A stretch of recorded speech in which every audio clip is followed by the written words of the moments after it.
Welcome to the Legacy European Tour. We are here in the Grand Open qualifier in Prague. I'm Filipa, joined by none other than Martin Juza, and we are very excited to bring you a full weekend of Modern, a very excited format. So let's see here the prizes and what's in stake for the players competing this weekend.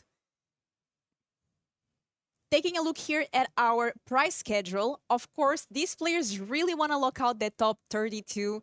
That will get them the qualification for the next regional championship in Naples. But also first, players need to make day 2. How do they make it? They need to go 7-2 or better, or top 64 will make day 2. Also, noting the top 8 receives accommodation and a flight for the RC in Naples, which is really, really nice. And let's take a look as well to our next events. You can be here as well. Right now, we are on round 6, and this is LMS Prague. Players are competing in the modern format. Next one is already next month in Bologna as well. So if you find this interesting, you can be competing next month and receiving as well these prizes and try to get into the RC Naples, which is going to be in May. And very interesting because here our Grand Opens have been modern, but the Classic Qualifier on Sunday is standard, and also the finals in Naples is standard format as well. So different formats, and I'm very excited about the modern format this weekend because we did have a ban recently. Yeah, Violent Outburst is no longer with us, and it's kind of a new format. There's been a lot of different decks than if you played Modern, 6 months ago or 1 year ago. The format is a lot different. The meta game is full of decks like Goryo's Vengeance, Leyline of the Guild Pack, plus Scion of the Draco, one of the most popular card combinations people play in their decks now. And to me, it feels a little bit like there's a lot of decks like Tron. Like Tron is a deck that just does its own thing, mulligans a lot, and just wants to find the key pieces that really enable everything else in the deck. The deck is a 10 out of 10 if you have Tron, and the deck is pretty much a 0 if you don't have that because you have a lot of expensive cards and you can cast a bunch of Dismembers and then you die if you don't have Tron. There's a lot of decks like that right now. Goryo's Vengeance trying to combo off, Leyline of the Guild Pack trying to find the Leyline in the opening hand with the Scion. A lot of decks kind of just doing their own thing. I wish there was a little bit more interaction in the format, maybe. If we could maybe add, Force of Will, I think that could help. But yeah, it is what it is. Modern is definitely fun right now. There's a lot of possibilities, and I think we're going to see that today. And a player that did very good recently with Modern is Marco del Pivo, which is also our first feature match here, bringing the domain zoo that you just talked about with Leyline of the Guild Pack versus Goryo's deck. So Goryo's Vengeance, a card that I haven't seen in a while, but really popular, it looks like, now in Modern. Yeah, Marco on a crazy, streak lately, top 8ing the Pro Tour, right, straight up winning the regional championship in Ghent. So he is currently our European champion. Playing against Daniel here on the Goryo's deck. Yeah, that's been one of the most popular decks lately.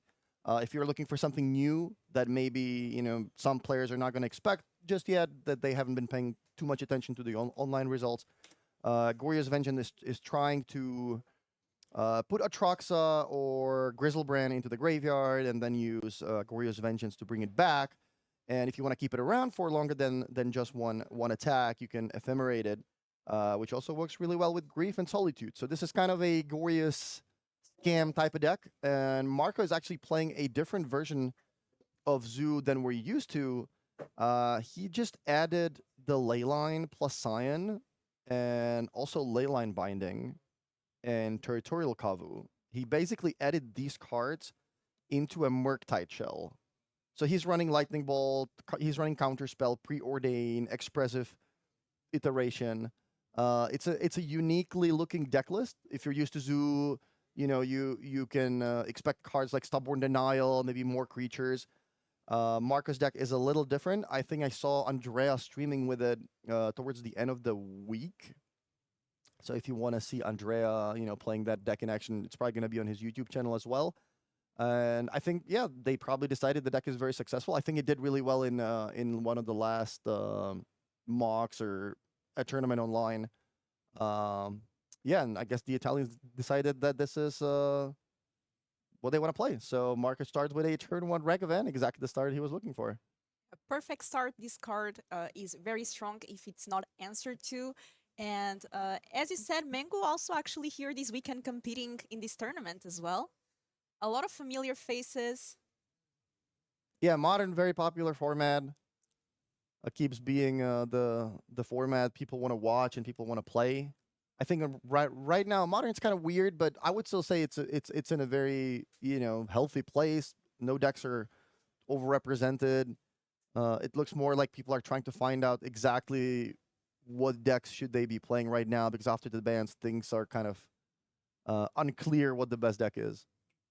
Yeah, and looks like here Marco was able to Force of Negation that prismatic ending and now being able to connect with Ragavan, starting to get the value that this card does provide, already making a treasure. Yeah, the Force of Negation, you have to 2-4-1 yourself, but protecting the Ragavan certainly makes sense in this situation as the Ragavan is going to be connecting. Obviously, Marco does know what Daniel is on, but starting on a Surveil land, binning another one in the process, and then playing Prismatic Ending, that should give it away that Daniel is on the Goryo's deck. So Marco definitely wants to protect his Ragavan, try to get value from it, create some extra treasures, get a hand on mana, and then start holding cards like Counterspell, or look for them with Expressive or a Preordain. And these new lands as well, seeing a lot of modern play. The Surveil ones, they are fairly new from the Murder set. Yeah, I love the new lands. It just, whenever you can get value from your lands, that doesn't really take space in your deck in terms of non-land cards, that's great. And you can even find them with fetch lands. So the new Surveil value lands have been amazing, and not just in the Gorgeous decks where they're even better, because if you see a Trox at the top of your deck, you basically get to put it into your graveyard for free, essentially. So even better in the graveyard decks. Yeah, and there we saw Falaji being played by Daniel. That card starts milling in the deck, which is the goal to then being able to use the Glorious Vengeance, but Lightning Bolt right to kill it so you cannot block Ragavan.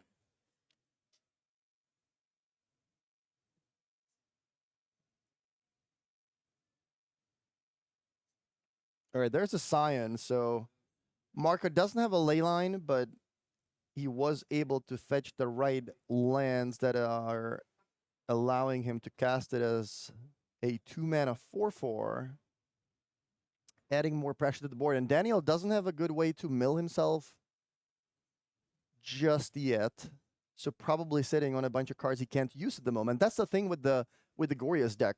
It is very similar to Tron, in the sense that if you don't get a Trux into your graveyard, you're going to be sitting with a bunch of Vengeances in your hand. Or if you don't have the Grief or Solitude against an opponent with creatures, or Grief at the start of the game, and you have a bunch of Ephemerates, then they're not going to be very, very useful. So it is a deck that you need to be... You can't be afraid to mulligan, basically. You need to find the right pieces, and your deck is infinitely better if you do have the turn to Atraxa than if you're sitting on a bunch of cards that you essentially cannot play. And now stealing the Grief there, Wow. and that is a game. Tainted Indulgence still tried to get something, but just discarding another Tainted Indulgence. So nothing really in the graveyard. Daniel really wants to get a Traxa in the graveyard, or at least as well a Griselbrand.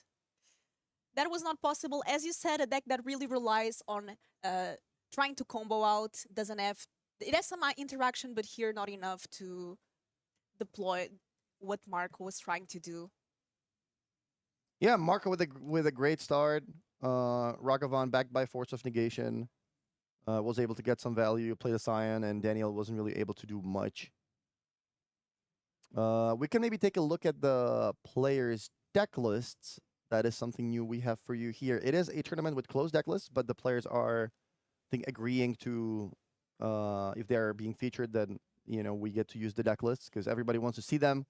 We know you want to see them, so we want to be able to show them on the stream. I'm not sure if they're ready just yet, but we will try to put them on screen as soon as possible, maybe in between game 2 and 3. But if you're Marco, The cards you're going to be looking for against the Vengeance decks in your sideboard, typically more counter spells. I can tell you that Marco is running 4 copies of Force of Negation already, and he's running 3 copies of Counterspell, and he does have the Murktide Shell, so he doesn't have Stubborn Denial, because he doesn't have that many creatures with high power. He does have Sign, he does have Kavu, but that is it. He doesn't have the Nishoba Brawler to really enable and get the max value out of your denial. So looking at Marco's sideboard, Stern Scolding does not seem particularly great. Fable Endurance.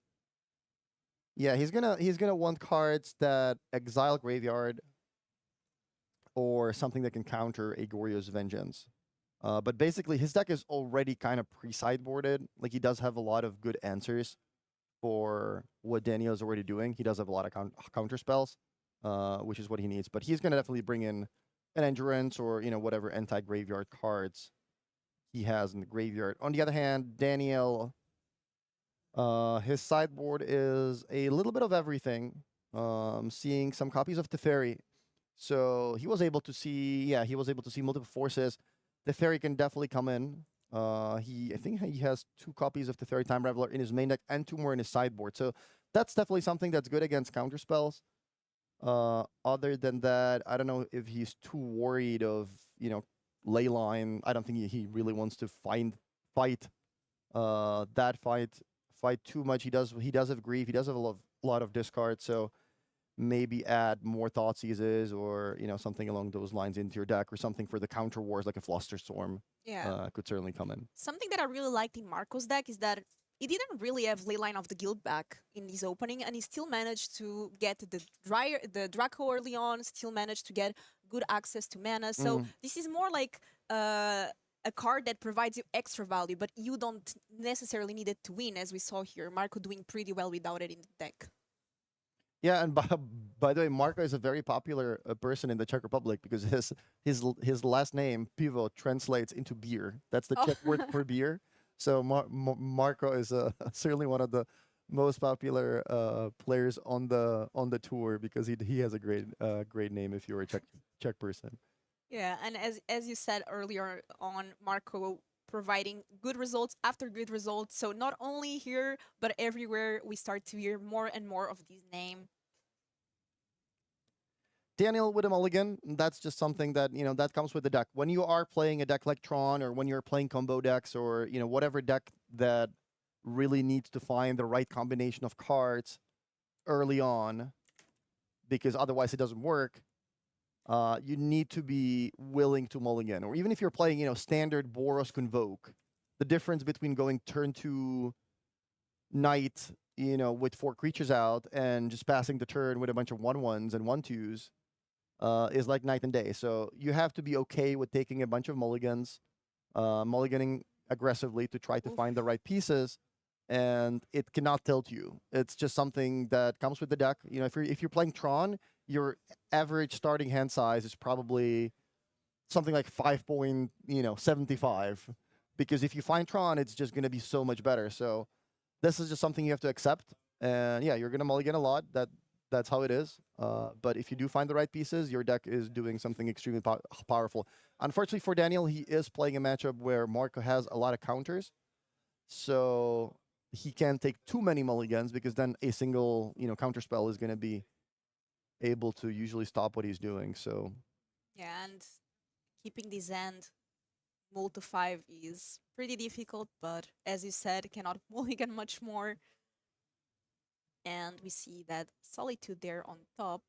Still, if Daniel finds, Land Grief, Black Card, and Ephemerate, that'd be a great start. That would basically decimate Marco's hand. But unfortunately for Daniel, not able to find anything of that nature, and Marco once again starts with the Ragavan.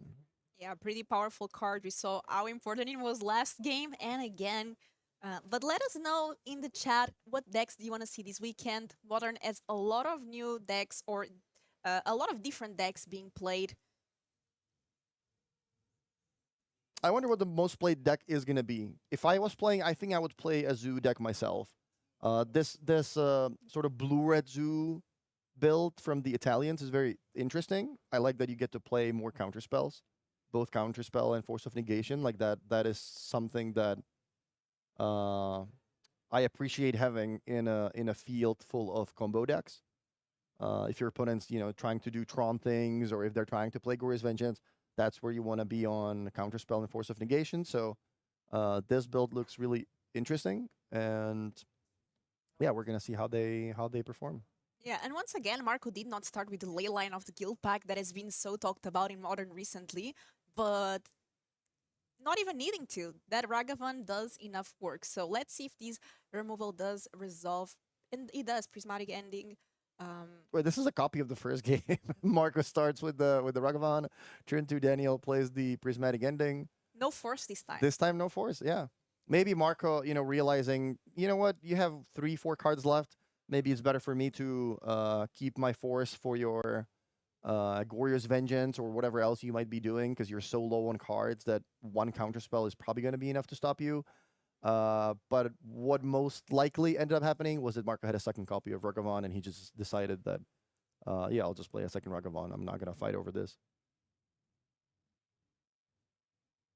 Yeah, and we see that exactly happening there.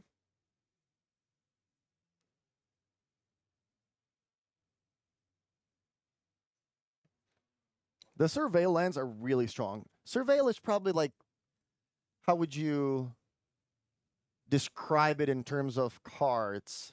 Like half a card, basically. It doesn't really draw you cards. It's never going to give you card advantage, but I would say it's similar value to drawing like half a card. Yeah, and just the fact that it's basic as well. It has the Yeah. title, Island Swamp, etc. It and you can fetch into it. It's really good.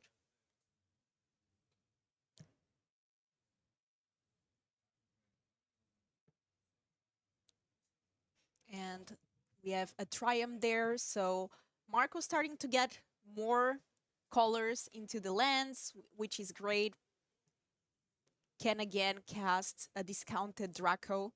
Yeah, I think right now he has all 5 colors of mana with the Sultai Triumph and a red-white Shockland. So all 5 colors, that is going to allow him to play, Leyline Binding for 1, Scion for 2, place a basic island. I saw a deck list from Jerry Thompson who played the Glorious Vengeance deck combined with Leyline and Scion. And I think he played all 3 Esper basic lands, and he had Territorial Kavus in the sideboard. So his mana base looked extremely weird, but it ended up working out for him because I think he whether he won or split the finals of a tournament. That was one of the more interesting deck lists I saw in a while. Yeah, and very interesting here. So, Leyline of the Guild pack was not in the opening end, but now being very useful to pitch that subtlety. Yeah, that's a great thing about the Leyline decks. It's that, sometimes you board in Leyline of the Void, which is the black Leyline against graveyard decks, and if you don't have it in your opening hand, it kind of just does nothing in most of the decks. So it's a card that you really want to have in your opening hand because it's so much better. Leyline of the Guild pack in these decks, it's really good if it's in your opening hand, but if you draw it on turn 4, it's not a disaster because you can usually pitch it to Force of Negation or Subtlety, or some other decks have maybe some looting effects or something along those lines. So not really a death card even if you draw it later than in your opening hand. Exactly. And now we have Sign of the Draco and also Ragavan starting to do more damage, and it's kind of like a deja vu from game 1 and a second Yep. Draco. And this is game Marco with a clean 2-0 here with Domain Zoo, not even using Leyline of the Guild pack in the opening end, just clean Zoo, what we have been seeing before, and just working really well against this Glorious Vengeance deck. Yeah, congratulations to Marco for winning 2-0. Daniel, unfortunately for him, his deck kind of failed to deliver any reasonable opening start in both games, and Marco just took advantage of that. Didn't really give him any time to recover from the mulligan. And it looks like we have our backup table ready and familiar face here, Philip, also known as Kuro or Islands in Front, playing here today 5-color creativity versus Titan. Yeah, Constantine is on Amulet Titan, one of the decks that's always, at the top of the standings. One of the most played decks in Modern. Not like, top 3, but usually top 5, top 10. It's a deck that rewards a lot of experience and a great understanding of the deck, so you need to be very, very proficient with it. Philip, on the other hand, playing 5-color creativity. I think I saw him post his list. Let me find that quickly online. I think he's playing mostly a red-white shell, if I remember correctly. Using cards like Reprieve instead of cards like Remand. Yeah, he does have 3 copies of Reprieve. What he does also have in his deck is 4 copies of Manatite, which we were just talking about. That's a card that's amazing with closed deck lists because nobody's ever going to expect that. Manatite is the white 4 spike. And I remember, I think it was actually the tournament in Prague last year. There was a Boros kind of mid-rangey deck at the top of the standings that ended up playing for the top 8 in the last couple of rounds. That played for Manatites as well, and the player was able to get crazy value out of the card, countering 5-mana cards, 7-mana cards. So yeah, that's certainly something you can do with closed deck lists. Obviously, at a tournament like the RC or the Pro Tour, the deck lists are open, so this is not something you would be able to do because if you have to show your opponent you're playing 4 spikes before the match even starts, it loses a lot of value. But I'm curious to see how it turns out here for Philip. Which is up a game already. Yeah, which is up a game, and Manatite and Reprieve is exactly the type of cards you want to slow your opponent down before you eventually play Creativity on turn 4 or 5. And the creatures that Philip is running is obviously Archon of Cruelty, although after sideboard, sometimes these decks uh, can change that into a bigger creature that maybe stops like a combo deck better or something along those lines. But I think Philip is only running Archons, and I don't think he has any transformational. No, he does have Terrastodon actually, so he can he can switch the creatures. And yeah, is this the right matchup for Terrastodon instead of Archon of Cruelty? I think it might be because being able to destroy a bounce land of your opponent or maybe the amulet, that can certainly be a huge swing in the game as opposed to like, sure, here's an Archon, discard a card, go, and now you still combo off. So gonna be interesting seeing how Philip changes his deck after sideboard. Yeah, I'm also excited to see how he does change it and what he brings. And I'm just excited overall to see him play this deck because Philip does coverage here with us a lot of times. He has done coverage with me in the past here in the booth, and I know how much he loves to watch these creativity decks play. So now he's the one commanding the deck, and I'm really looking forward to see how he manages that. Obviously, going well up a game. Now, Konstantin will be on the play with his Amulet Titan deck. And as you said, a lot of decks here that just want to do their thing, Yeah. not interacting a lot. They just want to creativity first or get it to Titan first. So Yeah, not a lot of interactive decks. It's just a lot of combo, a lot of yeah. I'm just focusing on my own thing. I'm hoping that I'm gonna get to do it faster than you. And yeah, that's just the current state of Modern. But that doesn't mean you can't play fair decks. Like we saw Aspiring Spike online, going 5-0 twice in 2 leagues in a row with a mono black deck with cards like Liliana of the Veil and Damnation. So you can certainly play fair decks, and I think this type of deck exactly is trying to prey on the Leyline Scion type of decks where Liliana is really strong, and sweepers in general are also very strong right now. So Supreme Verdict or Damnation is something that we might be seeing a little bit more of this weekend than normal. yeah, and speaking of that mono black coffers deck, we actually saw it win, not this exact build, but we saw mono black coffers win in Sofia last October. So the format has changed a bit. We have seen some bans since then. Fury got banned, now Violent Outburst, but still, we see some players keep bringing the Coffers deck meta after meta, and it's very interesting to see. And now with this new build from Aspiring Spike, I'm very curious to see if any player got to build the deck in time, because that list was posted on Twitter a couple days ago. Mm. Yeah, funnily enough, we were driving to the venue with Gabe Nassif in the car, and we were discussing Modern. I'm like, hey, what do you like, out of the new decks? Did anything catch your eye? And he says, yeah, I think this mono black deck could be pretty good if a lot of people show up with decks like Zoo.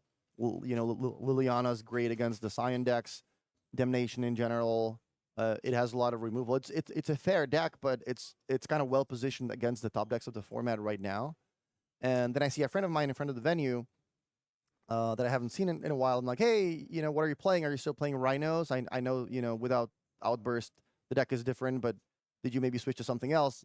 And he says, yeah, I'm playing this mono black deck. I saw it online. I'm not sure if it's good, but that's what I'm playing. And we all start laughing that, that's the word spreads out quickly. It does. And online, it's easier because you can just get the cards online. But when it's paper events, it's not as easy to get access to all the cards to switch so fast.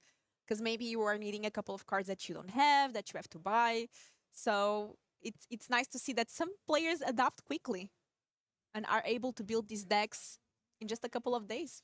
Yeah, personally, my way to approach this would be to play one of the proactive decks, one of the decks with some of these busted cards. Turn to Scion, like that's pretty much the reason why we're not going to be seeing a lot of Murktide, for example, because these types of decks, they can't really deal with the turn to Scion with a ley line out.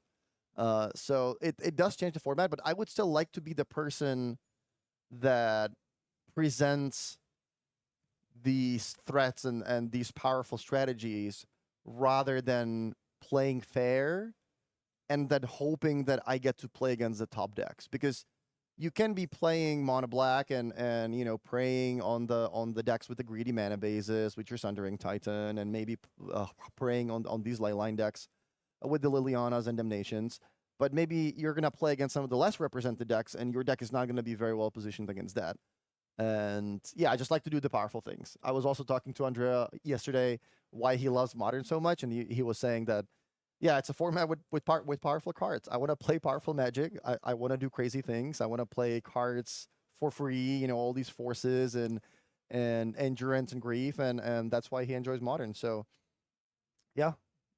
And Modern has changed quite a while since the Horizon set started, and we will have Modern Horizons 3 coming this summer. So I'm also excited to see how Modern will change. Here our players already started. Constantine did F to Mul, but now starting with Valakut and Urza Saga. And look at this. Philip going, turn 1 Sacred Foundry, shock myself, pass. If you're Constantine, we don't know what happened in the first game, but even if Philip did not show Manatide, then if I'm Constantine, I'm thinking, okay, you're not going to just shock yourself turn 1 to represent a lightning bolt against my deck that can't really, play a creature turn 2 that would die to the lightning bolt. I'm not a creature deck. I'm a Titan deck. So why did you shock yourself? And then it could be a bluff, but it could also just start ringing the bells in Constantine's head, making him think, is that a mana type? Like, are you playing that? I think the card in Constantine's graveyard is the Explore promo card that you get for registering for the tournament. Yeah, pretty nice looking card. A different art of Explore. And Constantine actually mulled, but now able to develop plans. There's Urza Saga already. And I see a Titan in end as well. Yeah, now the interesting thing is, how many counters does the Saga have? Is it leaving play right now? It is. Okay, so we're going to see most likely the Amulet coming into play. There it is. And I think Constantine does have a bounce land in his hand, so didn't quite catch the rest of the hand. I think there was a Titan. Yep, we'll see if he's going to be able to, maybe try to play the Titan right away with the help of some kind of Explore effect or if he does have a way to make 1 extra mana. I think he has a lot of lands. There might be the 1 ring though. That'd be a good start. Yep, there's the 1 ring there. Able to draw some extra cards. And this is where the experience with the deck really comes in, because a lot of people might just say, okay, sure, I'll play a forest and play my ring, right? That's 4 mana to cast my ring. Konstantin says, I'm going to use my bounce land to produce 2 and then keep it in my hand. Or, no, he returns the Vestige instead. Tapping it first for mana, so we see some mana floating. What this does is it gives him 5 mana for the turn. So he gets to,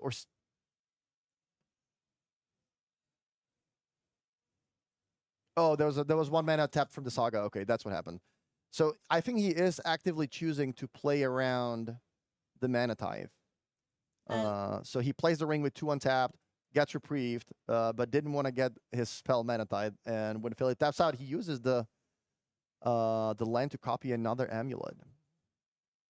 Okay, so 2 amulets now.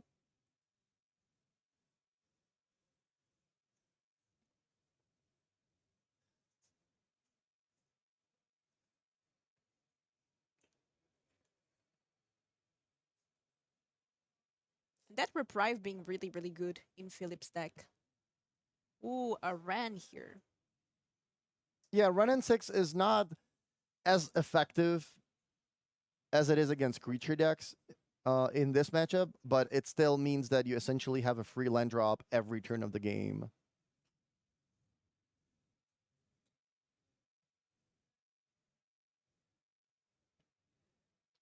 Well, let's see what Konstantin does. I mean, now it's the time for the Amulet Titan deck to show.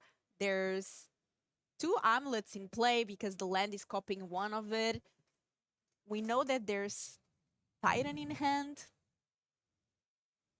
But it's tricky to play because, as you said, this is already game 2. Konstantin maybe already saw Mana Tides, already saw for sure Reprieve. So it's not as easy to play around when you know that your opponent might have something to interact with your spells.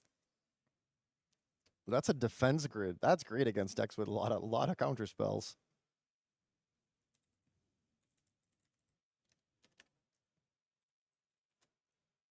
Yeah, I think if Philip is sitting on another reprieve, he is certainly priced in this turn to just play it, because otherwise it's just gonna sit in his hand. It's not the spell you want to use it on, because your opponent's still gonna have access to a lot of mana. If they drop another bounce land with the double amulet, then they can just play a Titan. But nothing you can do about that. If the defense grid resolves, then change the Ooh. equation. Okay.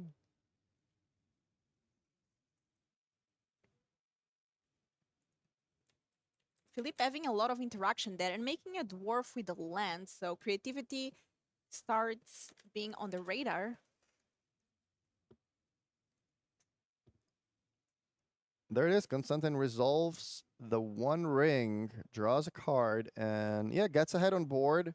Gets ahead on mana pretty much with the 2 amulets, threatening something crazy next turn if he has the Titan. What does Philip have? Philip was able to find the Dwarven Ruins, get himself a token. Now he makes another one and casts Creativity for 2. So let's see. Did he keep the Archons in his deck, or did he bring the Terastodons, which would be able to sort of completely decimate Konstantin's board right now? I'm gonna guess we're gonna see 2 Terastodons destroying double amulet and a bounce land at least. Oh wow, okay, so it's 1 and 1.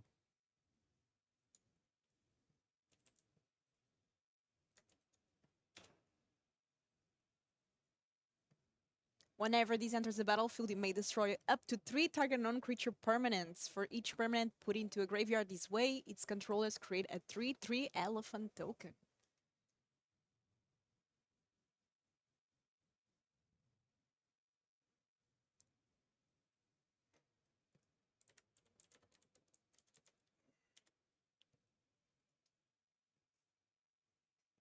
Yeah, so a pretty good turn for Philip. Obviously, with the ring protection, the Archon's not gonna be able to target Constantine, but Terastodon cleaning up the board Yeah. is a pretty big game. And yeah, sure, you can have a bunch of 3/3s. They're not gonna be able to get through my bigger creatures, so not a huge deal. But there is still the one ring in play, so Constantine's gonna be able to draw a bunch of cards. But without the two amulets, it's gonna be a lot harder for him to get Titan into play. Yeah, that was a great turn by Philip here. That creativity was really, really good. And I'm not sure if even the One Ring can protect Constantine from all of the things happening. There was a ring protection, the ring trigger. That's why the targeted effect of the Archon did not happen. Yeah, and the card is here on the screen, so It's easy to forget the ring trigger. We get a lot of matches where a lot of things are happening, and yeah, then somebody realizes, oh wait, you played the ring last turn. Okay, so that means yeah, I'm not gonna be able to do this and that. that's true. Yeah, that was an unbelievable swing. Terastodon is an unbelievable card against the amulet players. Normally, if you were playing creativity, with the Archon alone would not really have been able to do anything too crazy. On that turn, it essentially wouldn't even bother Constantine at all. Sure, you get a big creature in play, but I'm gonna untap with double amulet and I'm just gonna combo off. Terastodon just destroying half of Constantine's board was absolutely crazy. Yeah, that was brutal. And Ren keeps getting value. More lands into Philip's end. And I see a lot of cards as well in his end. We see Fable of the Mirror Breaker. I was gonna say I'm gonna assume that Philip also has a mana tithe because of the play he made on turn one. But the funny thing is, he's gonna make that play regardless. If he showed the mana tithe game one, they might already be in his sideboard for all we know. And by shocking himself in a matchup that's not really about his life total, he's gonna make Constantine fear, uh, him having the mana type. So just representing it is sometimes good enough. And we have here another creativity.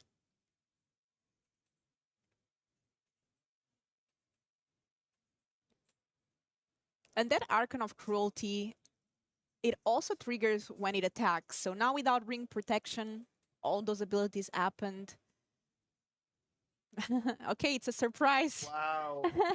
That's a nice board you have there. It It would be a shame if it turned to a bunch of elephants. Congratulations to Philip. Oh, yeah. Philip winning here. And I really think, I mean, this has to be the star of the deck here, or at least this game. Terastodon was so good and completely destroying this Amulet Titan player. I mean, Constantine also did F to Mul quite a bit, but we saw here how powerful this creativity deck is.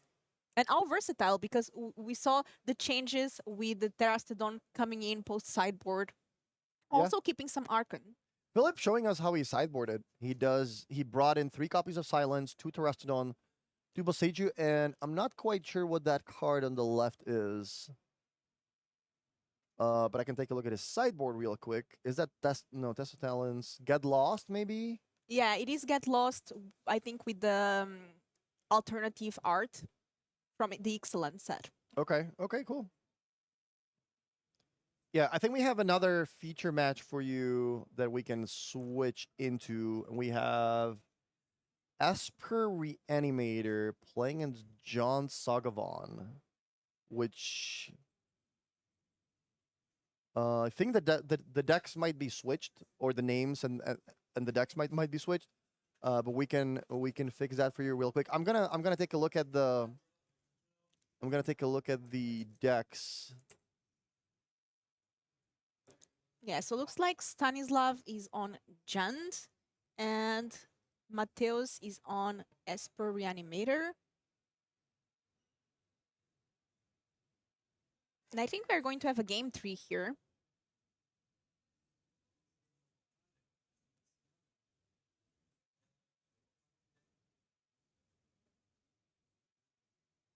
Oh yeah, the players are switched. So the picture of Mateus, because I know Mateus, that's not Mateus. The Okay. player on the left is Mateus, because I recognize by the picture. He plays a lot of these events actually. So we can just switch the faces. Just switch the images and it's gonna.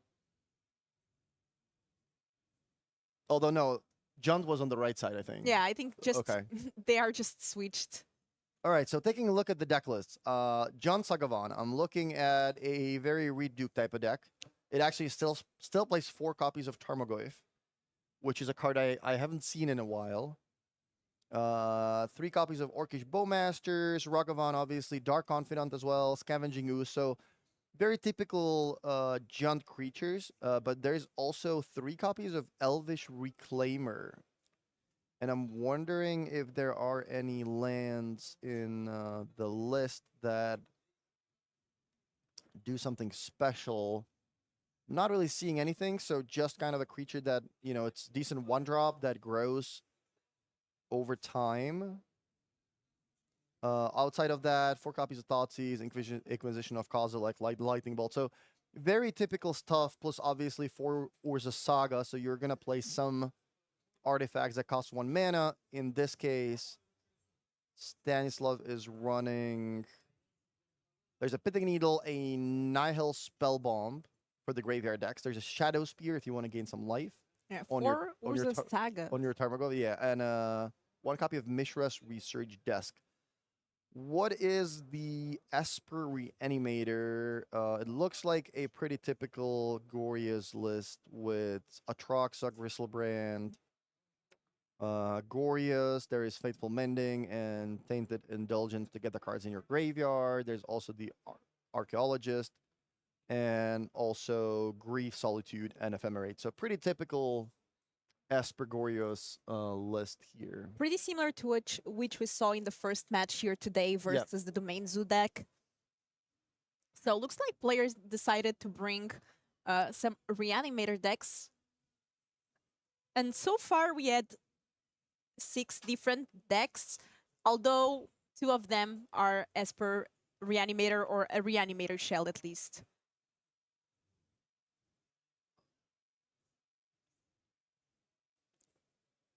And looks like now we do have our players fixed. So we have Mateus on the right with the Reanimator deck and Stanislav on the left with Junt. So the payoff creature for the Reanimator deck can be Atraxa or Griselbrand. Yeah, that's the thing. You kind of only get in the 1 attack, but Griselbrand can draw you a lot of cards, and Atraxa also reveals a lot of cards, and the 1 card you want to find is Ephemerate. So you can blink your creature, bring it back, and then you don't have to sacrifice it to Gorios. Or exile it, rather.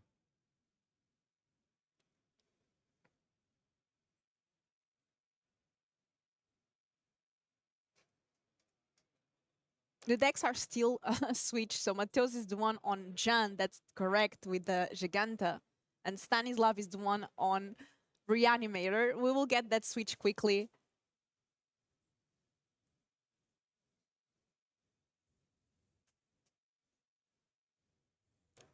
Now it makes more sense.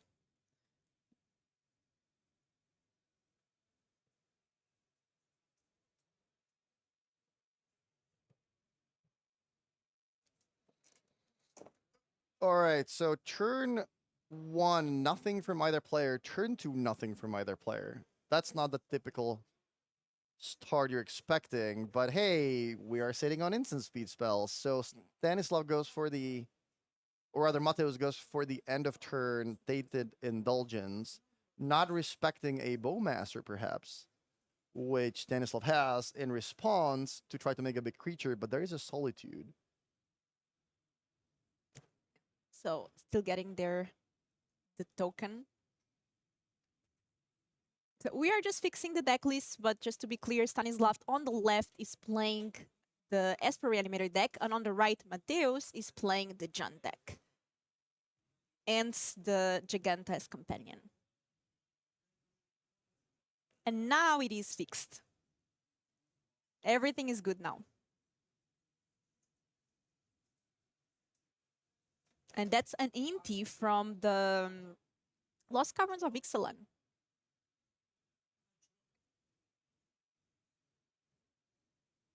So now when a creature attacks, Yeah, I think Stanislav declined to discard. Perhaps waiting for next turn when he's going to have untapped mana.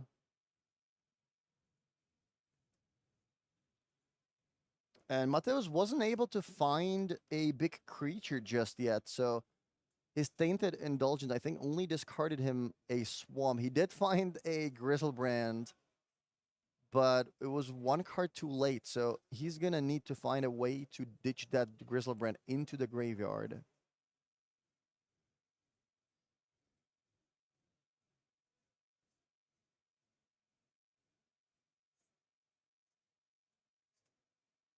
Wow, and Saga leaving the battlefield, bringing the Gravedigger's Cage.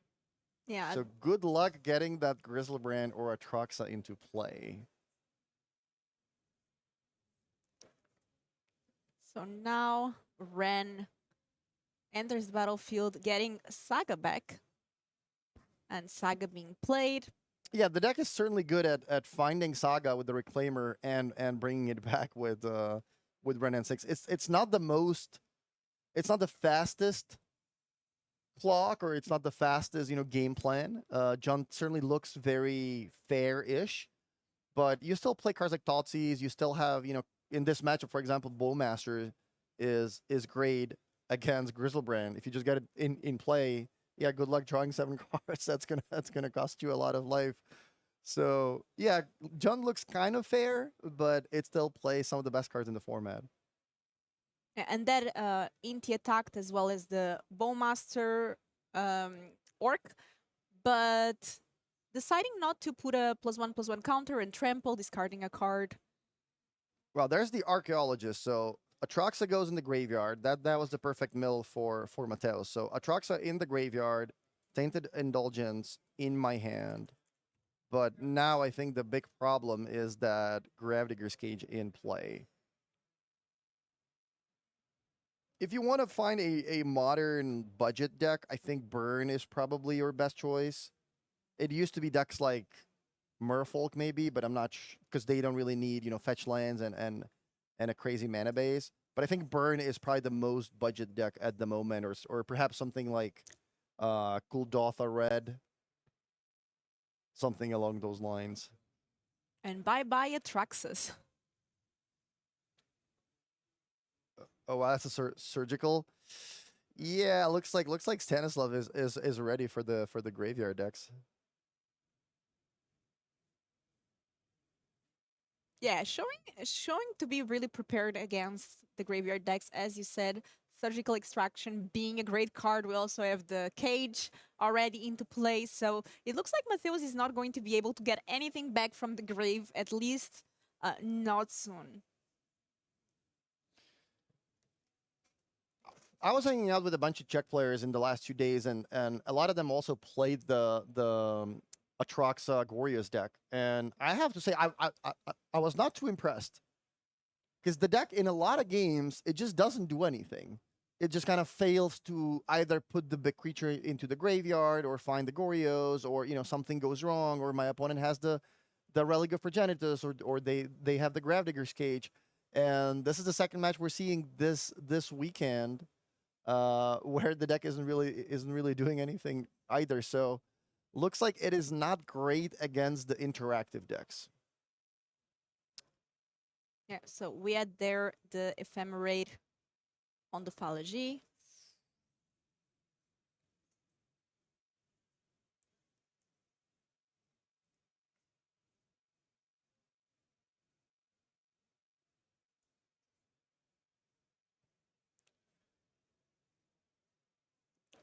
3 more cards. Ooh, okay, going there's a to the prismatic graveyard. ending. So Mateus might be onto something, because the ending can deal with the cage, and then Gorius can bring something back. But we know Atraxa is not the thing anymore because they got removed. So if there is a Grizzlebrand in the yard, Mateos could start something strong. So Mateo's here considering his options. 2 mana.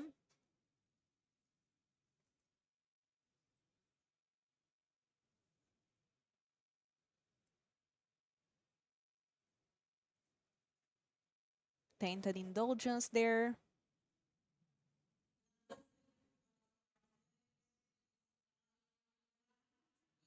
And it's like Stanislav fetching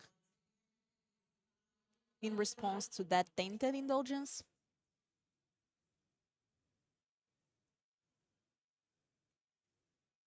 I think the time should be updated, but we are checking.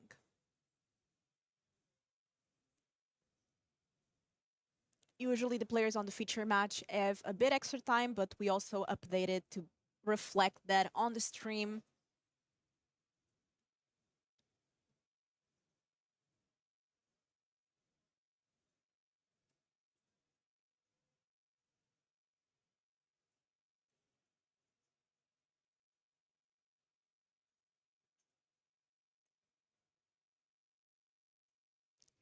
It looks like there's another extraction on the Tainted Indulgence. If I was playing this weekend, I think I would just play Zoo. I think Zoo is a well-rounded deck. Doesn't really have many weaknesses. It plays some of the most powerful cards right now, and I think I like the look of the blue-red Zoo deck from the Italians, from Marco Del Pivo and Andrea Mengucci, who are running basically a mix of Zoo and Murktide. Yeah, I think I would play Mono Black Coffers. Yeah. Yeah. I like the deck. It seems fun for me, so I also love Domain. I've been playing Domain Zoo before it was this good, and I just feel like it's a very solid deck. I also like Merfolk. Okay. I feel like Modern, you have a lot of options. Yeah, that's the thing with Modern. There is 40 different decks, and all of them can easily win the tournament on any given day. So, all right, back to the game. Stanislav makes a construct, slowly working on Matos's life total, but he was able to run him out of Atraxas already with that surgical. Still has that Gravity's Cage in play, so Mateo's not currently doing much. Yeah, and if the clock is correct, there's 30 seconds left. This is game one. You definitely don't want to start with a draw. Yeah. Match one. Yeah, draws in these events are usually very bad. I think the cut is now I'm not sure if it's 7-2 or 6-3. I think 7-2 is the cut we have here, and 6-3 is the cut we have at the regional championships. But the point is that draws are extremely bad because they're effectively the same as a loss. Yeah, and for that's your day why one records. we might also see players rush a bit to try to not get that draw. And when you're trying to rush to not get the draw, you sometimes. So looks like there's a block there.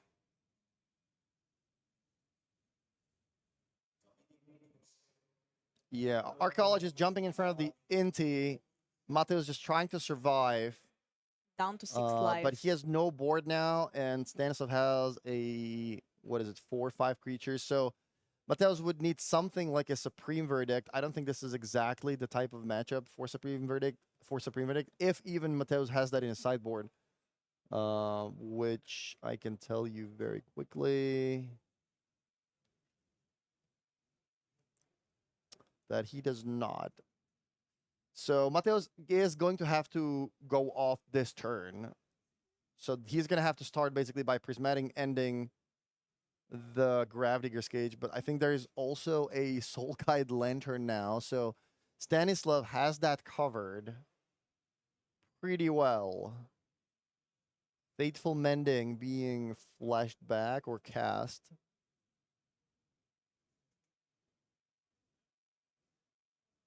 Pitching Force of Negation and Ephemerate. So does Mateos have anything?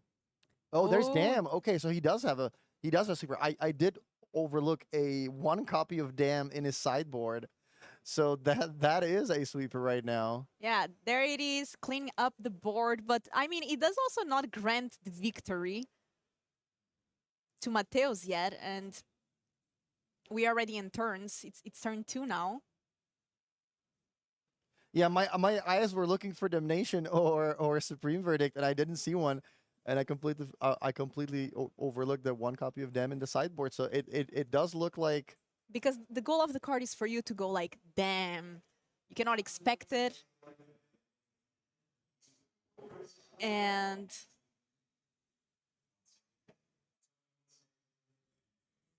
let's see if Stanislav can close the game in only a couple of turns. It's already turn 3. So turn 3 now for Mateos. Stanislav gets one more turn to finish the game.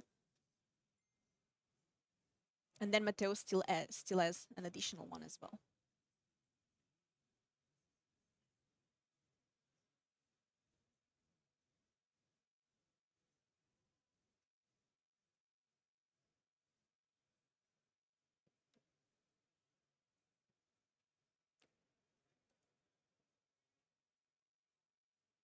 That Stanislav just getting rid of the graveyard just for good yeah. measure. Just making sure nothing crazy happens.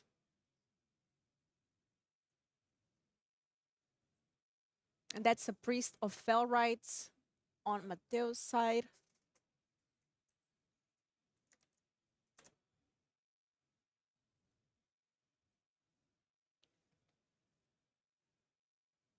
Unfortunately, no creature to return from the graveyard, as that is completely emptied out. And I think we have Unholy It there, but Ephemerate on the Priest.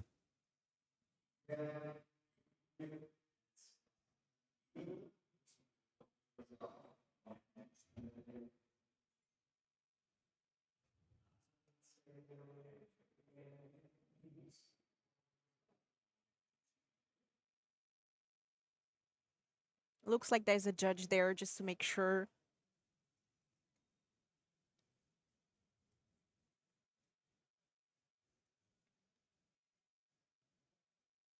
So the way feature matches typically work is that it's just two tables with a camera.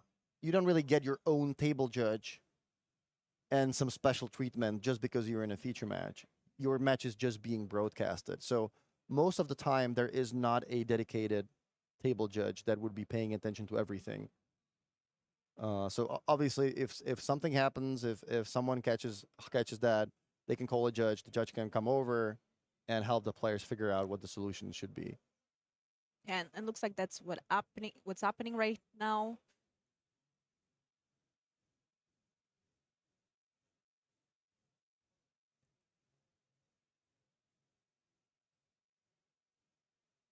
Okay.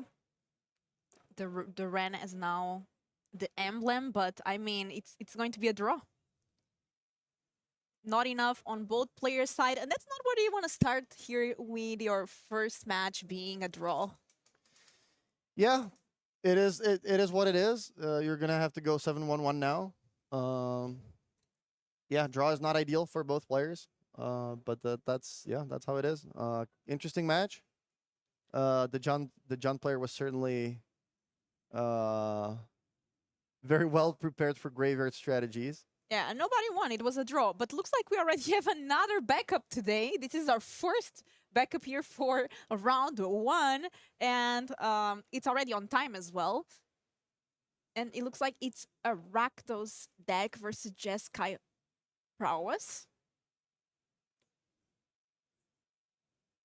Yeah, we would love to tell you exactly what's happening. But yeah, We just connected to the game just like you. So yeah, we just joined. Looks like Thomas was able to take the game just by swinging for lethal, maybe flashbacking a lava dart and a mutagenic growth for good measure to get a lot of triggers in.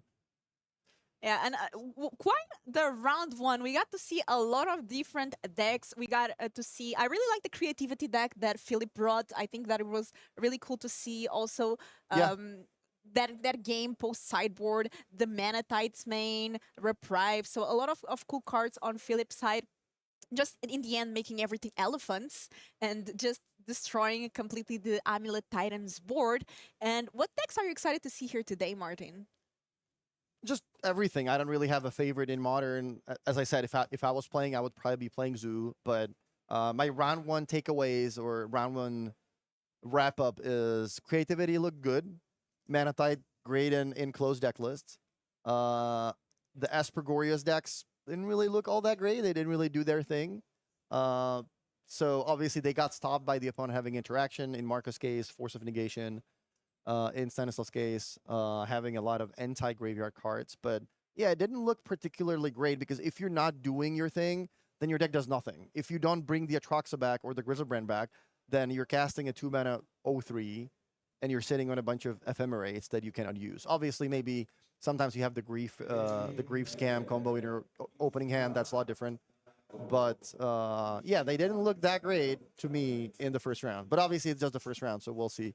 We'll see what happens. And the blue red slash zoo deck combination that the Italians are playing, that looks good.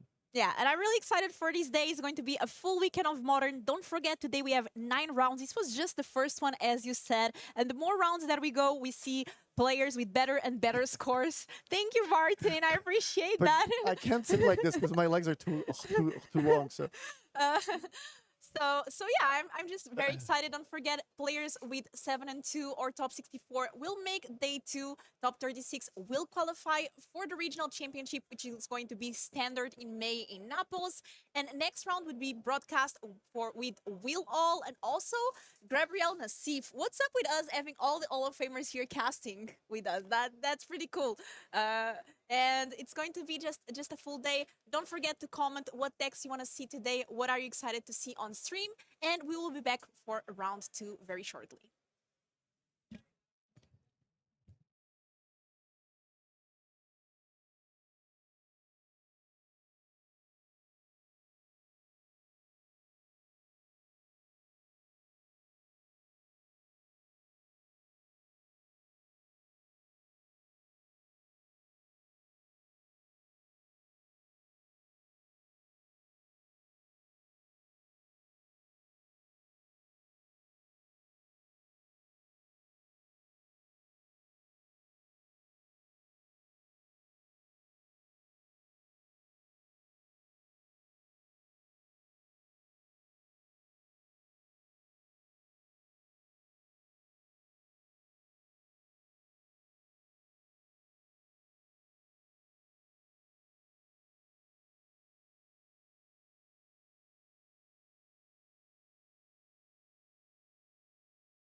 Welcome back, ladies and gentlemen, to the Legacy European Tour.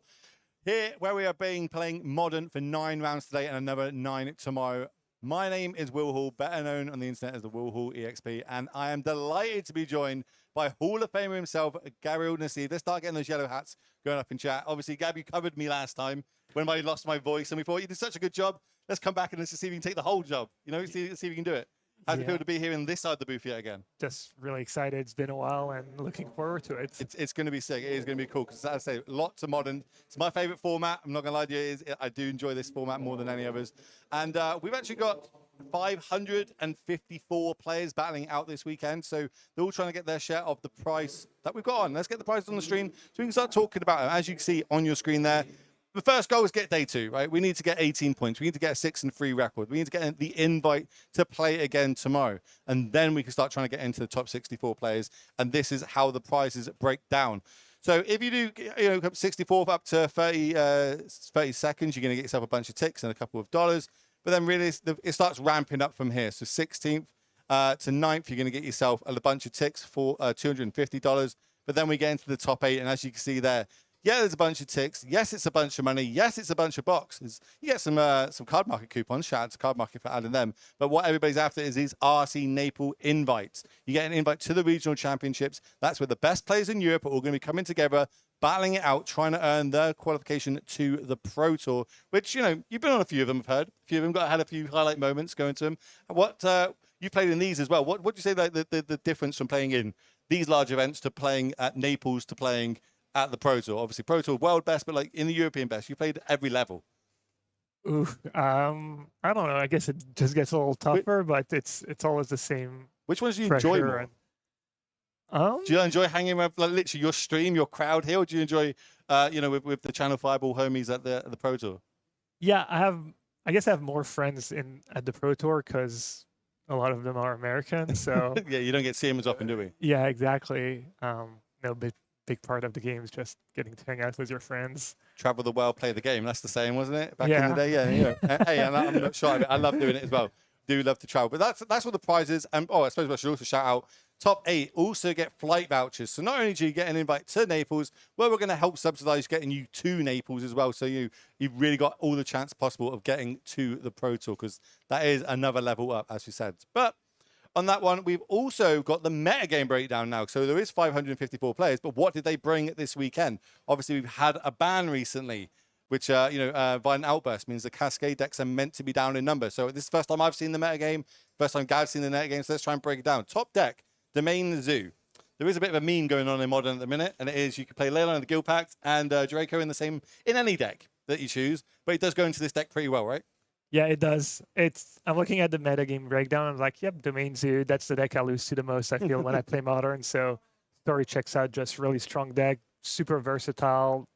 Not too many weaknesses. So I'm not surprised to see that deck at the top of the meta. You get to play all the best aggressive cards, as well as Leyline Bindings, which is one of the best removal. You get to play Tribal Flames, do 5 damage on your burn spells. It's got a lot of reach, plus a lot of damage in the early turns.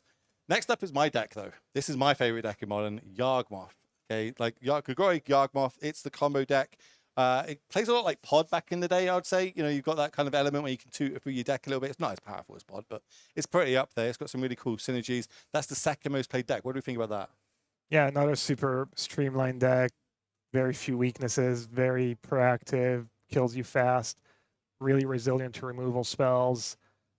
You get a little hate and living end is gone, or should be gone. I didn't look down enough to see if there's any five heroes in the room. Okay.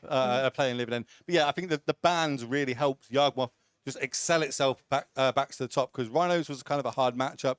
Lots of Fire and Ice is doing 1 or 2 points of damage, getting rid of my mana dorks. Then you're able to put 10 power on the battlefield, pressure my life total. I need that to be able to combo off. So it makes sense that Yawgmoth after bans is pushing top. This next one, I did not expect to say that Mono Green Tron was going to be the third most played deck this weekend.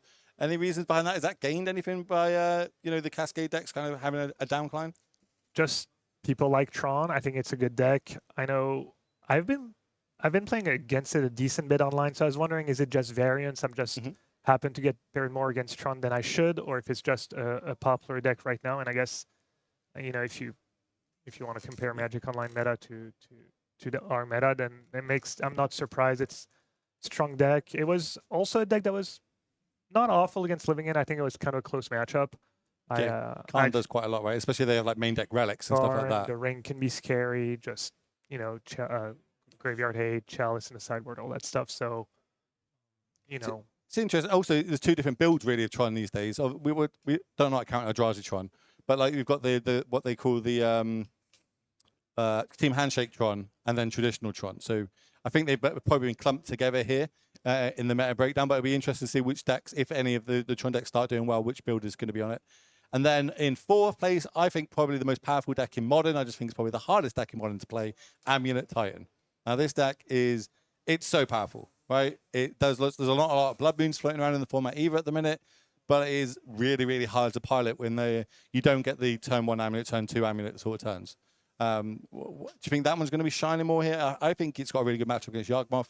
Some people disagree with me on that one, but like I always lose this deck when I'm playing Yawgmoth. Yeah, Canister says that he wants to get paired against others. He doesn't want to get paired against the top meta decks. I don't know about the specific matchup against Yogg, but yes, solid deck. And, I think Canister streaming that deck day in, day out did a lot for the deck's popularity, shows how good it is. And, people can rely on him to have a good deck list. So I'm sure he's a big influence. It's a really, really strong deck. Can be a little frustrating to play against because they can have crazy draws. I played my first league of Amulet in a very long time the other day, and there was one match where I just had back-to-back turn 3 kills. It does what it says on the tin. It's easy. And then sometimes they just don't have it. So decent bit of variance, but really strong deck. And another deck that was like kind of so against Living End. I think that was somewhat of a close matchup, maybe slightly Living End favor. Yeah, so if you can go get Shooter Box and stuff. They're probably not unhappy either to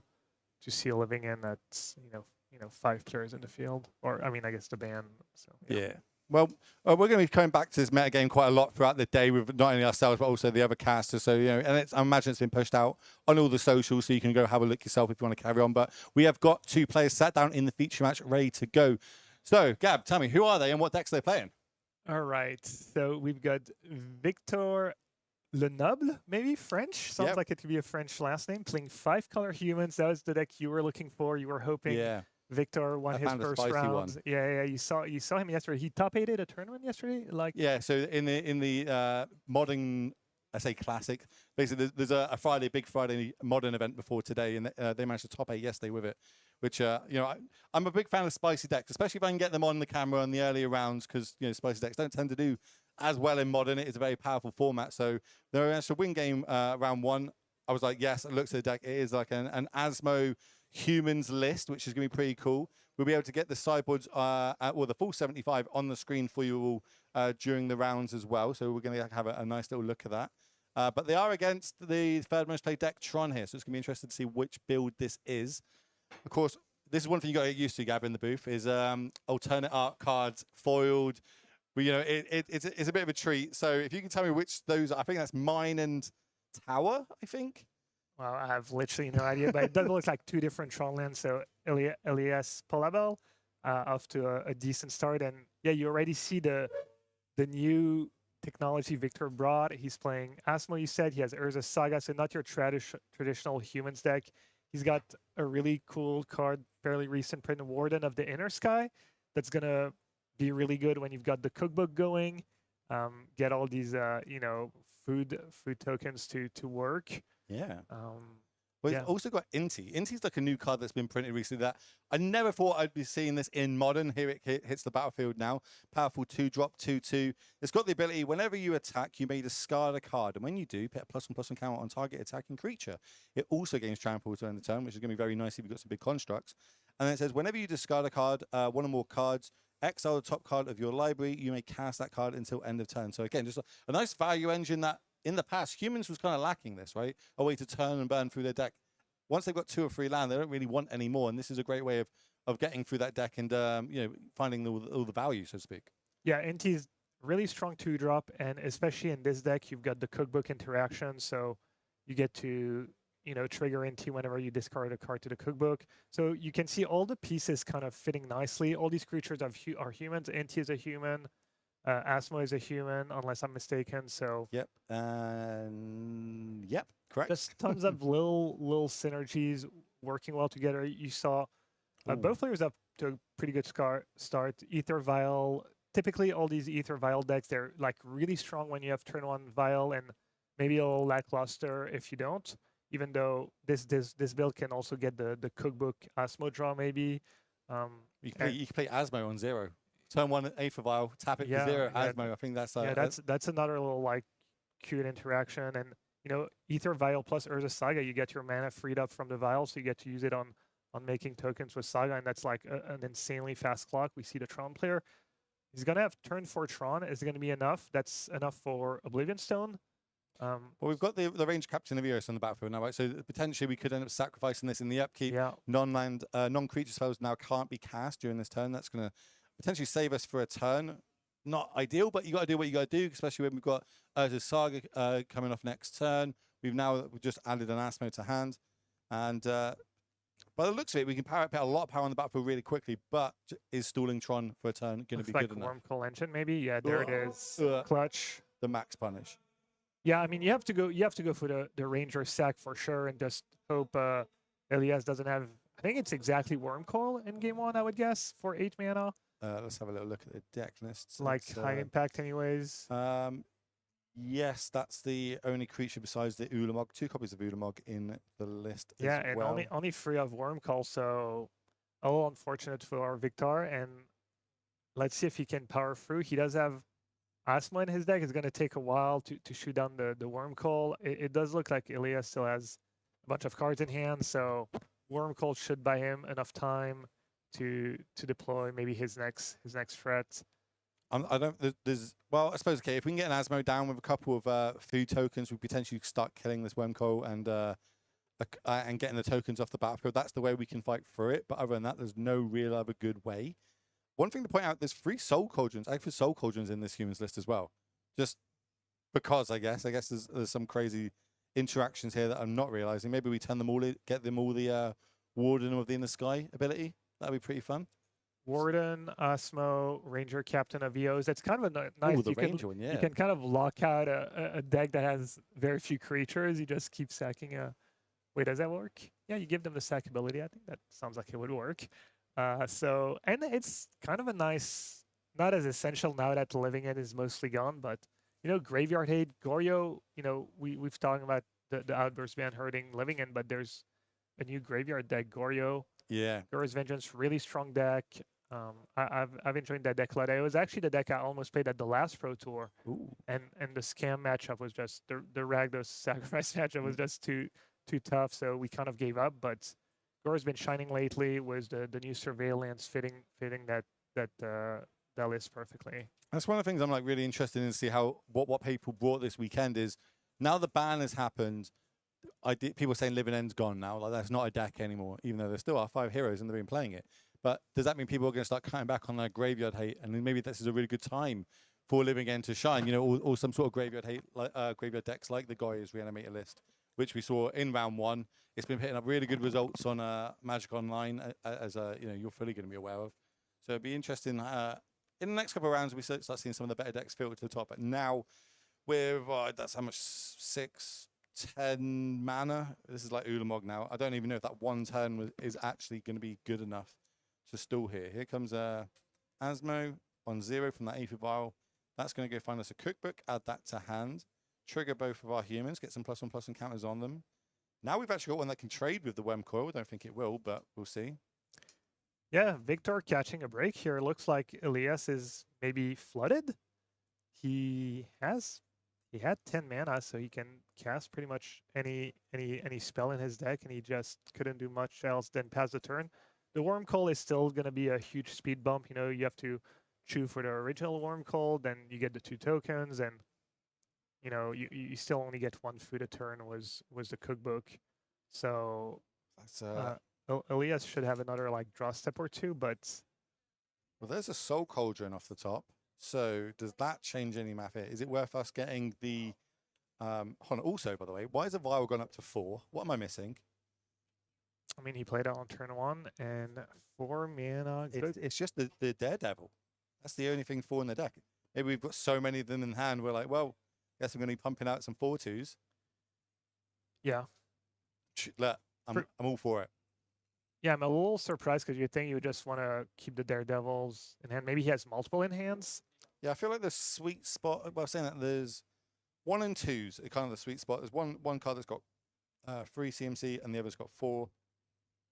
But they play the deck a lot, and I know that they're Oh, just Victor's. Chad called me. Another ranger of EOS was sacked in Elias upkeep. That's why he didn't play anything. Chad's got my back, the real MVP as always. So, as always, they're never wrong. And now he's got Codron, so he's got like kind of a, as long as he can sustain it with creatures, he can keep doing that once a turn, and that's why. Oh. Yeah, that's the same reaction I would have as well. It's great stopping them from casting their big threats like Ugin and Oblivion Stone, etc. The problem is they also have this card called Wormcoil in their deck, and are they serialized? No, they're just the old forward ones. Yeah. They're not fully blinged out. So that's probably why he wanted his Ether Vial on 4. This way it lets you go, put my 4/2 into play the Daredevil, pump it, give it the Codron ability, sack it to Ranger RVOs, it goes to my graveyard, I get it back in hand, I get to put it into. So he's got kind of that. I like that. That in loop, as long as he has creatures in the graveyard to target with Codron, he can kind of have like a soft lock. So I would be kind of frustrated if it was Victor to just see my opponent somehow draw 2 of his free Wormcoil engine when I've got the Ranger of EOS slot going on. So it's gonna be interesting to see if he can sustain it. But in theory, I guess there's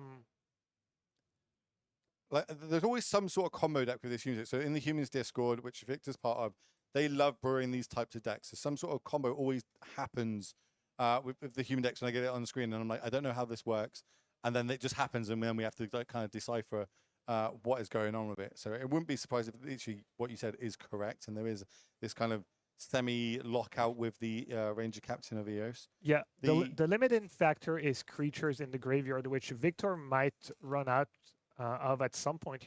Sure, the Devil comes back every turn, but I think you still need an actual creature in the yard to put that +1/+1 counter on the Devil, give it the Ranger ability, and be able to keep going. So we see there's at least one Asmo, so he's got the loop for at least another turn or 2, but he might just run out of. Here's the second food we're able to get now, which means we can get 1 Wormcoil off. So my question is, and this is what I'd call a judge, because I'm not sure how this would work. If I kill a Wormcoil and then eat it with my Soul Cauldron while it's the triggers on the stack, do they still get the tokens? Yeah, it would have to be exiled right away. Okay, so there's still another way of getting a creature in the battlefield, I guess. This is the long way. How long can we sustain this loop of EOS Captain while trying to clear the battlefield? Because at the minute, still sitting on a nice, healthy 16 points of life with 2 6/6s. I don't even hate attack, like turn at least one of them sideways at some point. Yeah, I was thinking Elias could have maybe attacked with one of the Wormcoils, because he's kind of on, like, just push some damage through, get some lifelink. You made a good point. The Wormcoils are gonna die, so that is one of the creatures a Victor can use to keep putting +1/+1 counters on the Daredevil, sacking the Daredevil, and that's what we're seeing right now. That's what he's doing. I wasn't expecting this game to be a grind fest, but it looks like it is now turned into a grind fest somehow. Not something you traditionally pick with 5-color humans, but it's not a deck that we traditionally see. And I love this kind of spin and take on it that Victor's brought. So we're going to see like everybody at home panning out. Yep, just a straight pass to turn back. I'm not allowed to cast anything. There's only... Does Ulamog? Ulamog probably wrecks that plan, right? If we're able to rip an Ulamog off the top, hard cast it. Yeah, good call. Yeah, Elias definitely looking for that Ulamog, but he doesn't get to cast his Ancient Stirrings to find it. He's really just has like 4 relevant cards in his entire deck right now. 5 relevant cards of free Wormcoils and the 2 Ulamogs. Here comes Warden of the Inner Sky. Chat. No, the deck lists are closed until we get to the top 8, which will happen tomorrow. But anybody that's going to be on the camera, we've had a nice little backdoor chat of them, so we will be able to put the 75 on the screen during sideboarding, so we can all at home see not only what they've brought, but also how they potentially could be sideboarding. So that means you got to keep watching the stream, enjoying this craziness that's happening. I've got no other way of describing it. It's just craziness, or maybe we're seeing this is modern now. What's the meme that's going around that Spike does? The state of modern or something like that. State of modern 2024. Yeah, I feel like that one gets a little overused, but yeah. Incredible to see how this humans deck, the versatility, how it can lock out a Tron deck and doesn't care about the worm calls. Elias really very few outs. Maybe can Boseiju even? He has one copy of Boseiju, a couple of copies of Urza Saga to get around range RVOs, but I'm not even sure one Boseiju is enough at this point. I guess you get rid of the Cauldron and then there's no more range RVO loop, so that would be another out. But I'm thinking of the Sky Warden. So Sky Warden, obviously you tap artifacts to grow it and scry one. And with the Asmo, you just sacrifice. You don't need to actually pay or tap to sacrifice. It's just sacrifice. So again, another little synergy here of I can keep growing my creature and then start sacrificing these to kill your creatures where I need to. This is good. This is good. Yeah, literally, Victor is cooking right now. yeah, Takara, yeah. Let him cook. And so he did. Yeah, no, really cool. And now, yeah, you said Warden. So now he's manipulating his draw steps on top of everything else, make really sure he doesn't run out of gas. But yes, you're in a good spot if you're Victor, but you also don't want to close the door as fast as possible. Elias, we've talked about Ulamog, so that would swing the game. So he's got to figure out how to end the game before Elias finds one of his outs. So now that we've exiled the Inti, and this is going to be my next question, is do our creatures gain the Inti ability now? Because we're getting some really big humans, Fali's attendants on the battlefield. If we can kind of give them one of them trample, then obviously blocks happen, we're able to kill the worm coils, all that damage just tramples over and no life is gained. I believe Cauldron is only activated abilities. It's good enough. Okay.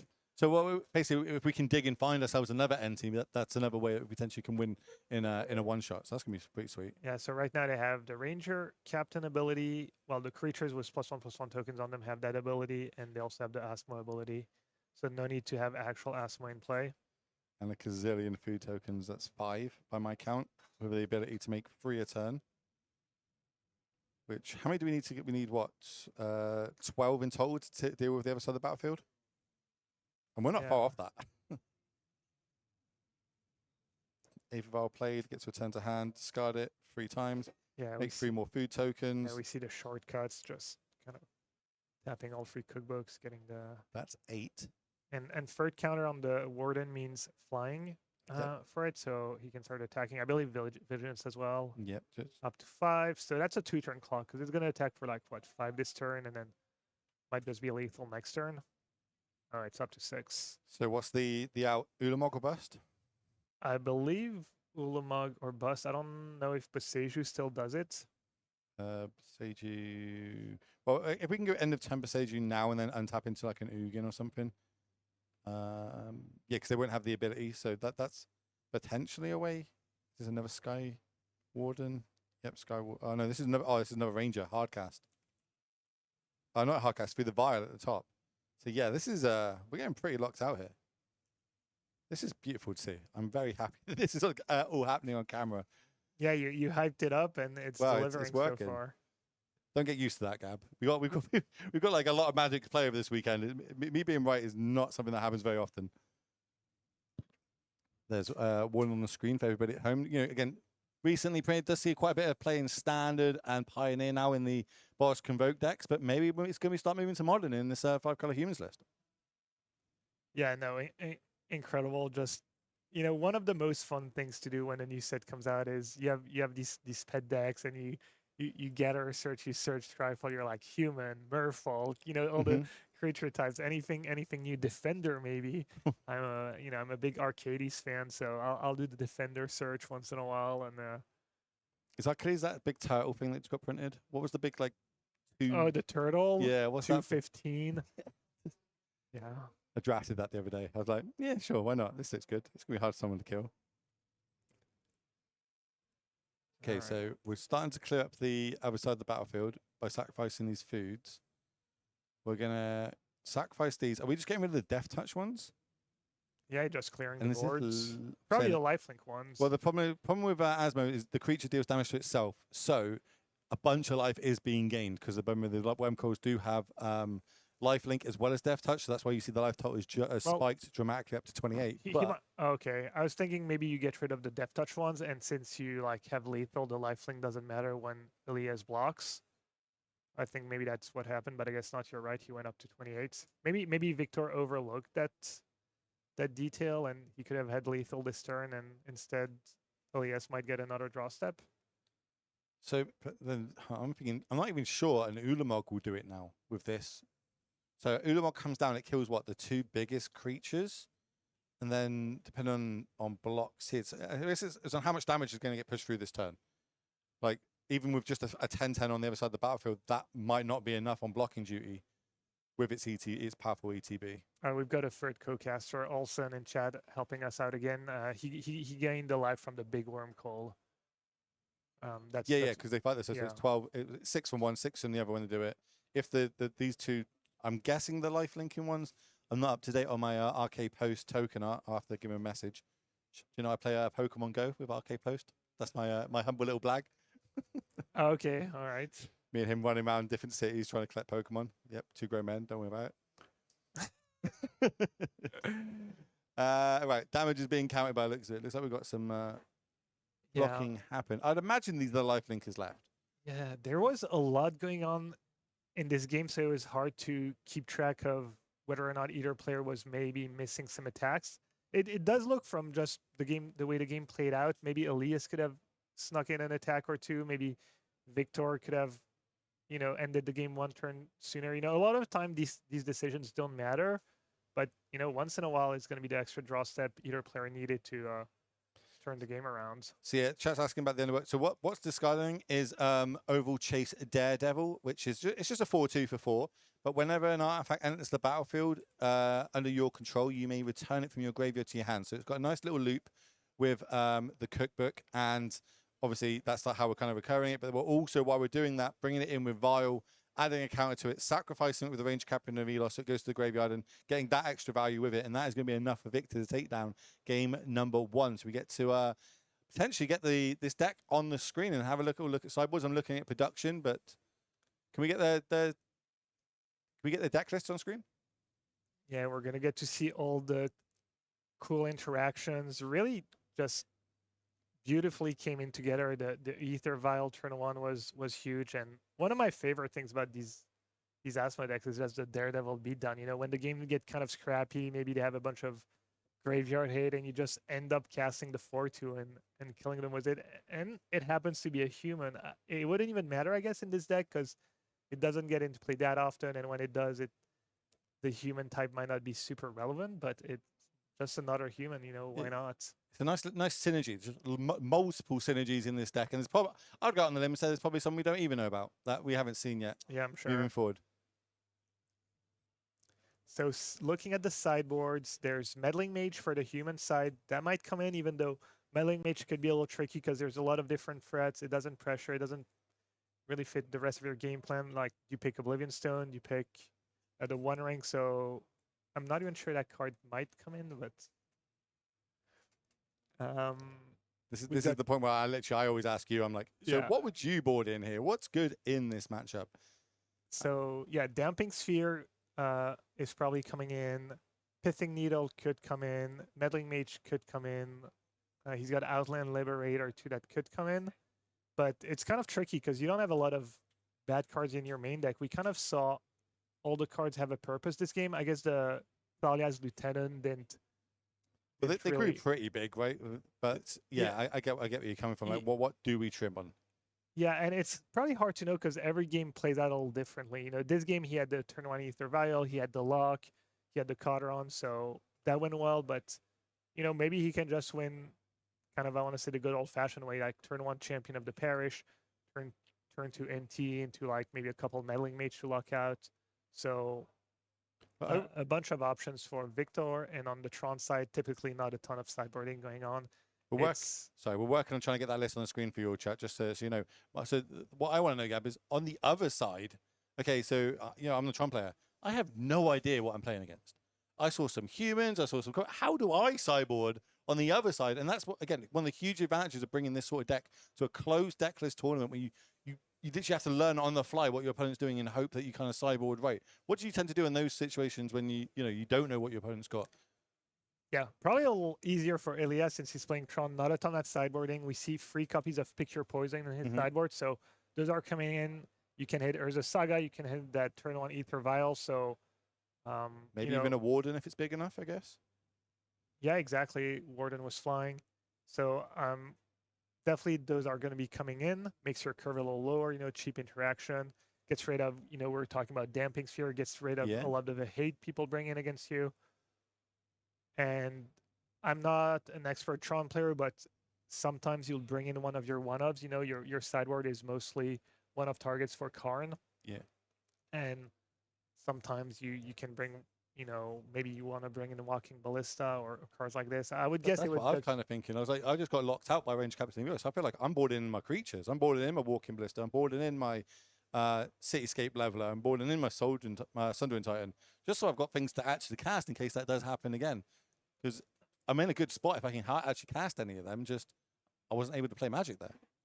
I don't think you should be too worried about getting locked out about was Ranger again. I think Victor had a really strong draw, and you have the Pick Your Poison, who they kind of help you break up that loop, because if you can get rid of some of the early artifacts or enchantments, it's going to slow down Victor. So I think you're probably better off keeping the Ballista in your sideboard. There is no ley lines or Dracos in this 5-color humans list.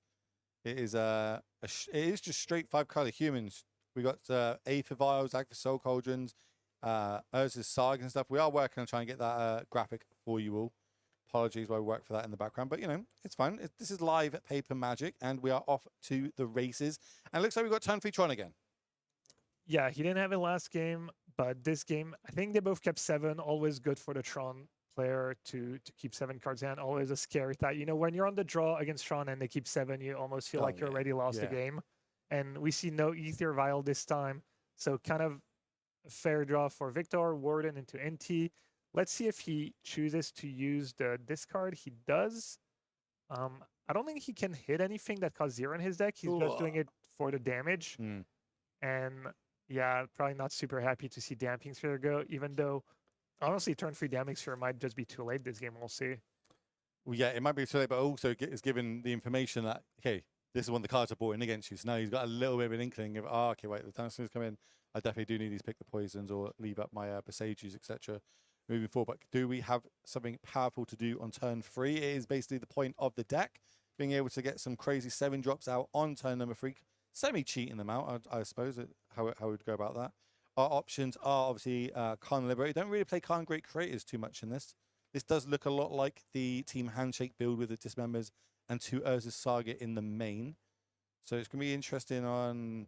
The big hit is literally Khan, Ulamog, and Wormcoil. That's kind of it, really. I suppose the One Ring. I can't really look at that. Yeah, the 4 mana cards are plenty in these spots. Whether it's Karn or the One Ring, it's usually enough to run away with the game. Do we have any ways of punishing the One Ring in this 5 colors? Looks like Elias maybe taking a look at his sideboard. That's so he might have biggest Karn in hand. indicator. The biggest indicator of I need to go look at my sideboard. Okay, cool. So there's a Karn coming down. Now what? Let's have a little look. I think he got it on the wrong number of loyalty counters, though. There we go. Free. Decided to go for Curse Totem, which stops Warden, stops Ranger. Doesn't seem like the highest impact play. Active abilities of creatures can't be activated. Very good against Yawgmoth, but I guess this stops the Ranger Captain sack ability, and we can potentially play a bit more Magic this game. It stops Warden, it stops Asmo, it does not stop NT. So, a little speed bump. He's going to lose the Karn. He makes sure Victor doesn't go too nuts with his synergies, which was always nice, but doesn't seem unsurmountable so far for the humans player. So let's see. We're going in. We're getting damage on the battlefield. I love it. Okay, this is Thalia's Lieutenant. Obviously, kind of when this was printed back in Eldrick's Moon, I want to say. Could be wrong. That block. Very good. 1/1 when it enters the battlefield. Put +1/+1 count on all humans that you control. Whenever a human enters the battlefield, put a +1/+1 counter on it. So it can grow extremely big in a deck when every single creature is humans. We're going to start turning everything sideways. Here comes an NT trigger again. Yeah, for people just joining the game, the sphere is just exiled from NT last turn. It's not actually in play.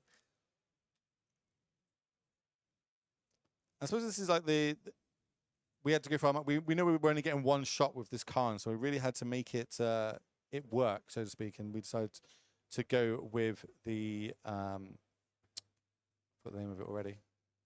Yeah, solid hit of Curse empty. He hit an on-tap land, and since he had discarded card was empty, he got to cast the Asmore for 1 mana. Synergy, value. All right, this is going to be the Worm. One Ring. The All One right. Ring comes in. The One Ring, but we never actually ever play one. It's always 4 copies, and every deck you see it in. It is great, of course. The Lord of the Rings card that was printed. I do love the flavor of it. The more you use it, the more you get tempted, the more damage it deals to you. I love that whole flavor of it. I think R&D did a great job there. This is the important question about it, though. What is your favorite art of this? Please don't Don't like the poster art, no? leave me alone. Will. Focus on the game. Just look at the screen. Just look at the screen. Protection for a turn. I don't believe Victor has a way to bypass the protection. No stomp. No questing beast. None of that stuff. So Elias is safe for a turn. Gets to draw a card. Basic forest. Pick your poison. They did come in. He chooses creature with flying since Victor doesn't have an enchantment or an artifact in play anyways. Gets rid of the warden. So a little something. We see. That is a Emrakul in hand. Emrakul. Is that, or is that an All Is Dust? You're the lore slash arts slash. I'm not. I don't do lore. I'm not good at lore. It's very very minor my lore, but I'm not bad with the alternate art cards. But it'd be very interesting if that is. I'm having a look at the list. I'm like, what could it be? I have a feeling it's All Is Dust, which wouldn't really explain the pick your poison being cast there, though. Yeah. So I'm looking at Victor's list, see if he has a way to get rid of Curse Totem to unlock his, his Asmine and whatnot. And he does have the Liberator. Unclear if those came in. Getting rid of an artifact can be clutch against. you can't activate it, though, right? Oh yeah, It would have to be. Yeah, it would have to flip flip first. it So and then yeah, attack, terrible yeah. answer to Curse Totem. It's I suppose it'd have to be the Dawnbringer cleric. I think Dawnbreaker Clerics only gets rid of enchantments. Oh, so yeah, it's not even. Yeah, so essentially, Victor probably doesn't have a way to get rid of the Curse Totem, so no Asthma activation. He still gets the empty card advantage. But yeah, his deck way less scary. Elias should be able to play the game unlike game 1. And I'm assuming the One Ring should find him answers, but you never know. I think we've got another Tron piece. That's a map picked up for the turn. 2 more cards coming because One Ring being tapped with 2 counters is going to draw us 2 more. That was definitely an O-Stone, one of them, and I think a Worm Coil Engine. So lots of ways of blowing up the board currently, I believe, in Elias's hands. It looks like all his dust coming down, and that should be the game, honestly. Yeah, that's it. All is dust with the Emrakul art. Elias at 13 was the One Ring in play, drawing him a bunch of cards. Victor's deck already diminished from Curse Totem. We're going to get ourselves some extra cards into exile. That's going to be a range captain going to the graveyard, a Urza Saga going to exile, food token made. Of course, when this resolves, it'll be each player sacrifices all colored permanents that he or she controls, which basically means you're bored if you're Victor, leaving with just a cookbook, a food, and these cards in exile aren't going to be, nothing to sniff your nose up at. Urza Saga is a real good card. Is it going to be good enough for the One Ring? Probably not, but we'll find out. Yeah. Victor decided to trade his Ranger for a food to get back the Daredevil. All right. The Saga. Right. He was trying to trigger and find an answer. Good call. Did find a somewhat relevant card. Don't expect any of it to really matter this game, but you never know. Yeah, they could just draw absolutely nothing off this. It does feel like the 0.1% win probability. If we had the advantage bar, it'd be like maxed out in Elias' favor. If I'm in a feature match area, I'm making my opponent kill me. I'm getting all the screen time I can. You know what I mean? You're a card take creator. You know about this. The longer you can be on. That's why I imagine that's the reason you play blue-white control so much, right? It's because you're guaranteed to get maximum screen time all the time. Yeah, exactly. Like no downtime in between rounds, and the weekend challenges is always nice. It is. That genuine is. Whenever I'm scrolling through, I watch it like, the end of the round. The round's still going. Okay, let's go to Gab's stream. Let's see how Gab's doing. It's good. Look, don't change. Don't change. Welcome all the raiders as well. Shout out to Bobby, UK streamer. Thanks for the raid, my friend. Hope you're doing well. Welcome everybody that's joining us here at Legacy European Championships.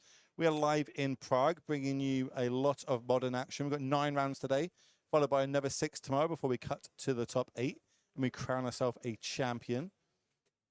We're just in round number 2 currently, so you've joined us nice and early. Go get yourself a nice hot drink, sit down, enjoy the action as we see our worm core being cast.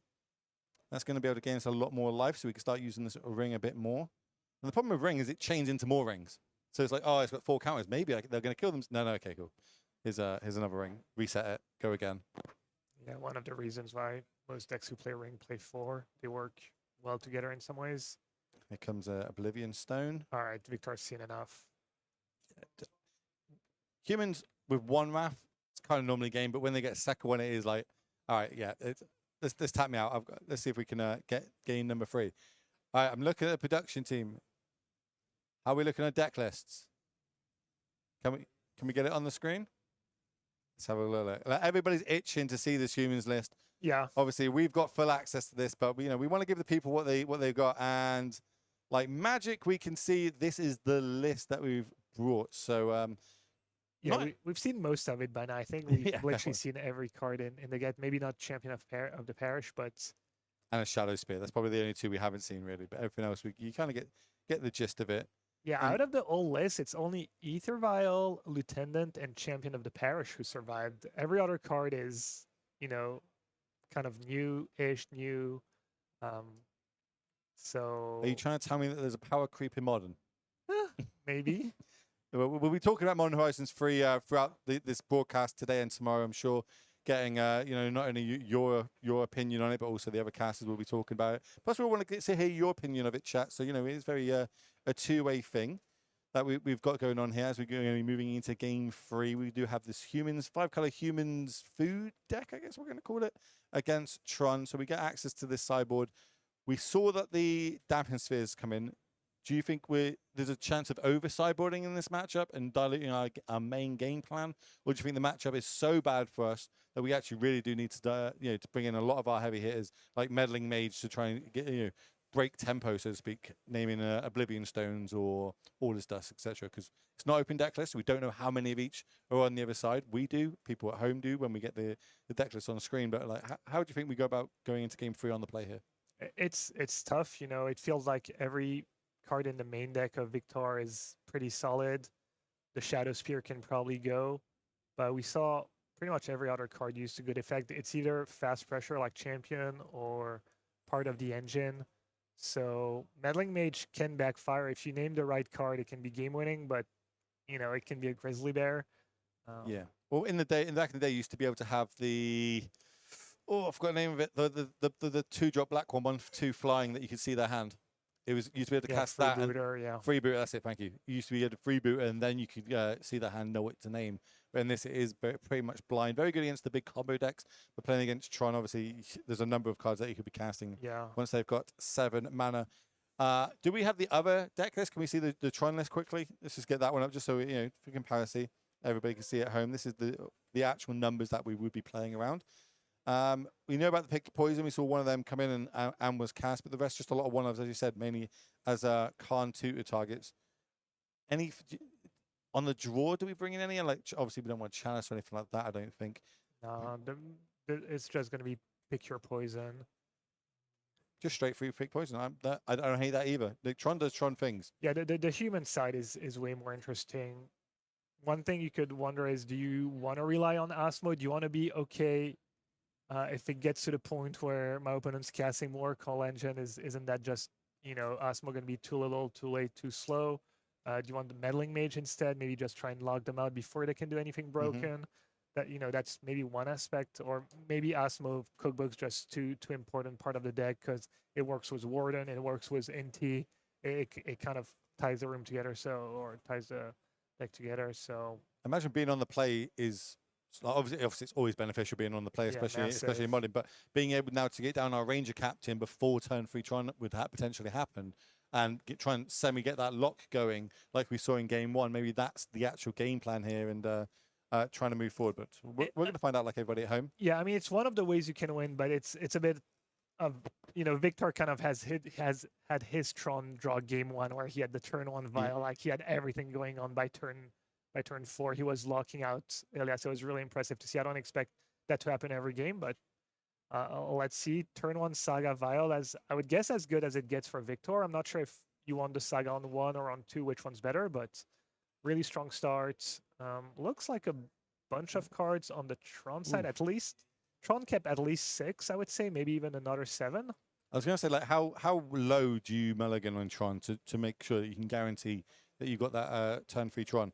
You willing to go down to 4 cards? Definitely 4. I'm not a Tron expert. Sometimes, 4 is not super uncommon. 3 a little more rare, but I think Tron players will go down to 3. And a great start for Victor. He has the turn 1 vial. He has the Saga, so he's going to get a little pressure. It's going to be interesting to see if he has a third land. I'm assuming.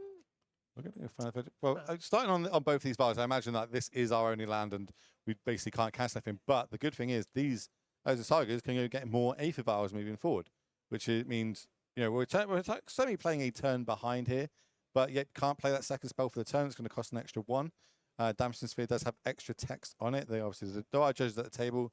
I imagine this is going to be a simple rewind of just put it back in your hand and untap the mana. Nice, just a little slap on the wrist, 1 and moving forward there. Yeah. Victor all over it, knows the interactions, and the Aether Vial plays around this perfectly because you don't cast them, you're just cheating them into play. So the more we can get, the better it's going to be. But we did see that Beseiju, the one of go to hand, getting found off that off the stirrings. So maybe that Damaging Sphere is not going to be around for too much longer. We do need green mana to fire it off. Do we like just setting up our mana first, so then we can go end of turn, untap, and have a bucket load of mana, or do you want to fire it off as soon as we possibly can, potentially next turn? The Beseiju depends, I guess, but yeah, I'm assuming the sooner the better. Okay. Kind of interesting. I wonder if, not sure that's going to be relevant, but the humans deck might literally not have a single land to get was Beseiju. We see 1 basic planes actually, the 1 basic. Deck building 101. Yeah, just basic planes. They don't play that many land. 1, 5. Ooh, the one of Pithing Needle that we mentioned during sideboarding. And you know about the Beseiju in hand. I imagine it's naming Beseiju. Might be. Especially as it's a look, because it's a read. Probably the way the Elias is reading the card, he's checking, oh yeah, it does work on Beseiju. Channel ability is an activated ability. So if that's what's happening, it's pretty sweet.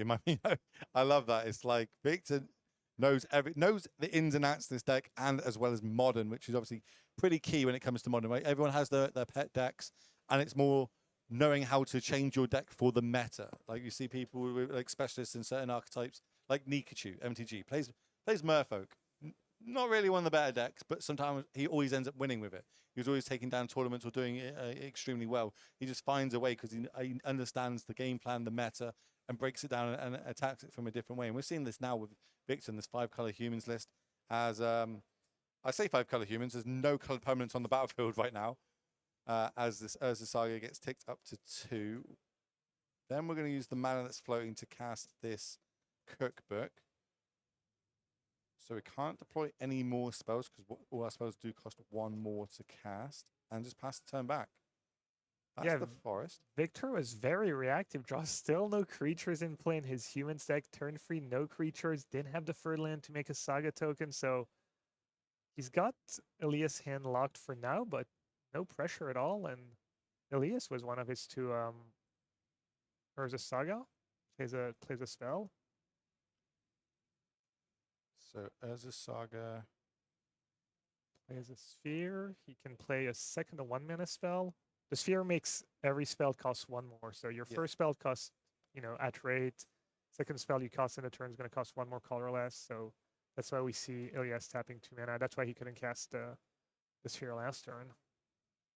End of turn, activate. Okay, Aether Vial. Does have a threat, and one of the better ones was Cookbook, NT. So things about to get real ugly real fast for Elias, and it's going to be interesting to see if he can somehow wiggle his way out of the soft lock, the Damping Sphere, Pithing Needle, soft lock.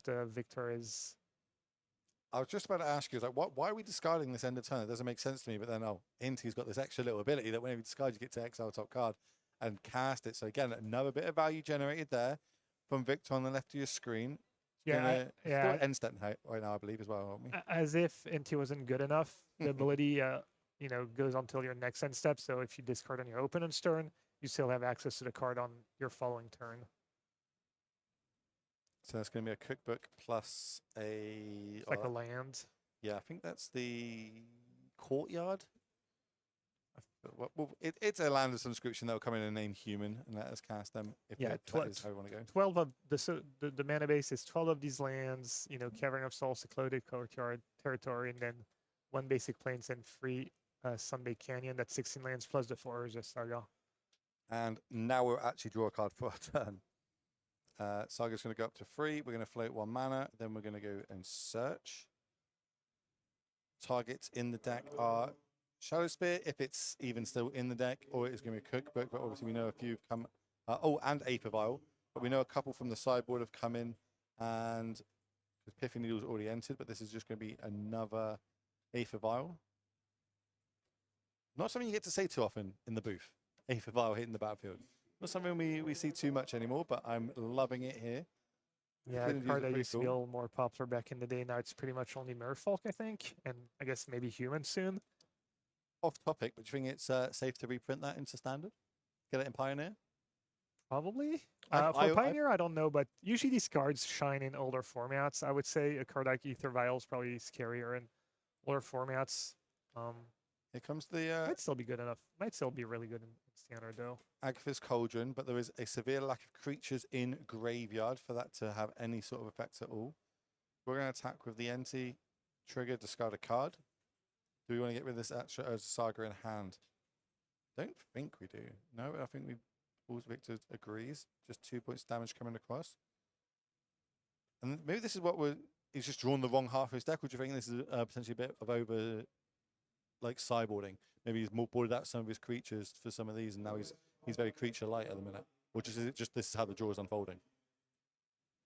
I don't think so. I think it just looks like from what we've seen, he only brings in the 2 damping sphere and the needle. He just happened to draw a lot of his, salt, cauldron, etc. So I'm looking to see if there's another needle in the deck, and there isn't. No, there's not. That Livingstone's looking super threatening. Just 1 mana. He's 1 mana off. He's got the spheres too. He can sack for extra draws if he needs to make his land drop. So yeah, if I don't have that 5th land in hand right now, end of turn, I'm cracking both of these. I am digging to find that 5th land. Yeah, a game that was looking kind of decent for Victor, but not able to find a pressure, missing that 3rd land drop, not able to make that first Urza Saga token. We see that token would be like 8/8, 9/9 right now, so that might have been what decided the game there. Just unable to hit 3rd mana turn 3, and now it might just everything Victor does might just be too late. Unless a Liberator has coming out sideboard, I guess. If we can find a Liberator, get Liberator on the battlefield, that would save us for a turn. But if it's even in the 60 that Victor has shuffled up and presented, and it doesn't look good for Victor, especially with none of these things being cracked, end of turn means potentially that 5th land drop is already in hand. 1 mana is going to start going to float while we go search our deck, find ourselves something CMC 1 or less, which is probably going to be, is it Sphere or Star? Which one when you don't have to sack to draw the card? It just has to go to the graveyard. Star draws you no matter what. Sphere I think it's Star. Yeah. So I think we're going to get a Star here, right? And then that would make sense, yeah. Well, but both works, right? You can still you can just chain them and gain the mana. Yeah, that would make sense. Neutral. But how do we rebuild? 1 card in hand. I think it says a Saga in... No, the Saga came into play this turn, so 1 unknown in hand currently. 1 floating. So that means we do actually have to blow it this turn, though, right? Because otherwise we won't have the mana. Pay 3 mana, crack 3 of these. Gain 3 green mana in the pool, I imagine. Or actually, we've currently got 4 mana in the pool. Okay, so we're going to discard the Range Captain of Eos into the graveyard. We do have an Agatha's Soul Cauldron. So that's going to be, yeah, I think he's just got, like, we're just shortcutting here. I've got 4 mana. I'm going to tap the extra one. That's my 5th mana. I'm going to blow this. Don't worry about all your triggers because you're not going to have anything left on the battlefield. And now Victor's just got to look at 2 lonely lands. Not even the ability to make constructs end of turn unless this... Well, another Saga. I spoke too soon. We can make constructs. Victor did hit probably the best card he could have hit in his entire deck. That second Damping Sphere. I don't think it's going to be enough, but... yeah, I guess we know about the Boseiju in Elias' hands. So just going to slow him down a tiny bit. It's going to get him a Plains into play, I guess, which is nice. But Elias was a full grip, what, 6 in hand, 7 in hand? I was going to say, it still hasn't managed to complete Tron yet, but then obviously we drew the Silver Scrying, so yeah, that's going to happen. Obviously, all the old bordered foil, pretty nice. Yeah, Elias' biggest enemy might just be the clock right now, but I'm assuming he should be fine. 2.5 minutes and plus the extra turns. You don't spend too much time shuffling. So. Does have lots of that's the thing with this deck, right? Is once it gets a threat, that threat will win quickly. If that's Karn with Walking Blister, Ulamog by turning things sideways, or just Ugin tick up continuously and then eventually ultimating. So, you know, you're an expert at this. 2.5 minutes on the clock. You know, finishing the game with 1.5 minutes left or something like that. We've seen you do it multiple times before. Oh God, booth abuse, trying to make fun of my pace of play. No, I love it. I love it. I think more people should do it. Just not play when you're against me though, because I'll just point out I got no draws with blue-black control last Pro Tour. I got no draws in Sophia That's what I mean. last You're a Pro with master blue-white control. People need to take like watch your stream and see how you do it, so they don't fall into that draw bracket. Gonna do a little like myth busting this weekend. It's fine. Give me stick. Give me all the stick you need.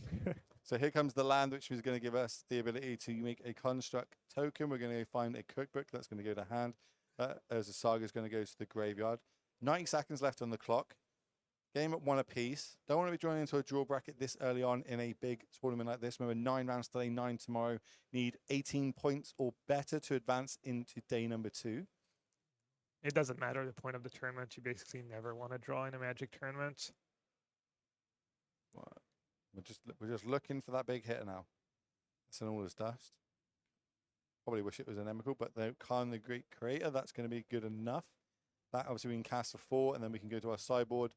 We've got options like Cityscape Leveler, Walking Ballista, or Sundering Titan as ways to close out this game relatively quickly.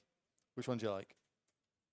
Maybe first one of the big mana creatures, and then maybe next turn, if it's an option, Ballista to, you know, cast a big Ballista, grow it, untap, grow it, try to one-shot, pretty much one-shot Victor. Well, if we've got 7 mana, so we can't do Titan, we can't do Leveler, so I imagine it might be a 3/3 Walking Ballista this turn. You got Leveler. That's 8 mana, right? Yeah, 8 mana. And I think we've made our land drop this turn off the Sylvan Scrying. I think so. Maybe he has 2 towers, so he has 1 floating, or no, that's already counting. No, yeah, the 2 towers, the one's untapped currently. Yeah. But no, we'll see. Skip Lever go in hand. So 3. Here comes the star. Crack it. Yeah, it's possible to have an extra We'll minute because of the judge call on the Damping Sphere earlier. No, I think it's well, yeah, maybe they haven't updated it yet.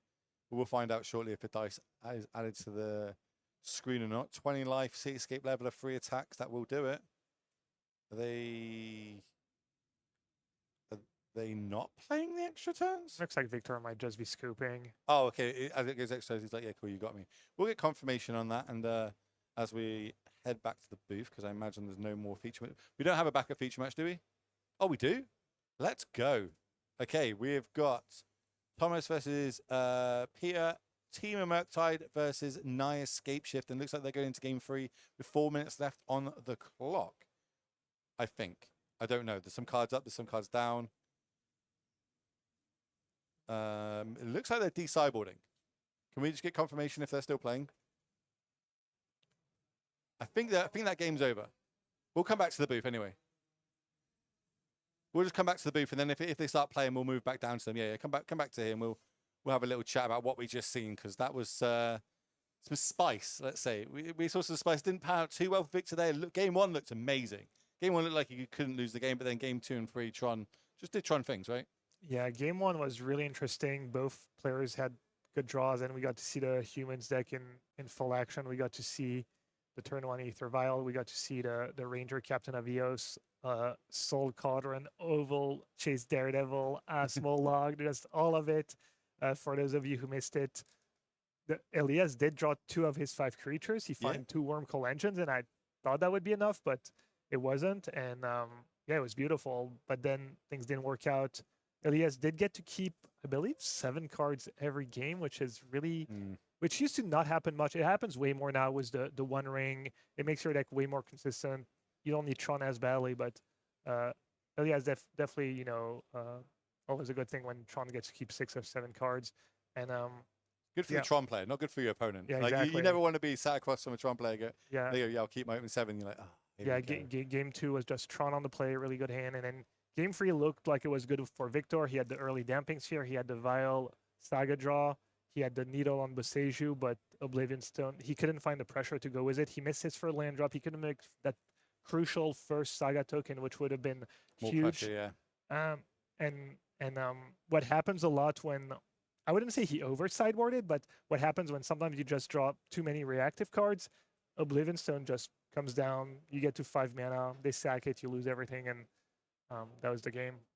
Yeah, I wish we'd bring back a Max Rider. I just want to see Max Rider in some modern decks these days. You know what I mean? It'd be pretty cool to see. I'm just finding out how much longer is left in the round chat. Obviously, we don't want to give you like a 20-minute break or something. There could be a game out there with a 20-minute extension. So I'm just getting confirmation on that. Until we do that, you know, you can ask us some questions. We've got literally Hall of Famer Gabriel Nassif. Not on his own stream. We managed to take him back to our stream because he did cover me last time when I lost my voice, which it happens. It happens. It's never happened to me before. It happened then, but you know, you covered me. Did such a good job. I was like, I want to be back in the booth with that man, and here he is. So if you've got any questions for Gab, you know, my normal question when going to these big events, because you've played at every level, right? You've played at Worlds. You've got one of the best highlight moments of all time in Magic the Gathering. Don't look up like you didn't know which one I was talking about. You know which one it was. It was I still watch that back now, and I was like, when I try to show people about Magic, I'm like, look at the variants. Look how like any other number he just dies. It was so cool. If anyone doesn't know what I'm talking about, go and watch it. It's on Magic history of best top decks or something like that. You'll see it. Everybody knows what it is. If you know, you know. If you don't know, you need to know. But how do you approach decks building for these large sort of tournaments? Let's go with closed deck list. So open deck list, you got to build things slightly different. But for closed deck list, do you like to go with what you know and you trust and you favor, or do you like to try and attack the meta and just bring the best deck? How do you go about it? I've actually not played a paper closed deck list event in a very long time now because of the change of rules. Yeah. But I guess Magic Online is somewhat closed deck list. I'll usually just play what I'm comfortable with, what I've been playing. You know, in Modern, such a wide open format, it's hard to get really good with every deck. And knowing your deck, knowing your sideboard plans, etc., knowing the matchups is really important for this format. So, you know, some people are more willing to get out of their comfort zone, and if they see something that looks strong, maybe switch to that. But, you know, preparation is key. I would have maybe played Goryo's this weekend. Goryo's or Almnaf is the 2 decks I've been playing. I enjoy these decks. They're fun and somewhat interactive. And you know, Living End used to be one of my go-tos, but that deck's probably got, you know. We've got Sodak's in the room playing Living End. You know what I mean? Like, okay, yeah. He's the master of the graveyard strategies. Decided this weekend, you know, after speaking to him, he thinks not a lot of people are going to bring in graveyard hate. So he's like, this is my time to shine.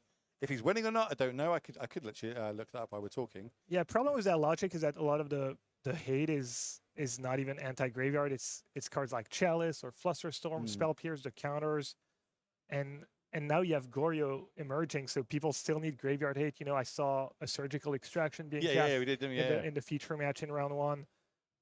You know, people still have their Urza Saga digging for lanterns or relics or whatnot.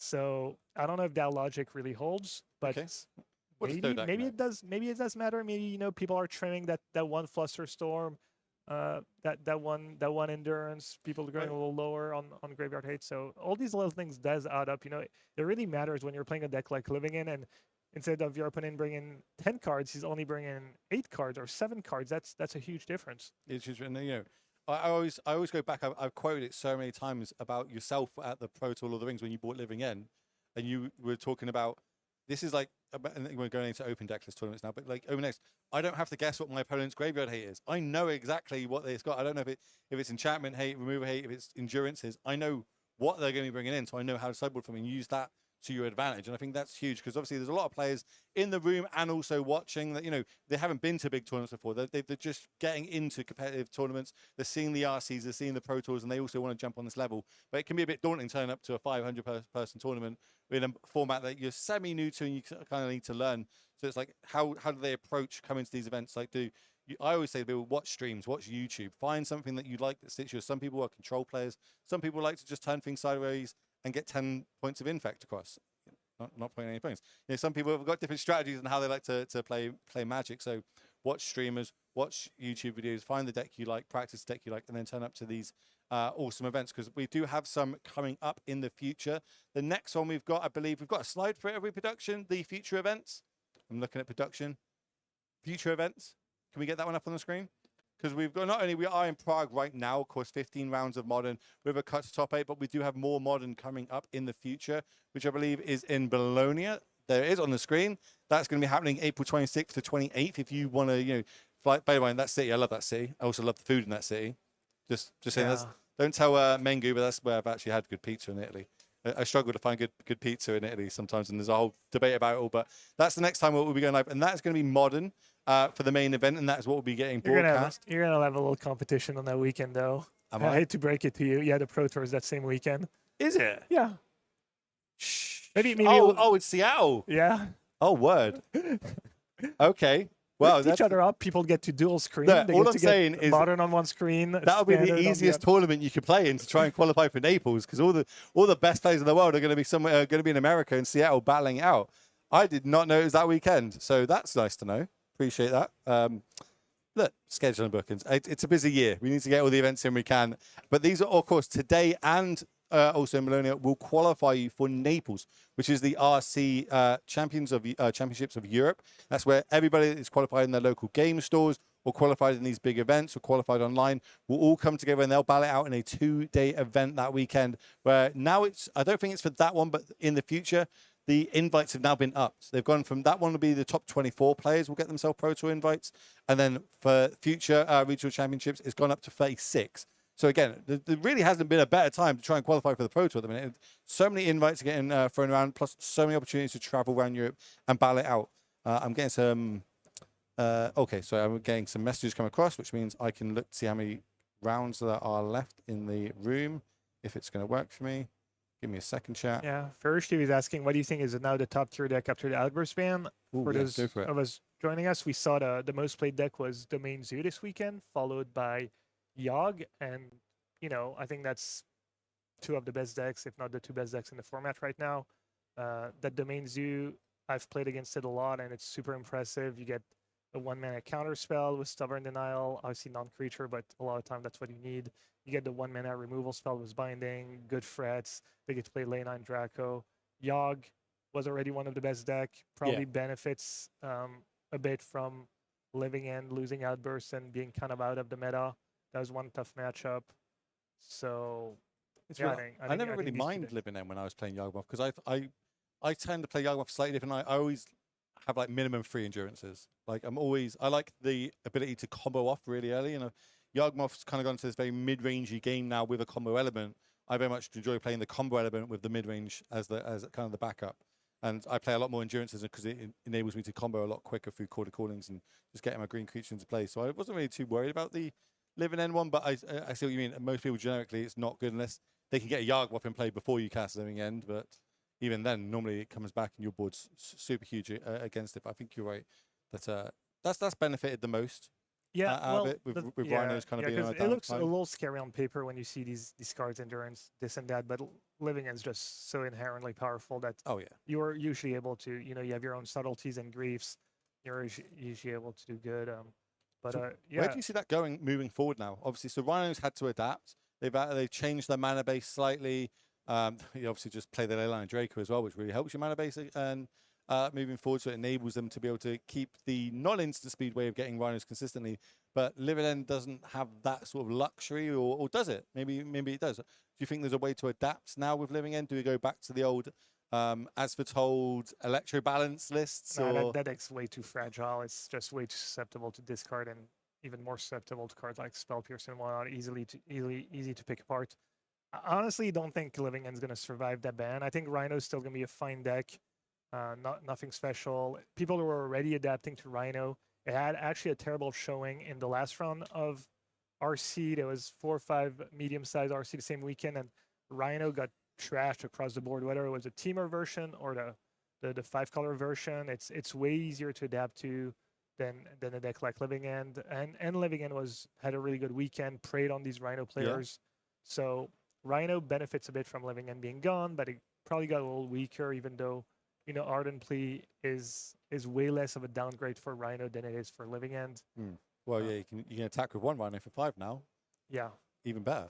so it's more going to be I think like how Living End being gone impacts people's deck choices and impacts the metagame. But there's so many decks, it's hard to say if it's going to be that big of a shift besides just Living End being gone.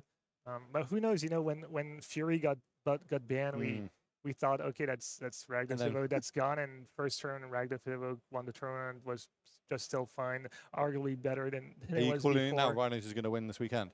Is that where you're going? I'm happy to go with that. I think it'd be cool to see. I don't have a ton of confidence in Rhinos right now. I was gonna say it'd be more fun if Living End somehow still had, it's only 5 players, but if one made the top 8, maybe won the tournament, if it still had like 55+% win rate, I'm gonna have to see it to believe it though. I'm not a believer right now. Well, luckily you're in the best seat in the house to try and see it and believe it. A couple games left in the round still, so if you do have any questions for Gab, make sure you throw them in the chat and I'll ask them to him. I want to know what you would have played this weekend. If you were not sat on this, if you sat out there with all the other 556 players, what would you have brought? Yeah, it's always hard to say because I wasn't preparing for the tournament, so I don't that's really know. but how long do you normally prepare for a tournament for then? Let's go that way. If you knew you were playing this weekend, at what point would you have started playing? Because I've seen you playing a lot of standard for obvious reasons. Yeah. You're going to be going to the Pro Tour in Seattle. I think I would have probably just played one of the 2 decks I've been playing recently. So either Omnath or Gar's Vengeance. Let's see. So Domain Zoo is actually a fine matchup for Omnath and probably okay for Gar. I don't know. One of these 2 decks, they're fun. They're powerful. It's also strategies right? Like every strategy. Let's be honest. You play so much and you played for such a long time. Nothing's like a shock to you to pick up. But your go-to is these kind of these control-y sort of or you got Goy isn't really a control deck. I suppose it's more of a mid-range combo deck. Yeah, maybe.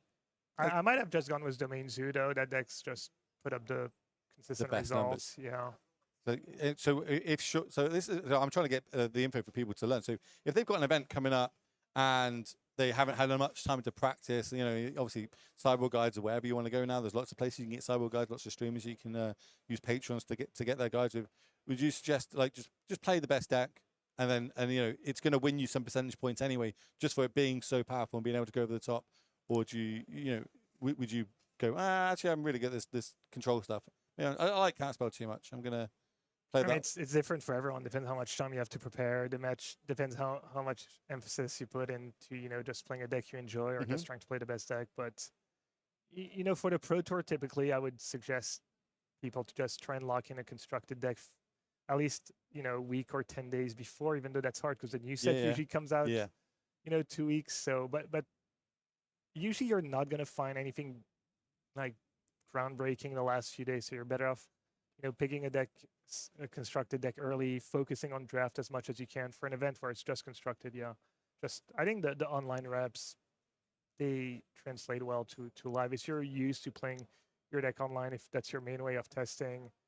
Do you prefer testing? Obviously, you're on one of literally the biggest teams in the world, right? Yeah. So when do you all go to testing houses still? Do you do a lot of it at home, remote, and then like a week before the Pro Tour, you'll go out and do a test house? Obviously, your team literally just won the last Pro Tour. Seth Manfield managed to take that one down. 2-time world champion Seth Manfield. Don't want to brag. He's kind of a big deal. He's a nice guy as well. But like, how do you order? And I'm literally spinning off topic again here, chat. Oh, I've been told it's the end of the round, which is sweet. So we can end after this question. But how long do you prepare for a Pro Tour with draft? Like, because I say the set isn't out yet. You can't prep for it this early. It comes out what, 2 weeks before, 3 weeks before the set? Yeah, ideally you want to get a lot of constructed testing out of the way, or as much as you can out of the way. It's always hard to do so because there's the new cards, but and then you can focus on draft, and so maybe we'll try to do some constructed. Like right now, the new set's not out yet, Thunder Junction, but I'm playing some standard. Then when the set comes out, ideally draft a ton, and then go back to standard and constructed when we're in house playing against each other. So yeah, just kind of try and do that. Before we go, I just need to know what's the sub count that we need to get you to wear a yellow cowboy hat at that Pro Tour? Oh, I'm gonna wear the yellow hat again. I actually had this. No, I'm like a full cowboy hat, like a full cowboy hat that we just spray. Yeah. Well, how many subs do we need on your channel? Just throw it out now. I don't do sub goals. I should. 2,000 subs, you do it? I would for 2,000. Oh, okay. He said it. Okay. Right. That is going to be the end of round number 2 here live in Prague. We're going to jump out. We're going to get the casters in for round number 3. So make sure you stick around and don't go anywhere. See you shortly.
Welcome back to the Legacy European Tour. We are here in Prague from the Grand Open qualifier, where players are trying to secure a place in the regional championship. Top 36 will be able to do so, and the winner will get also this amazing trophy here and be crowned the Grand Open qualifier champion here in Prague. Let's take a look here at our meta breakdown and see what our players decided to bring today. After a recent ban of Violent Outburst, we see here Domain the most played deck. Does this shock you, Martin? Uh, I don't think I would say I expected Domain Zoo to be the most played deck, but it is a little bit of everything. It's a mix of a lot of different decks. Nothing is overrepresented, so I think that's perfectly fine, perfectly reasonable looking numbers. Domain Zoo being number one, I think just a very well-rounded deck. Doesn't really have any great weaknesses. It would be a deck that I think I would also personally register for the tournament if I was playing myself. So not shocked to see it number one, but it could have easily been, we have Mod or some other deck. So yeah, pretty healthy looking metagame, reasonable numbers. What I want to see is how many rhinos do we have? I think I have to go down to like number 10-ish. Domain Rhinos number 17. So what happened is a lot of these decks replaced the Violent Outburst with Ardent Plea and added white. You can also add Leyline Binding. You could even add cards like the Fairy Time Raveler or something else from white. So still a decent amount of rhinos. I'm very curious to see how the numbers translate into day 2, if the deck is still viable. Because I mean, Outburst was great, and you can also sit on cards like Fire and Ice and Force of Negation, and then end of turn, Fire of the Outburst. Doing everything at sorcery speed is very different, but the deck is very much a tempo deck. It's not a deck that necessarily needs to do it at instant speed, like Living End, for example. Like being able to wrath the board at instant speed, that's a huge difference from having to do that on your own turn. So I'm curious to see how that plays out. I'm also curious to see, and our players decided to adapt. And I'm also curious to see tomorrow the win percentages of each deck that we see represented here on day 1. But now our players are ready, and the most played deck here represented at 2-0, Stefan piloting Domain Zoo versus Orzhov midrange. And what is this Orzhov midrange piloted by Marios? Yeah, so Marius is running basically an evolution of the Ragdos scam deck. After Fury got banned, a lot of people are speculating, okay, well, is Ragdos dead? How do we go from there? Do we add a different color? Do we switch the colors? Do we go black-white? And it turns out black-white is a deck that we've been seeing in small numbers at some of the last couple of tournaments. I think last time we had a player with cards like Stoneforge Mystic. It was mostly just like black-white good cards plus Grief, Solitude, and Ephemerate. So this is the same shell. You also get to run some of the best cards in the format, like Orcish Bowmasters or sometimes Thoughtseize. This deck we can tell you is running Mana Tithe, which is a great card with closed deck lists. On the other hand, Stefan is running a very default-looking list of Zoo, just the usual, Wild Nakatl, Territorial Kavu, Scion, Leyline, Stubborn Denial, Lightning Bolt, Tribal Flames kind of stuff. So nothing unusual there. One of the most solid decks in the format right now. And you were saying that the Domain Zoo deck that we see most played with 66 copies here today, it has a different variation. So some have the more traditional Zoo, some are more like the Murktide but without Murktide, and some Zoo pieces. Yeah, we saw that in the first round. The high profile Italians like Andrea Mengucci, like Marco Del Pivo are running this deck here today. It's basically a Murktide shell with Counterspell, Preordain, Expressive Iteration, but with Leyline, Scion, Kavu, and Leyline Binding as well, because the mana base allows for that. So yeah, well, we're gonna see which version ends up doing the best. But here I'm certainly curious to see how the Orzhov midrange deck plays out. Obviously, Marius would have been a lot happier to open on a Grief plus Ephemerate or not that after all, but instead he has a little bit of a slower draw with Giver of Runes. Perhaps he has more interactive cards in hand. Keep in mind, this is a tournament with closed deck lists, so neither player knows what they're up against. They don't know if they should be mulliganing, into a Thoughtseize. Is my opponent on a deck like Amulet Titan? In that case, I would really like to mulligan for a hand disruption piece to make sure I can take your Amulet. Is my opponent on creatures? Like, should I be looking for Solitude and Ephemerate? So a little bit of a guessing game here. So perhaps Marius is sitting more on a creature-heavy hand, expensive hand, kind of. Yeah, only 2 lands available so far, but already down to 11 lives. So Stefan able to deal some damage there. Yeah, I expected something like an Orcish Bowmasters at the end of turn for Marius. Instead, he fetches the Triumph. So that is, I believe, the Sultai Triumph. That probably tells you that, yeah, that if you are running this, then I can expect either Leyline Binding or maybe you're playing Black-White, but also with Leyline of the Guildpact and Scion, just for good measure. We have seen a lot of people just adding that combination of cards to basically whatever deck in the format you can think of, whether that's Murktide or Jerry Thompson recently did really well with a Glorious Vengeance deck mixed with Leyline and Scion in the same 60 cards. That really tells you how powerful that combination of cards is. And Gix, that's a card that I really like in Standard. I've been really enjoying playing blue-black mid-range. Oh yeah, that deck is really good. Yeah, with all the flyers and you're sitting on counter spells. But in Modern, that's not a card we typically see.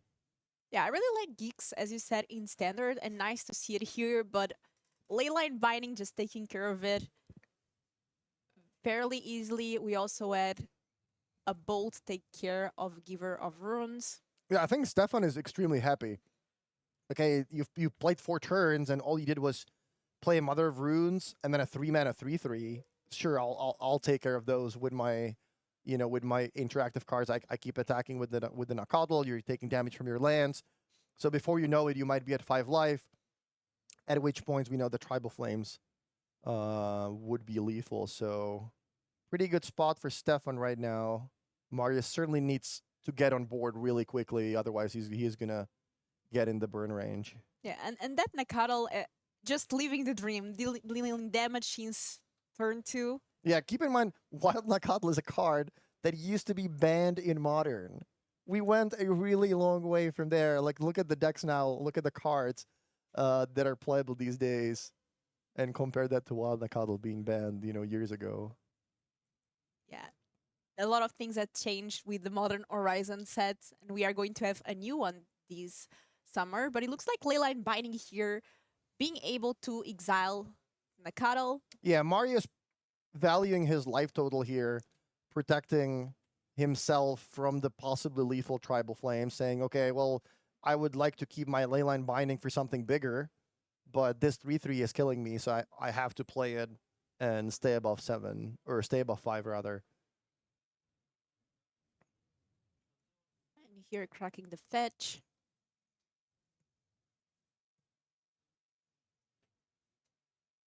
And this Zoo deck really consistently gets access to these 5 different mana,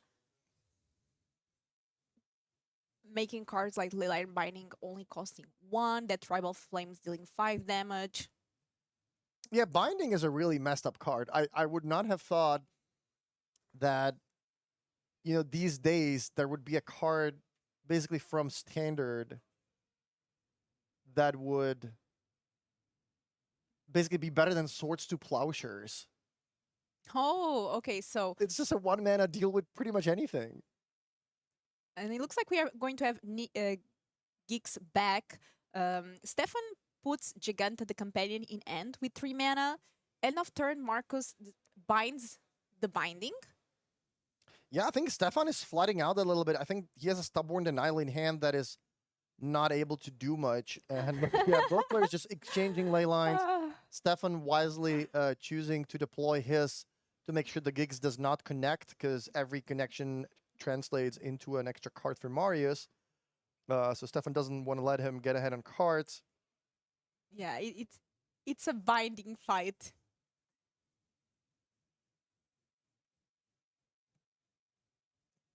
And we see here Grief being played. Oh no, that's a Oh, Void Walker, yeah, Walker, yeah. yeah. It does look very similar. I was also thinking, wait, why are you tapping 2 mana to cast a 4 mana card? But it is a Void Walker. Yeah, it is. It is. Yeah, Stefan flooding out quite a bit. Like, this Zoo deck ideally wants to stay on 3 lands, maybe 4. The 5th one is okay sometimes to cast Giganta, but you would obviously prefer to draw more gas instead. This does let him cast Giganta and keep up 1 mana for the possible Stubborn now to protect it, though. So at least he does have that option available. Yeah, and fetching first, that certainly tells you that this is coming.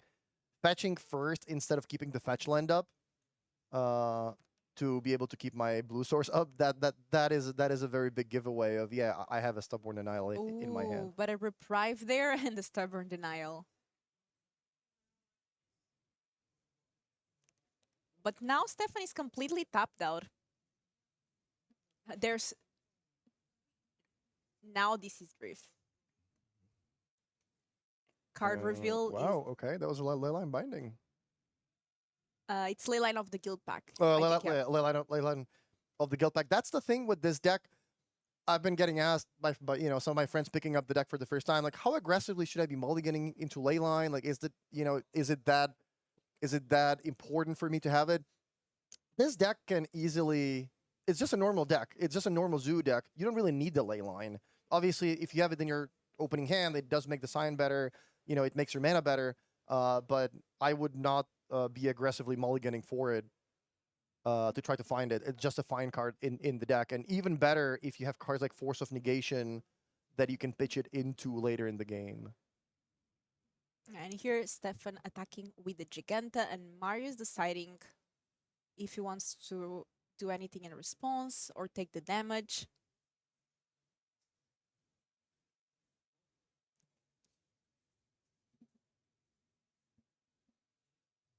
If Mario takes the damage, that means that a top deck Tribal Flames can make it, or even Lightning Bolt. Yeah, tough situation for Marius. I think this is a great, a very hard strategic decision. But at some point, you have to decide, like, am I playing not to lose, or am I playing to try to win the game? If I chum block here with the Grief and only leave myself with a 3-power creature that can attack twice, sure, I'm gonna be dead to a top deck Lightning Bolt. You had no cards in hand previously, but I mean, that's a very small chance. Should I be trying to win? Trying to take 5. Maybe you draw a land. I draw a creature. I can chump block next turn and present lethal. Marius decides to take 5. Takes the Lightning Bolt and dies. So yeah, I mean, it was a good game. I felt like Stefan was controlling things a lot in the beginning. Then Marius was able to catch up with the Leyline Bindings, and in the end, Stefan getting that Lightning Bolt top to be able to finish off the game. And I feel like there's where Stefan's Zoo deck also shines, to be a bit more aggressive with the Nacatl, with Tribal Flames, with Bolts.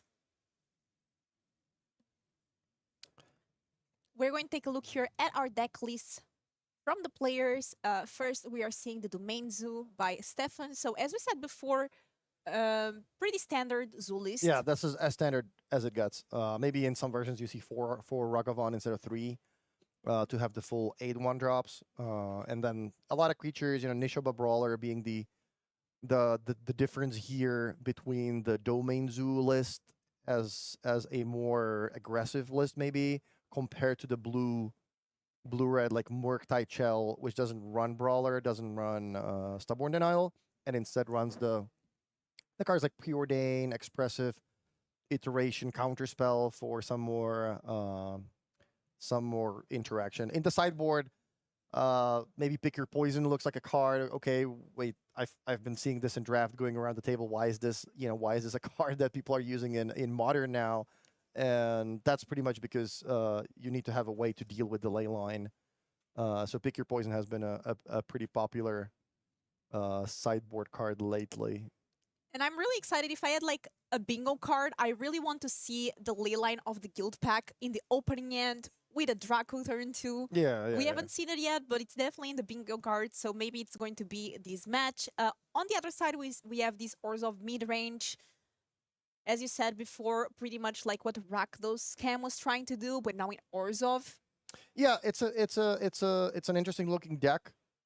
I really like the Stoneforge Mystic that we saw in one of the past events, because that's another very powerful card, very powerful turn 2 play that you can make. And if I imagine my opening hand, Thoughtseize Stoneforge, for example, that's a great combination of cards that lets me do something really strong. Here Marius replaced Stoneforge with a Reprieve, so he is more interested in interacting with the opponent. But he does have the same shell of Grief, Solitude, Ephemerate, Not That After All. So in his opening hand, he's certainly looking for that Grief with the Scampies, maybe a Thoughtseize. The interesting thing about his list is the 4 leyline bindings. That really tells you how strong the card is.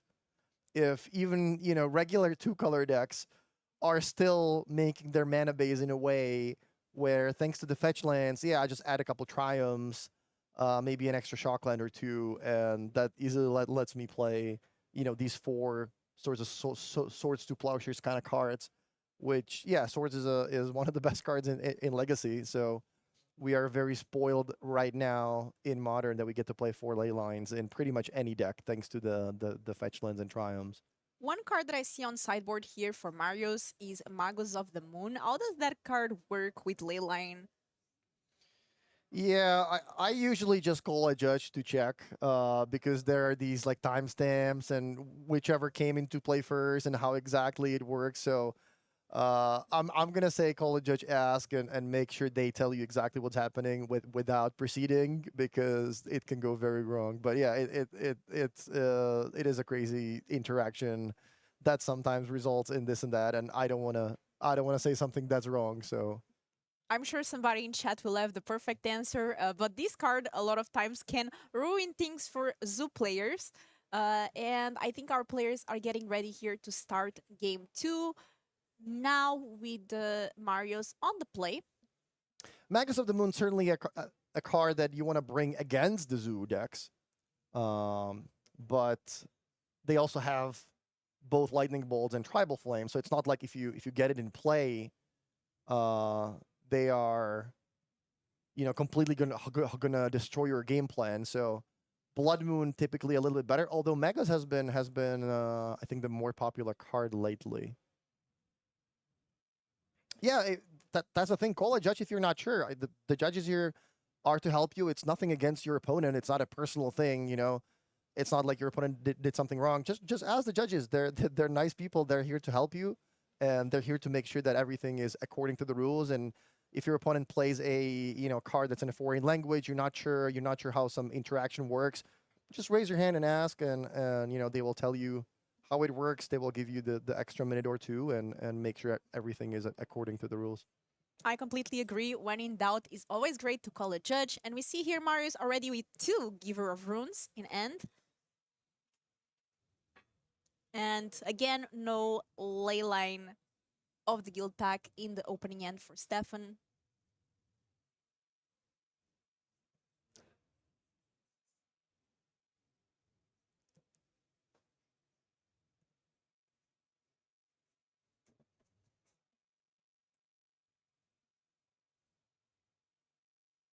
I wonder if there's a different 1-drop you can run in the Orzhov deck, because Giver of Runes it's okay, but I would want something maybe that attacks for a little bit more, or has maybe like slightly better utility. But I can't really think of anything off the top of my head. And we have their Akavu already as a 5/5.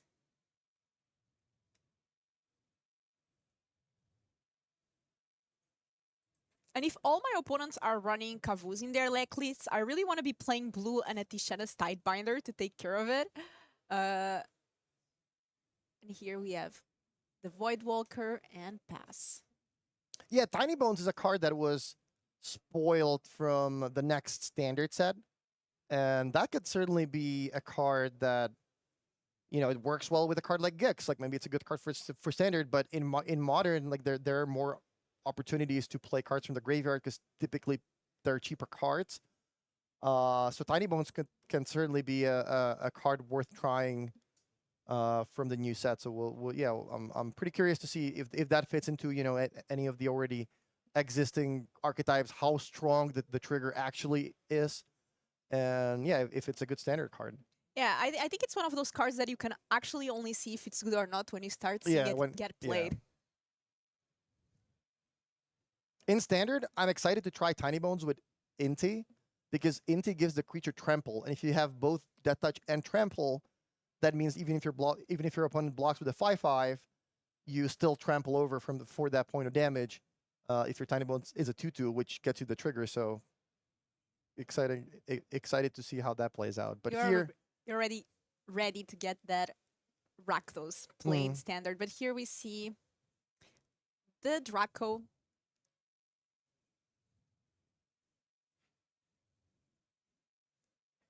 Kavu attacking, looks like Giver of the Runes blocks. The other one gives it protection. Yeah, they basically give protection to each other.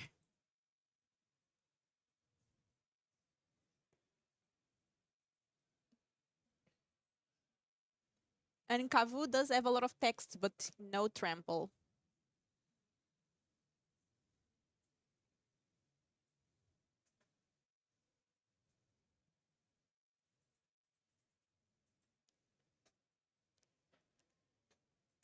And it looks like we have a Solitude pitching another Giver of Runes. Yeah, triple Giver draw. Giver is not a card you want to draw in multiples. It's not great against the decks that don't really interact. Obviously, if you play a deck with Lightning Bolts, you know, that's fine to play that on turn one to try to protect your creatures. But so far, Giver has looked a little unexciting. Here, Marius does have the Ephemerate. Wow, but Stefan is ready with a Stubborn Denial. So no multiple copies of... Wow, okay. Another one! Taking care of that Kavu that I will correct. He did have trample because of Draco. Okay, that's a huge swing in the game. Stefan was probably thinking, okay, I'm safe, sitting on a Stubborn Denial. I have a 5/5 in play. I have a Scion. You know, things are looking great. And now there is a Solitude with Ephemerate dealing with Stefan's board completely. He can't really even play a creature here because the Solitude can get blinked again next turn. That was an insane swing. Yeah, and I think Stefan only has Draco and lands. Yeah, there's another Stubborn Denial. And just goes to show how these Orzhov mid-range deck can also do very powerful things. Okay, so we have the Draco there. And Nishaba Brawler. So he does offer the creature to the Solitude. Marius does bling. His Solitude comes back and deals with the Scion.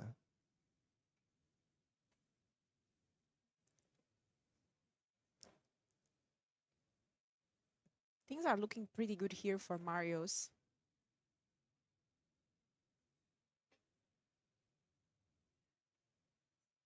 Attacking with the Voidwalker. Wow, Mario's hand is Grief Ephemerate. So if Stefan plays more creatures, he's going to be able to blink that Solitude again. If Stefan just sits on, you know, whatever interactive spells he might have in hand, Marius might be able to just grieve him multiple times in the upcoming turns. So here another Draco enters the battlefield. But we see Stubborn. Okay, that's a really important Stubborn Denial because otherwise Stefan would have lost his board again to this 1 mana spell. So this is going to make the game a lot more interesting. Yeah, so now Stefan is 2 creatures, but on the other side, Mario's does have that blocking synergy with both Giver of Runes. Ephemerate is absolutely incredible in this deck. Like being able to ephemerate Grief or Solitude against a creature deck is an insane swing. And I think Magic is great when these types of cards are playable. Like it creates, you know, interesting scenarios. It incentivizes creative deck building, you know, comes into play abilities. Obviously, you know, Grief, I would be rather if we didn't have these free cards that can sometimes create a very annoying start for the opponent. Like Grief, turn 1 with Ephemerate is not fun to play against.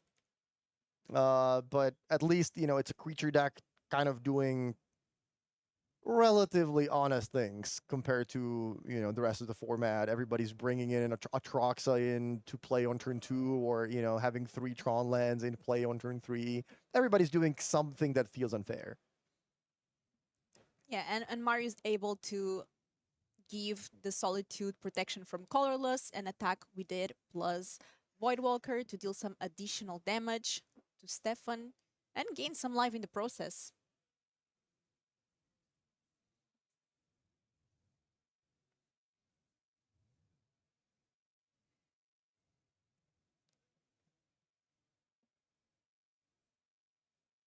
So we have another one. Yeah, Stefan with a creature heavy draw, somehow fighting through Solitude with multiple Ephemerates, and it still has 3 creatures in play. Fetches the basic, presumably to put that Gigantha in his hand.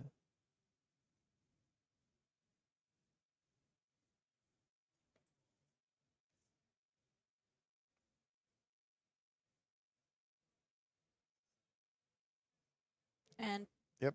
putting Giganta in and passing. So Marius Craig's his own fetch land. We know he only has a Grief left in hand, I believe. So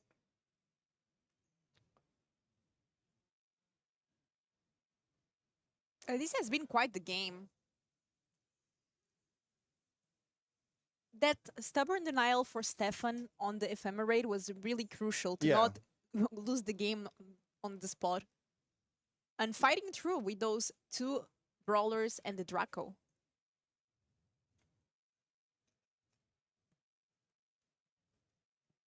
yeah, Marius needs something good. He needs another blink card, ideally. Like if he's able to bring that Solitude back, like maybe try to trade it for the Brawler, bring it back.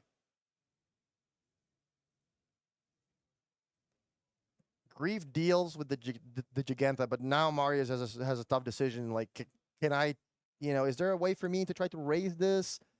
Do I stay alive? Then Ishobas with Trample. That's a lot of damage coming in.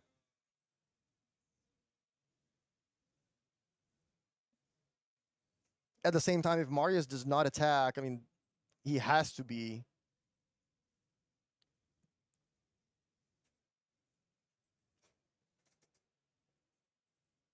Yeah, and Mario is here having to decide what to do. That Solitude does have lifelink.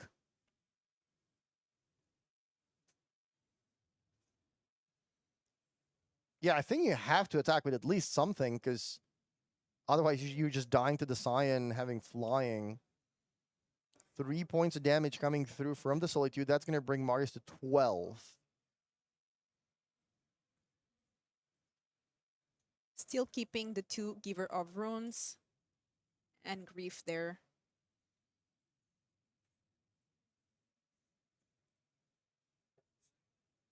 All right, so Grief taking the Giganta meant that it actually got put into the pile with the counter on it. So now the Voidwalker trades itself for a Giganta. So now Marius is a pretty good blocker in play. They can trade for one of the Brawlers, or block it and get protection from the Giver.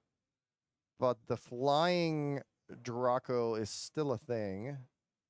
That Solitude really helping though, attacking for 3 every turn and being able to gain some life in return as well.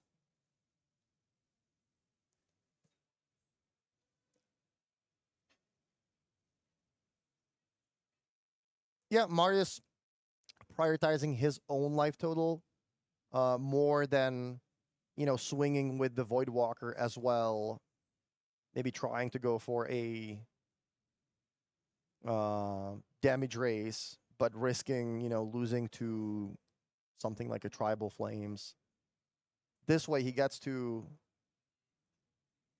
basically present two big blockers. And yeah, if my Cyan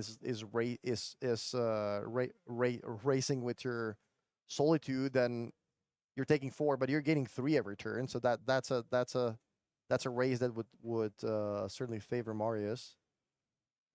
Yeah, so it looks like we have Giganta blocking one and Reef blocking another, and there's Giver of Runes that can give protection.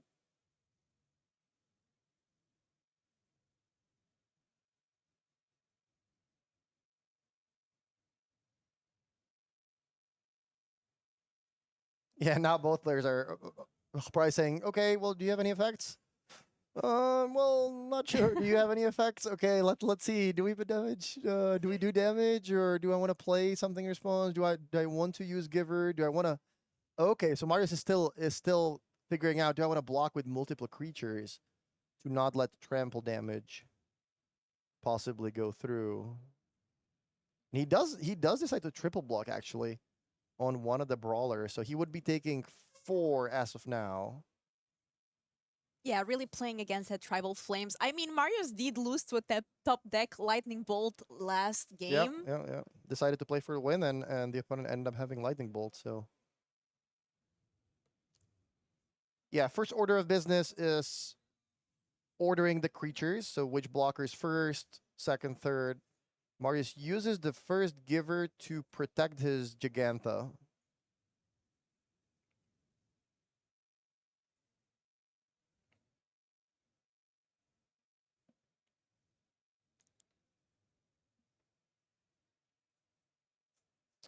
But the way this works is if you give Gigantha protection from green, I think the creature just doesn't it trample through that? Because the green creature cannot take.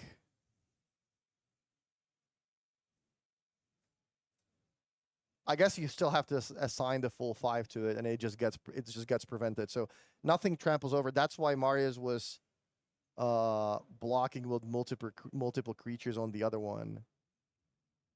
Yeah, now Yeah, I'm there just is the trying to figure out protection. if there's a way that maybe there is a way for to trample through, like play a leyline binding in response, get rid of your creature. Now you're taking 5 because now I get to trample for 5. Obviously, if you just have a creature with protection, then you still have to assign lethal damage to it. So if nothing else happens, the creature soaks up the damage. But we know that Stefan is running cards like leyline binding. So And this was pretty rough for Stefan. Stefan being able to deal some damage with the Draco, but losing both other creatures in the trade, and Mario still kept one Runer, the Giganta, yeah, Reef. I kind of expected Stefan to have something because this was an attack that was not going to work. Looks like he was counting on the fact that maybe Marius doesn't block enough to protect himself from a Tribal Flames. He ended up protecting his life total enough to stay above 5, and Stefan has to use the Tribal Flames now just to keep himself alive. So Mario's here really playing well against that Tribal Flames that Stefan got. You cannot play Flames before damage because it's a sorcery speed card. But yeah, I kind of expect Stefan to maybe have a leyline binding, try to do something funny with trample, maybe have my opponent block in a weird way, use the givers. But yeah, it looks like he just top decked the Tribal Flames. He went for a last ditch effort. I'm gonna try to attack, see how you block. Maybe you're gonna leave yourself at 5. I'm gonna be able to do that to finish the game with Tribal Flames. Didn't work out, but he also tried to play for the win. That makes sense, recognizing that if he just passes the turn, he's certainly not winning the damage race. And Mario's taking game 2. Really interesting. We're going to have game 3, and the games have been passing so fast because I felt like we just started covering this match, and there's 18 minutes left. It's already been over 30 minutes since we started this round, and very interesting games. I feel very close, both games, and now Stefan will be on the play. Both players here 2-0. We have 9 rounds today, and top 64 or X2 will make it into day 2. This is modern format, and our players here are competing to try to get a spot in the regional championship in Naples. Top 36 qualifies. There's also a cash prize and some other prizes as well for the top competitors.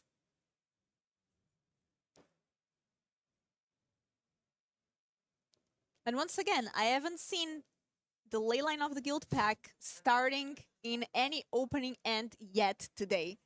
And that's in my bingo card, so I'm excited to see if this is the game that we are able to see it. And let us know, Twitch chat, what decks do you want to see this weekend? What would you bring if you were playing here today in Prague, this tournament? I'm always curious to read the answers.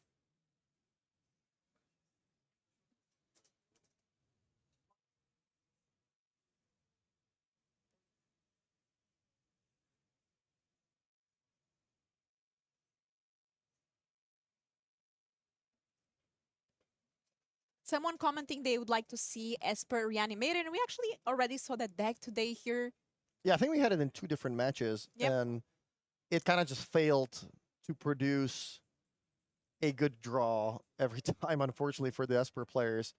I guess one time the John player just was over prepared against the graveyard strategy with Gravedigger's Cage, Soul's Guide Lantern in play. So there wasn't much the Esper player could do, but I'm also kind of hoping to see that opening Grief, Ephemerate, turn 3 Atroxa, backed up with the Thoughtseize, something along those lines. So far, I have been the most impressed or excited by the look of the mostly Boros-based creativity deck that Philip is playing. Oh yeah, we saw here Philip with a clean 2-0 against Titan with that deck. And we'll probably see more of creativity this weekend. Okay, let's see. Is that an opening end? That is a ley line.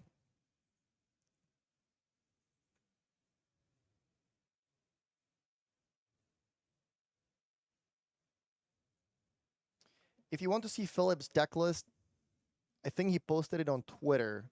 So you can look for Islands in Front on Twitter/X.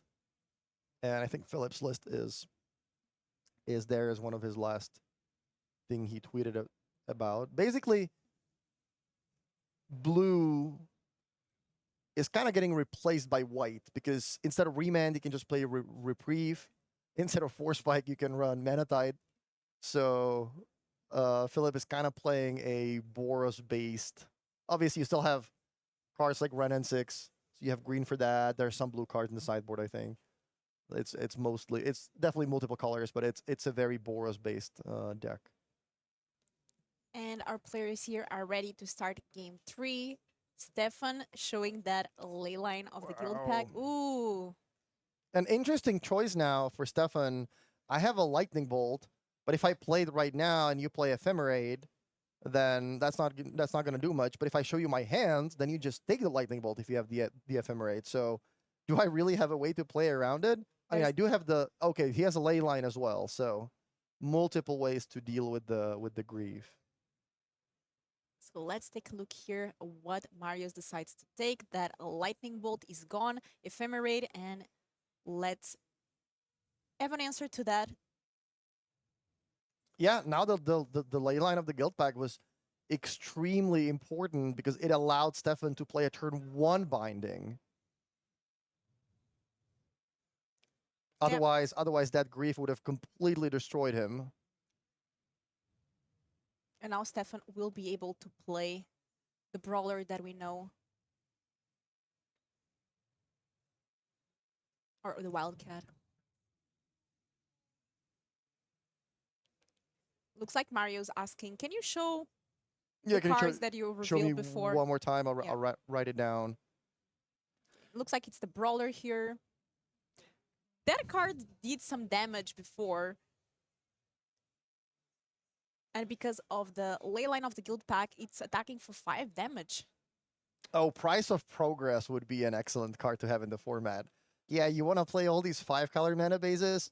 No problem. Here is 8 damage at instant speed for 2 mana. That would be cool. Yeah, I would enjoy Price of Progress in the format as well. Just give something to the aggressive decks. Like they already struggle so much against Bowmasters, Fire Eyes, Ren N6. Like it's so hard to play small creatures. You just have to play something bigger. Yeah, but give something to the mono red mages or the people enjoying these like aggressive strategies. I guess we had a humans deck in the previous round, but trying to play creatures that have 1 toughness, it's a struggle at the moment. And Stefan here just say pass. I mean, Marius is lowering the life total. That cat attacks for 5, the Brawler. And Stefan does have Tribal Flames in end. So that's 5 additional damage that can be dealt to Marius.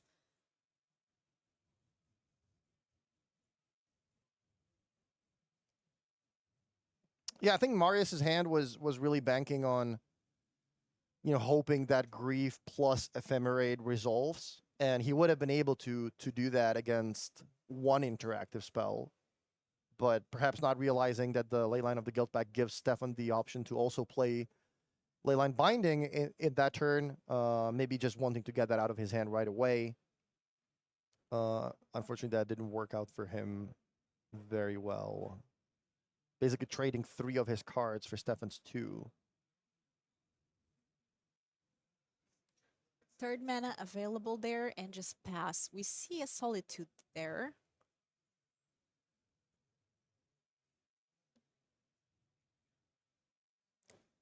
But not sure if there's another white card that can pitch into it.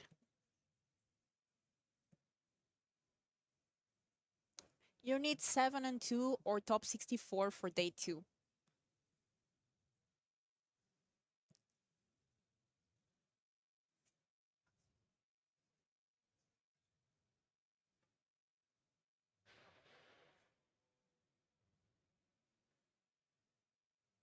Okay, so there it is, pitching the Giver of Ruin, that Solitude.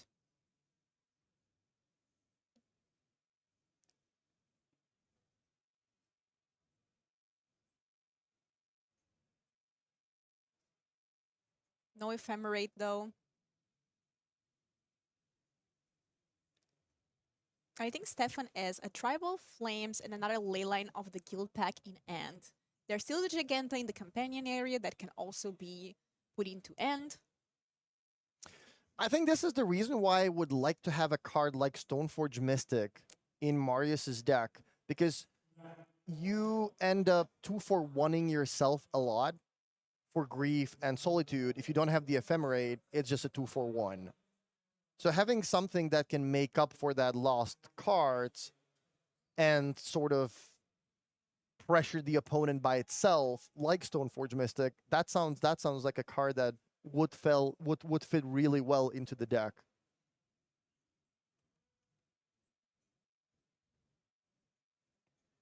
I wonder if something like Phyrexian Arena is playable. Gix is nice, but you need to have a lot of creatures in play, or at least some creatures, and it dies to Lightning Bolt very, very easily. But obviously, Phyrexian Arena is a card of of the past. Maybe 15 years ago is when we played The Rock with cards like Phyrexian Arena. But We do see some cards from the past making a comeback. Lily is now being played in mono black Yeah. coffers in some lists, also played in standard.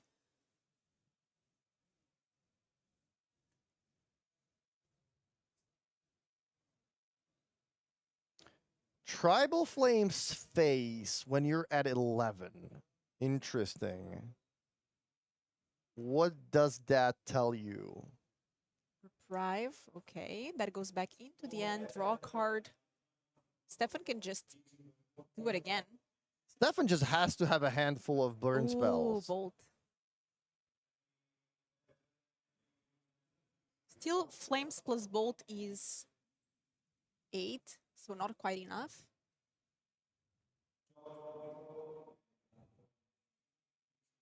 Stefan might also be a bit anxious about potentially losing the Tribal Flames to something like a Grief or another discard spell from Marius, so perhaps just wanting to get that Tribal Flames out of his hand. And Stefan is 23, so very healthy life state. There's 8 minutes left for these players. The time that we see there is the time for these players. They have a bit extra time than compared to the players on the main. Wow, yeah, these games are long. We did have Mono Black for you on our backup table. Just a regular, Thoughtseize, Karn, the Great Creator, a lot of Swamps, couple Coffers deck. This one doesn't actually have Liliana. But yeah, it has been doing well online. I think Aspiring Spike was having a lot of success with that on his own stream. And that deck is good against these types of decks. Leyline of the Guildpack plus Cyan. Okay, that puts some pressure there. Another Brawler. If that's an answer, that's going to be 5 damage next turn.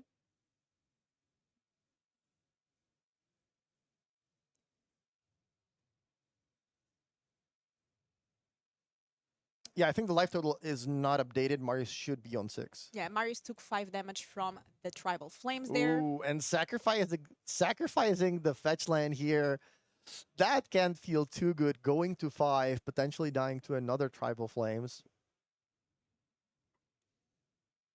Marius getting a Triumph, presumably to be able to play a cheaper Leyline of the Leyline Binding.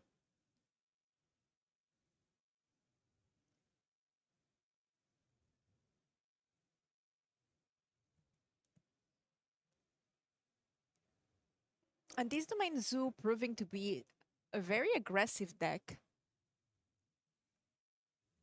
Do you prefer this version over the other one that doesn't have the Brawler or the cat?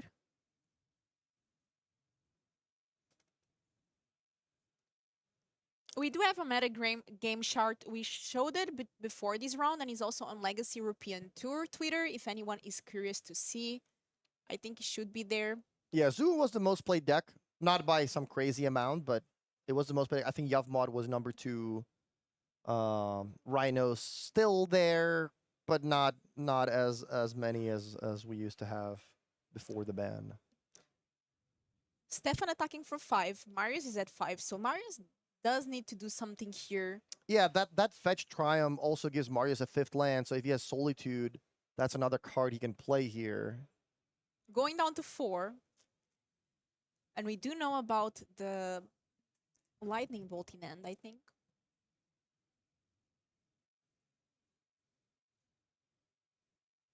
Yeah, so Mario is dangerously close to dying to burn, but obviously has to do something to stay alive. Otherwise, that Brawler is coming through for lethal damage. So this is presumably a Solitude.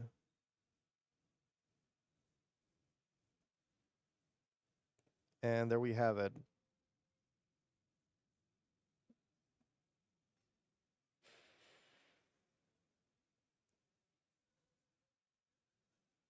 What does Stefan have in hand? There's a Gigant, I think. A Lightning Bolt. Lightning Bolt. There's another Leyline of the Guildpact.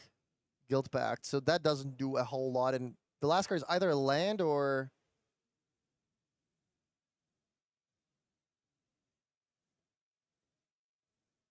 So Stefan gaining some life here.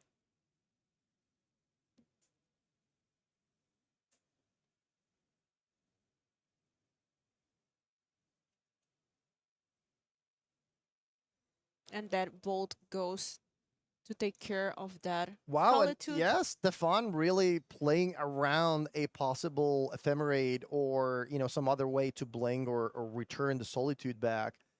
Making sure it dies before deploying more threats. And here we see Mario cycling that Triumph, and I think now he has access to Leyline Binding.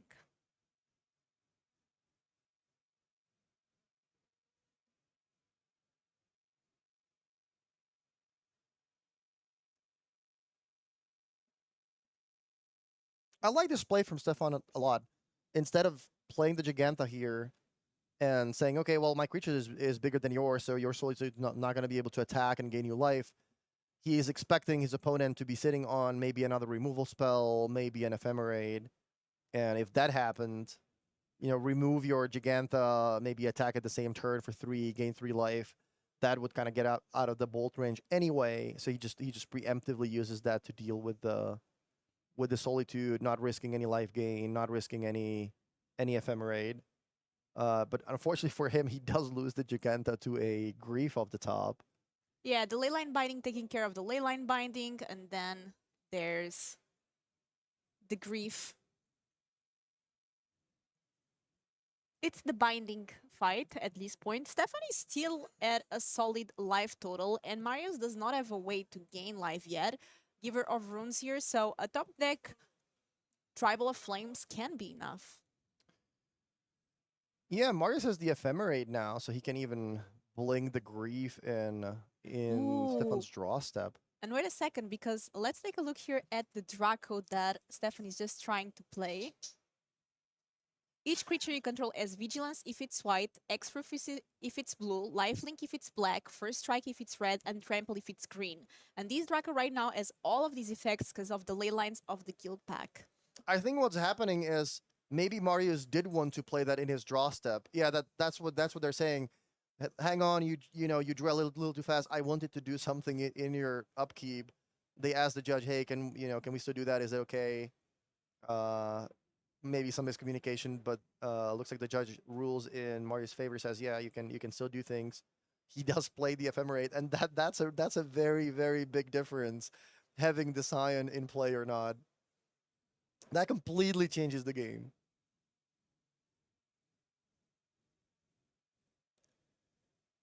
And a judge is always available to help, as you said before. When in doubt, it's always good to call a judge.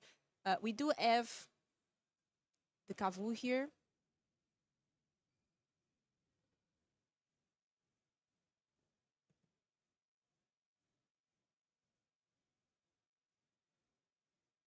Well, that's a Lauren destroying the ley line, but there's another one. Yeah, so that can take care of one. It's a 2-1, and I think it can also start drawing cards.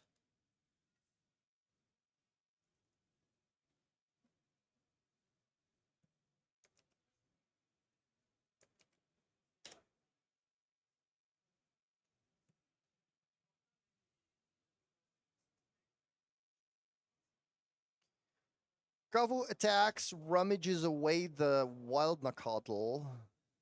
Marius offers the trade here with a giver available. Now it's a game of, do you have effects? Do you have effects? Do I want to let the damage happen? We trade off the creatures. Do I want to give something protection? But then if you have a removal spell in response, that would mean that it wouldn't end up too well for me. Stefan says, trade is good. Marius says, I'm going to use the giver. Oh, and not that after all.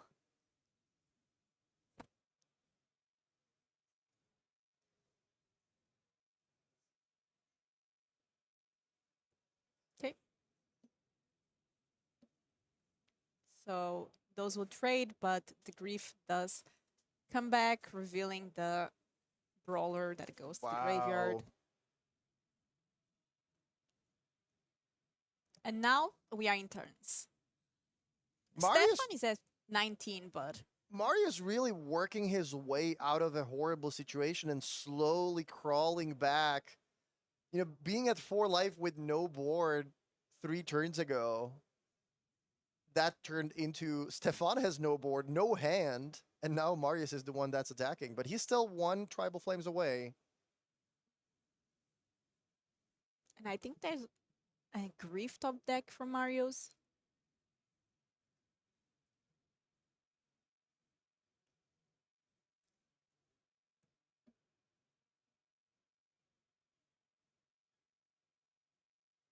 Mario's doing some counting. I think perhaps this is the extra time already. Oh yeah, it looks like this is this turn number 4? No. There's no way this is turn number 4. No, this is turn number 1 or 2. That would make more sense, yeah. It's a Void Walker here. Yeah, I think Marius was doing some counting, like, okay, should I be attacking with everything? Should I draw a card with Lauren? What's the best way for me to try to find lethal in time? At the same time, giving you more cards with Lauren, with with Tribal Flames in the deck, maybe that's not the best idea. But I think you should still try to find a winning line rather than trying to not lose, because if it's a draw, then that's kind of as bad as a loss. So both players will certainly try to find a line that wins them the game. Yeah, and all the games have been very close between these two players. All right, there it is. This turn number 2. So I think that gives Marius 2 more attacks. Which should be enough if Stefan doesn't find anything.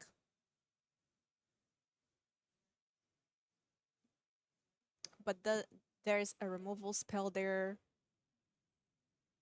Stefan does take 1 because of the Wicked roll.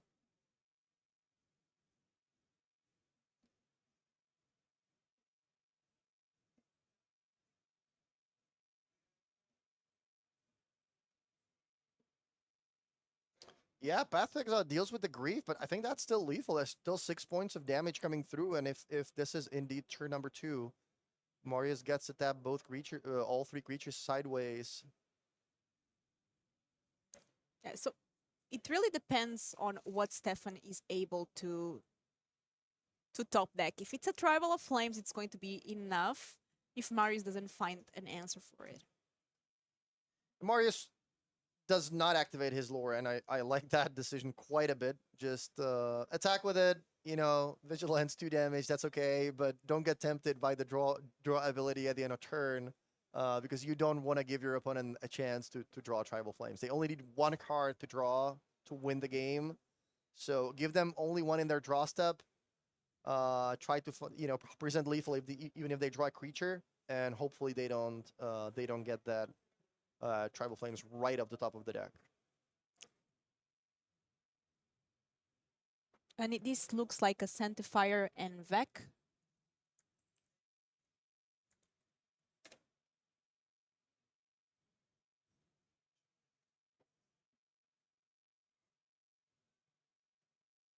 This has been a really cool game, by the way. Like we keep getting games that are very, very long. We're not really able to show you the backup match, but this match has been really cool, very interactive. And Stubborn Denial is the top deck. This is going to be game here for Marios. That really, Stefan really needed that Tribal Flame. On the 5th extra turn, coming back from 4 life, while the opponent was holding a Lightning Bolt, with Stefan having that great opening draw with the ley line, good creatures, good curve. But that Solitude, Ephemerate, and Grief in the draw step, that was enough for Marius to come back. So congratulations to him doing that with an Orzhov. Interesting build of Orzhov midrange / scam / whatever you want to call it. This really shows you that Modern is a format where you get to play basically any kind of strategy. There's something for everyone. We did have great matches here, and it looks like we actually do have a backup table. And let's take a look here. Oh, it is. I'm being told this is turn 0 of the backup match. Let's try to make sense of what is happening. This is Mono Black Coffers playing against what seems to be Amulet Titan. Both players with the 1 ring. Stefan at 4 life. And Philip 11.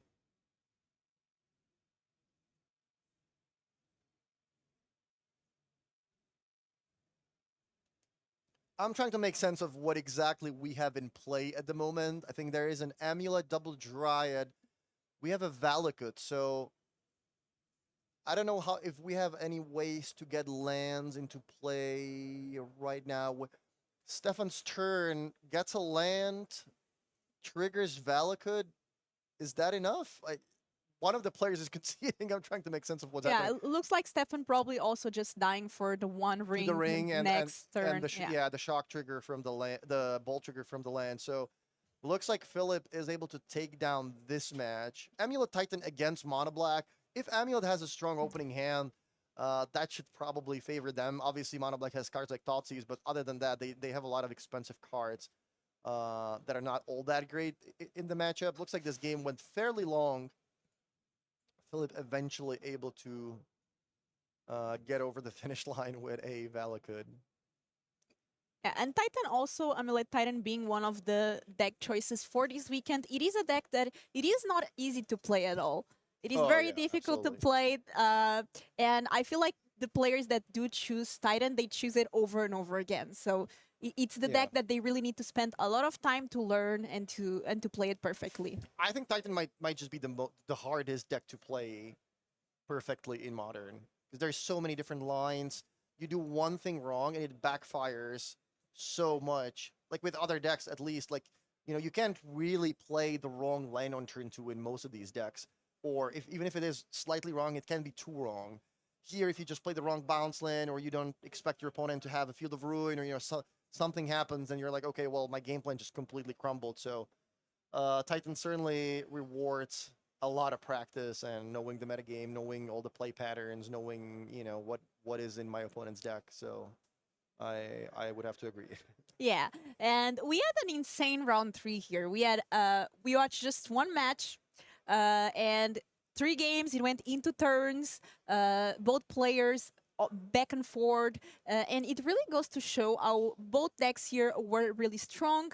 This Orzhov mid range, which is like Orzhov scam, starting to making more and more of an appearance. Do you think this deck is going to continue to be a top choice for Modern? We'll see. I don't want to make any conclusions from watching 2 or 3 rounds, but Modern is a format of endless possibilities. We keep seeing it event after event. We had Mono Black Offers win one of the previous events. We had Respect the Cat was winning with elementals basically. We constantly have decks at the top tables that are outside of the tier 1 metagame. We have Merfolk, we had Charbelcher at 5 or 6-0 at one of the last events. You can basically play anything, but just make sure you practice a lot with the deck, have a good sideboard plan against every deck, and Modern is more about knowing how to properly play your own deck and execute everything correctly, sequence things correctly, play around the right cards rather than every week I'm going to switch to a different deck because maybe the metagame changed slightly. I mean, it's still a metagame with 40 decks. Like, sure, there's less Rhinos and more Zoo, maybe a little more Yavmot, whatever. But in the end, it's still 40 different decks. So just make sure you know your own deck and stick to it and learn how to play it and play it perfectly.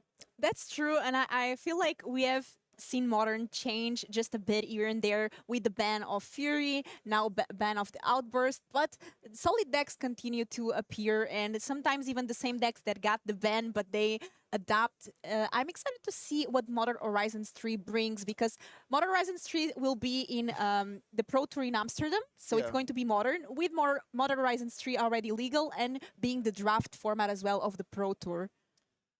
What I'm interested in is Modern Horizons 2 brought free cards, right? Force of Negation, Solitude, Grief, all these things for Modern Horizons. Where do you go from there? Because, yeah, we see, you obviously want to print better cards and better cards, power creep. This is how you sell the product.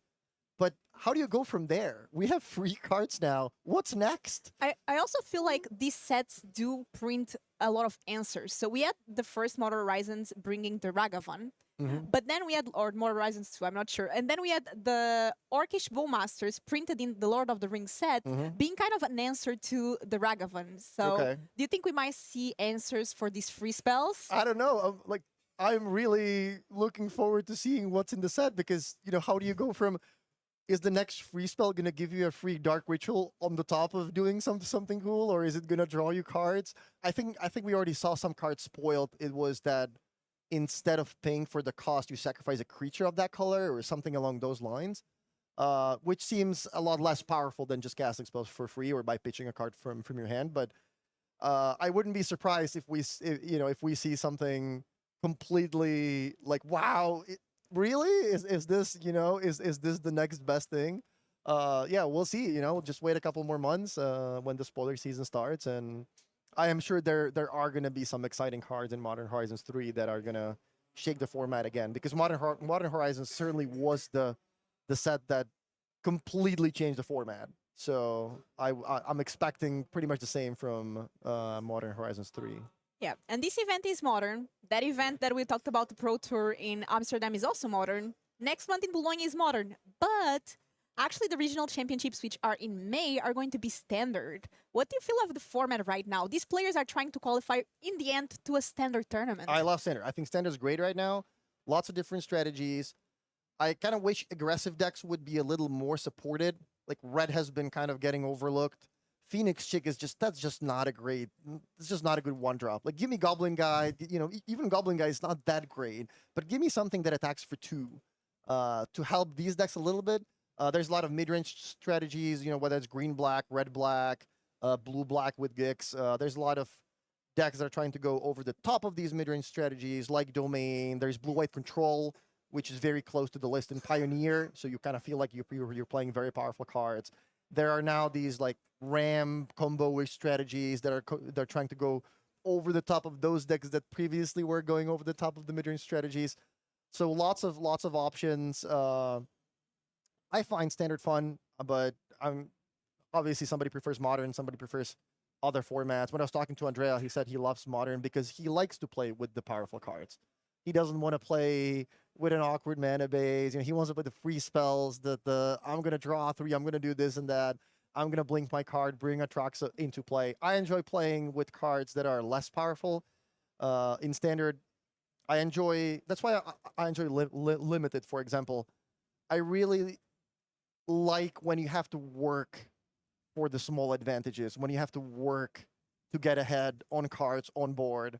That's the fun way to play Magic for me. Yeah, and what's great is that everyone gets a chance. These tournaments, they change the format. We've seen Pioneer, we see Standard, we see Sealed as well before. So in the Pro Tour, you have Draft. So a lot of different formats in these events, which is really exciting. Even people that like Pauper, that's the Paupergeddon as well. So a lot of big events, which is really nice after a certain time that we didn't have these in real life events. It's good to be here and to have Magic grow and more. And more tournaments. But I think this is going to be it for our round 3. Will and Gabriel Nassif will be your hosts for the round 4. Don't forget, today we have 9 rounds and 7 or 2 or top 64 will make it into day 2. We will see you soon. Bye-bye.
Welcome back, ladies and gentlemen, to the Legacy European Tour, where we are bringing you 15 rounds of Modern this weekend and a top 8. But first, let me introduce ourselves. Well, my name is Will, better known on the internet as the Will Hall EXP. This man to my left, well, he doesn't really need an introduction, let's be honest, but it is Hall of Famer Gabriel Nassif, Yellow Hat himself. So stoked to have you in the booth next to you, my friend. And we are covering some awesome action. I'm not going to lie to you, I'm pretty happy about this round because I managed to find the one hero in the room that's playing a really good deck. Quotes. But before we do that, we need to have a look at the metagame. What did 554 players bring this weekend? And this is the breakdown for it. So we spoke about the top 4 last time that we were on camera. So we're going to start down on number 5, Rakdos. It says a scam, but it's really Evoke. You know, I've been on Wizards trained. Rakdos Evoke. Rakdos Evoke, a deck that obviously fell off the radar when Fury got banned. I say fell off. It literally won the next biggest Modern tournament after that here on this channel. But, you know, it's kind of falling down in favor a little bit now. But still the 5th most played deck this weekend. Any surprises there why that is? Or do you think it should be higher or lower? It's an overall solid deck. I would guess it loses from living and being out of the meta. That's like the deck you were preying on. It's possible you prey on Goryo's Vengeance now. We see Goryo as per Reanimator. So in the top 10, that's probably a really good matchup for the Rakdos deck. Just, you know, you've got Grief. You can always Grief get people. So There's always going to be one of them, especially now it's even better because you've got Ephemerate. You can do it like 3 times. You know what I mean? Grief, flicker it, grief you, flicker it again, grief you. Yeah, it's pretty sick. I can see why it wins games. But now a deck that's back in popularity, almost fell off the radar completely. 5-color Creativity is now back. Get those Dwarven tokens back out, ladies and gentlemen. yeah, it feels like every Modern tournament there's a bit more of creativity. I haven't played a ton with it recently. I used to play it a lot. I think it's a fine deck. I don't think it's anything special, but fun, I guess, putting Archons into play.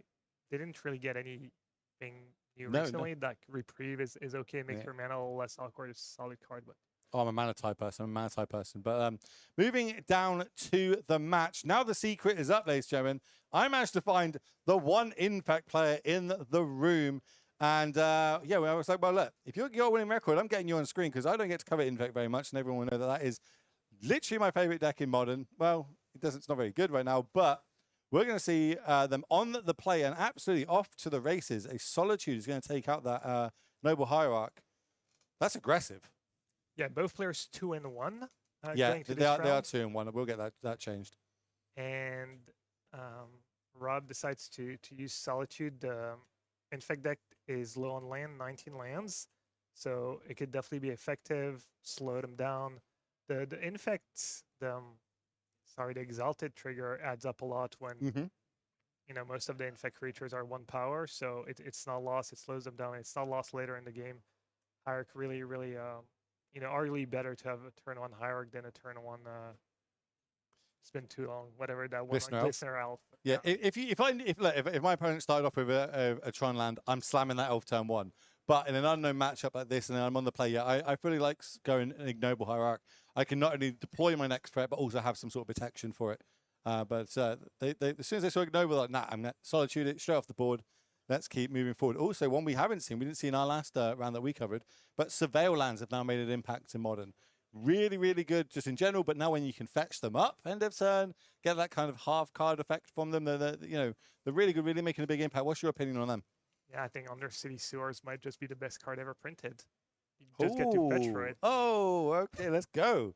No, they're huge. They're just so much value, high impact, especially if somehow you can use the mill effect in a deck like Goryo. And, you know, 1 in 10 shot every time you use a Surveil to flip over an Atraxa or Bristlebrand. One thing to note is that, you know, we know it's Infect, but you're Rob, you're staring that at turn 1 Sanctum Hierarch. You don't know what's going on. It could be a weird version of humans. It could be maybe a Spirits deck. I don't even know. So we know it's Infect. Maybe if Rob knows he's up against Infect, maybe he thinks, okay, I'll let the Hierarch live and target the first Infect creature. Normally, it's the old saying, right? Bolt the bird. And then I kind of went with that, not knowing what they're actually against. Potentially, you kind of want to, now you know you're against Infect and very creature-light deck, but every creature is super powerful, bumped up with these pump spells. Maybe we fired it off a little bit too soon there, but we'll find out here from Rob, see if he's got anything else. I can see a Prismatic ending in hand. That's going to use 2 mana, 1 white, 1 blue, so we can now use, this is kind of the one, you don't see this very often in Infect, a Force of Negation, and we had the blue card to ditch for it. Yeah, surprised to see 4 Force of Negation in the main deck. You would think you want cards that are good on your turn to protect your creatures when you're pumping your creatures and bag them up, but yeah, decides to go for Force of Negation. There's a bunch of, in fact, scale up. That's going to be 6. I think there's a force in hand on the opposing side that might end up catching up here. So this currently it's got +1/+2. This will make it 6, which will make it 7 because it actually has +1/+2. The +1/+2 is still in effect, but then you just change the power toughness of the. It's really weird how it kind of stacks up, but it doesn't really matter. We're going to see a counterspell ditched for this force negation. That should be exiled. We'll get that changed in a second because it does All right, exile it. let's see how good you are. Well, what's the poison counter right now? Is it just the one? Oh, we have That- it that's on. one. We have it on screen. Actually, I just noticed it. That's nice. Yeah, and That's going to be like, well, that, keep track of poison. All right, so took one poison last turn, 3 more this turn, up to 4. Quick reminder: you get to 10 poison counters, you're dead. So, I'm assuming most people who watch know how infect and poison Well, if works. they don't, but they're you going to never learn. know. They're going to learn if they don't, I tell you. And I guess the most problematic card for these like slow controlling decks is Inkmoth, right? You can't target it with your sorcery speed. Well, unless something's gone really wrong, you can't target it with your sorcery speed removal. And it's a land, so it's going to be on their side when they activate it, when they make it an actual target. And you don't really do that unless you've got the protection up. Obviously, stand fast to Fairy, Time Raveler. I'm just going to see if there's any of them in the list. That does kind of change the math and how it all works. And there are 2 copies in this list. This is the Narset Days Undoing type control deck that you should see. Yeah, it means that if Rob has a verdict at any point, Nexus in play means there's still a threat. We know Rob has 4 Solitudes, so it's not like when he's tapped out and there's an Inkmoth, there's nothing he can do, but he's won this game.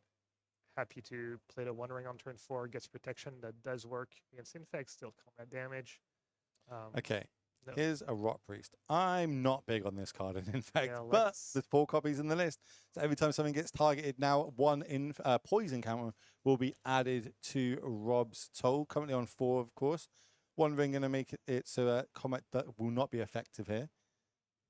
Yeah, good to note that it is target opening, so doesn't work the turn the One Ring comes into play. I was railburling Canister playing his 3rd round, and he played the One Ring, then his opponent Karn 4. Stone Brain tried to card it. Canister didn't work. Didn't end up mattering. Canister lost that game. He won the match though. But yeah, the One Ring protection works against the Rot Priest. See how we want to move forward here. I see a bunch of lands. I see a Days Undoing, and I think there's a white card. It might be a Leyline's Binding, isn't that? Yeah, I think it's a Leyline's Binding in hand. And that's brought to the front. Yeah, note that Rob's playing the Narset build. There's 2 builds, I would say. Narset Days Undoing. For Narset, usually 2 Days Undoing are the numbers. That's what Rob is playing. Thinks Jendrik is playing maybe a more traditional build. Was more Teferis and no Narset at all. So that's something that varies. I would assume against something like Infect, you'd rather be on the non-Narset Days Undoing build.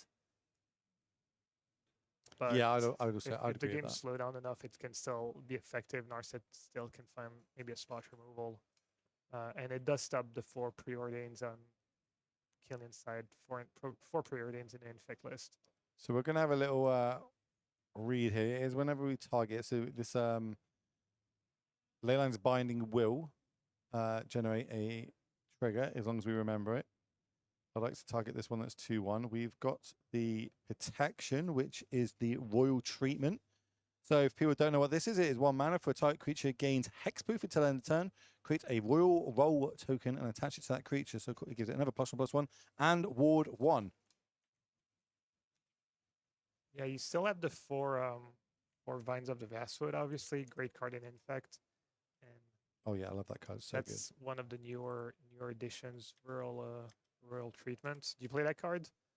I haven't played that one, no. I play Wild Shape, and that's it. That's going to be enough coming across for the 1 poison that is gained, and then we've got a 2/3 that gets up to a 3/4 plus the extra 2. That's 5. That is 10 poison. That is in fact winning game number 1.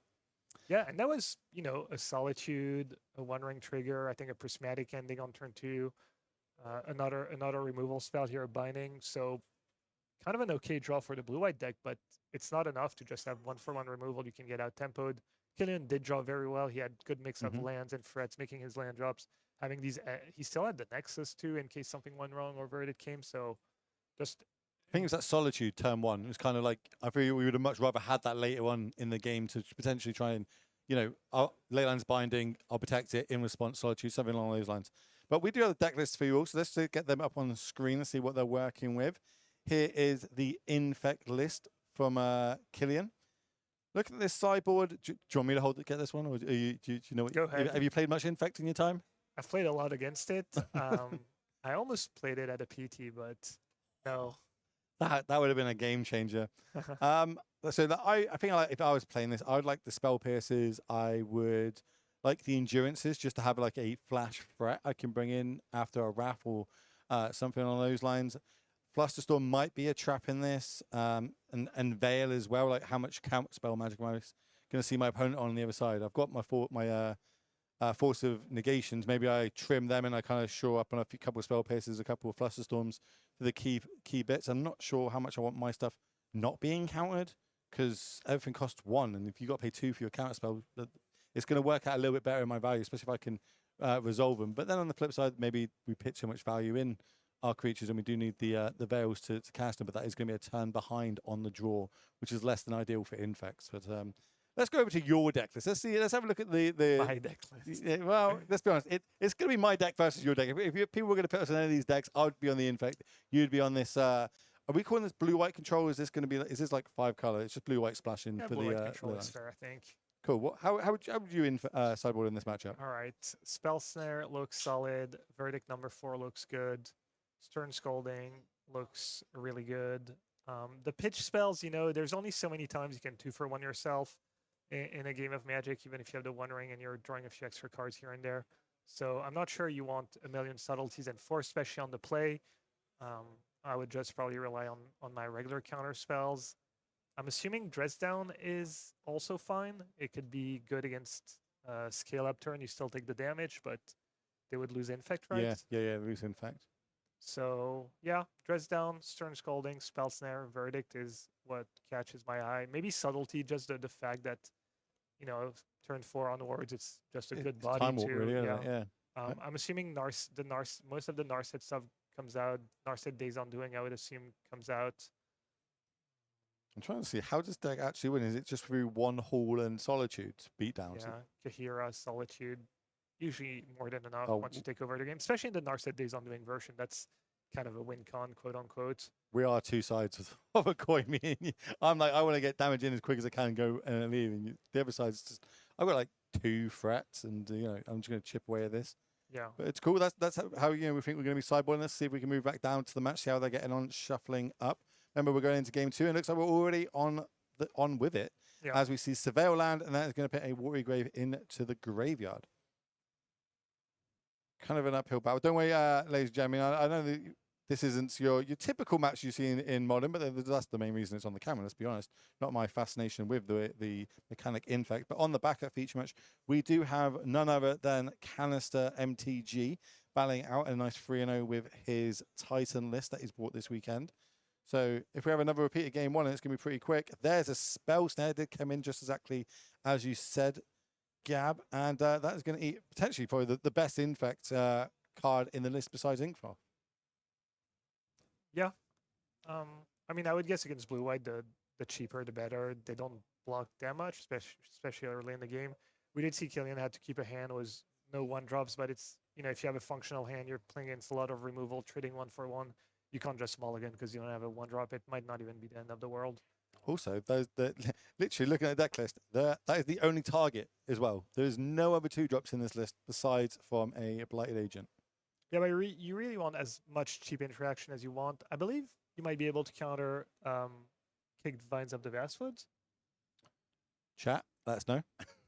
Is definitely a you would chat question. think I know how the rules of Magic It doesn't work with Chalice. Years. Chalice wouldn't. If you kick a Vine, Chalice on 2 wouldn't stop it. A Chalice on 1 would stop it if you kicked it. So I imagine it's kind of the same sort of rules. But chat will let us know. They always let us know as Teferi Time Traveler comes down. Obviously, this card really, really good and really backbreaking for Infect means that we can't play at instant Doesn't speed. work like that. At any rate, there's 4 Blighted Agent, 1 Spell Snare. I think that's a fine ratio to have 1 reactive card for 4 threats. It's fine. You really want as many cheap cards as possible. It's not like the Infect deck plays a million creatures either, so No, I don't hate it. I like it. And it worked. That's the main thing. You can't say it's wrong because it worked. yeah, exactly. I was right. And here comes the preordain. Result oriented. What do you think about this one being unbanned? And how much, like it's not broke the format, but it's a nice cantrip to have, I think. The preordain. Yeah. Oof. Yeah, I mean it didn't break modern, so why not? As long as you unban a card and it doesn't, shifting things too much. Probably good unban. It's been a while though, right? It's been a little bit. Also, keep in mind people don't have open deck lists. I'm assuming Rob hasn't played a ton against Infect in the past few years, so he sees Blighted Agent. He's like, okay, good enough. There's at least Blighted Agent. Maybe there's a few other cards. We have the luxury of seeing all the open deck lists, but gotta remember that's not the case for our players. They don't know what they're up against exactly. This is where it gets really hard. Like okay, yeah, I'll take the one. Sure, you can't pump it up at instant speed. There is no way of getting around this Teferi, so we are just going to have to keep applying threats to the battlefield. But this chip damage will add up. That's the thing. If I can keep getting my threats resolving and keep getting this chip damage in, it's going to be ideal for me. We're going to see an end of turn prismatic ending. Obviously, normally a sorcery spell, but can be played at instant speed because Teferi was ticked up last turn. Now on 6 loyalty. Yeah, couldn't target the Ink Moss because ending says non-land, obviously. So, yeah, some games, I mean, you have answers, you have Solitudes. Specifically, maybe you brought in Subtlety and you can block, but sometimes you just don't have it. And you have a lot of removal. You feel like you should be winning and you just die to a bunch of Ink Moss Nexus. You don't have the right interaction. I kind of feel like I'd be going attacking with both, to be fair, but I get what we're saying. That, we're representing like we've got something to hold up, but we don't actually have anything to hold up because of Teferi being on the battlefield. Yeah. I think Rob knows that. He knows how key this Teferi is. We might see a Solitude come down now, and that can target an Inkmoth. Yeah, it's probably going to be a little ugly for Killian. Yeah, here we go. That's going to target this. You can gain 1 life. That's good with me. It's going to get exiled. I think the way that they've stacked their graveyard is the opposite way of how I would do it, but they do have a pile of exile, so it's fine. And then follow-up play is going to be another Blighted Agent.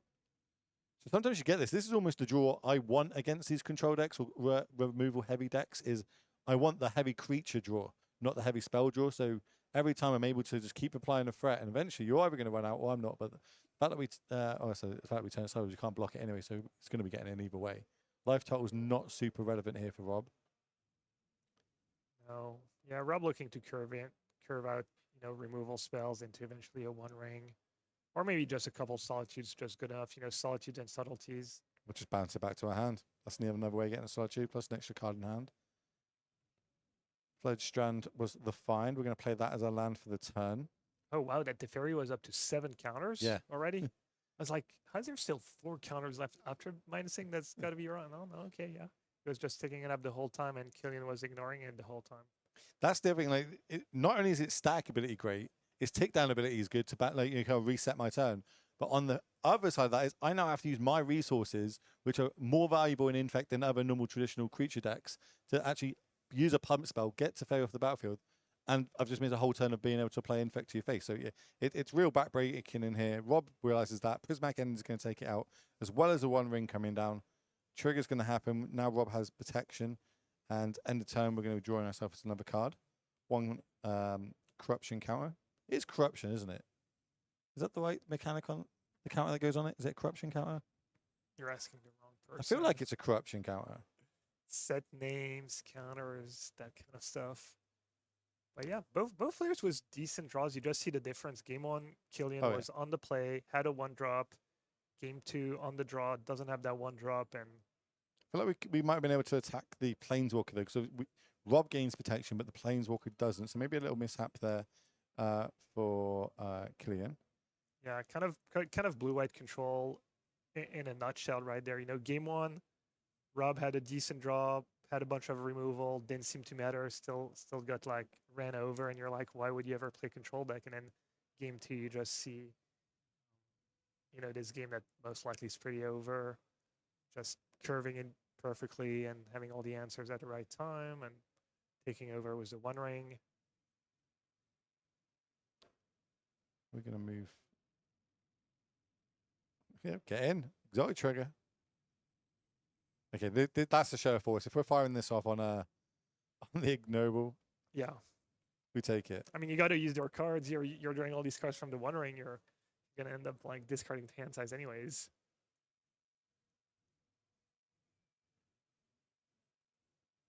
Yeah, Teferi is brutal in this matchup. Only 2 on Rob's side, I think. 2 in the main. Maybe there's no, there wasn't more in the sideboard. So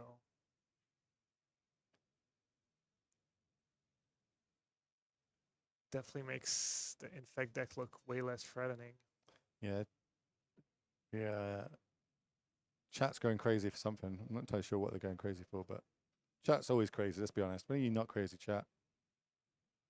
Appreciate you being here. We do have lots of Modern today, 9 rounds of it in total. We're currently going through round number 4. Then tomorrow we'll be back, same time, same place, for 6 more rounds before we cut to the top 8 and we go and crown ourselves a champion here in Prague. Here comes the Narset ticking down, going to find this prismatic ending. That's going to get added to hand. Oh, Killian apparently tried to force a Vigor to One Ring.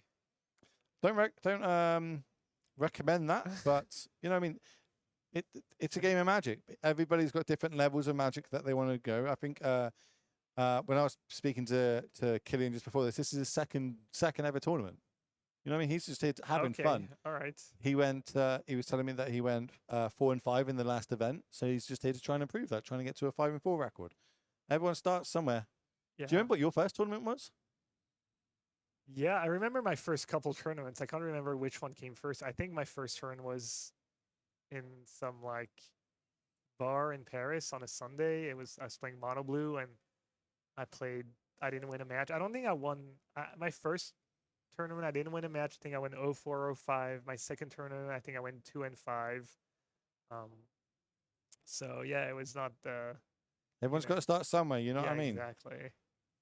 Interesting to see there's still Narset in Rob's deck. Maybe he trimmed a few. Maybe you like cut the 2 days on doing, and then you leave 1 or 2 Narsets because it's still fine card. You know, the Infect creatures don't hit super hard on their own, so maybe you know, you get two cards off it, or maybe you get a card and a fog, which is not the worst. Finds you your verdict, your ending, whatever you might need.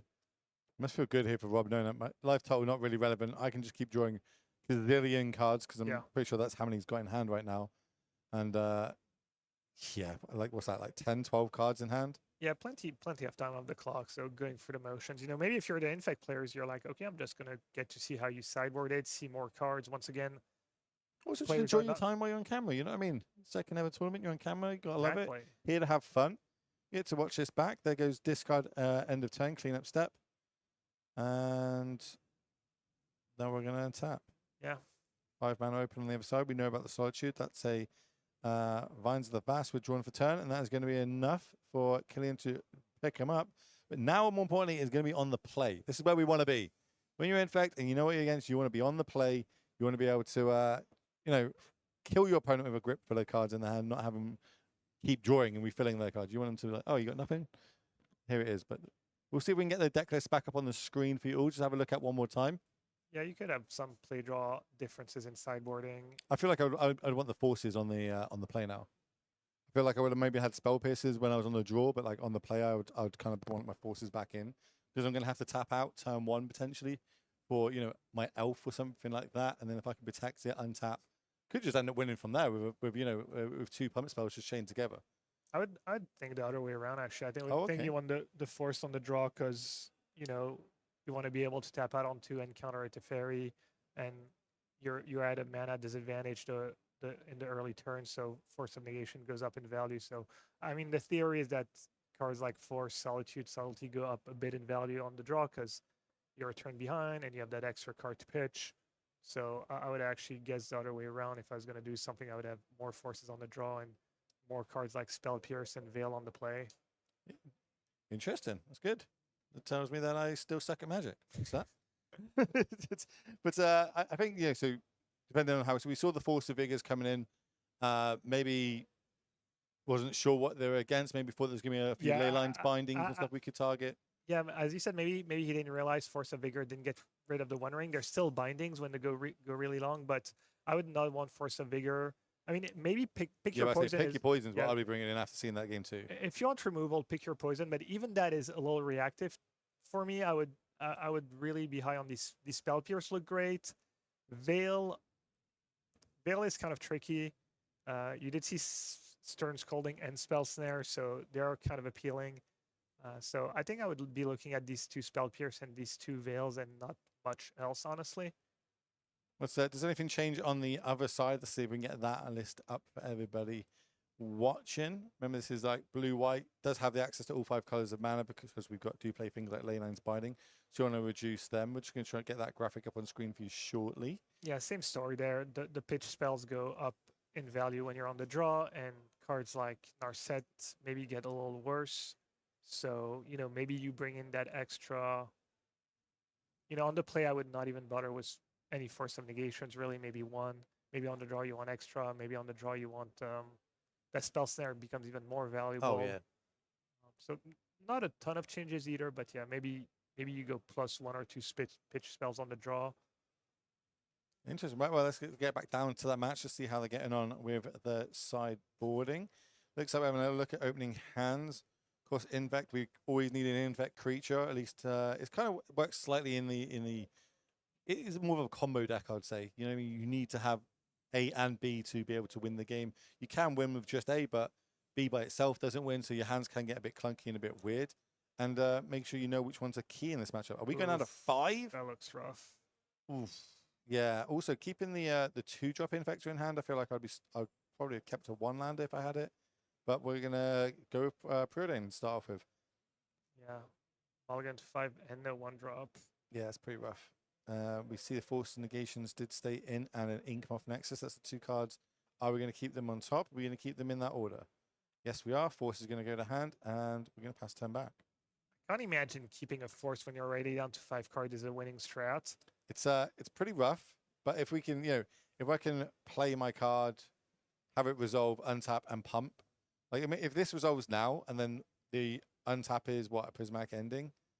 So here comes the Siren's Scorn thing. Stern Scolding. I always find it hard to pronounce that one. That's that wreck basically wrecks every deck I play in Modern. That single card wrecks it. Yawgmoth smashes me. Infect smashes me. Yeah. Now you're up to almost 3 cards on the Infect player, and you've kind of negated the play draw advantage was Stern Scolding. So Rob's got to be loving it right now. Yeah, advantage. If we were going to have one of those bars, definitely to the right. I think that's that's the protection spell, Royal Treatment. Yeah, I can see Killian doesn't even have the mana to hardcast a Force of Negation, but it is kind of a cool main deck inclusion, and it does get better because Outburst is gone. So against all these Cascade gets, they're going to be cascading main phase.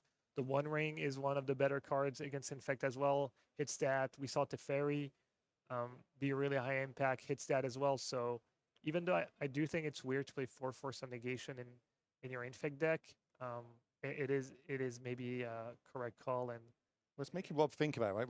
Rob has to have that in the back of his mind whenever he wants to resolve a spell on a turn. He's like, okay, do I get blown out by a Force of Negation here? Am I happy to trade this Teferi for 2 of the cards in your hand, etc.? So even if they board him out, because it is closed deck list, remember, and even in open decks, you're not entirely sure what your opponent keeps in. So maybe this is the tester. This isn't a huge card in the matchup, but Rob would love to see it resolve. It does resolve, and it is going to tick down. Yeah. And it's going to find a 1 ring. I did see a Solitude in there as well. Yeah, I believe Killian had the option to force there. He had another blue card, decided not to. Comes the Supreme Verdict. Not necessarily the end of the world, because you have Nexus and Penel Haven, so you can attack Narset down to 1, and then it only really got 1 card.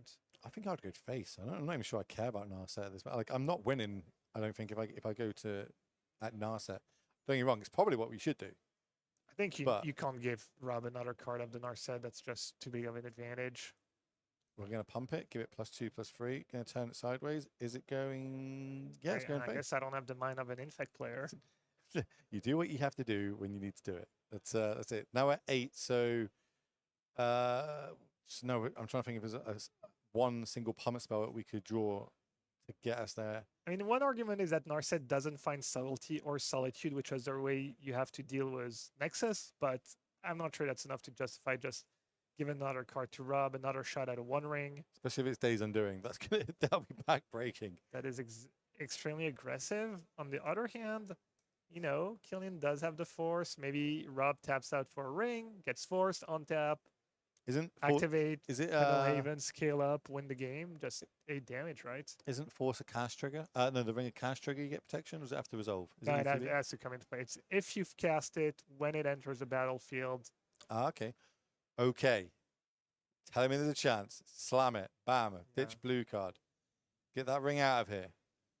2 infect. We've got a penalty. We need a way to do 6 somehow. I mean, if Rob doesn't have solitude or force, Oh, we've got the foil.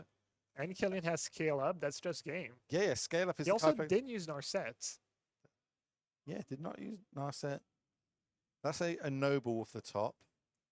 So we can go. That's a lot of ifs, but Yeah, when you've got perfect coverage, perfect kind of knowledge of this god view, it's okay. We can do this into this, this into this. I think I still just get in it from a 2 chip points damage though. I don't think I'm going to get. I mean, I would greedy. still go for the Narset again, but I see Solitude in hand. I see a Subtlety in hand as well. We're just going to take the 2 points of infect here. did you get a glimpse of Killian's last card in hand? Is it a Vines or It's a Royal Treatment. So Royal Treatment? Okay. +1/+1 hexproof and gets ward 1 as long as it resolves. Which even if it's not, he's making Rob believe that there's a 1 mana protection spell sat on the other side of the battlefield. Here we go. Here comes the Narset. Tick down again. That's going to find. Well, there's another 1 ring. Lion's revealed as well, but we're going to take the 1 ring. Gaining protection for a turn is pretty good when your opponent's down on resources. Look at my cards are in hand now. That ring definitely goes to your hand. It does not go into play. There you go. Yeah, That'd be a little bit too good. Okay, decides to pass, not play the 1 ring. Another ignoble. Okay. I think Rob has subtlety mana up, subtlety in hand. If you go for Okay. subtlety, it's going to get blown out by the Royal Treatment. You might just use subtlety now, give up the surprise element, and keep the second hierarch of the board. Make it so that subtlety can still block Nexus. Yeah, I like subtlety here. Well, I guess Nexus was Penal Haven, and Hierarch is a free 4 already, so it does get back past subtlety. Was that just go by Killian? No attacks? No, surely not.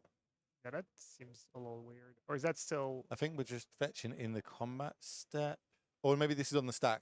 See what our top card is. Then we've now got 4 mana for the subtlety. We can fit this ignoble back on top. Or what do we know? Okay, 3 mana. No, I think he did pass the Cycle the turn. Yeah, Triumph? cycling. We're trying to find a sec. It did pass it. Okay. That's Hey, look, we're watching. What do we know? Yeah, especially with roll treatment in Hannah. I wonder what Killian was worried about. Well, Supreme Verdict is now going to get cast. That one obviously can't be countered. It's going to get rid of both ignoble hierarchs. Like, I kind of maybe playing into open mana a little bit scared of it. Sure, I can get that. But when I'm this many cards behind, I think I've just got to make you have it. If you've got it, Yeah, it's cool. It is what it is. If you don't have it, I've managed to squeak out a win from here. Here comes the muchly debated Voraxian Rock Priest. yeah. It'd be so much better if it had the keyword infect over toxic, but you know, don't come at me for that. Rob still has solitude in hand and chooses to just pitch subtlety. Feels like he's had enough on cards that he just wants to keep the board clear. Killian decides not good enough. I want to bottom that. I want to draw something better than a Rock Priest. So here comes the firing up the old Inky. It is crazy though that was the 2 mulligans and how the game went. Killian, I think, still had lethal if he drew the scale up there. Was roll treatment backup to protect it from solitude. Yeah. So pretty impressive showing of the infect deck, even though this game's probably not going to end up well. Supreme Verdict, don't do too much against this Ink Moth in play. There isn't any land destruction, is there, in this There's no crazy Field of Ruin effects. Nope. Looks like we got some spicy lands in here, but no Field of Ruin effects. None in the sideboard.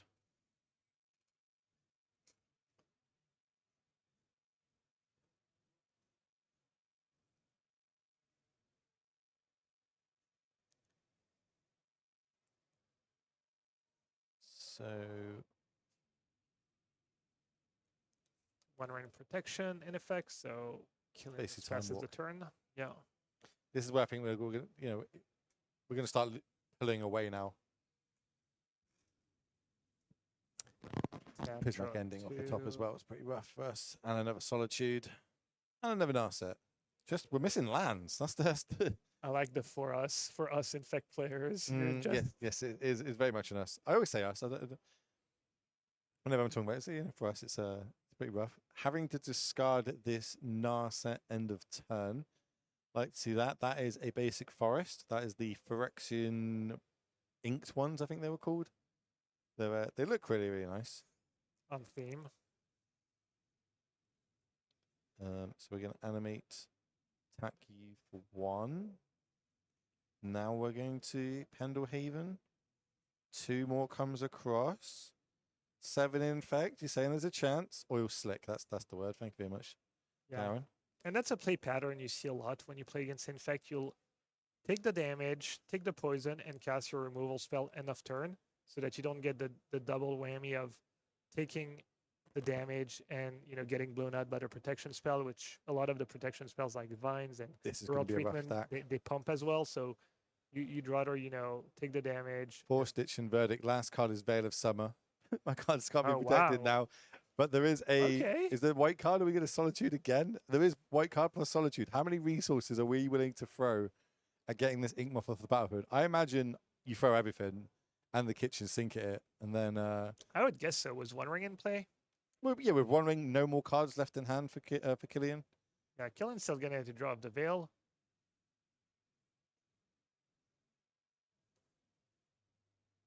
But we'll lose this creature. Oh no, there's Narset in play. Ooh, good. Yeah, I missed it. So did I. Rob caught it. The judge caught it. Oh my word. Okay, that feels really bad. That feels. Bear in mind, like the fact that we made them have it that turn. That's in the earlier turns. I think I would have just been attacking and going for it. But 7 infect, but no creatures, no cards in hand. Active 1 ring with a Solitude and Narset on the battlefield. I think we are just going to be going through the motions. Yeah, this game was rough, but looking at the match in its whole, it doesn't feel like that bad for infect. You would think, oh, Solitude ending, all these cheap removal spells and card advantage and Verdict and One Ring, but it looked like Killian was kind of still in it, even down to mulligan to 5, and just maybe some questionable sideboarding from him. Yeah, I didn't agree with everything I saw, but I mean, I say, look, one of the newer players in the room here, enjoying it, trying to get themselves a better record. 2-1, starting off the day pretty sweet. Just run into this deck, run into the 1 ring, and as you said, a few things to learn on, should we say? You know what I mean? You're always learning, you're always evolving when you play Magic the Gathering. The meta is always changing and evolving. So we're going to force negation the extra ring, keep those counters on 9 life, but an active Solitude. There's no slight little you might kill yourself with this ring. now I see way too little, too late, and it's good to see too. Something I maybe underrate and easy to overlook was Force of Negation is that free mana cancel sometimes is what you need against a deck that's packing the 1 ring. So it's not only the pitch mode. Maybe it is correct to just keep it all the force even on the play. Makes sense, but unfortunately, for all the infect fans out there, it's not going to be our day yet again. One day we'll be back, don't you worry. But the backup feature match is also finished, and there's not many many games left in the round. But instead of going for another 20-minute break, we've got I've got some questions to throw at you.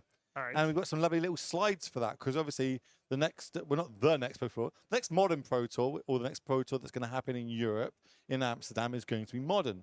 And the set that's going to come out for that is going to be Modern Horizons 3. And we have had some spoilers for that. So we're going to pair up on the screen. We're going to get your thoughts on what do you think of these Modern Horizons 3? Modern Horizons 2 obviously changed and warped the format dramatically. Do we think Modern Horizons 3 is going to do that with the cards that we've got already? Are these going to change or not? Are they good reprints in some instances, etc.? Let us know as well, chat. This is a two-way back and forth. So we're going to start off here with an Ajani, a 1/2 that enters the battlefield, creates a 2/1 white cat warrior token, and whenever one or more cats you control die, you may exile Ajani, then return it to the battlefield, transformed under its owner's control. I'm going to go out on a limb here and say that we don't have the other side of that on the screen. Nope, that is not. It does not flip into an Emrakul. Definitely. Let's go back to the last one. Go back to the Ajani. It would be pretty good if this flip, if a 2-drop flipped into an Emrakul. I'm saying it's modern playable. This one though, it's cat tribal going to be a thing. Are you calling it or not? No? All right, let's see. You get so for 2 mana, you get Let me see if I can find it on free my screen. power, free toughness, 2 bodies, pretty solid. Seems nice, honestly. Whatever the flip side is, as long as it's like remotely impactful, that's a ton of value. I'm getting it up 2 seconds. I think you might be able to get it up on Scryfall actually. And both sides of the Okay. both the token and the card itself are cats, so either one dies. So You get to flip the Johnny. the flip side, it flips into an Ajani Planeswalker with the abilities +2, put a +1/+1 counter on each cat you control. 0 mana, create a 2/1 white cat warrior token. When you do, if you created a red permanent other than the Ajani token, he deals damage equal to the number of creatures you control to any target.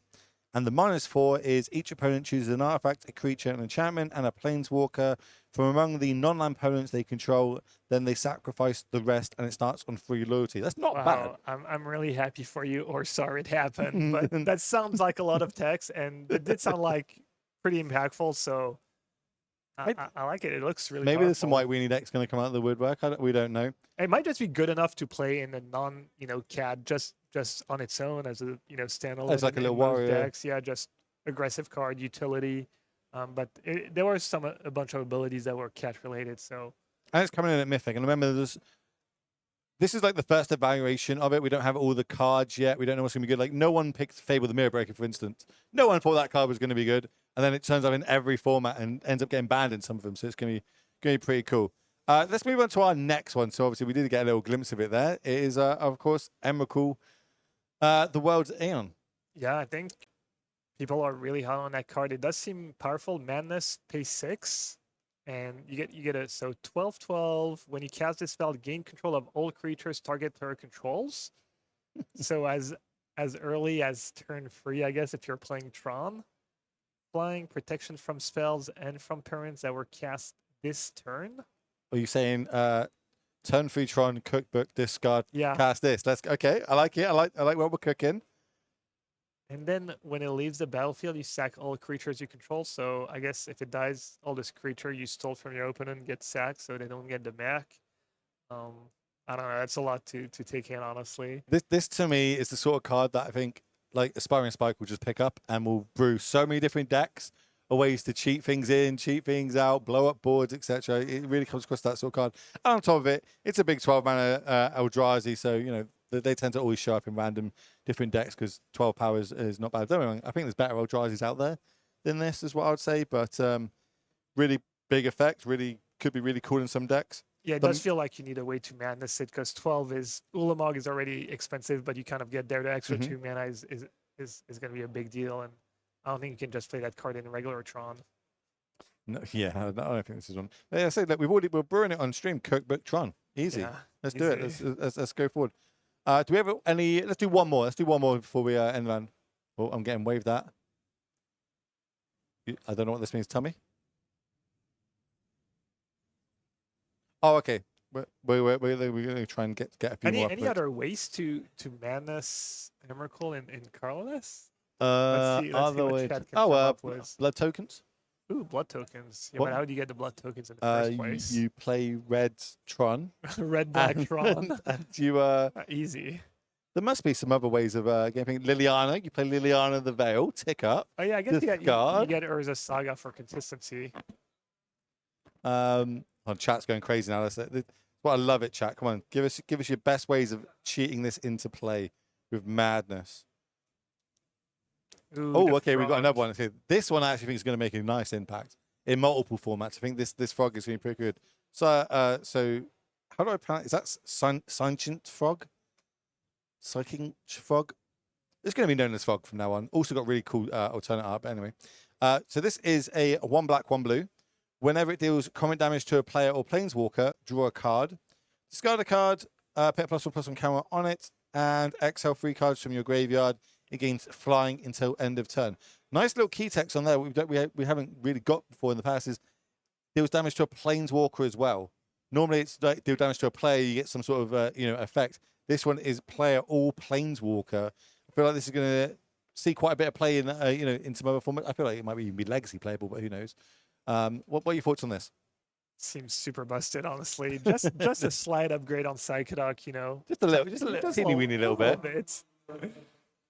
Reflect 20 plus years of power creep.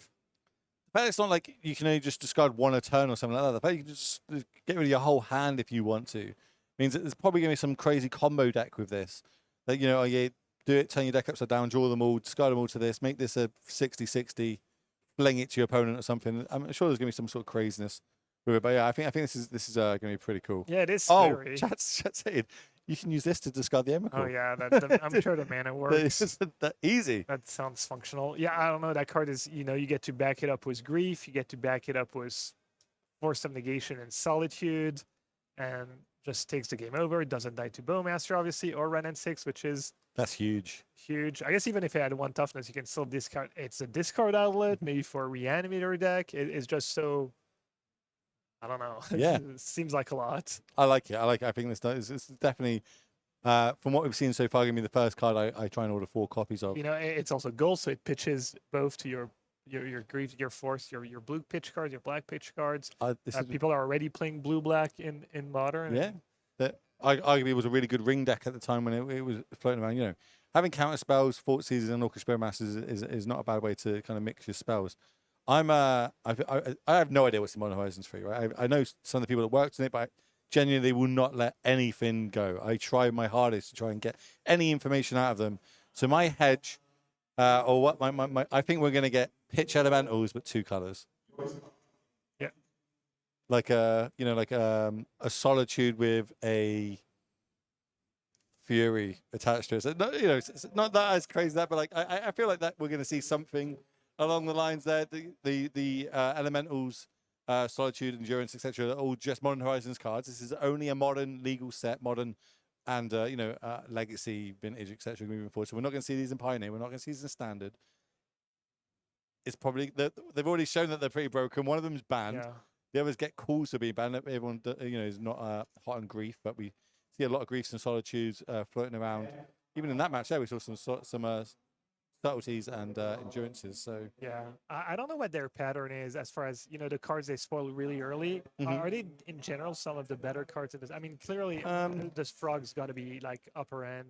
Johnny, like the free cards we just saw, they got to be some of the better cards in the set. But I was trying to think like if they've in the past like spoiled straight up like what they think are like the best cards in the set, or is there going to be something even better than the cards we just saw? do you think you're on your track record? Are you very good at spotting good cards, or you get got by them and you're like, oh, actually that card's really good. I should have picked that up. I think I'm somewhat average. I've notably I get made fun of by my co-cast Carina podcast Patty. I called expressive iteration sorcery speed anticipate, I think, which was not my finest moment. So definitely missed how good iteration was going to be. I think I don't know, I've had some hit and misses. I think I was pretty high on Fury. A lot of people were calling Fury the worst of the cycle, and I was like, It seems pretty good. yeah. My head was Endurance. When I saw Endurance, I was like, this card is nuts. I think Dredge was a really big deck as well at the time when Modern Horizons came out. I was like, this card, I could do it for free with green. This card is amazing. It's so good. And it's lucky I was able to get them cheap enough.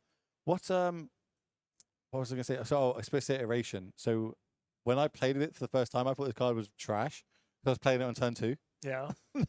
Very quickly learn after watching some streams, it's a turn 3 card. You definitely don't play that turn 2 well. It was not my finest moment, but here we are. We're all learning together, ladies and gentlemen.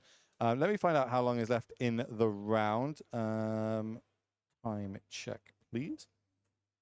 But I'll give you a little reminder of what's happening. So if maybe you just tuned in. We've just finished round number 4. We've got 9 rounds of modern action today.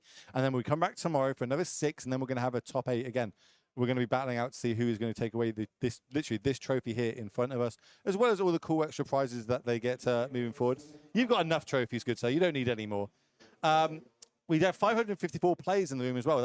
Everyone turned up to Prague, which Prague as a city, by the way, is one of my favorite cities in Europe. I know you've traveled a lot more than me. I'm going to, I guess, I imagine this is very much true. You've been playing Magic for a long, long time, traveling at the highest level, playing it. Where does Prague rate on your cities? Ooh. I don't get to see much of the cities usually, but it is a beautiful city. Yeah. It has cute downtown. It's, the old town's amazing. I love the old town, like that and all the old markets, which is another one of the reasons why I say I've said it twice now. Play the game, see the world, or whatever. It is literally you get to travel around the world playing Magic, and I highly encourage people to support this. Try and qualify for Naples. That's going to be one of the next cities that we're going to be ending up going to. Yeah. So and you can do that for your local game store. Your local game stores can get the packs. You can turn up, play in the event there. If you manage to take it down, you get your invite, and then you just come to Naples. Battle out. You can battle against Gab Nassif. Are you going to be playing in Naples? Probably, yeah. There you go. See, you get to get back because there's a lot. There's not only Pro Tour invites, but there's world invites on the line, which is we've never had that before. We've never had like a more direct route to a Worlds invitation. Obviously, Worlds has changed slightly, a bit bigger now than what they are. Did you used to play in the one when it was like 24 players, 36 players? I never really got to play in these. I played a few towards the very end, but when they started having the small field Worlds, it was when I was not playing as much, so I never managed to qualify for them. And I actually never really liked them. I don't know how much of it was me not being able to play in them. And I just felt like the storylines are not as fun when you have just 24 of the best players. You're like, okay, sure, they're the 24 best players really, in the really good. world. One of the best players is going to win. You don't have Cinderella stories. You don't have a wide metagame. You have less surprises, less different decks. So it wasn't my favorite format. Okay. But some people like that. Some people just want to see the best players playing against each other every round. And No, I see where you're coming from. I love the Cinderella story, and I also love seeing high-level players battle against each other. Like Cinderella story to me was Pro Tour Lord of the Rings. Jake Beardsley, first ever Pro Tour, managed to take the whole thing down. Like it was so cool. I was following, obviously covering him the whole weekend. And yourself, you top 8 that one as well, didn't you? I came close. I made top 16, I think. Oh, I thought you top 8 that one. Or was it? It was Kai, wasn't it? Jake, yeah, Kai made top 8. Jake beat me like 3 rounds towards the end, and I was in top 8 contention. I messed up against Hayne, playing Tron. I was living in against Tron. Yeah, that was a close one, but not a bad finish. But that's what happens at Pro Tours, right? It's very small, minute margins moving through.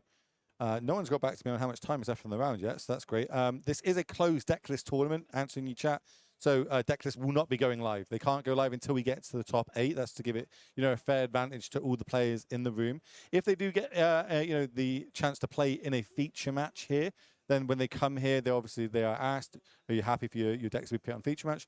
9 out of 10 times they say yes. So we will be trying to get all the deck lists from today that you see on coverage on the screen in between sideboarded matchups, just to kind of help the coverage move forward. So that is one thing. And another thing you might see over this weekend, which isn't traditional to other events, is when one of the feature matches finishes, we will go out into the hall of 554 players battling it out, and we'll try and stop the players when they're doing sideboarding. If they're going into game 2 or game 3, we'll stop them. Then we'll move them across to the feature match area, just so we've got more consistent Magic on the screen instead of this idiot just bumbling and talking, kind of like what I'm doing now. So that's you think, why are we jumping into these games halfway through, or why have they featured 6 different matches this whole round? Have they got 6 feature match tables? It's not. It's a lot of people working in the background trying to shift and moving things back and forth to try and give you the best coverage we possibly can, because that's what we want, right?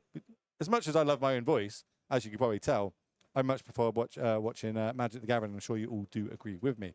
No one's got back to me, so I'm going to just say that we're going to call the round there, and we're going to go off. We'll be back on round number 6. So end of round number 4, we'll have Philippa and Martin. They'll be back with round number 5 of Modern Action, so make sure you don't go anywhere. We'll see you shortly. See you soon.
Welcome back to the Legacy European Tour Grand Open qualifier here in Prague. We're already going for round five. Okay, I lost 5. count. Out of 9 today, and we had a lot of cool matchups so far, and we have prepared some more. Let's take a look just at our meta breakdown for the day. And Domain Zoo here leading up. Besides this Domain Zoo, anything that catches your attention? Domain Zoo seems like the most popular deck. It's pretty much put Leyline of the Guild Pact and Cyan in the deck and just add 52 cards. Domain Zoo seems to be the perfect home for that. I like the deck a lot. This is probably the deck I would register myself. It doesn't really have any, strong weaknesses. Outside of that, you have mod number 2. That deck also might not really have a horrible matchup in the field. So these two, I think, are the top 2 decks at the moment. Other than that, interesting to see that Rhinos, went down from being the top deck to obviously not being as represented thanks to the ban of Violent Outburst. But still, decent numbers. It's still 17 players out of what do we have? Almost 600. Almost 600 players, and the top 64 or X and 2 will make day 2. Let's take a look here at our players that are ready. Both players 4-0. So going very well into this 5th round of the day. And we have Goryo's Blink, which has been one of the decks that started playing more. And versus Merfolk. So everyone loves the fish, and we have some fish to show. Yeah, I love the fish deck because it is a honest way to play Magic, pretty much. If you play Modern right now, there's a lot of combo decks. Decks trying to get 3 Tron lands into play to make 7 mana. Decks trying to get Atraxa into play, like what Carmin is trying to do. Decks trying to do something like Grief turn 1, bring it back, Solitude, Ephemerate. Everybody has something that feels very powerful, something that they shouldn't be doing on turn 1 or 2. All things considered, Merfolk is just trying to play creatures, and the most unfair thing in the deck is Either Vial, sort of letting you help kind of cheat on mana in a way. So it is a very honest deck, and it's awesome to see that these kind of strategies are still perfectly fine. It's hard to succeed with creatures these days, thanks to Orcish Bowmasters, Fire Ice, Ren and 6, all these cards. Despite Fury getting banned, that didn't really help the aggressive decks all that much. But Merfolks typically have creatures that have more than 1 toughness, so they can play around Bowmasters and Ren and 6. And as you said, Vial, a key card for Merfolk, allowing as well to play these fishes in instant speed. Some of them with enter the battlefield effects, others that pump other Merfolks. So it's a very tricky deck to play against. Which usually creature decks are you just play your creatures and you have synergy, but this one being able to also have instant speed interaction makes it really powerful.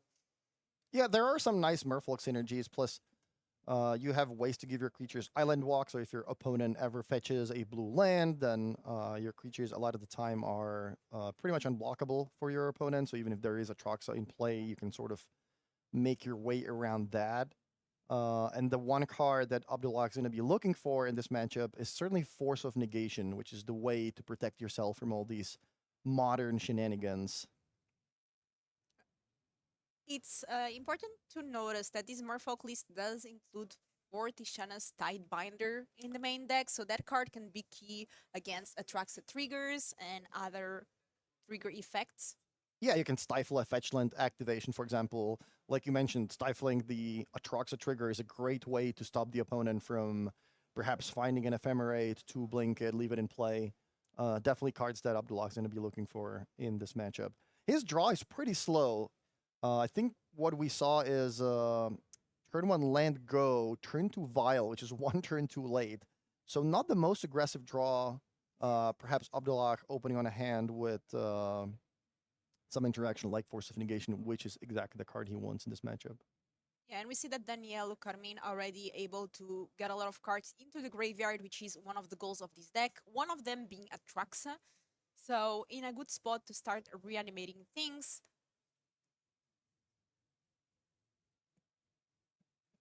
Yeah, and so far, we haven't really seen the Blink deck, the Gorya's deck,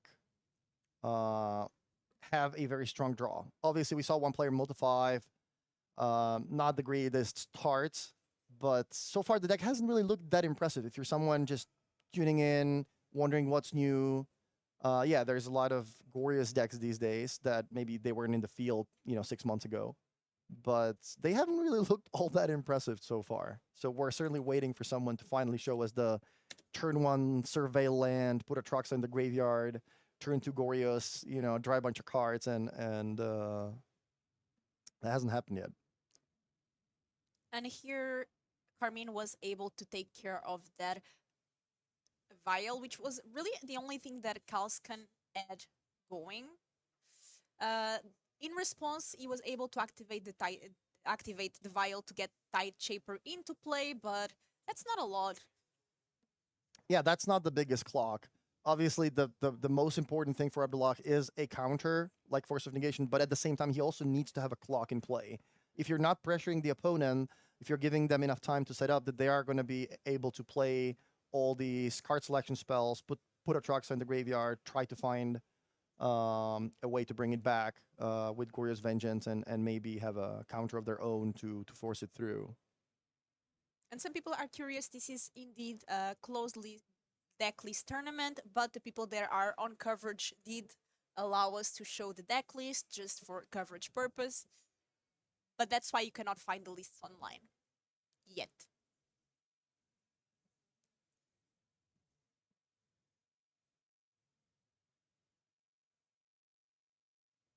I'm really curious to see tomorrow when we get the meta breakdown results, so how the decks perform. How did these domain Zoo deck do? Yeah, I expect the top two decks to have a good conversion rate. Like both Zoo and Yavmod should be very well represented in day two. It is a tournament with closed deck lists, so we can't tell you exactly what every player is playing, but we can take a quick peek at the top of the standings. I see a Ragdos Scam 4-0, Izzet Breach, Teamer Prowess, Dimir Death Shadow, 5-color Tempo. I'm curious what that is. There's a Merfolk 4-0 player. We have that on the screen. We have the 5-color Omnath deck. Obviously, Domain Zoo, we have Mod, Amulet Titan, all that stuff. But pretty much a little bit of everything. Every deck is represented, not just in the field, but also at the top of the standings. 5-color Creativity, Mono Black Coffers, Domain Zoo. Yeah, just a little bit of everything. Pretty diverse metagame so far. Vodalinian, the X-Catcher is really good. We saw there Carmin even asking for the judge for the text on the card, and then Abdullah ended up playing it. Now being able to sacrifice Merfolks to try to counter non-creature spells. Wow, but it looks like Atraxa does make it into play so that Gorya's Vengeance resolves. Trigger, what are we looking at? Ephemerate is the card that Carmina is looking for here. I believe he found it on the second card. So, a lot of options here. Sorting the cards for us to make it easily visible what he's choosing from. So there's a land, there is an instant, is either the Force or the Ephemerate, so it depends on what Carmina has in hand. I think Ephemerate seems like the clear choice, as Force of Negation typically doesn't have a lot of targets in the Merfolk deck. And I think Grief was the creature taken from Atraxa. I don't know, that was put in the graveyard. So it's Solitude, Ephemerate, and a Swamp going in Carmina's hand. And I mean, what can the Merfolk player do against this? Atraxa is just such a powerful card, and especially with that Ephemerate being able to blink it and get the effects over and over again. Swing for 7, no big deal, gain some life.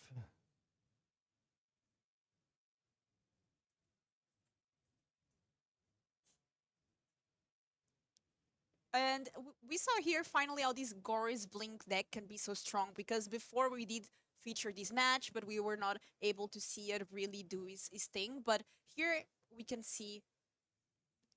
Yeah, finally a good draw. And Carmina trying to play around the Hexcatcher's ability by trying to use Solitude first to get it out of the battlefield so that he would be able to play Ephemerate and keep Atraxa around without risking losing the spell to the Hexcatcher's ability. Although, if he can also, in the meantime, just wrath the opponent's board, then I think he would be okay with that too.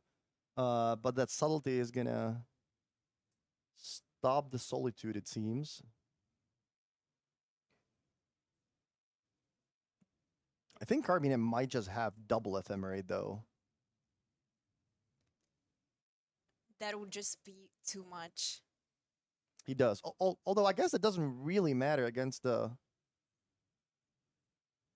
Hexcatch. Yeah, we'll see what happens. It doesn't matter if you time things correctly. It should be Ephemerate, counter, pay 1, counter again. Okay, so Ephemerate is gone. Atraxa will get exiled at the end of turn. But now we have Carmin at 21 life. Yeah, double Atraxa gone though in the exile zone. I didn't quite catch what else was in the graveyard. If there's anything else to bring back possibly, but I also see a Solitude drawn that you can just simply hardcast and start attacking. So And there we go. well, Abdullah wastes no time, plays that Dismember on his own turn. I like that play because this way you make sure that your opponent cannot untap and play that Ephemerate. So despite your card being an instant, a lot of players typically like to wait for the opponent to attack or at the end of their turn. I like the play here by Abdullah to just fire off that dismember right away and make sure the creature doesn't come back with the help of Ephemerate or something else. And we saw there a Tainted Indulgence being put into end.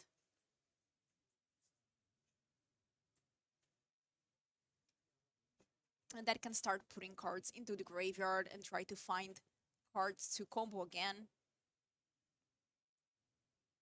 And the Merfolk player really missing land drops.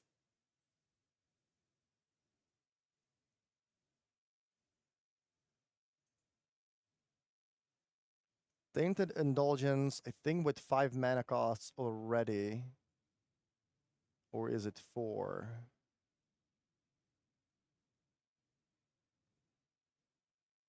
Yeah, and the Ephemerate, I like that. I like using it on the Archaeologist to fill the graveyard, maybe try to find another Atraxa, and maybe try to find another Goryo's Vengeance. I think Carmina might also be able to just hardcast Atraxa pretty soon. I think there's one in his hand if he also manages to get a green source in play. He might be able to just hardcast it a couple of turns from now. Yeah, and things are not looking good here for our Merfolk player. As Carmin gets answer to more and more cards, has access to more mana as well.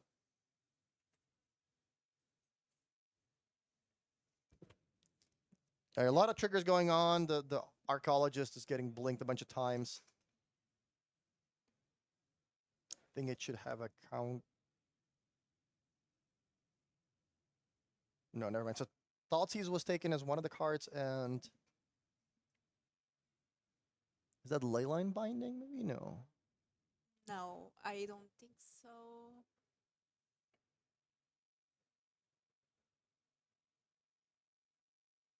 I think that's Touch the Spirit Realm. I think that's what the white card is. Both players trying to figure out exactly what goes in the graveyard, what goes in your hand, which point of the turn are we at. Carmina with a full hand, he should be able to translate all this card advantage into improving his board position, or at least trying to find a way to put Atraxa back from the graveyard into play. Thoughtseize. Let's see if the coast is clear. And yeah, we still see a bunch of spells that Abdullah cannot cast Wow. with only access to one Wow. blue. Yeah, that prismatic ending on the Ether Vial was a key play so far of the match, making those 4 cards uncastable. So Abdullah, despite playing a monocolored deck, still cannot cast 4 of the cards in his hand. That really tells you something about the format, where playing a 5-color deck is not a problem.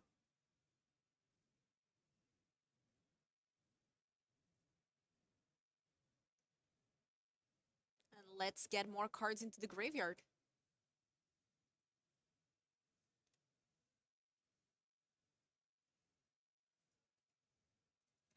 And these archaeologists being a very key card in these blink decks. This card is from Brotherhood's End, so a fairly recent card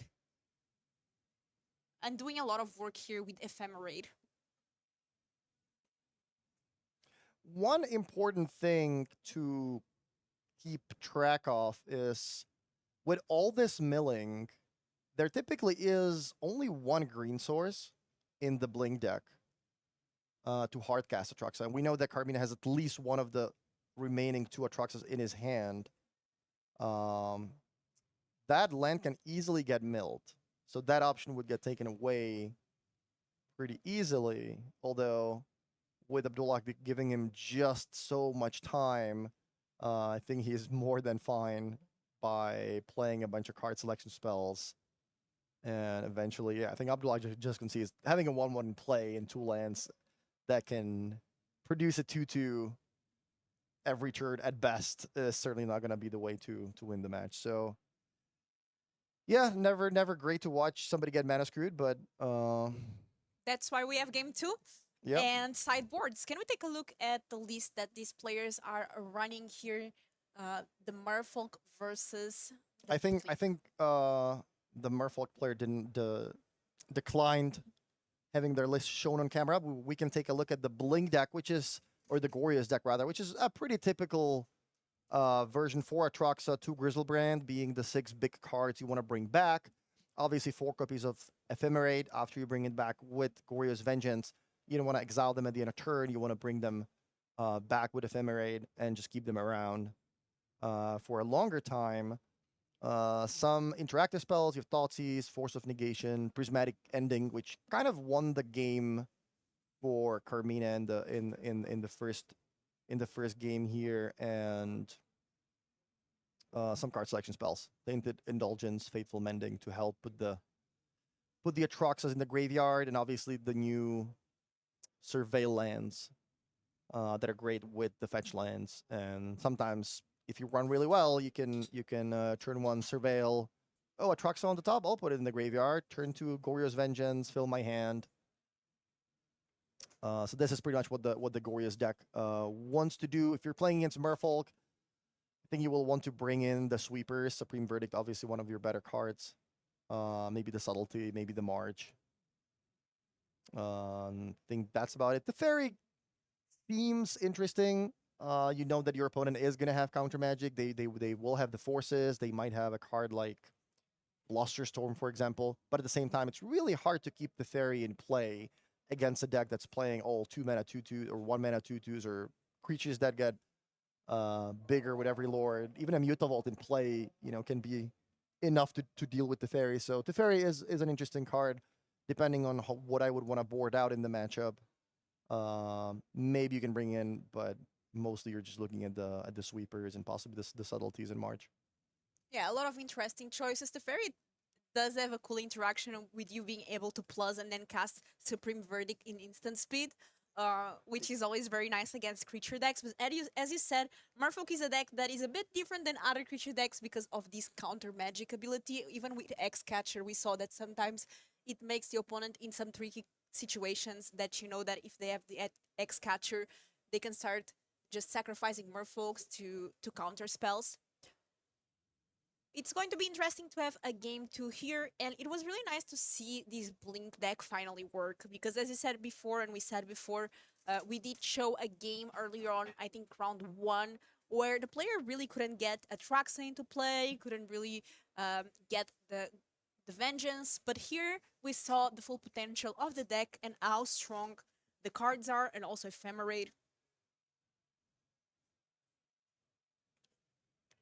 And now with Merfolk on the play, I'm sure Abdullah really wants to have a turn 1 Vial. Yeah, Vial is the most important card. Lets you do things at instant speed. Lets you keep up open mana. Sometimes you just want to hardcast that Force of Negation. Lets you interact a little bit with the cards like Dismember. Obviously, that's a card you want to take out in a matchup like this.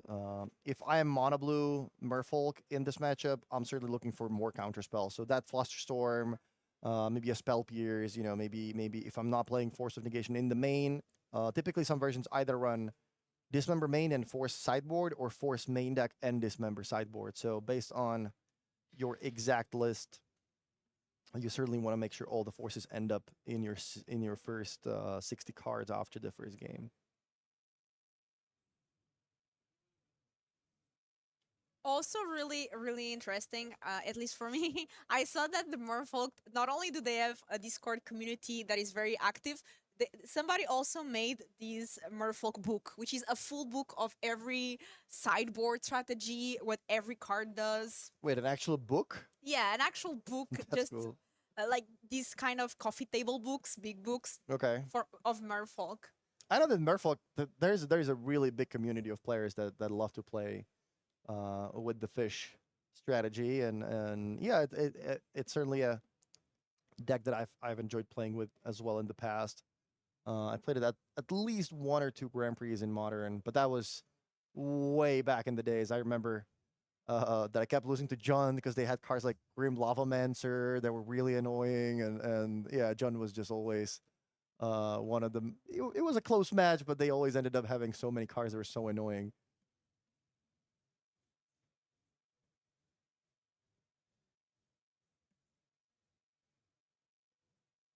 And our players here taking a decision.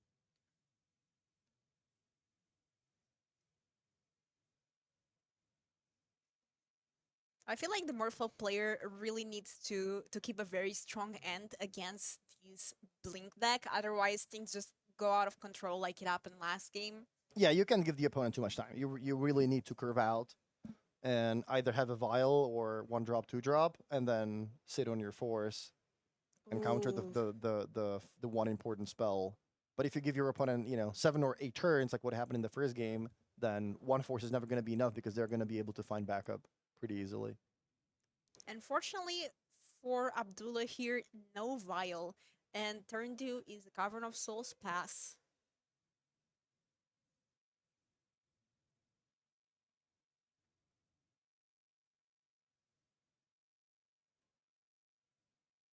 So maybe not the best start here for the Merfolk player, but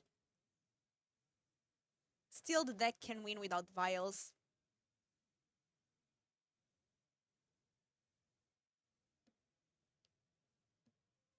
Wow, is this turn 2 pass? That can be good. For me to keep a hand, obviously you're on 6 already, but to keep a hand that does not produce a creature in the first 2 turns, obviously you can have Hexcatcher to put into play at instant speed. But if I'm the opponent, I'm thinking, okay, either you have the Hexcatcher, or you kept the hand with multiple forces, perhaps a Tidebinder, and you're sitting on counter spells, which is fine. If you're not pressuring me, that's okay. I can try to force my spells through that. Turns out it's the Hexcatcher. Carmina responds with the Mending, and it actually gets insta-forced. So no card draw and discarding for Carmina, and also, importantly, it gets exiled. So no flashback. And now we are starting to attack for some serious damage here. Yeah, take 2. Things are getting serious. Yeah. But yeah, with that Mutavault and Double Lord in play, that should produce a fairly quick lock.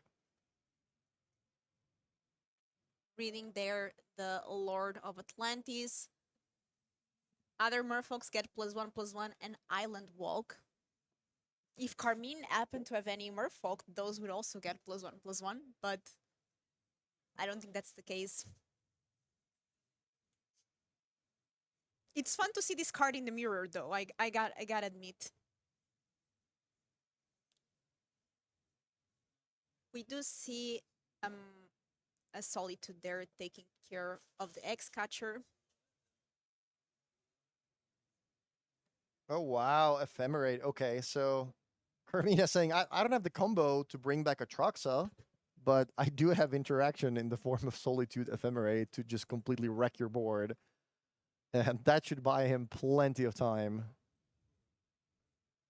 I think Abdullah is down to 1 or 2 last cards in hand with only a Mutavault on the battlefield. Yeah, this is brutal. This is, you're trying to play fair Magic, and all the other decks are doing things that are a little bit more powerful than that. Unfortunately for Abdullah being mana screwed game one, now losing his board to the Solitude Ephemerate combo. And Atrax already in the graveyard. That Ephemerate getting even more value. And Tainted Indulgence now in end as well, so Carmin will be able to draw this card. And now Glorious Vengeance is the card needed to kind of finish this game. Yeah, you could say that the free spells are pretty good. Whether it's Grief or Solitude or, whether that was Fury. Yeah, and as you said before, and we talked about this, the inclusion of these free spells in Magic, they're really strong in Modern, and they really changed the format. Yeah, that we certainly made a big step from the pre-Modern Horizons 4 format to this. And like we talked about in one of the previous rounds, I really wonder where we go from here. Like, we're playing with free spells now, power creep, things are getting better. Where do we go from free spells? Like, are we gonna see free spells plus draw 2 cards, free spells plus also a dark ritual for good measure, or what's next? Carmina, in the meantime, gets an Atrax in the graveyard, uses Glorious Vengeance to put it into play, trigger resolves. I think that should settle. Yeah, already found the Ephemerate to be able to blink it.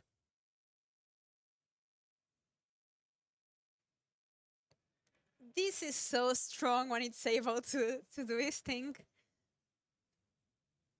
And I mean, it's showing here why it is one of the top choices here for the weekend. This Glorious Vengeance deck appearing or reappearing and just making such a strong results here in the tournament. And I'm really curious to see tomorrow what is going to be the win percentage for this deck. Yeah. The fish player couldn't swim far enough, but 4-1 is still a good result. A reminder that there's 9 rounds today. Players that get 7-2 or top 64 result will advance into day 2. So Abdullah here still in a good spot to make day 2. Needs to win a couple more, but we have already a backup feature match here. Marius versus Julia. Orzhov mid-range versus the 5-color Omnat. And it looks like Julia is 1 game up. They are going to sideboard now. Yeah, Orzhov midrange is the deck we featured in one of the previous rounds that looked really good. Ragdos midrange using Fury and Grief is no longer a thing. Fury is banned. Where do you go from there? Do you just play Ragdos with Grief and the scam cards and a bunch of good cards, like Thoughtseize, Fable, maybe a Blood Moon? Or do you want to put another elemental into your deck, and another free card to combo off with the scam cards? In this case, Marius is using white instead of red and runs Solitude to run the 8 free pitch elementals alongside Ephemerate.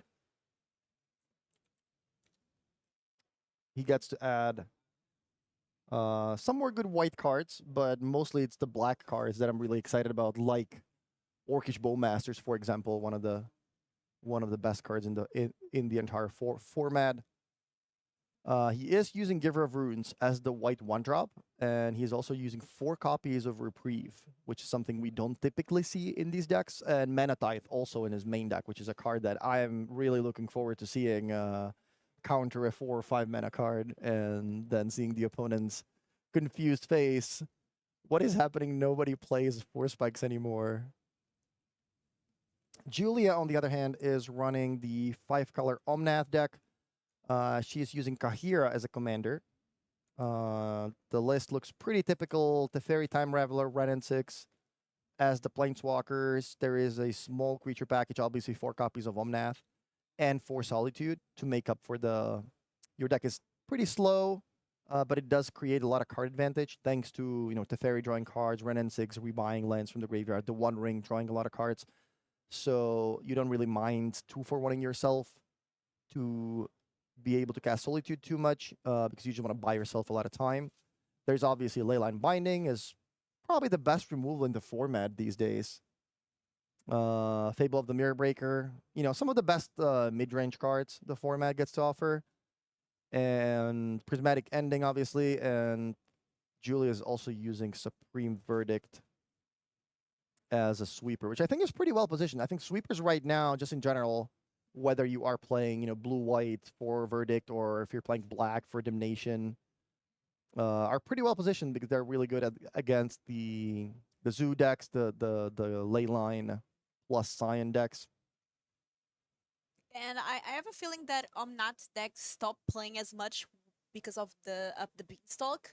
Mm. But now we see here Julia really doing a great score with it. Not needing the card to make the deck great.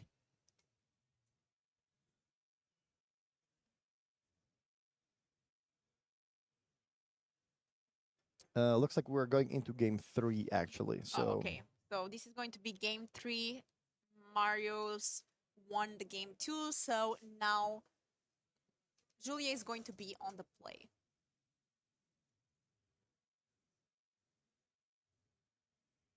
Look, do you want to take? Sure, we can take a really quick look at the deck list. Let's show the Orzhov mid-range deck first, maybe 15 seconds, just to give our viewers a chance to take a look at what exactly is happening. Just a lot of mid-range creatures. Some of these lists run Stoneforge Mystic. Some of these lists run Dark Confidant maybe sometimes. Orcish Bowmasters being the 2-drop of choice. Obviously, the Orzhov scam pieces, Grief plus Solitude being the core of the deck with Ephemerate. And we can also take a look at the Omnath list real quick. Very, very standard list with pretty much 4 copies of everything. The Fairy Renensix, the One Ring, Omnath, Solitude, Leyline Binding. Nothing unusual here. Just a lot of great cards here and a lot of value from the Omnath deck. And it looks like our players already started.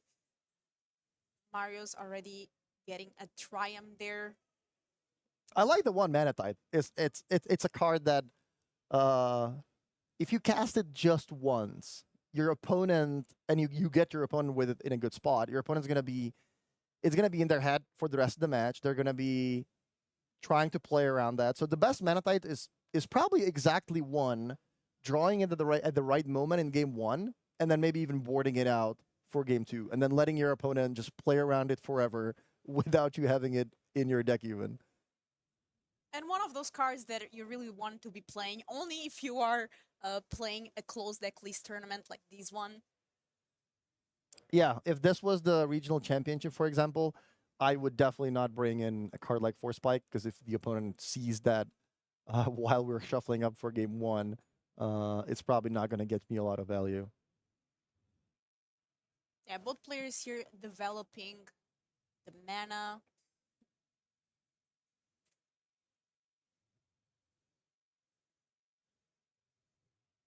This Omnath deck is a lot of fun to play. You get to you get to do a lot of cool things. You have decent interaction. You can protect yourself pretty well with the Solitude and Leyline Binding. But it is a bit slow. Cards like Omnath and the One Ring costing 4 mana, you do give your opponent a lot of time to do their thing, whether that is bringing back a Troxa or getting Tron into play on turn 3. And Mario's here considering what to do. I think I see Magus of the Moon in hand.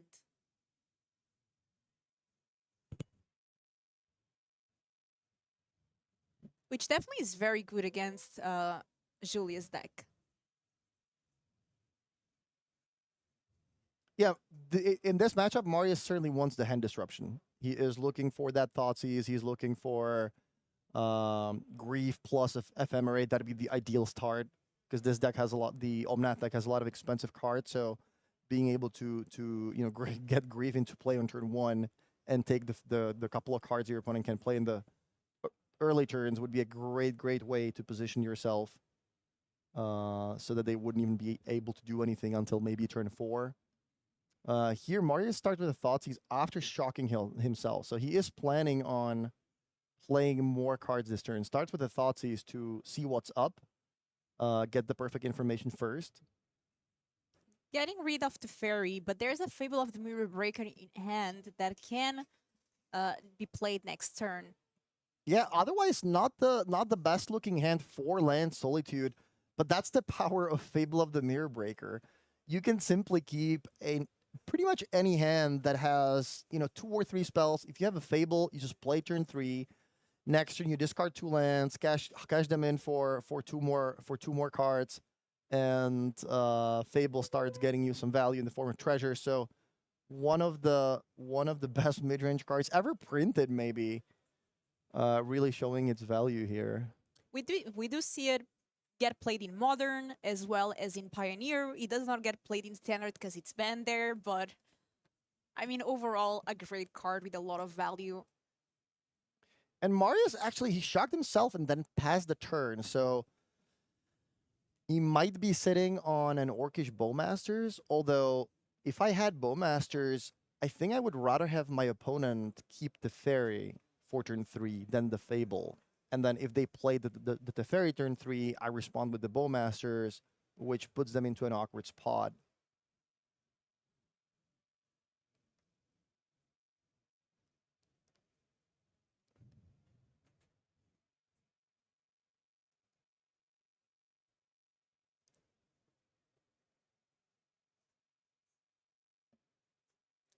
And now we know about that Magus of the Moon. I'm not sure if Mario is going to play it. Whoa! Did you catch that? That white card in the graveyard. That's not a Path to Exile. That's not a something else. That's a mana type. So the reason the reason Marius chose to let Julia have that Fable and play it on turn 3 was because he had a mana type. So this is exactly what you want to have happen. Counter your spell with a Force Spike. Now Julia is presumably going to fear running into more Force Spikes for the rest of the game. Yep, and Julia does have a basic plane, so it's not like she only has mountains now. Yeah, I think she has a basic forest in her hand as well, which should help her quite a bit to be able to cast something like a Leyline Binding to try to deal with the Magus. She also has a deck full of cards like Solitude, so Magus shouldn't be that big of a deal. Oh, and that is... Cosmic Rebirth. Let me put that card on the screen there. That gains Julia 3 life, but more importantly, it brings something with a mana value 3 or less from your graveyard to the battlefield. So the fairy gets brought back into play, bounces the Magus immediately. Julia is up a card from that exchange. Yep, that it was a great turn for Julia here, and that the fairy is now in play. Julia should not have 5 lands in play. Okay. Because she cast a Fable last turn that got 4 spiked.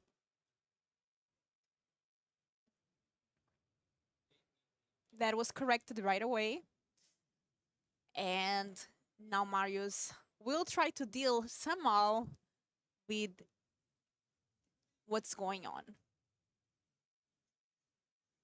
Yeah, and very importantly, the fairy turns off cards like Ephemerate or Not Dead After All. So now even if Marius does have a card like Grief, he's not going to be able to keep it in play. So his option seems to be to just run out the Magus and hope that it can take down the fairy next turn. A lot of lands I see as well in Julia's side. She needs something like an Omnat now to be able to start getting some advantage.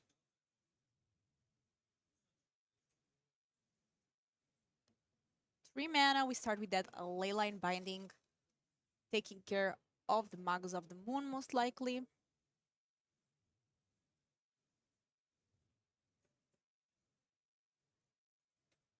That's costing 3 because Julia has access to mountain, plains, and forest.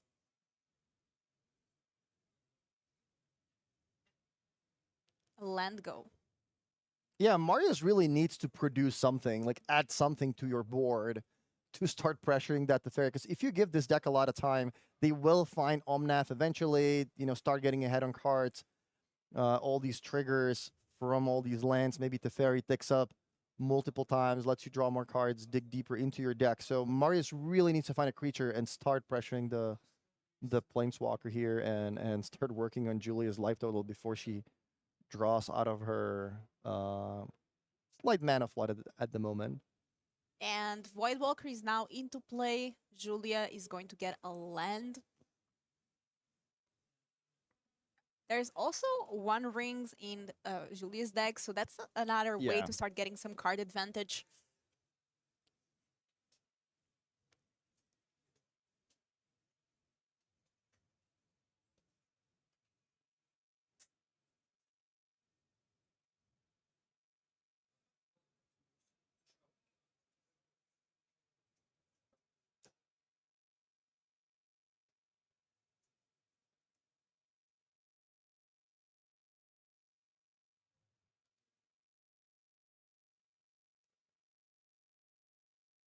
Okay, Solitude deals with the Voidwalker just being hard cast. So Julia is not only dealing with Marius's permanence, she is also adding to her board in the meantime.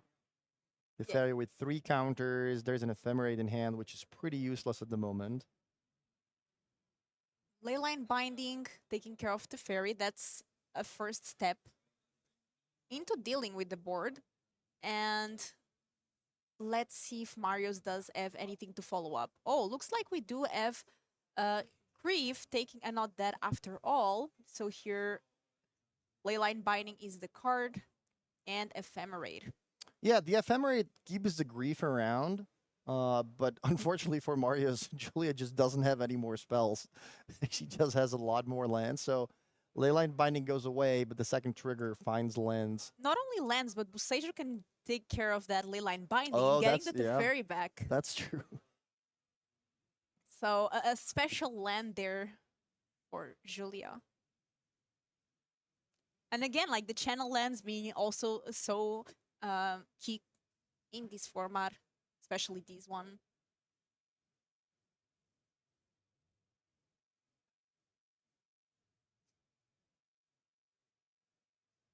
And the grief is now gone. And that Solitude starts dealing some damage, gaining some life.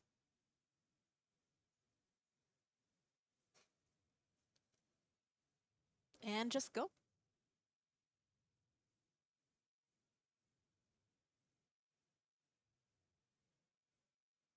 And we're actually told that this is game 2. Oh, this is game 2. The information about game 3 was from a backup match, I believe. So this is actually 1-0 for Julia. She seems to be quite ahead on board at the moment. Remember that there is also still the Kahira as a companion that she has access to. Yeah, there it is next to the Solitude, shining very bright. And that the fairy is back. Again, Buseju showing why such a power card in Modern. And now it's a matter of time.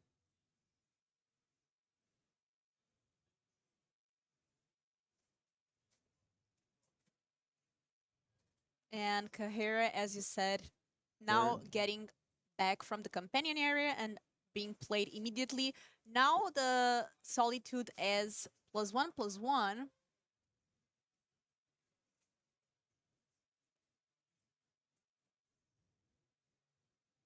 And Vigilance as well. Well, yeah, Solitude. I was just thinking, what can Marius really draw here? Discard spells, they don't really help. Blink spells don't really help. So it's pretty much Solitude, because you need something that deals with your opponent's creatures that your opponent can't really bounce, because here bouncing Solitude doesn't really end up too well for you. And the Solitude can now also block the Kahira or start attacking the Teferi. Yeah, Julia can do something like bouncing the Binding and then binding the Solitude, giving Marius back the Magus. but looks like she already has access to Fail of the Mirror Breaker. That card also can start escalating very quickly. You can also play Fable, make a 2/2, and then just bounce Fable back to your hand with the Teferi to create another token. There is an Omnath. Yeah, Julia has this game all but locked, pretty much locked up. Like now she's going to start producing so much value, digging deeper into her deck. There's the Omnath, fetch land on the table, another one in hand, draw a card, fetch land, trigger Omnath. Gain life. Now when she fetches, she's going to get more mana available. This is a value train.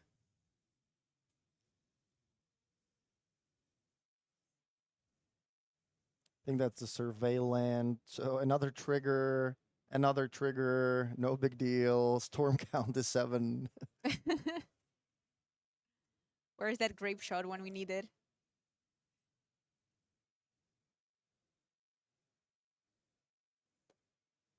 All right, so surveils a land to the graveyard, plays the Fable, gets another trigger from the Fable, free token. Yeah, and, I'm going to pass the turn back to you. And Marius is a deck that it's a mid-range creature deck, so he's not typically going to be running any board sweepers or anything like that. So it's going to be almost impossible for him to get out of this situation. You would pretty much need to cast Ephemerate and deal with the fairy at the same turn. Ephemerate, exile Omnath, deal with the fairy, next turn, blink the Solitude again. Okay, well, Ephemerate, that's the start.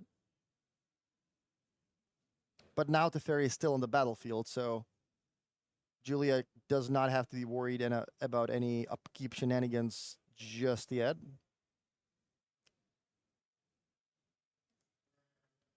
And let's see what's the top deck here is. We have the trigger of the Fable, so Julia gets to be able to discard up to 2 cards and draw that many cards. Yeah, it looks like she has a backup Omnath as well, so things looking pretty good for Julia.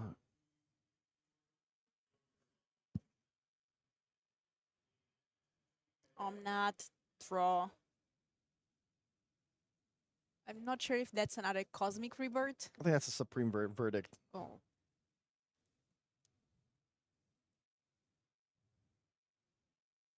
Kahira is in play and attacking there with the Kahira and the Goblin, making a treasure token. And Marius blocking the Kahira with Solitude, taking 2 damage, going down to 4. 3.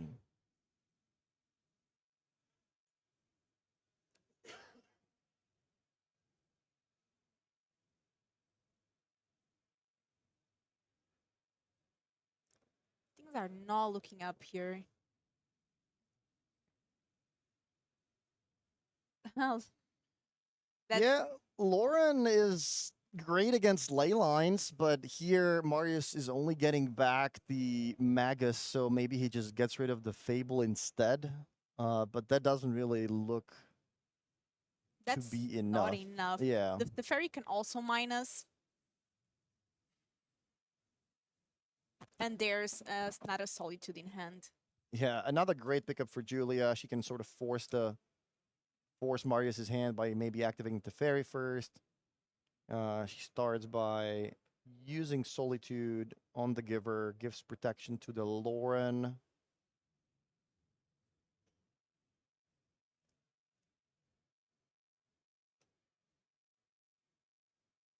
And here only 1 blocker, which is going to be bounced, and that's the end shake. Julia advancing 5-0 with 5-color Omnath, so in a really good spot to make day 2. We have 9 rounds today, players with a score of 7-2 or top 64 make it into the day 2. So Julia really only needs 2 more wins in the next 4 rounds. Things looking really, really good. What did you think of this 5-color Omnath deck? Yeah, congratulations to her, and I think it's just another one of those decks that is perfectly viable in the format. If you like playing mid-range decks, if you like value decks, then this deck is certainly a good value train. So again, congratulations to Julia for moving to 5-0.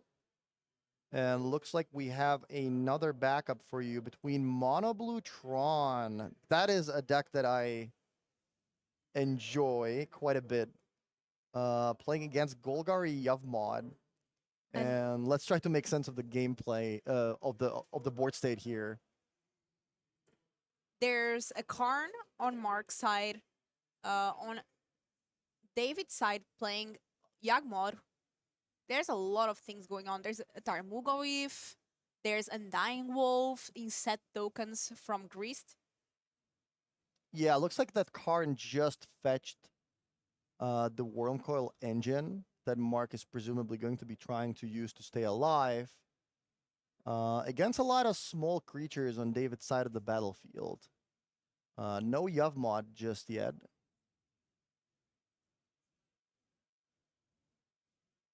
And speaking of value trains, because we just saw a value train deck, this is another one. The Golgari Yagmod can produce so much value and just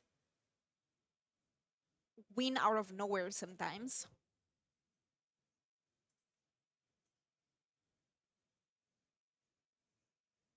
Mark is down to 7. Both of these players already have 1 draw, and they have 3 minutes left. They really don't want to draw this game, because that would mean being 3-0-2, which is not great in terms of your draws are almost a loss, since you need X and 2 to make day 2 or top 64. Yeah, the Golgari deck typically doesn't mind if the opponent plays a big creature, because with Grist, you can just sacrifice your own small creature to destroy theirs. But we know that Wormcoil would be able to put 2 creatures in play. I didn't quite catch what happened. Oh, that's a Reclamation Sage. So Sage deals with the Wormcoil, and now that Grist is still active. So we'll see what David chooses to do. -2, sacrifice the freshly played Reclamation Sage to deal with one of the tokens. I'm going to assume that was the lifelink one, because David is looking to be aggressive and perhaps just ignore the 3/3. So, yeah, there's the attack. There's a Pendelhaven in play. So an awkward spot for Mark. He decides to block the biggest creature, takes 3 in the process. David obviously pumps one of the creatures. That puts Mark to 3. And that would be a lethal attack next turn if Mark doesn't find anything else. So yeah, this is what the Yavmod deck sometimes does. Like, even if you don't have Yavmod, sometimes the small creatures are good enough to take down the opponent, especially with the help of Grist. Grist really, really, really helps you just not get stopped by a single big creature. Yeah, and this Dryad Arbor, somebody was asking if it shouldn't be played next to the lands. And I think there was an tournament many years ago where they decided to change this ruling to be next to the creatures. Yeah, especially that one Dryad Arbor that looks like a forest. I kind of wish that card didn't exist, but it is what it is. So Mark decided to take down the Grist, but that leaves him dead on the battlefield. So he needs to have a trick, right? Oh no, wait, he's at 5?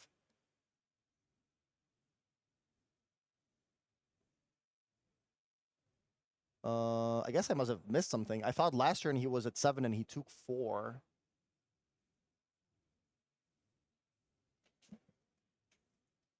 Looks like if the life totals are correct, he's now at 5. That's an Academy rune, so that Wormcoil is threatening to come back next turn. Yeah, and he's at 5 because previous turn David decided to attack some things at Karn. So looks like the life totals are correct.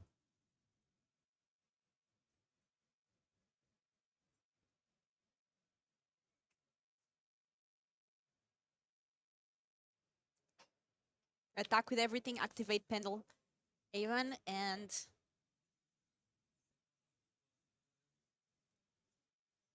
Okay, well, that's just 4 then. Go to 1. And the timer is on. What is the turn that we are on? And Call of Courting here, just Wow. finishing up the game. Yeah, David just waits for the activation, plays a Court of Calling in response for the last point to damage. So congratulations to David. 4-0 and 1 now with this Golgar Yawgmoth. And actually, yeah, Golgar Yawgmoth was the second most played deck here today. Okay. So pretty strong deck. We saw doing some good results in the last regional championship in Ghent last January, and now doing also some good results. I'm very curious to see what is going to be the win percentage for this deck. And we actually saw a lot of matches today, just this round, 5th round alone. We saw 3 different matches and all very interesting. It's been a very, very nice day to watch Modern play. Yeah, it's been fun. We had a lot of different decks. We had some cool matches. Some new decks, something you maybe don't expect if you come to a Modern tournament, but I think it's highlighting how diverse the field is, and that you can pretty much play whatever kind of strategy you enjoy playing. There's going to be something for you. Yeah, and let us know, Twitch chat, what decks do you want to see here this weekend? What are you excited for the tournament? And what would you bring in the end of the day? I already know, Martin, that you would bring the Zoo deck. That's a great deck that we saw some great results. We also have a list of the players to watch that later on we will show to see how, for example, Andrea Mengucci, Marco Del Pivo, Canister are doing here in the tournament. So a lot of known names to the public decided to come here to Prague to play this tournament. Don't forget the top 36 qualifies for the regional championship in Naples. That's a very cool tournament. First of all, it's standard. Second of all, top 24 qualifies for the Pro Tour. And first and second place get an invitation to the World Championship. Yeah, pretty good. That's a pretty good tournament to qualify for and do well at. If you straight up qualify for Worlds at the end of the season, that is, I believe, a $500,000 tournament. Lots of money to be won. You know, obviously that's the pinnacle of competitive Magic. So, yeah, it all starts at your local game store, maybe at the RCQ. Leads you maybe here, leads you maybe to the regional championship, and from there you can qualify to the Pro Tour, and yeah, play with in the big league. And we actually did have some very good news recently from Wizards in regards to Premier Play. So after Naples, the next set of regional championships, they will have an increased number of invites for the Pro Tour. So in Europe, for example, the EMEA region goes from 24 invites to the Pro Tour up to 36. I think in America, they also go from 48 to 60, if I'm not incorrect. Yeah. So there's quite a scale up in invites. I like that. I really like that because these tournaments were getting really big. I mean, they are getting really big. That's not going to change. These regional championships were getting 2,000 people plus, and Wizards decided last year when they brought the Pro Tour back that let's have the Pro Tour be really small. You know, 200 players, 250-ish players. But I'm just wondering why. You know, it doesn't have to be that exclusive. We used to have 500-player Pro Tours for 10 years, and it was okay. You know, you need to have a better record to make the top 8 or to make money to do, you know, to get whatever result you need. It's a little bit harder if you're aiming for a requalification or for you know, making the top 8, making some money. But I like that by making the Pro Tour a little bit bigger, you get to offer more Pro Tour slots to the world, and it's the dream of a lot of players. A lot of players are playing with the dream of, yeah, I want to qualify to the Pro Tour one day. I want to see if, you know, if I can play in the pinnacle of competitive Magic, and even if I don't do well, you know, it's a good experience. I get to meet some of the cool players. I get to see what the experience is like, and I like that Wizards decided that, hey, a lot of people are showing the interest in qualifying. It's always been like that. The Pro Tour it's a super strong brand. The Pro Tour dream sells really well, so why not give more players the chance? The Pro Tour doesn't need to be that exclusive. So I really like this decision, and if the decision was up to me, I would bring back Grand Prix. I would give more players the option, the possibility to qualify. You know, Grand Prix were always great. Even if you were a casual player, maybe you don't have a lot of time because you have a family, you know, maybe you have a job that takes a lot of time.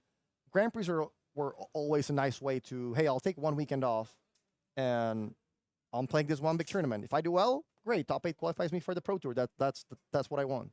I get to maybe travel with my buddies, have fun, hang out for the weekend. I kind of wish those tournaments would be back, and everything would feed the Pro Tour, and that we would have more players, and everybody would be happy.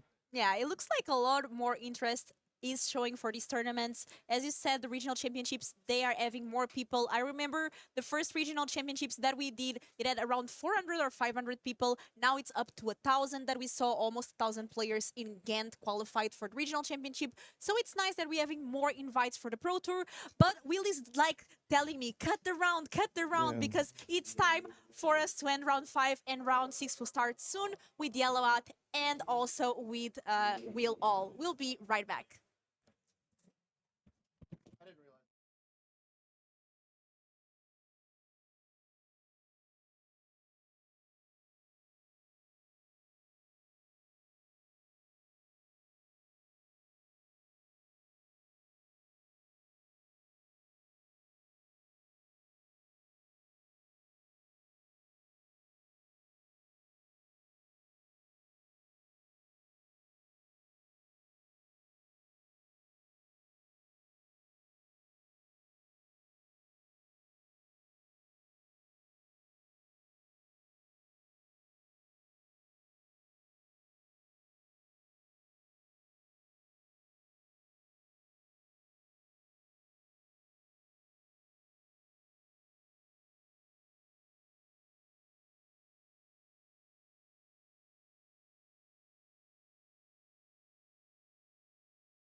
And welcome back, ladies and gentlemen, to the Legacy European Tour, where we are bringing you some modern action today, here live in Prague. Let me first introduce ourselves. Me, I'm Will Hall, better known on the internet as the Will Hall EXP, and I am joined by Hall of Famer himself, Gabriel Nassif, Yellow Hat. Let's get those emotes going up and down in the stream.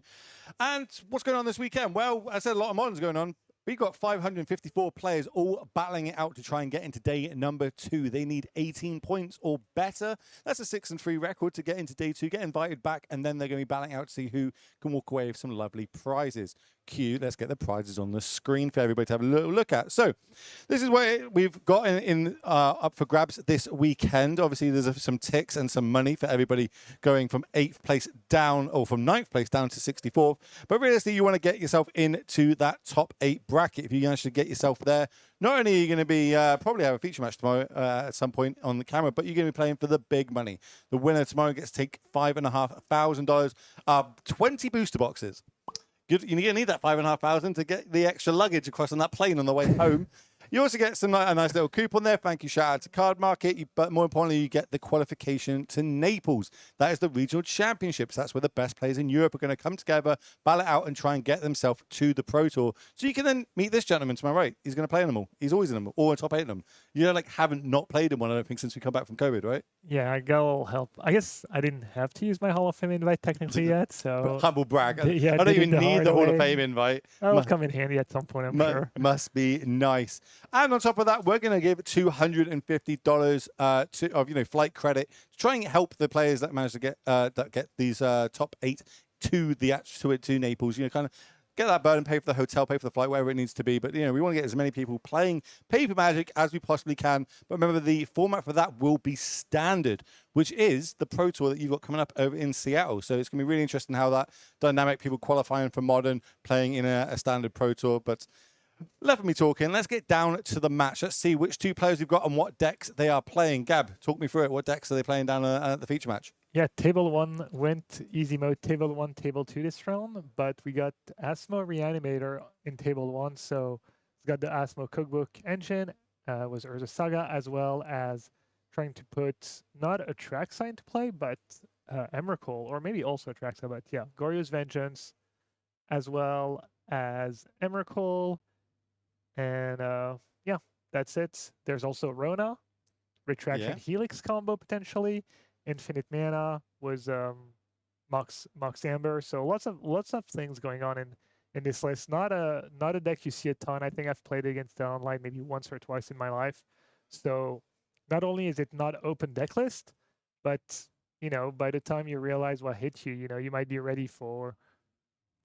You don't know what you're ready for, So Yeah, I think it's key, right? Like, the advantage of turning up to large events like this on a deck that people wouldn't really be prepared for, that they might have a sideboard card that can double up good against this deck, so to speak, or have an idea. But as in our last round, when we saw Infect against Blue-White, they fired off that Solitude round, literally turn 1, and then they were left short when it actually came to the Infect creatures in the play.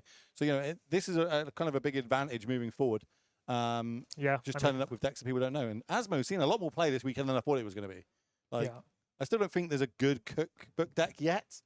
I think we're close. I think we're there's a card or 2 missing in Magic the Gathering for it to be really exceptional. But sometimes maybe I'm going to get proven wrong this weekend.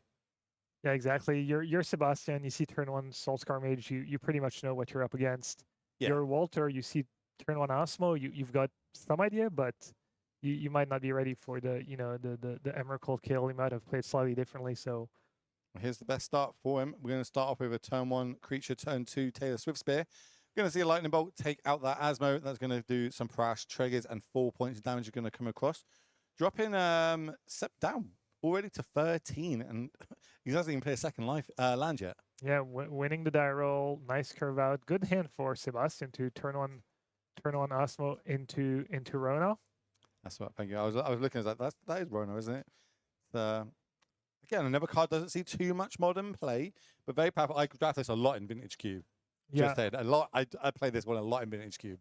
Yeah, it's insanely powerful if you ever get to untap with it. You've also got a few legendary permanents to use it more than once a turn. It obviously sets you up for Emrakul, Goryo's Vengeance. So, against the mono red deck, unlikely a list, but you never know.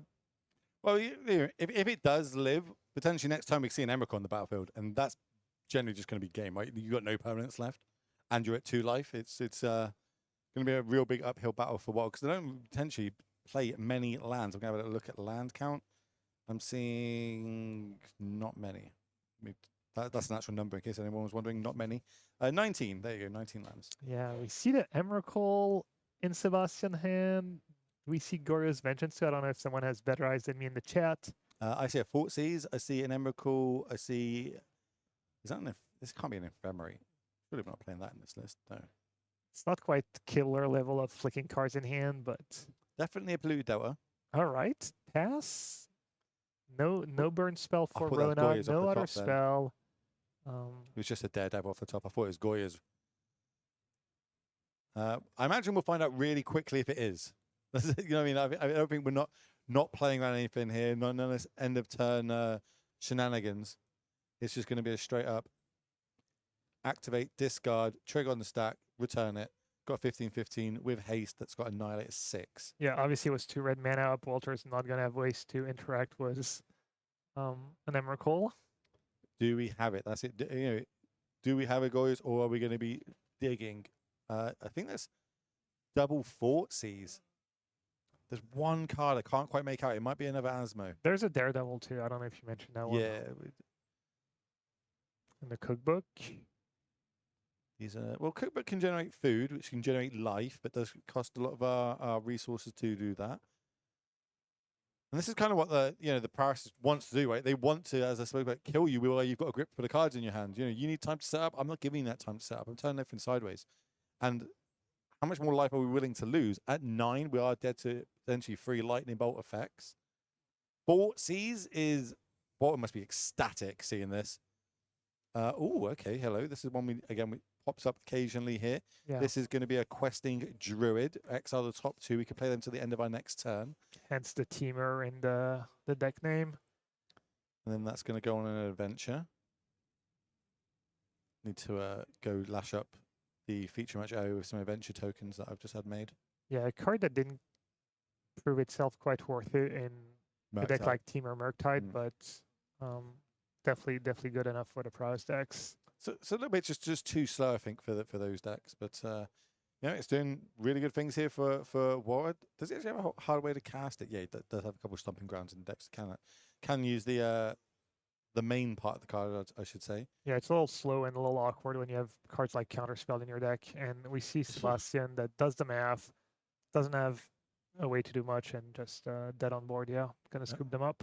Yeah, you take them. When you get them, you take them. And that's exactly as what we're up. So I'm going to look at our production and see if we've got the deck list ready to get on the screen.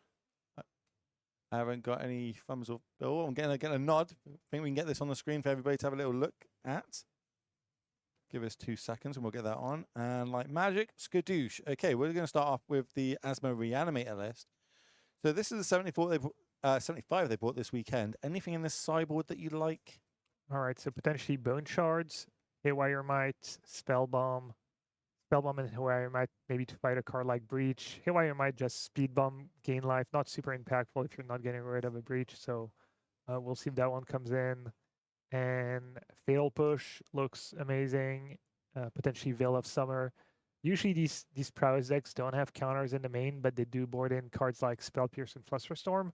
So that might be an option if Sebastian think the counters are annoying for his plan. But almost definitely all the cheap removal coming in. Yeah, I'm feeling good. Let's have a little look over at the other deck list now and see if we can have a look. I'm looking at the amount of creatures, 16 creatures. So yeah, if we can reduce the ways to interact as in with the fatal pushes, etc., just getting a couple of creatures off the battlefield early, that's going to give us time to set up and potentially get our big threats out. Just looking at production. Oh, okay, they're just setting it up for us now. That's okay. Yeah, so probably Thoughtseize coming out of Sebastian's deck. Not the worst when grabbing a card like Iteration or the Druid can hinder the Prowess deck, but the life loss is usually a little too much to deal with. So that's probably coming out. Where are you on Street Wave? That coming out? That one's tough. It does enable Asmo, so you could trim, you could cut. Let's see, there's 3 Fatal Push, 1 Bone Shards, The spell bomb is 5, potentially might 6. Maybe Brazen Burrow as well as a bounce effect. Once they go all in and pump up something, you can bounce it back. I think it's too weak. It's expensive, and the backside, the free one flyer is pretty poor because of Lava Dart. Okay. Oh, So, yeah, it'd be horrendous. Yeah, you're right. Yeah. I could see just the Veils coming in too. So maybe up to like 1, 2, 3, 6, 8 cards, 7, Alright, 8 so cards. you can do the Straight Reefs, you can do the Fort Caesars, you can Yeah, you could. probably trim back on maybe a Daredevil or something. Well, it looks like we got the second deck. Let's have a little look. This is a closed deck list tournament, but obviously the players that come into our feature match are nice enough to let us show them on the screen. So here is Walter's deck list. Looking at his sideboard, obviously this is a Giganta deck. That's a tough one. You could argue all 14 cards, they all have an impact. Pick your poison against Urza Saga and the artifacts. Could be 1 mana Stone Rain, if there's a Saga on the other side of the board. Spell Pierce counters a lot of cards in the early game. I'd be maybe a little worried that, you get to turn 4 and your Spell Pierce doesn't even counter Goryo anymore. Yeah. So that one's a little tricky. Alpine Moon, once again, another Saga answer. Probably at least bring one in, maybe not both. Flame of Anor, has got a bunch of targets. Crypt, obviously, against Goryo's Vengeance as well. So Yeah. maybe not the Spell Pierce, maybe just the 2 Crypts. Oof. Because it's not like Walter really has like bad cards in his main deck. You don't really want to trim too many creatures, but you could almost go like in a control role. Maybe trim some of the prowess creatures and bring in a ton of interaction and just pick that Goryo deck apart. The danger is that it might be a little reactive. You might draw your Saga answers and there's no Saga on the other side. So I would guess he's going to bring in a little bit of everything. Maybe 6, 7, 8 sideboard cards. Oh, let's have a little look. Maybe we will get to see some of them in this game number 2 of round number 6 here. Out of 9 that we're bringing you today, what is going to fetch up a mountain to start off? Obviously, Seb's kind of leaving up this black mana that could be representing a bunch of things, especially post-sideboard, as you spoke about, Fatal Push. And there it is. Promo Fatal Push is going to get rid of the, I forgot which one that red drop is. That's Soulscar Mage. Soulscar Mage. Thank you very much. I played that so much as well. I love that card. I used to play it in Standard back when that and Chain Whirler. Which was like, yeah, that was such a sick combo. I loved it. I used to play against that deck a lot. That's back, yeah, there was a really... Bomat Courier. I've lost a lot of games to Bomat Courier. That was a good Standard format. I really enjoyed that format, actually. Rubbished it, but my that was the Team Pro Tour 25, and on the RPTQ, whatever it was to qualify to get to the Pro Tour, my team came 9th in that qualifier. So it's a little sore subject of me. Not that I want to do any humble brags against the Hall of Famer, but I came 9th in a tournament once. Still stings, yeah. You got any big 9th places in any big events? I think I don't know if I have a 9th in a PT. I think maybe I have a 10th or an 11th, a few of them. I don't know if I have an actual 9th though. Right, 2 Dragon Rage Channelers are hitting the battlefield. Surveyor was not on, just lands and creatures in the graveyard, so they are currently just 1/1s. Done. Right, it's not open deck list, so could be playing around Orcish Bowmaster here, but it's like, wherever you got it, you can take it out, go crazy. Let's see the Fatal Push come down now. We're going to see a cookbook. Yeah, good to know that in this matchup, the cookbook Asmo plan is not as effective as it can be against Burn. Against Burn, you can just, win. You play a Saga, you gain some life with the food, you kill their creatures, and they don't have a lot of sustain power. Whereas the Team or Prowess deck, they've got 4 iterations, they've got the Questing Druid, so you're not going to cheese them just by making a bunch of food tokens, gaining a bunch of life. They can just keep pushing damage through and beat that. So Sebastian's going to do some real stuff. Let's say Seb is digging here. The put some Street Wave cards stayed into in, play. and we cycled it, losing 2 life. I think the life total, I think it should be 15 if I'm correct, but it could just be 17. I could be wrong.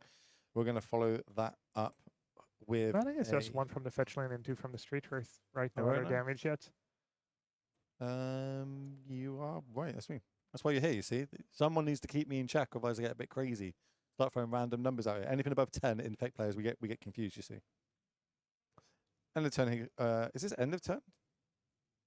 Yes. No, because we tapped out for this. This might be main phase, right? We're looking for another land. Yeah, Chad asking about breach. There is one breach in Walter's deck, so not like a dedicated No, breach deck. Even though not sure there's like that big of a difference between this list. Decided to just play one in the main. Doesn't have more in the sideboard, so I guess teamer prowess. I'm not a prowess expert. I don't know how many breach people usually play in the stock list, but Walter decided to go with just the one. it's not like the early game is I'm gonna put creatures on the battlefield. I'm gonna throw burn spells to your face. I'm gonna try and win the game.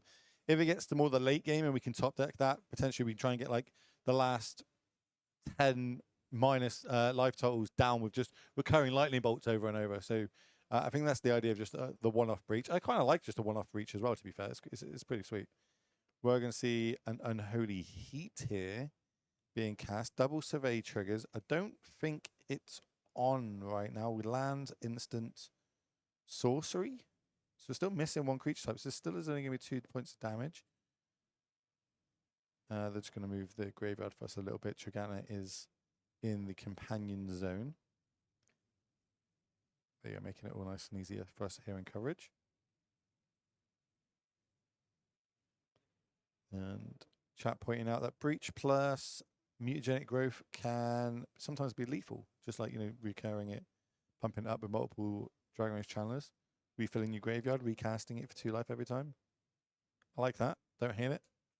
That is going to get the pesky creature on the other side. So Ronan's going to go hit the bin. And then end of turn, we're going to make a food token, getting rid of the Daredevil. Then, of course, artifact enters the battlefield, which means it goes back to hand. Nice little combo there. Yeah, basically feeds your cookbook the entire game. You just get a quote-unquote free activation with the Daredevil every turn. Seb is just missing that big hitter, I think. We've got the Goya's Vengeance.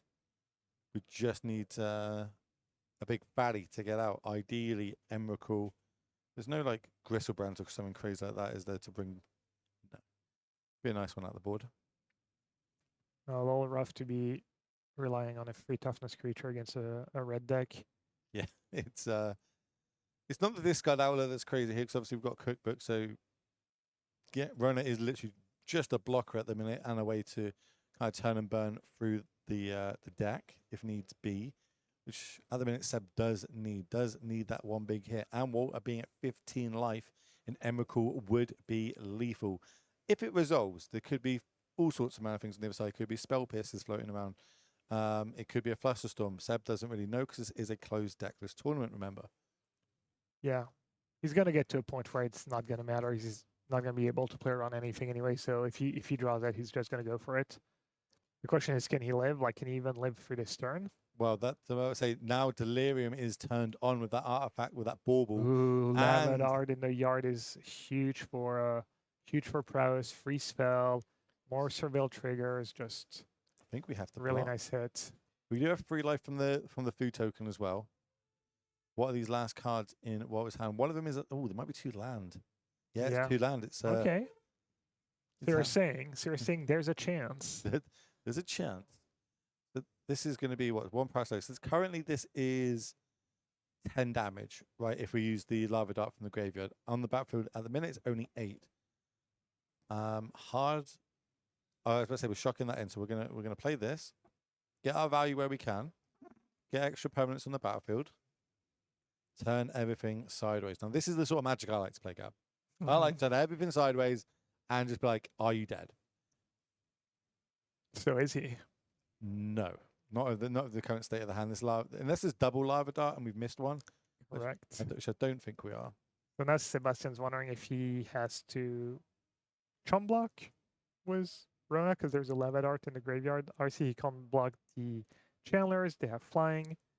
And the Rona, even though the art does look like Rona's kind of floating in the air, doesn't have flying. And I see Sebastian would like to be able to untap with the Rona to get that 1 extra look at an Emrakul. We know he has Goryo in hand. You can also work out from this. So I found this episode. You can work out that isn't a lightning bolt in hand. If there's a lightning bolt in hand, Rona would be dead, and you literally face up. He's dead on the board. So that's it's not lightning bolt left in hand. At least you can assume it's not Lightning Bolt left in hand. Yeah, and you know these decks usually don't play cards like Lava Spike. Yeah. So is it kind of free here to say no blocks? If you say no blocks, that's only going to be 10 damage maximum. I think it was a food token. You should be fairly safe. Yeah. And it looks like that is what's going to happen. Yep, everything can come across. That's fine. Means only 8. I say only 8 damage. We're going to drop to 3. If this is an Emerald Core off the top, we will be going to a game 3. If not, stand fast. We'll have to find out. Free life is not a lot again when you're Not a facing food against 4 token. creatures. Yeah. Not Oh, wow. cracking end of Decided turn. not to crack. Jeez. Okay, big drops. Land is not it. We get another draw step though. Dun, dun, dun. Yeah, I decided to keep the food in case he drew Asmo, which seems kind of weird because Or Asmo, make a food. you could get still make a cookbook, third another one. food. Yeah, you could I suppose still. you can get 2 activations of Asmo, right? If we drew it that turn, because you go find another cookbook, play that, and then you'd make the 4th token. Yeah, that's fair, and you get to get rid of the 2 flying creatures. Yeah. Big draws. I don't think. What was that? Nothing great. Not an Emrakul. Is it Prismatic? Oh, it's the wish. Wishclaw Talisman? Yes, Wish Claw Talisman. Does that change anything? Play Talisman. Activate for 1. Go find an Emrakul. Discard the Emrakul. Goria's it back. Win the game. My word. Yeah, that might just be game. That's yeah. Like unless that's a spell pierce in hand, which we don't know. Or in fact, we do know. We do know that's a land. At the clutch of losing in table number 1, round number 6, I think we are going to see it happen. And look, the fetch land was key. If we used the lava dart and then at 1 life could not use this fetch, which wouldn't have enough mana for this out. Saying that, is there a basic? There's a basic swamps in play. Island, they do have a basic island. Is that in play? No, it's not in hand. Yeah, this is going to be a suit. As long as Emrakul's still in the deck, I think we're going to a game 3. There's the basic. Then the island. Tap this. Tap Tap tutor. this. Let's go and search my deck for a card and put it in my hand. Yeah. Sure. Also don't have to. I would so be revealing it. I would just be like, it's this. Go crazy. 1 card in hand. Nothing you really need to play around that serpent. There we go. I'm going to like to discard this. I'm going to Goiz it back. 1 damage. Oh no. Did I- Lava Dart, that's just game. Did we miss that lava dart? Where did we get? Like, what? Oh, it was the bubble draw. Oh my word, we missed it. Wow. Oh my word. Sebastian's getting super punished for not sacking that food token. Oh my, yeah. That's, Oh, that's tough. Oh yeah, because the ball won the upkeep. Oh my word. Yeah, That's brutal. Yeah, I mean the kind of I guess I thought why not sack food token, but we made the argument of if you draw an Osmo, it's better to kill an extra creature than to just gain the free life. There was ups and downs of both things. Yeah. But yeah, unfortunately, that's magic, ladies and gentlemen. That is magic, and we've got more of it for you. Where we move into, it says 5-color tempo and domain zoo. It looks a little bit like a mirror match to me right now. I'm not gonna lie to you, but Yeah, so 2 slightly different takes. On one side, you have the main zoo was Nishoba Brawler that you see in play. On the other side, very similar list, but playing, I believe, Preordained, Counterspell, Murktide, kind of Murktide and the main zoo mashed into one. That was actually a deck that showed up about a week ago. I think it won a bunch of last chance qualifiers for the mocks on Magic Online. And I think Mengu tried it on his stream, and Pivo played that deck too. yeah. And they're kind of playing that deck, but they decided to cut the Murktides. They're still playing Preordain and Counterspell, but no Murktide. So there's a bunch of variations of that 5-color tempo deck going around in the room today.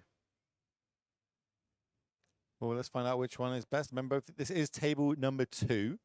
So both players are 5-0. Playing, try and get that 6th win. Once you get that 6th win, you know that you are coming back for day number 2. Here comes a Tribal Flames on the stack. I believe that's all 5 basic land types. This will be for 5 points of damage. Yeah, there's the ley line in play. That also helps. just look at what the board will. Just look, it's easy. Alex is at 1 now. Yeah, one is not 0. A lightning bolt is an Not extra 3. Not a burn spell. Here's a force of negation. Wow. Counter spell. I mean, costs him everything, but at least he's alive. 1 life. What can we draw to gain life here? Can we play our own guild pack here? 20 damage on the other side. Not great, but then 2 blockers. We've got... Yeah, guild pack was the top deck he was looking for. Could we cast Ooh, it? I imagine so. nothing. Nothing on... Oh, Ooh, gosh. upkeep lightning bolt. It was not nothing. Lightning bolt, lightning bolt. All right. Players Same. in the future match running hot was the burn top decks. Hey, take it, but that's going to take us to a game number 3, though, which is more important. So we do have more magic for you. I'm guessing we haven't had time to sort the deck lists out yet, have we? Oh, I'm getting a thumbs up. So let's have a look. Let's get them on the screen. Let's have a look at Alex's deck list. This is the one that we were speaking about. The more, like the change on it, playing a few more counter spells now, playing Ragavans to get in nice and early, and kind of just. When I was speaking to Marco, he was like, "This deck's broken. This deck's so good. Like, I don't understand why not more people are playing it." I was like, "Well, that's because we haven't got a feature match more clearly." Yeah. They And, basically decided to cut the green creatures and tribal flames for more blue cards. Something you're happy about there, right? Is it fair to say that blue is your favorite color pie in Magic the Gathering? I guess that's fair. That's usually what I answer when people ask me what my favorite color is, but It's what would you bring in this matchup? Like, what's good in a in the mirror match, Yeah. maybe flame, pick your poison definitely. Or pick your poison. Probably 2 flames if you expect the games to be a little grindy. They're also good once you get rid of the ley line. The artifact part can get rid of the Draco. Any wizards in the list, or did just play flame for value? I don't see any wizards, but I might be missing something. there are 0 wizards. Okay, not kind of. You would think you have access to every color in Modern, every card in Modern. You can come up with better than flame no wizards, but maybe it just values the versatility. It's a blue card to pitch Yeah. to force some negation. Maybe there's like some interaction we're missing. That's Let's see if we can go across to the other deck list. There's also Giganta with force some negation. So is that just for when the matchups where you board out force some negation? That's a good question. Well presented. Anyways, Not entirely sure. that Over to the actual zoo one. This is obviously the most played deck at this tournament. I think there's like over 60 copies turned up this weekend. yeah, over 10%. Good reason. Deck's just really powerful, really versatile. You can kind of beat anything. It's also like we're kind of seeing it now. Right? The more the rounds are going, we're seeing these Leyline Draco decks kind of start pushing their way to the front. Or it could just be that they've got a larger number in the room, so it's inevitable that some of them are going to start pushing towards the top. But you were walking around the tables of the last round where we won in the booth. What did you see anything spicy along the top decks, or what sort of decks did you see kind of moving for pushing their way to the top tables? I was walking around. I was seeing a lot of Goryo, some Titan. Last round, table 1 was Titan against Murktide. So I don't know, a bit of everything, kind of what you saw in the metagame breakdown. But yeah, same sideboarding here. Pick your poison is going to be good. Wear Tear is going to be good, and yeah, that's probably about it. That is one for people that are just, jumping in and want to have a little look at what the meta looks like. If you go to Legacy European Tour's Twitter, which I imagine !Twitter in the chat, it will get you the link. You can go there. You can see the full metagame breakdown. Yeah, chat was on point though. It was, someone called it. It was not Alexander's actual sideboard. No Giganta for Alexander, but he does have Pick Your Poison in his sideboard. He has Subtlety if he wants that card, but probably not. He has Stern Scolding if he wants that card, but probably not as well. He's got Dress Down. Dress Down kills the Kavu, but it can be obviously you can have your own Kavu in play, but maybe that card will come in. So, both players basically getting Pick Your Poison and maybe another card or 2. Well, it looks like they're finished shuffling up, Oops. and we're off to the Yeah. races. So, starting off with a Triumph, kind of, no Leyline starting in this matchup right now. I'd be interested to see the statistic of how often they're in your opening hand to how often you actually have to hardcast them for value. Where's Frank? Frank must be around here somewhere. Frank's always in the chat. You in there, Frank? If not, we'll DM him. Someone's touched my computer and I can't find the right deck list. Give me a second. Okay. Triumph. Yep, got it. Makes sense. Untap. Fetch. Think it's too much shuffling in Modern? No, I think it's fine. I mean, fetch lands are not ideal, but as long as you don't like, fall asleep at the wheel, just shuffling your deck for hours and hour every time you fetch, I think it's fine. Not ideal, but manageable. Especially with survey lands now. Means that fetches take a little bit longer because I now have a decision once my land enters the battlefield. True. And fetch, pick my deck up, go find, I imagine the shock land of the 2 colors we're missing, but yep, okay, we're going to go Sacred Foundry. Yeah, potentially Kavu on turn 2. Could be any threat, really. In Any this of the deck, 2 yeah, it could drops. just be a Draco. Could just be a 4/4. It could just Yeah. be play a 12 mana spell on turn 2. Why not? Seems pretty good. 5/4, 4/4, or 5/3. Let's see. Or 5 to the face. Yeah. It's strong, but it's a game plan. And it's the 5/5. Which is going to get binded. Yeah. And we can see a lot of this, right? Because it is kind of a mirror match. A lot of back and forth of there's my threat, there's my answer, there's my threat, there's my answer, until eventually someone runs out and we actually have to start doing some combat math. Yeah, especially with the pick your poison both players get access to, so could potentially see Giganta being the the extra card that matters in this game. Now here comes the 1/2 of the current Splinter Twin in Modern. Yeah, only a 4/4 flying right now. Not even worth playing for 2 mana. Barely, yeah. Back in my day, we used to have Jackal Pup.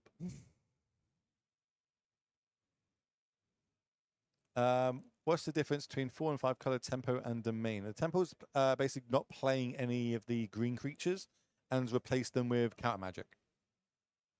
Yeah. Iteration huge too in this Oh, yeah. matchup. You were talking about 1-for-1 trade, so you could give the nod to Alexander because he has these 4 expressive iteration that can get him ahead in the mid game. Are you like a magpie? Do you like all these fancy art styles we have now in Magic, or are you just like I like the original art and that's it? Because the way I'm going with this is the Spirits of Aeration has a promo for this event. If you do well at this event or any of your local game stores, if you top 8, you get like it's really nice. Gab, Yeah. like, I'm telling you, it's like full art. It looks like a fireworks going off in it. It's really, really beautiful. I need 4 of them in my life. But are you a fan of the fancy arts? Or you just whatever I can get?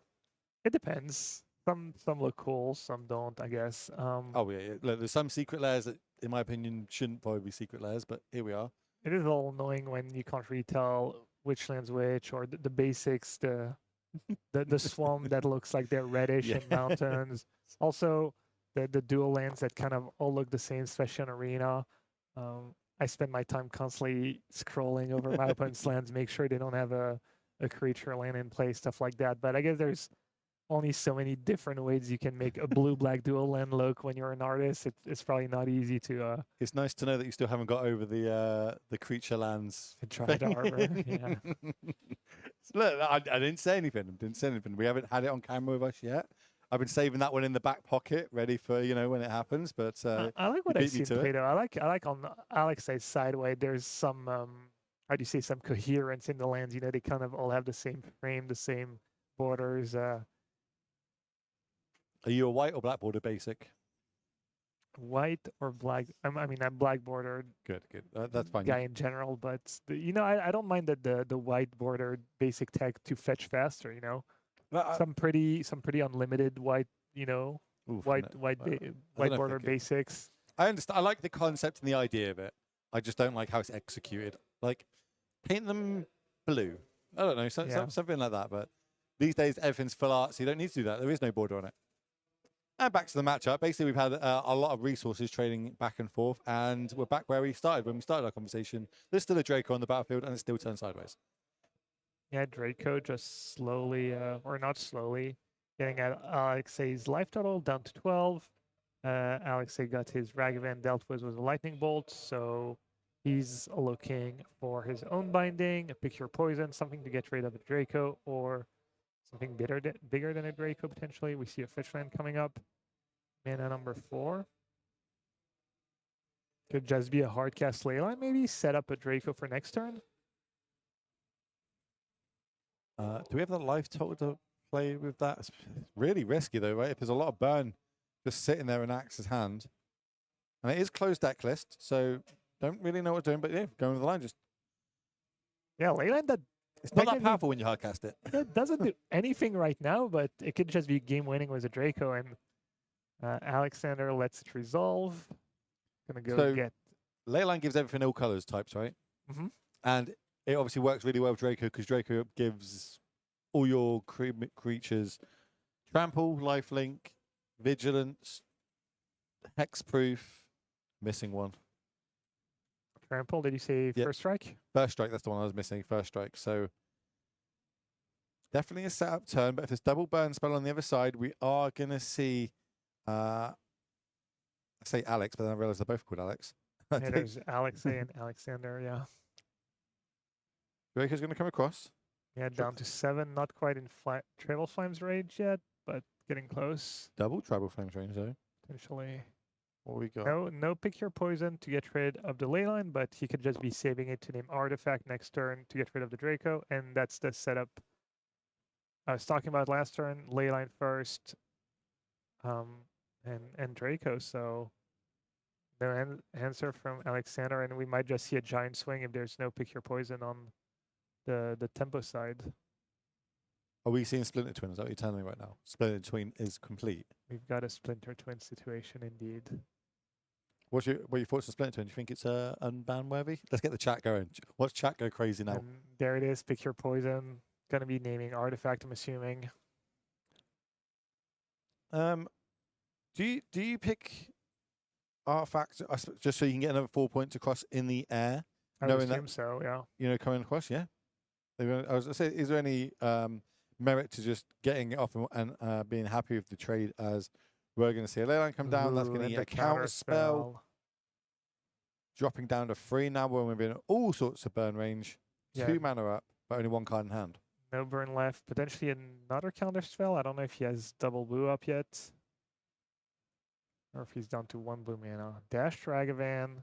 Comes into 5. Gonna hit a treasure. Gonna have to find something for that Draco. That's not it. Are we gonna see the handshake? And That's there it. it is. Yeah, that's game. That's match.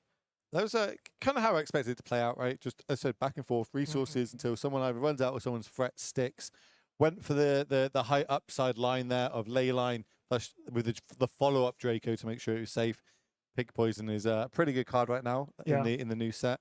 But we've got more magic for you as we move across to Mono Green versus Goya's Blink. I think this is going to be the Goya's Reanimator. Oh, let me Yeah. have a look at this. I was about to say Reanimator list, but it's got there's a Fulminating Mage on the battlefield. Yeah, if you want to be a little result oriented, you could argue that in the last game we saw Alexei ended up with that Wild Nikadal that ended up not being a card, having no impact on the game. Whereas all of Alexander's cards ended up mattering, the counter spells, the pick your poison, etc. So if that Nikadal is a preordain or an expressive iteration or a counter spell, maybe the game ends up in a different way. So I'm having a little look at Christian's deck right now. This is not Goya's Reanimate. This is it looks like mono black, but it does have a small splash of green for a Terra Sunder.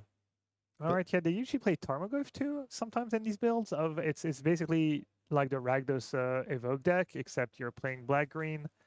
You mentioned Terra Sunder, I think Goyf. No, there's no Goyfs in this one. No Goyfs in Ellipse. There is Okay. three one rings though. All right, so kind of his own mix of black cards and green cards. That's a deck that's the mono black version was that's a deck Spike played at some point. I believe Yeah, he I was the He 5-0'd it the other day, and I literally put out a tweet yesterday saying, if anybody's playing this deck, let me know. Because no, that's a different deck. I was more talking about that was before Pro Tour Barcelona. He was testing okay. kind of a variation of mono black was the grief interaction, but also had Shield Red in the One Ring, had some Sign in Bloods, Void Walker, We're going to see this Walking Blister get ticked down. That's going to deal with this grief. One point of life is going to be lost here for Ricardo. And then the follow-up is going to be an Oblivion Stone, which has passed the turn back onto an empty board with an active Walking Blister and a Worm Coil Engine. Yeah. Form of we ripped the 4th land drop. I was about to say we need to hit a 4th land drop because we've got 1 ring in hand. That's going to be able to fog for a turn and get us 1 card deeper. Yeah, he needs a lot of help though. It does look like in theory he has the tools. We see, I think it's a Fulminator Mage in the graveyard. You've got the grief draws that can be good, especially if you have Voidwalker. You know, everyone remembers Jake against Calcano. Oh yeah.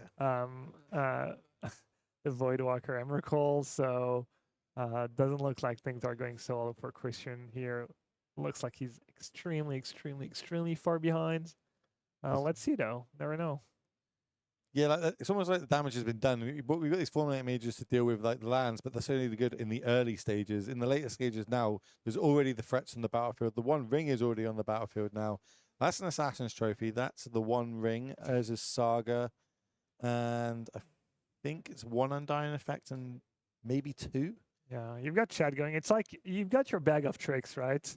You'd be like, okay, chat's not very active. Okay, bring up art, check. Okay, bring up Unbound Splinter Twin, check. You've got all your... Oh yeah, I know. Look, I know how to get chat wild up. Don't you worry. Don't you worry. You just say they're wrong at something and watch them go crazy. That's the other one. Oh, chat does not like that. That one we don't have to do it on purpose. We do it a lot on here. Yeah. Never change, chat. Never change. I'm here for it all the time, every time. Looks like we're going to have a follow-up ring, try and preserve the board. I'm going to have a look. There's no damnation effects or anything crazy to try and sweep this board up. Oh, there is 1 damnation in the board. I'm not sure this is the matchup I'll be bringing it in, but there's a small out. It's not impossible it's not in there. Yeah, it's always tricky when you're playing against Tron, know how much removal to keep in. Do you want to play for the games where they're casting their worm calls and you're trying to interact with that, or do you just want to just hope they never get to Tron in the first place and focus your deck on being as good as possible in the first 3 or 4 turns of the game? Yeah, we're going to add a counter to our Worm Call Engine. Do you know what the counter is that we add? What it's called? I did just look it up because I didn't know. The Oblivion Stone counter. What kind of counter is it called? I don't know. In Eternity counter? Faint counter. A what? Faint. Oh, Fate. Oh, chat got it.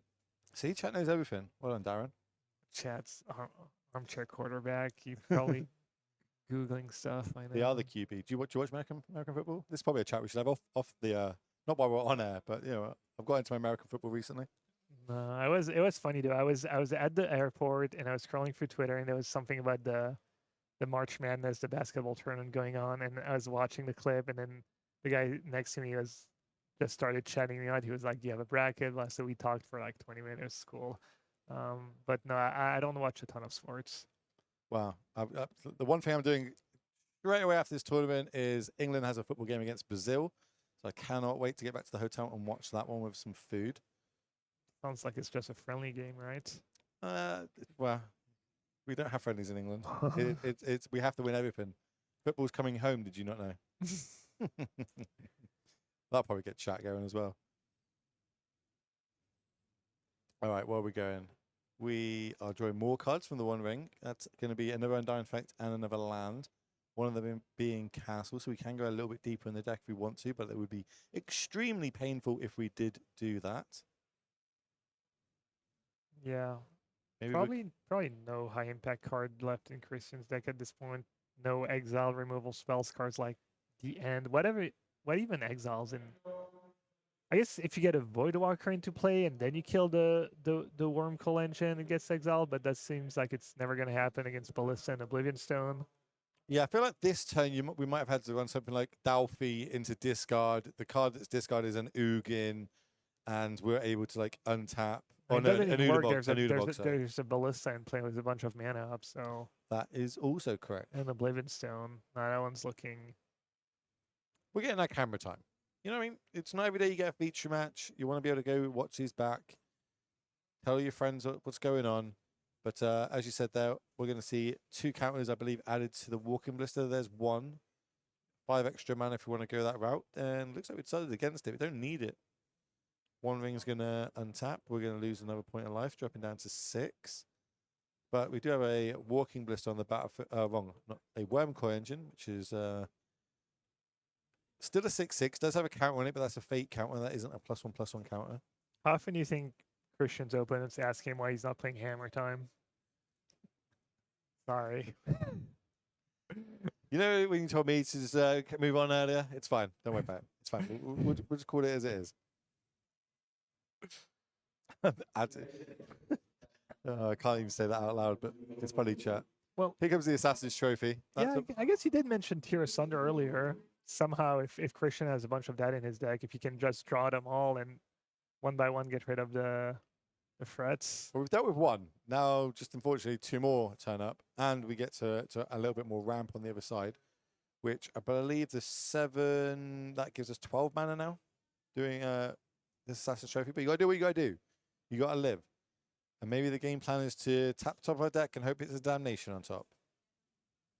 Yeah, it would make sense if you kept in Damnation that you would try to get rid of the Wormcoil first. Pick your poison. That's going to get rid of the 1 ring. Value. Powerful 1-drop. That's turned up in a lot of different formats at the minute. Yeah, I was not 100% sold that that card would see as much play as it sees these days, but it's... I guess the emergence of Leyline and Draco. I don't know if that card would be so popular if Leyline Draco is not a thing, but it is just top tier sideboard cards in Modern right now. Okay. We drew... Now, chat points out Christian could have maybe made a token. They did make a token, right? Apparently not. That's what's on the battlefield right now. And I think he's about to make a second one. There you go.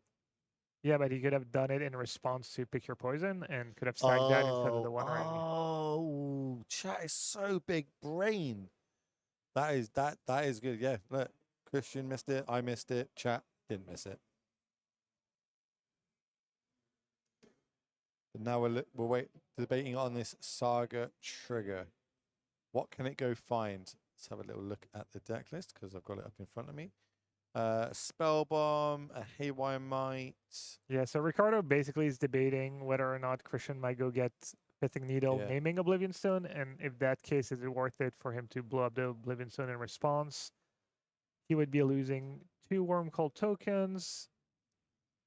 I almost want that to happen if I'm over on Christian's side. And Christian would be losing the two Saga tokens plus the Grief, so I would guess he doesn't sack it. Doesn't seem quite worth it. But he is down to 6, so it is kind of close. Might we just be hitting a load of tokens on the Walking Blister and then shooting for a bunch and just leaving one counter on it? Well, he's got the Fate counter on the Ballista. The Ballista's gonna live. Okay, so he decides to quote unquote play it safe, get rid of most of the permanents in play. Just Walking Blister left plus the 1 ring. Remember, the 1 ring is indestructible. Yeah, a worry would be a card like Shield Red. But he decided that he's under too much pressure, and you know, if Christian happens to rip a Shield Red, oh well. So we could get the Haywire Might. I did see that. That would be able to deal with the 1 ring and gain us a little bit more life. The problem is this Walking Ballista, though. So Pithing Needle on Walking Ballista is going to be the line. Is there an out here that this 1 ring ends up killing Ricardo? So I wonder if Ricardo was just okay with that outcome, or if, you know, because he does have mana up and he's unlikely to use it, so you could argue he missed out on putting a counter on the Ballista there. 3 mana. Come on, Liliana. Or maybe he was okay with the bait. He's like, I'm okay if that's what you go for. He didn't use the ring either in response to... I'm kind of wondering here if I would... And clearly he did consider Needle because he sacked Oblivion Stone before the Saga trigger. If I had Liliana in hand, I feel like I would have named the 1 ring and then used the Liliana to get rid of the Walking Blister instead of naming Walking Blister with an Epiphany Needle. There's an Oblivion Stone, doesn't really matter. Still got all this mana, still got all these cards. Going up to 3. And that's a Khan, and most likely the game that comes along with it, especially with this much mana. Another land drop to play for turn, which could be a tower adding 3 more to the battlefield. This is still 12 mana. Now it's 15 mana. Yeah, it does seem weird. I do agree with you. I would just name, even if it means you lose the Liliana. Liliana is not going to save you against a bunch Oh, of yeah, ring yeah. activations. So naming, because he had drawn his cards in Sagai's after the draw step. He knew he had Liliana. He knew he could get rid of Ballista. So Sometimes you get tunnel focused though, right? You know, I do this. I'm short for this all the time. yeah, I get a line in my head and I go over it and then realize there's a completely better line I should have took, which is really obvious, but I just didn't see it. And with the added pressure of being on camera, you know what I mean? This could be the first time they've been in a feature match. This could be their first tournament. We don't know. But yeah. there's lots of factors that can kind of stack Also, up. here. round 6, you're not as sharp as you were like 2 or 3 hours ago. Oh, clearly. Have you seen my casting? And here comes Khan, the great creator. Gonna go pick up our sideboard, have a little look at what options we want to bring in. Obviously, we also have access to that in our booth. So we can get Chalice, we can get Cityscape Leveler, we can get Curse Totem, Engineered Explosive, and a Bridge, a Might. Walking List, I think, has already been used. Orb, Stone Brain, Sundering Titan, Piffy Needle, Liquid Coating, and another Worm Coil Engine is what we've got in there. Yeah, Ricardo was considering Cityscape Leveler at first, but they'll take back, going for another Worm Coil Engine. Makes sense, especially at 4 life. You know what I mean? You want to die to some sort of crazy Shield Dread, Sign in Blood turn or something like that. We're going to find a Relic. Up in Ancient Stirrings. Yeah, Relic could be cool. He could exile his own Ballista and then get it again with Karn if he needs to finish Christian off in the extra turns. There's the Shield Dread. Ooh. Okay. I think the last card is a Undying Effect. I don't think it is a... Wow, really Yeah, close. yeah, Ricardo gonna go down to 2. Didn't even use the ring in response, just trying to stay alive, down to 2. If we use the ring response, I suppose we'll just do it to Orcish Bowmaster then. All right, we're in turns. If it's going to matter or not. 9 versus 2. Active Karn. Active Wormcore Engine. But more importantly, a Shield Dread on the other side. And it didn't get the Liliana didn't get ticked up. So you must think, okay, there's a playable card in here. Starting the turn with Wormcore being tapped sideways. Makes sense. We need that 6 life added to our life total.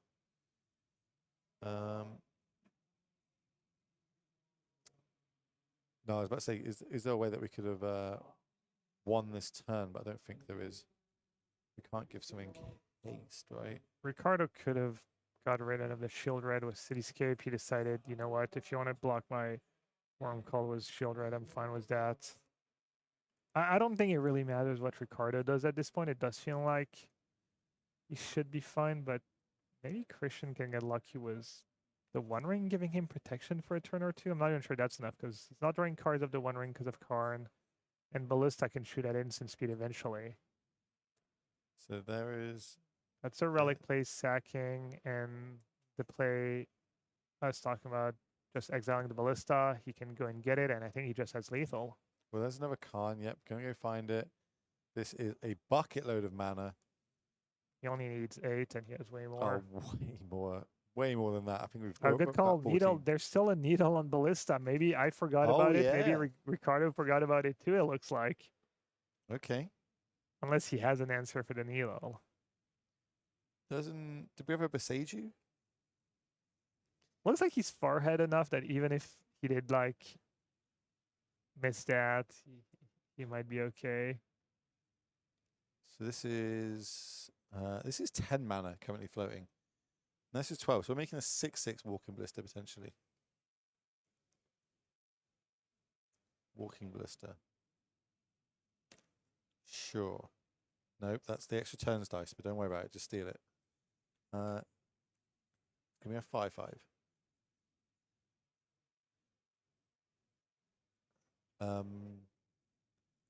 Did Mr. Shudra trigger? Yeah. I think Ricardo should be at 6. I don't think it. I mean, gonna make much difference, but- maybe Christian just forgot it. If Christian forgot it, Ricardo doesn't have to remind him. He's just pinged him. Yep, I've got Piffy Needle on your Walking Ballista. But yeah, potentially a bunch of like oversights on both sides here. There's a lot going on. Okay, another big top deck needs to happen. I think that is a Dalfi Voidwalker. Gaining another 2 life, putting us up to 6. Dalfi does not block well. That's the main problem. Now we're on turn 2. No, he needs something to go with it. He has a Castle Lockthwain, but he doesn't have a ton of mana. Slight mana disparity, you might say. Just a little bit. Untap. Okay. So we can now crack the map, go find ourselves a Beseiju the Epiphany to win the game. That's one line, yeah. As long as it's still in the deck. Also, I can't say we can get the Cityscape leveler, but Khan's only at 1. So he would have to deploy a brand new one for that to happen. Which he does have in hand, and I think he has the 12 mana to do that. I didn't see it in that sideboard then. Maybe they boarded it in. No, he almost took it earlier, the leveler. Oh, okay. Maybe it was just a cut. Yeah, it's the first card he considered, and then he went back for a second Worm Call. But we're getting to that era. No mistakes can start happening now. We've only got this turn plus one other if we need it to win this game. Yeah, Ricardo's probably like, okay, I already messed up a bunch last turn. Let's, we're in the extra turns. Let's consider all the options and make sure I don't give Christian an extra draw step.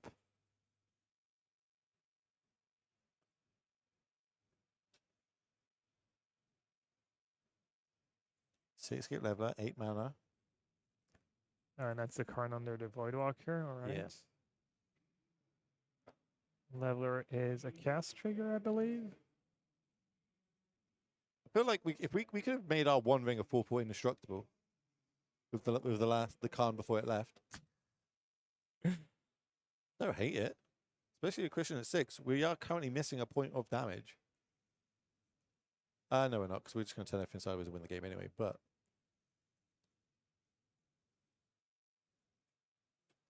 is he asking if he's played a land? Maybe is he asking? I think he was maybe asking if he's played a land yet. Gonna go get at a tower. Pump the ballista. my ballista's a 6. Remember, 4 mana to activate it. +1/+1 counter on it. Currently 5 counters. Yeah. Goes to 6. Nice life total of 6. Cross the T's. Dot the I's. And it's gonna be handshake time. Are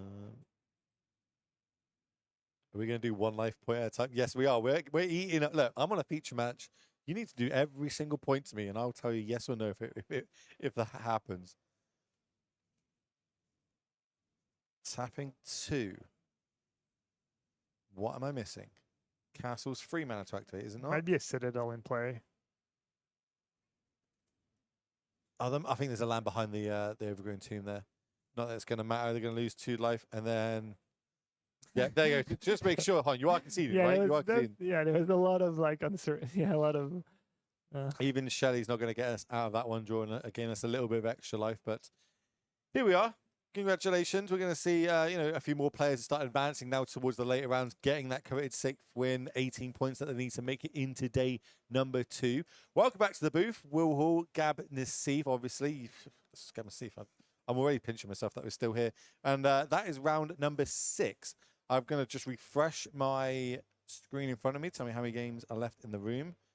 Looks like we've still got a couple of games playing in the round, so we can potentially maybe look at some more Modern Horizon 3 previews.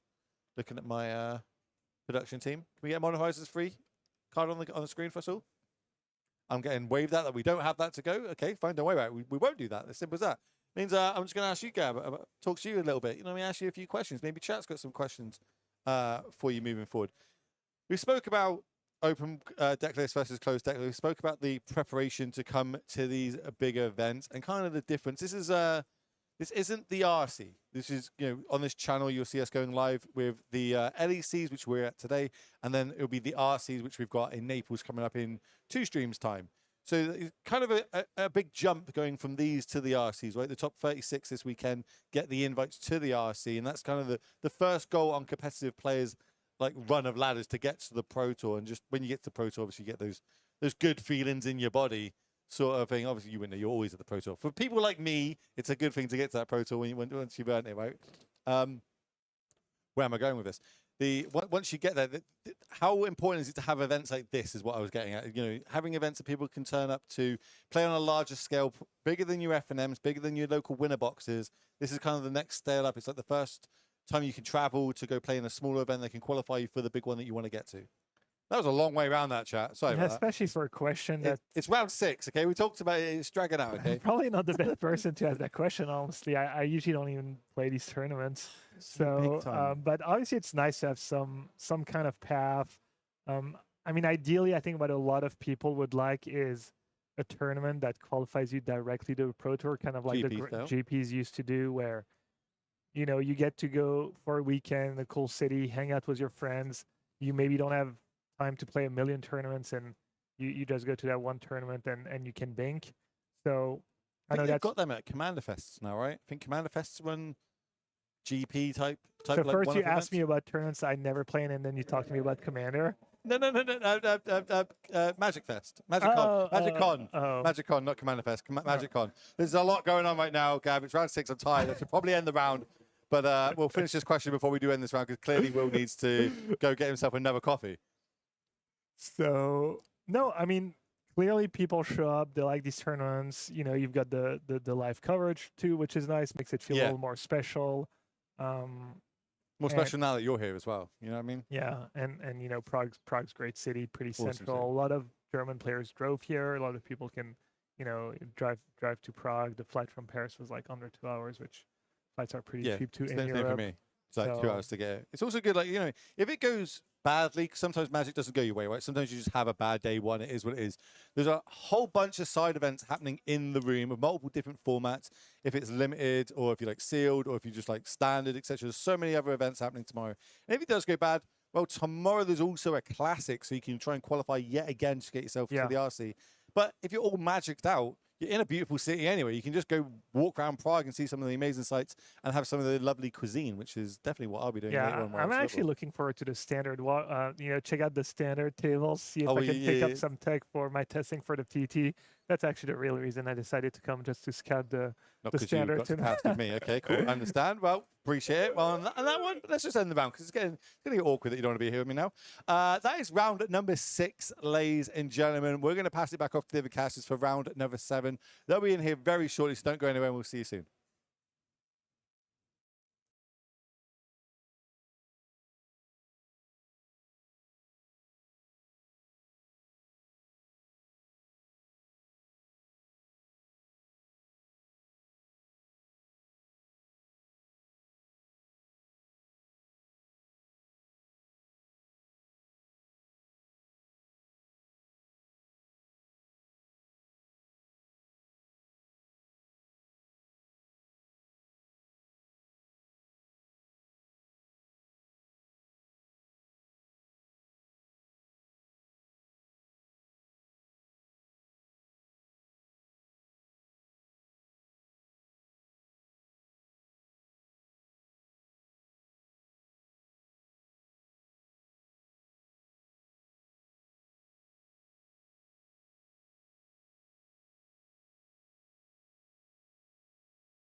Welcome back to the Legacy European Tour. We are here at the Grand Open qualifier in Prague, already going to round 7. We have 9 rounds today on day 1, and top 64 or X and 2 will advance into day 2. And we have here a list of players to watch. So some players that in the beginning of the tournament, they are known faces of the public and their updated scores. Looks like some of them doing pretty well.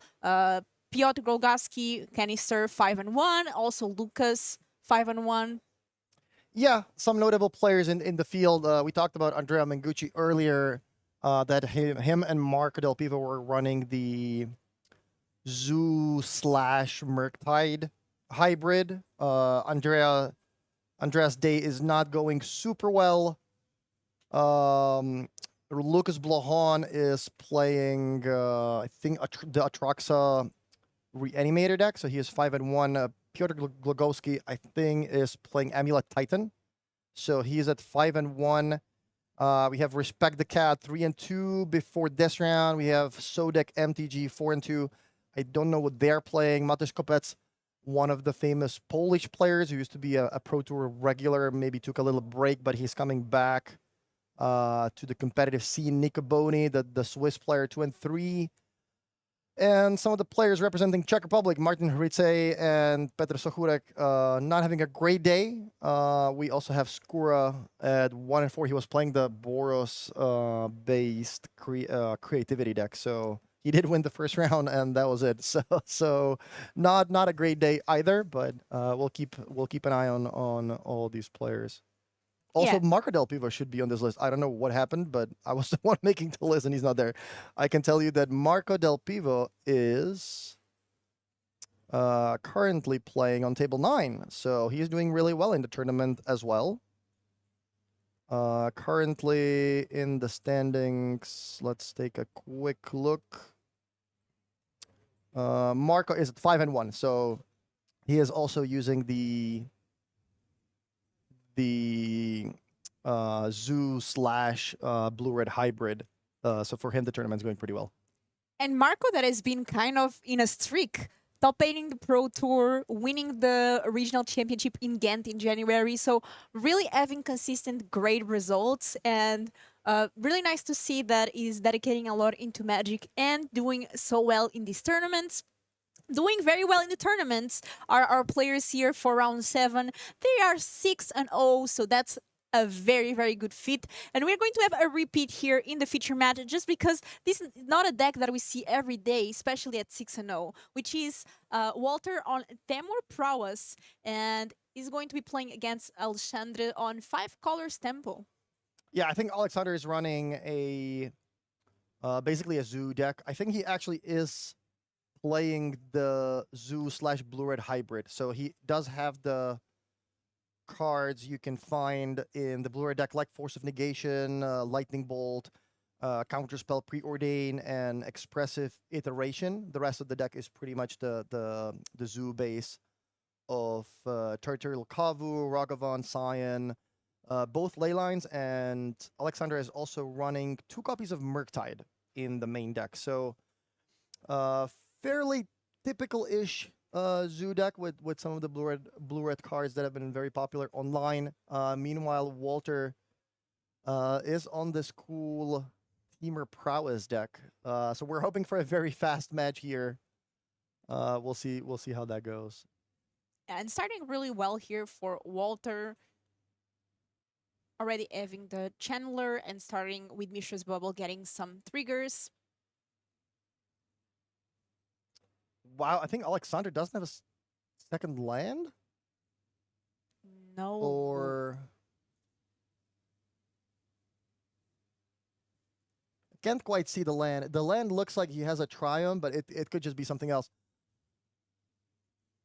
So yeah, that's a crucial lightning board there, because with the Channeler in play, you can just start getting the triggers, fill the graveyard, get Delirium really quickly, set up your future draw steps. So Walter is going to be looking for a replacement creature. And for people asking why they cannot see the deck list, that's because this is a closed deck list tournament. Yeah, we're going to be able to show you all the deck lists after the tournament is over, but we're also going to be able to show you what the feature match players are playing between the games. So if you stick around, Looks like we have a preordain, and I think Alexander really looking for that second land.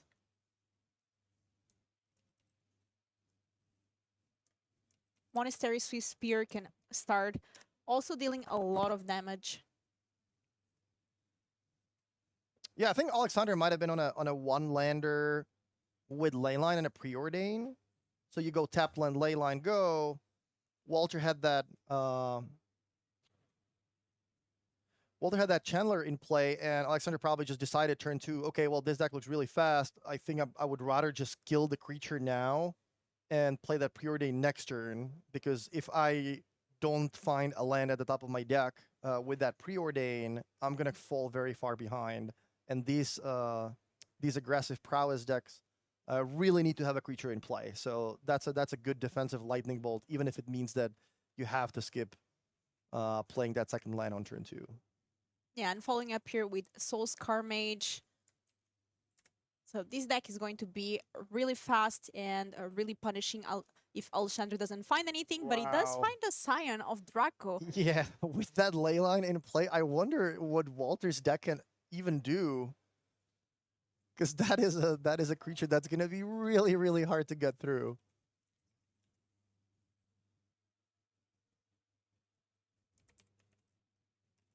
Yeah, and like with Alexandra being at 18 life, all of a sudden it doesn't really matter that you missed your second land drop. Now you have a 4/4 in play that has all the abilities because the Leyline makes it all the colors. So this is a Vigilance, Hexproof, everybody's favorite mechanic, Lifelink, First Strike, and Trample. That's going to be very difficult to deal with. And one of the reasons why this deck has seen so much play, this is so strong with the Leyline of the Guild Pack. And it will be just able to attack in the air, gain some life, Yeah, like attack, block. do everything. And now able to counter that expressive iteration. So Walter still gets the prowess triggers, but Yeah, Walter can certainly get in for some good attacks. He does have a lot of cards in hand. With both prowess creatures in play, he can certainly set up a really big attack. Alexander is only really gaining 4 life a turn. If you look at it that way, it's only 4. But with Alexander being at 18 life, that's gonna have to be a lot of triggers. yeah, and also that Draco having first strike.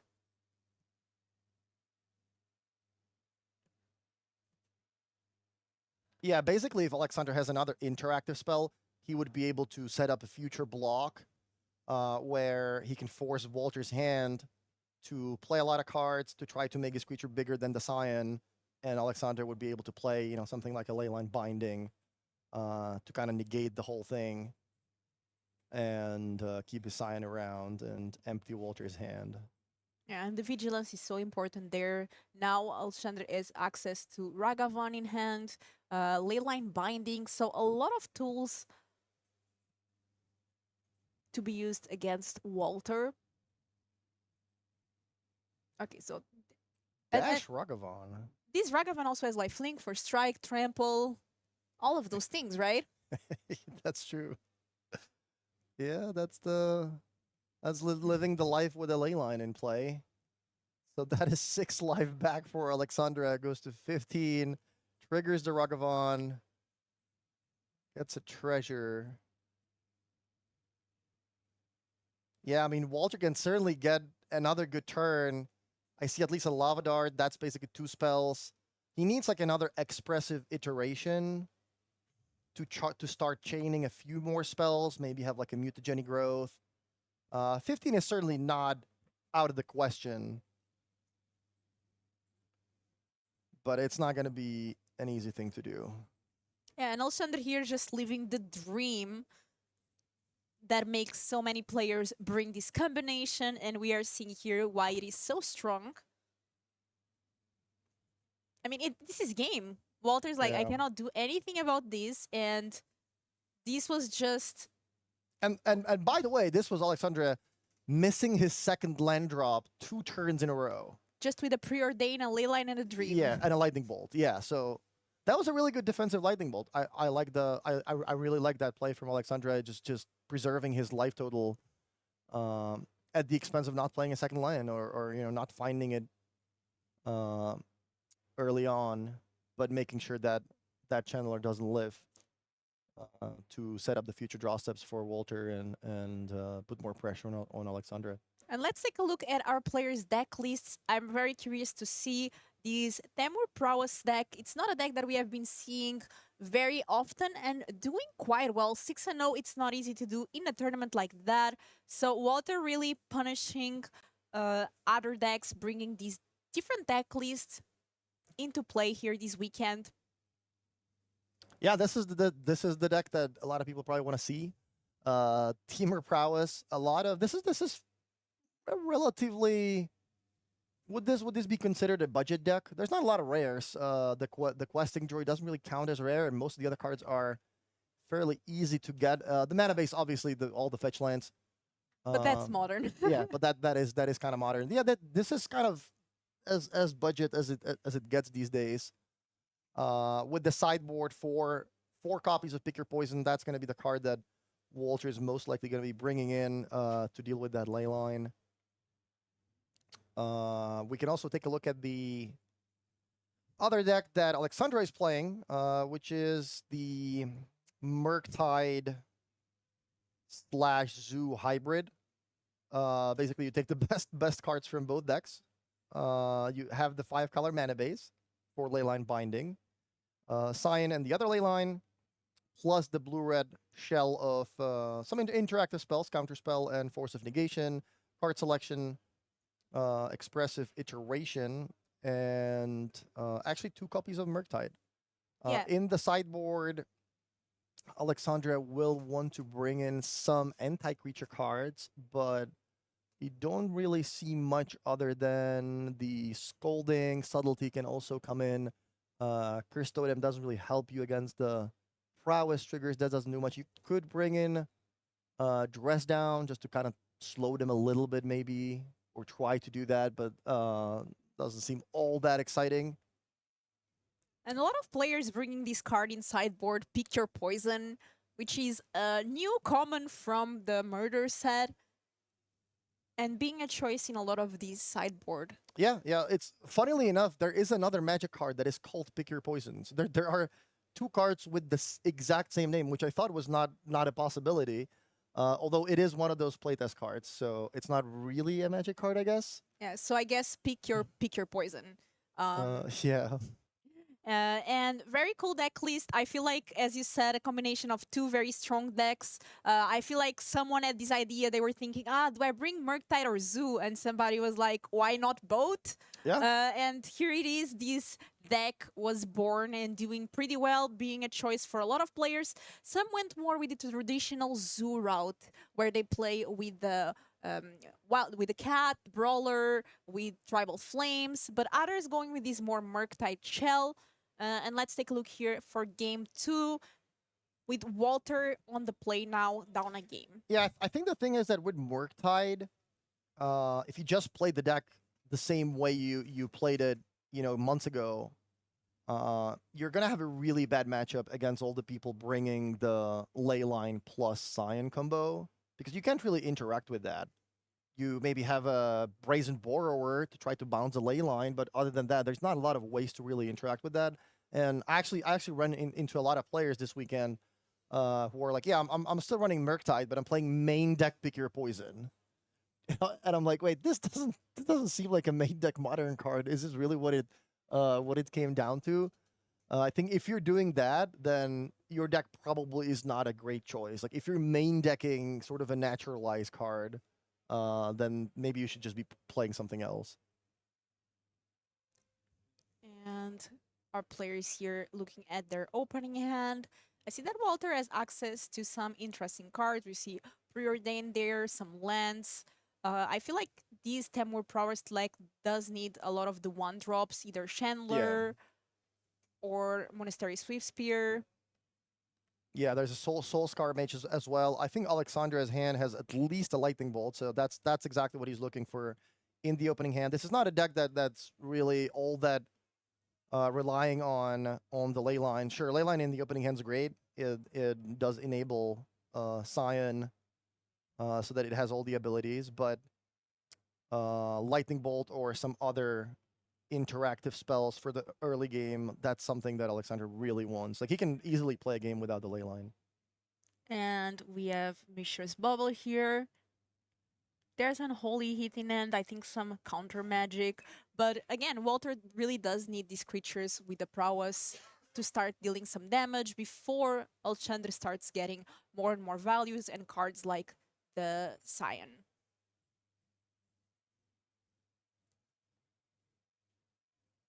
This Teamer Prowess deck is basically kind of like playing Infect, but you don't have to play the awkwardly statted Infect creatures that typically it's like a 2-mana 1/1 unblockable. That's kind of slow for Modern at the moment. Plus, the bump spells can be awkward if you don't have any creatures because you don't really interact with the opponent. Here, if you're playing red, at least the spells you're playing are mostly burn spells, so you can use them to deal with the opponent's creatures sometimes, like Ragavan. At least your Lava Dart deals with a Ragavan, your Lightning Bolt deals with a Wild Nacatl or something along those lines. We saw Preordained there. Walter has access to a couple of expressive iterations. Funnily enough, Alexander also has expressive iteration in hand. Yeah, not a card you want to play on turn 2. You really want to get the value out of it. So ideally for Alexander, he's looking for at least his third turn to play that iteration so he can play a land for free from it, keep a card in hand, and sort of make it a 2-4-1. Yeah, and we see a lot of card draw in Walter's hand with the Preordained first, then now access to expressive iteration. The Druid also starts exiling cards that you can play. So a lot of ways to find what he needs. And the question is, can Alexander be fast enough All to right, find Chad. answers before? Chad, you can tell us, how do you fix Modern? What would you like to see in Modern? A lot of people are saying, okay, well, we went from hating Scam to now everybody's playing Leyline plus Scion. It's a lot of stuff that it goes into pretty much every deck. So a lot of kind of like feel bad moments. How would you fix Modern? What do you think is the answer? I'm curious to see the answers in chat. I know that a lot of people want Splinter Twin and banned. Yeah, I mean, I think it would be fine, but I understand why it's not. I mean, we saw some cards being unbanned recently, Preordained being one of them, here now showing up in a lot of decks. Yeah, those are the cards that got banned like 12 years ago, or maybe even more. That, yeah, like Wild Nacatl or Preordained, yeah, they don't really have to be on that list anymore. Like, Modern came a pretty long way since 2011 or wherever those cards got banned.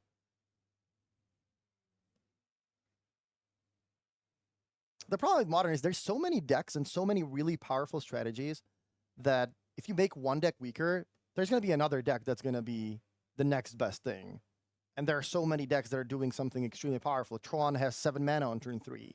Sometimes there's an Atroxite in play on turn 2. Sometimes, your opponent does this, and that. So many combo decks. So, yeah, pick your poison. We saw there some counter magic taking care of that Druid, and then Force of Negation pitching the Leyline, which shows that Leyline, even if it doesn't appear at your opening end, can then be good to either pitch for Subtlety or for Force. So it's not like a dead card. If you draw it later on, you can always pitch it. And now Expressive Iteration, because Alexandre, I think, missed a land drop, so he really needs to find a land drop here. Wow, I don't think he has found one, because having that Kavu exiled as a card he can play for the turn is not what he was looking for. Unban Hogak, yeah, I think that is the way to fix things, because that would certainly that would make a different deck the most played deck in the format. I still remember the Hogak summer. Hogak was actually completely crazy. I still remember the games. On turn 2, you would have double Vengevine, a Hogak in play with a bunch of other creatures. 10 cards milled in your graveyard. That deck was actually crazy. Somebody saying, fun fact, Pick Your Poison was a mystery booster test card named Yeah, first. So that's what we were talking about. That Yep. there is another card named exactly the same.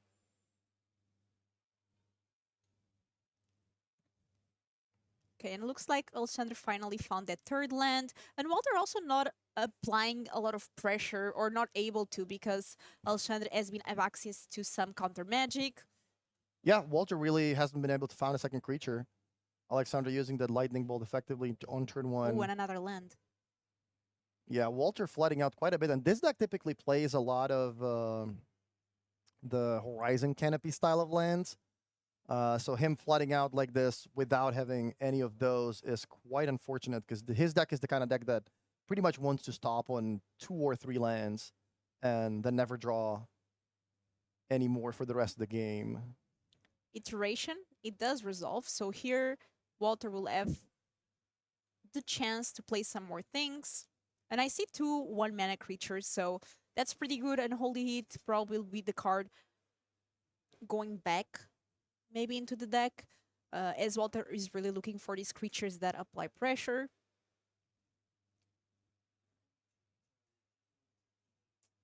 Modern is a format where there's always an answer. Whatever people are doing, whatever the best thing is at the moment, there's always an answer.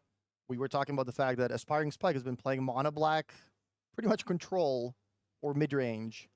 5-0 2 leagues in a row. Liliana of the Veil and Damnation, those are great cards against the Scion decks. But the problem is, if you play a really big tournament, you're going to be playing against other decks as well. You're going to be playing against the decks you did not expect, or the tier 2 decks, and then your deck is going to be not very well prepared to beat that. So that's the thing with Modern. You can build the deck to be the top strategy, but there are so many different decks that the top strategy is still only 15% of the metagame, or 20 maybe. And Walter able to put 2 1-mana creatures into play. That Swiss Spear already dealt 1 damage to Alexander, and Alexander here fetching up for the third land. Ooh, and shocking in a Sacred Foundry. Taking 2 damage, so maybe there's a lightning bolt or some answer for one of these creatures.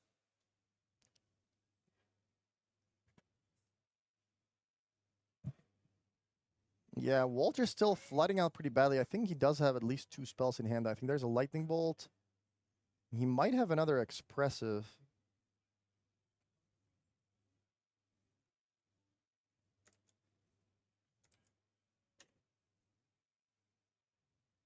Yeah, so far Alexander has been doing a lot of passing. Just kind of stuck on lands, but he really does need to get on board with something. He uses the lightning bolt to clear the board. I mean, that's good enough. As long as the opponent's not applying pressure, you do have time to draw out of that. And I think Alexander now can hard cast the Force of Negation.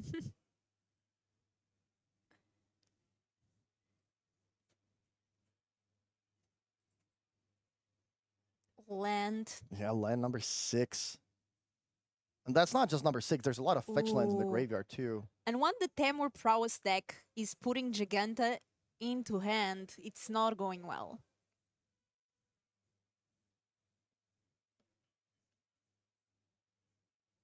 And it just goes to show how these 5-color tempo deck, Zoo, has so many interaction. Like, especially this version, it has a lot of chip removal, counter magic. Yeah, Leyline Binding is the most important card. The fact that you have a 1-mana that deals with pretty much everything kind of card. That's that. It really doesn't get much better than that. And the mana base is just so easy to support. This 4-color enchantment or 5-color enchantment that costs 4 plus Leyline and Tribal Flames and whatnot in the deck without really running into mana issues. 2 mana, let's see that expressive iteration. I wonder if this would work without the Triumphs. Preordain goes into end, and the Kavu is revealed and played right away. But that Unholy Eat takes care of the 5/5. Walter using that Wooded Fools. I wonder how many fetchable lands are still in his deck. This might easily be the last one. Yeah, he has 3 Steam Vents, 2 Stomping Grounds, and He needs a card like the Druid that draws you and then is able to do more. Or Expensive yeah, Iteration wow, is pretty okay. good. Another iteration. Land, burn. I mean, it's not too bad. Alexander is down to 12, but once again, I think Walter really needs a creature there. And just choosing to play Bolt. Yeah, I mean, you put the land away, use the Yeah. bolt right away to put your opponent to 9. I think Walter has another one in hand, so at least he's relatively close. And you keep that Unholy Heat around for the future. Now Alexander has access to a lot of things. I see Scion of Draco in hand, as well as Subtlety, Murktide as well. And there we see the Murktide. That's going to be a pretty big Murktide. Yeah, Alexander shifting gears, saying, "Okay, I've been on the defense for way too long. Let me actually put something on the battlefield." And these creatures are pretty big. That's a 4/4 flyer, and I'm not sure how big the Murktide is. Okay. That Draco is removed within an Unholy Heat. Oh, wow, that's an 8/8. And that's going to be difficult for Walter to deal with, and it's a 2-turn clock. But Pick Your Poison makes you sacrifice it. Oh wow, but he has a Force of Negation. Oh, that is getting me on the edge of my seat. Pitch a Subtlety. I would like to keep this Murktide around because that is a 2-turn clock. Unholy Heat with Soul Scar. That's a good way to sort of not really deal with the Murktide for good, but at least a 2/2 creature is not nearly as threatening as an 8/8. And I think Alexander now is working with the perfect information because he does know that Walter's last card is the Gigantha. So let's see what he makes of the situation. Keeping the land on top. Attacking for 2 with the Murktide. Yeah, Alexandra attacked so quickly that this really makes me think he has another creature. Because otherwise you would be thinking, okay, well, should I keep this to block? You can have another spell. 2/2 is not a great blocker. Should I be racing? Yeah, but that Kavu is looking really strong. Walter playing the Mishra's Bubble. Prowess Trigger. Looking at Alexander's top deck here. And just casting Giganta. We know that's the last card available, and no more secrets in Walter's side, saying pass. And Alexander now has a 2/2 flyer in the Murktide and a 5/5. And Kavu. Walter with another land in hand. Wow, that is crazy. That was pretty unfortunate game for Yeah. Walter. I feel pretty bad for him.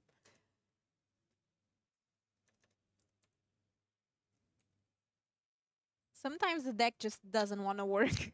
Yeah, I mean, I think this is probably a fine matchup for Alexandre, given how much interaction he has between Lightning Bolt, Leyline Binding, plus having the combo of Leyline of the Guild Pack plus Scion, and also some other high-statted creatures.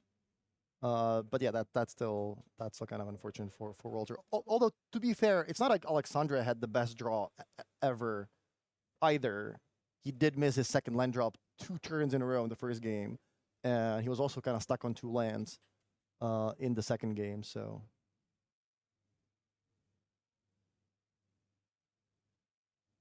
I guess he is playing with more powerful cards. The Prowess deck trades speed for card quality, which I haven't seen these. Just casting the Leyline of the Yeah. Guild Pack. I mean, if there's a Scion, that is really good.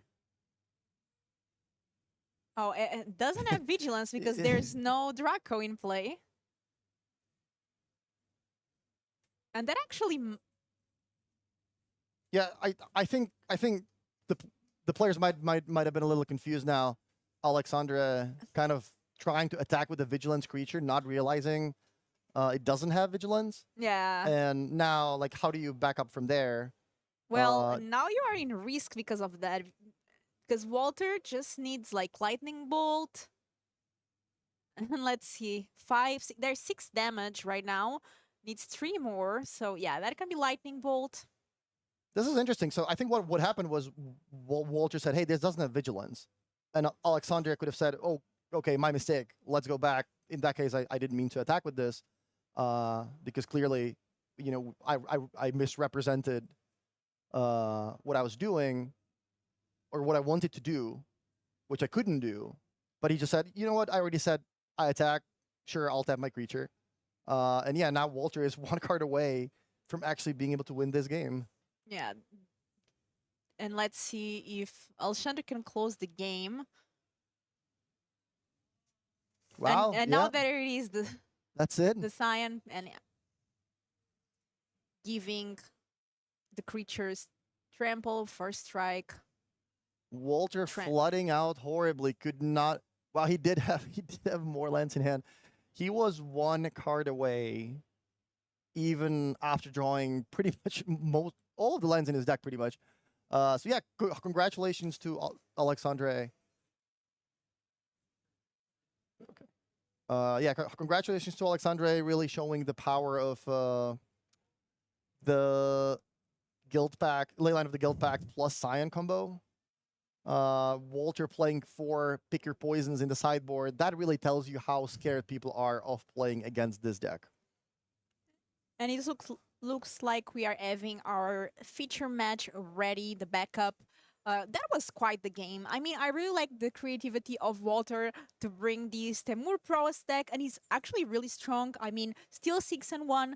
Walter only needs 1 more win to make it into day 2. Maybe even with X3, he might make it into top 64. I'm not sure how that works.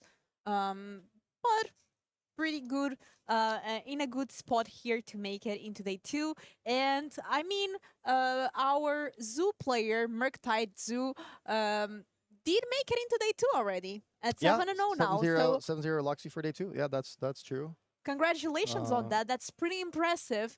And let us know, chat, what decks are you excited to see here? We are always looking forward to hear your opinion. Obviously, now it's going to be more difficult because we try to choose the decks that are doing well, that are in the top tables. So we might start seeing some of the same decks. I see a lot of domains in the top tables. Yeah, I fully expect a lot of these decks tomorrow as well. The combination of Leyline of the Guild Pact and Cyan is just...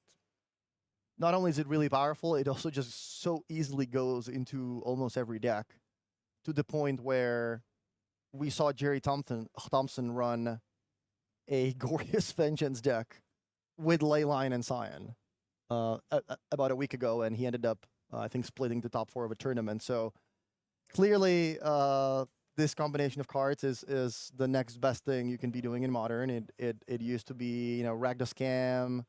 Before that, it was maybe Tron. You know, at some point, maybe Yavmod was perceived as the top deck of the format. Now, if you want to give yourself the highest chance to win, perhaps the answer is put Leyline of the Guild Pack plus Scion of the Draco into your deck. And our backup here is Raul playing Titan versus Carmin in this deck that we were just talking about, the Glorious Vengeance deck. Both players also 6-1. We had Carmin here before on the feature match area. Yeah, looks like we're joining for game 3 of 2 of the most played combo decks that are trying to, say, finish the game. Not really finish the game on turn 3, but the Gorya's Blink deck is trying to perhaps turn 3 get a Truxa into play, attack, draw some cards, or maybe Grizzlebrand, play Ephemerate. Meanwhile, I'm getting a lot of extra cards. Maybe I'll play an extra Grief to get cards out of your hand. Make sure you can't really do anything too powerful while I'm working on getting the Atraxa back one more time. The last domain deck was the one with Ragavan and the blue-red shell instead of the sort of zoo base. So there was no Nakatl, I believe. And we see here Carmin going for the fourth land, and not sure if there's a way to bring anything from the grave. I don't see any legendary creature in the grave. Usually these decks do play Atraxa and Grizzlebrand in the In the main deck. in the main deck, yeah. Yeah, the two creatures you want to bring back are Atraxa and Grizzlebrand typically. But there is other stuff to do, which is typically Grief and Solitude with Ephemerate. So sometimes you're just sort of interacting with opponent's board by getting Solitude in play, blinking it with Ephemerate, clearing their side of the board. Sometimes you have the Grief start, bring it back, discard a bunch of their cards, leave them with nothing, and then take it from there. And I think here Carmin decided between putting land into the graveyard or discarding the Glorious Vengeance, keeping the Glorious Vengeance and using it to pitch Grief. But I think that means that it does not have access now to a fourth land for the turn. Who revealing very, very powerful cards. Wow. Okay, so that's a bounce land that already gives Ral access to 5 mana next turn. The Ring is the one card he can cast right away. There's also Primeval Titan, which is perhaps the scariest card of them all. And there's also Endurance, which is basically saying, okay, well, you're not going to be able to get the Atraxa back that easily. And getting rid of that Titan using Ephemerate, getting rid of the One Ring, Oh and wow. Yeah, that's you can keep your Endurance. I'm gonna deal with the 2 business spells that you have. and Rule here really needs to top deck something powerful.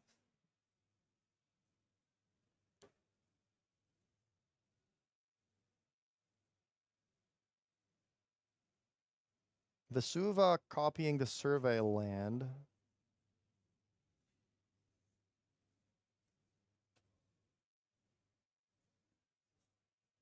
And that taking care of the Titan and One Ring just with Grief and Ephemerate, it's so good.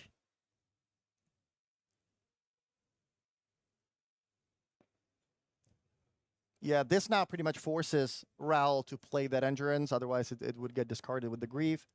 So Endurance is being cast in response to Ephemerate.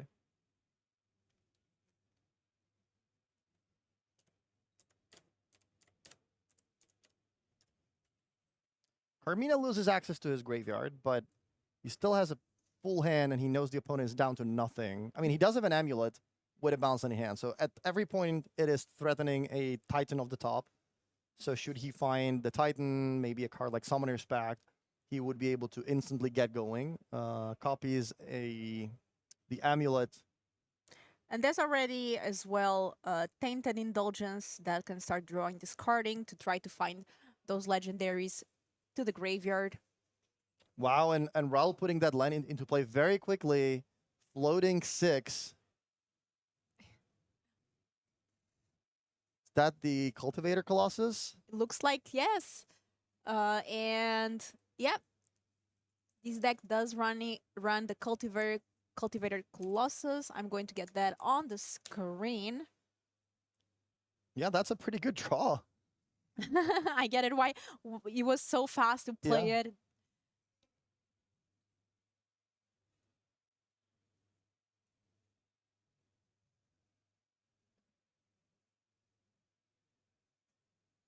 I'm trying to get the deck list loaded on my computer, but Melee is a little unresponsive.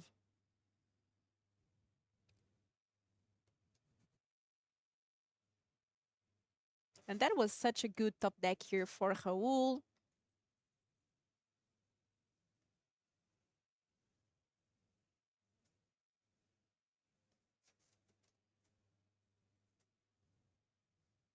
And Carmin draws a land.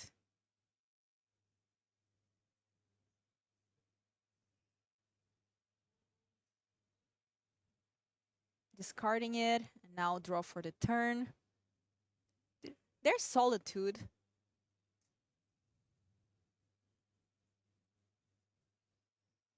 4 mana available for Carmin.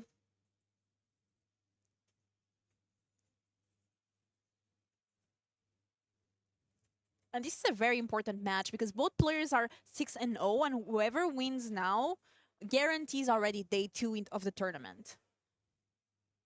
So they really want to lock that day 2 as soon as possible. Yeah, I assume for most players the goal here is to qualify for the regional championship, which is the next step to the Pro Tour, possibly Worlds.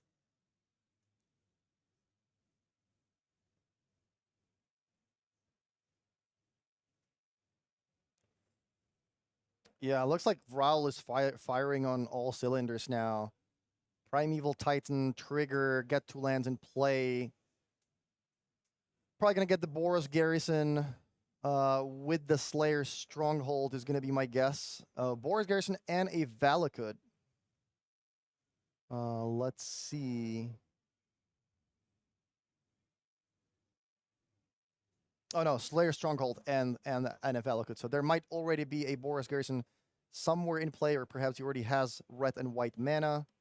And I don't know how we reached this point, because a couple of turns ago, Carmin was just griefing everything in Rule's hands, so that escalated quite quickly. That escalated really quickly.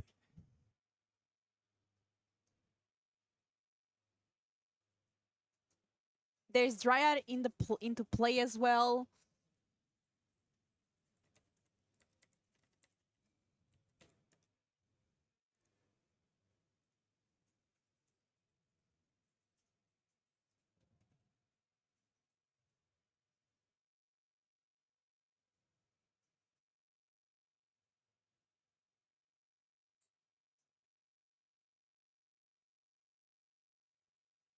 All right, well, Gorius brings back the Atroxa.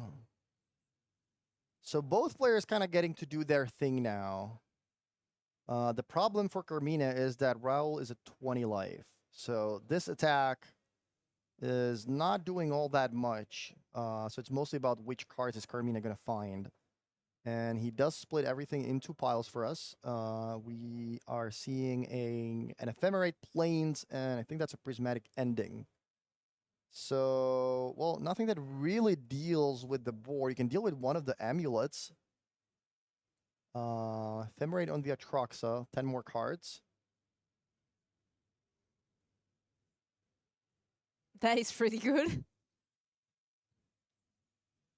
I mean, just the value of that Ephemerate on Atraxa is insane.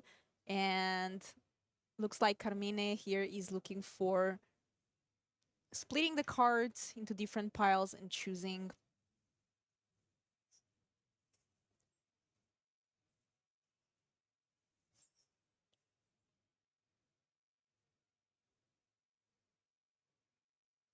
No Solitude though, but there's one in hand. Yeah, Solitude was certainly the card he was looking for. Like, he needs to interact. I think there is one in hand, though. Yeah, there is one in hand.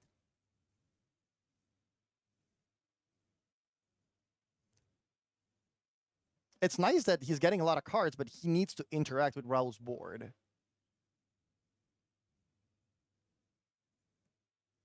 And 5 minutes left on the clock.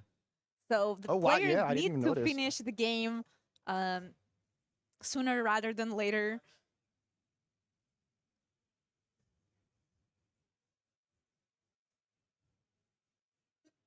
So I think that the second trigger is still resolving, getting another Prismatic Ending land. I believe that's a... Is that a Griselbrand? That's an Emrakul and another Gorius.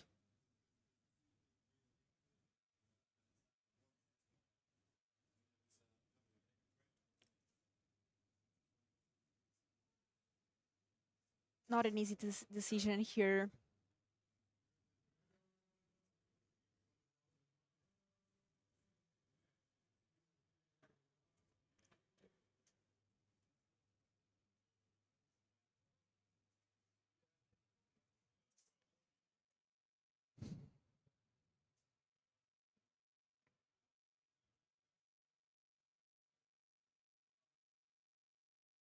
All right, so finally the trigger resolved. Now Carmini has a full hand, but I think there's only that one Solitude to interact with. Yeah. So let's see what he does. I think that's yeah, pitch a white card, Solitude. What are we exiling? Presumably the Primeval Titan.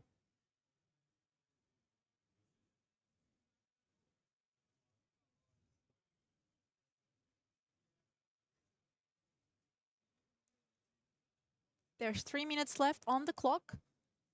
And that was still everything in Raul's turn, I think.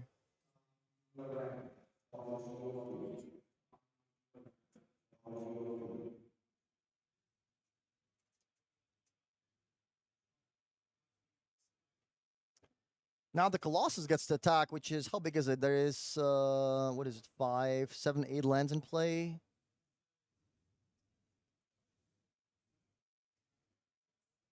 I don't know what happened with the Valakut. Yeah, there were some Valakut triggers possibly. Now the Ephemerate is back.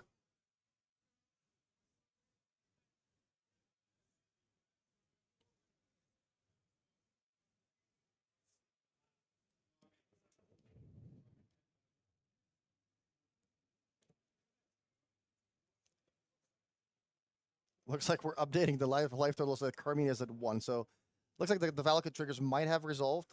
Carmina really has his work cut out for him at 1 life.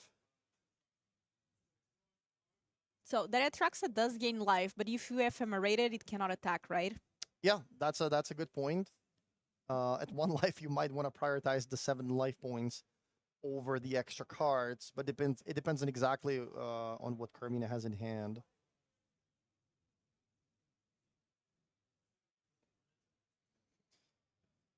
Yeah, both players taking their time.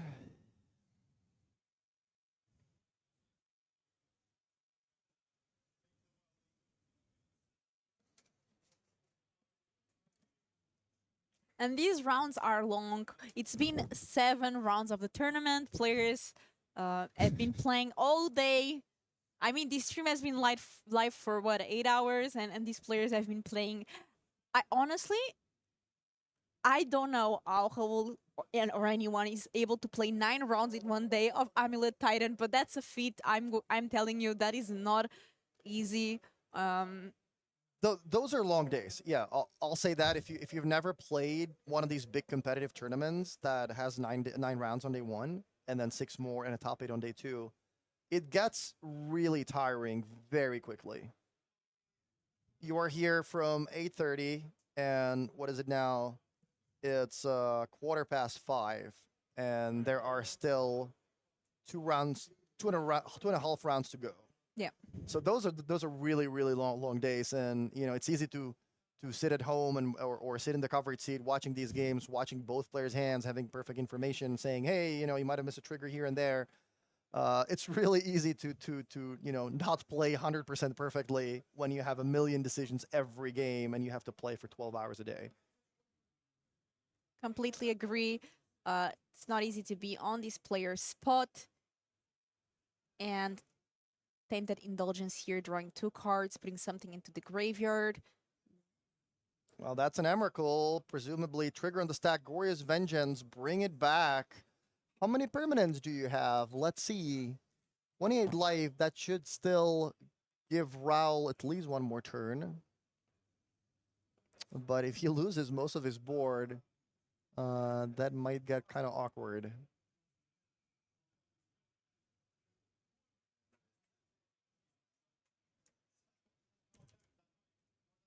Yeah, the problem with booking the venue for an extra day means that that costs a lot more money.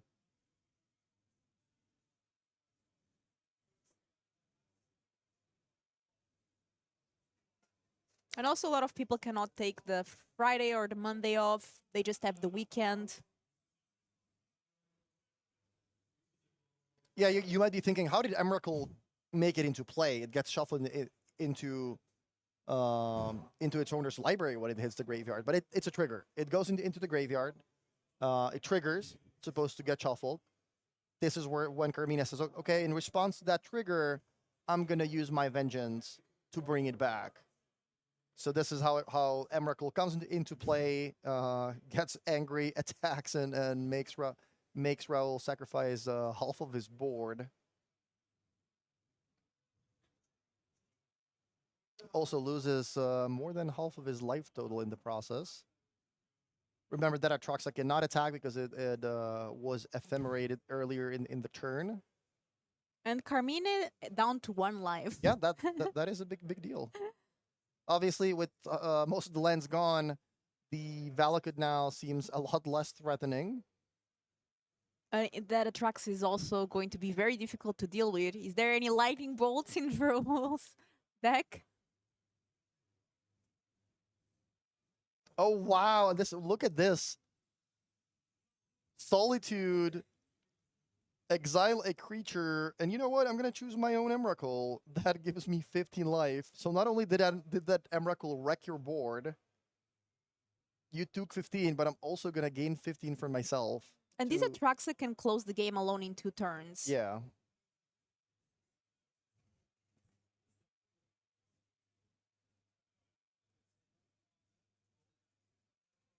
That Colossus also looks way less scary now with less lands on the battlefield.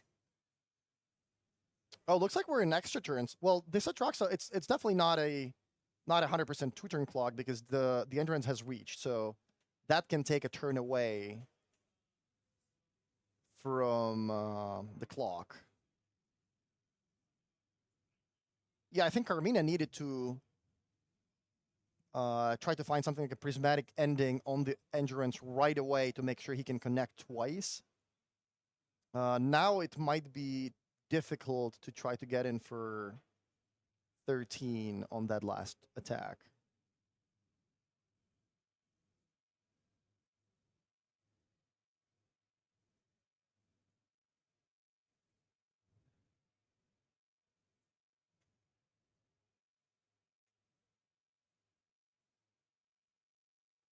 It's turn 3. 1 ring gives protection. Oh my god. That is brutal. That if that resolves, that basically buys Raul an extra turn, and we know that Carmina is not gonna get any more attacks after this one. I mean, to be fair, at this point, since both players are 6-0, a draw is not as bad as having a draw in the first couple of rounds, because it's still very likely that these players will be able to get 1 more win and make it in day 2.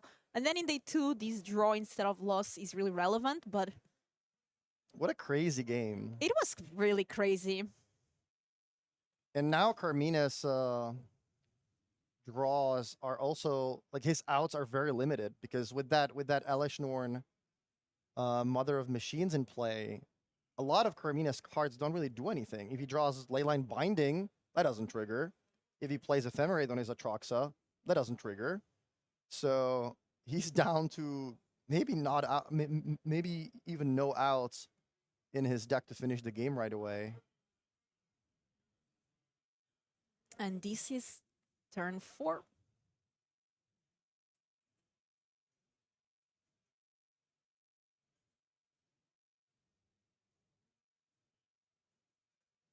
Picking up a draw here is not as bad for both players as it normally is, because I think we have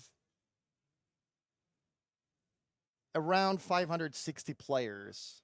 And if we're doing a cut to top 64, I think there is a small chance that it is going to be more than 7-2. I think 7-2 will go to like maybe 55th place or something along those lines. So some players with 6-2-1 might sneak in, Especially the ones that have 6 victories in the early on. Depending exactly how it plays out. I don't want to make any assumptions, yet, but I think it might work out for both players anyway. We'll see. Yeah, the game ends in a draw. That was pretty much a top deck after top deck for both players, and they ended up taking quite a while, so not having enough time to finish the third game, and they end up leaving with a draw. That was a crazy round, and let me tell you, it's been already 7 rounds of the tournament, and we do have another backup. And it's Julia that we saw earlier on. Both players 1-1, but it looks like the 5-color Omnat versus Domain Zoo. And Julia down to 2 life. So I'm doing some quick math, by the way. Let's say 570 players, 9 rounds. That would be roughly 40 players with a 7-2 record. So some players, I mean, I'm not counting draws. Some players with 6-2-1, possibly even 6-3 with really good tiebreakers are likely to sneak into day 2. Well, Meddling Mage, that's a card I haven't seen in a while. Naming, yeah, I wish I could tell you. Nothing, because it's Okay. bounced. Problem solved. Now we get the Teferi into play as well. And these players still have 13 minutes left, so they must have had some kind of time extension. Yeah. And Julia starting the value train using Ren and 6 to constantly make her land drops. Every turn rebuying a fetch land, getting a land drop for free pretty much. Using Teferi to get ahead on cards, using the Fable of the Mirror Breaker to create more value. The only problem is she's at 2 life. Yeah, so that means that Tribal Flames or Lightning Bolt would be enough to finish the game. Yeah, and Alexei on that Domain Zoo deck with Wild Nakatl, that should tell you that his list is very likely including both Lightning Bolt and Tribal Flames. So looking for one of those 2 cards on the top of his deck before Julia can find a way to gain some life. Pick your poison, so that Fable of Mirror Breaker is gone, and now just casting that Giganta. Yeah, both players using Companion here. Alexei using Giganta and Julia using Kahira.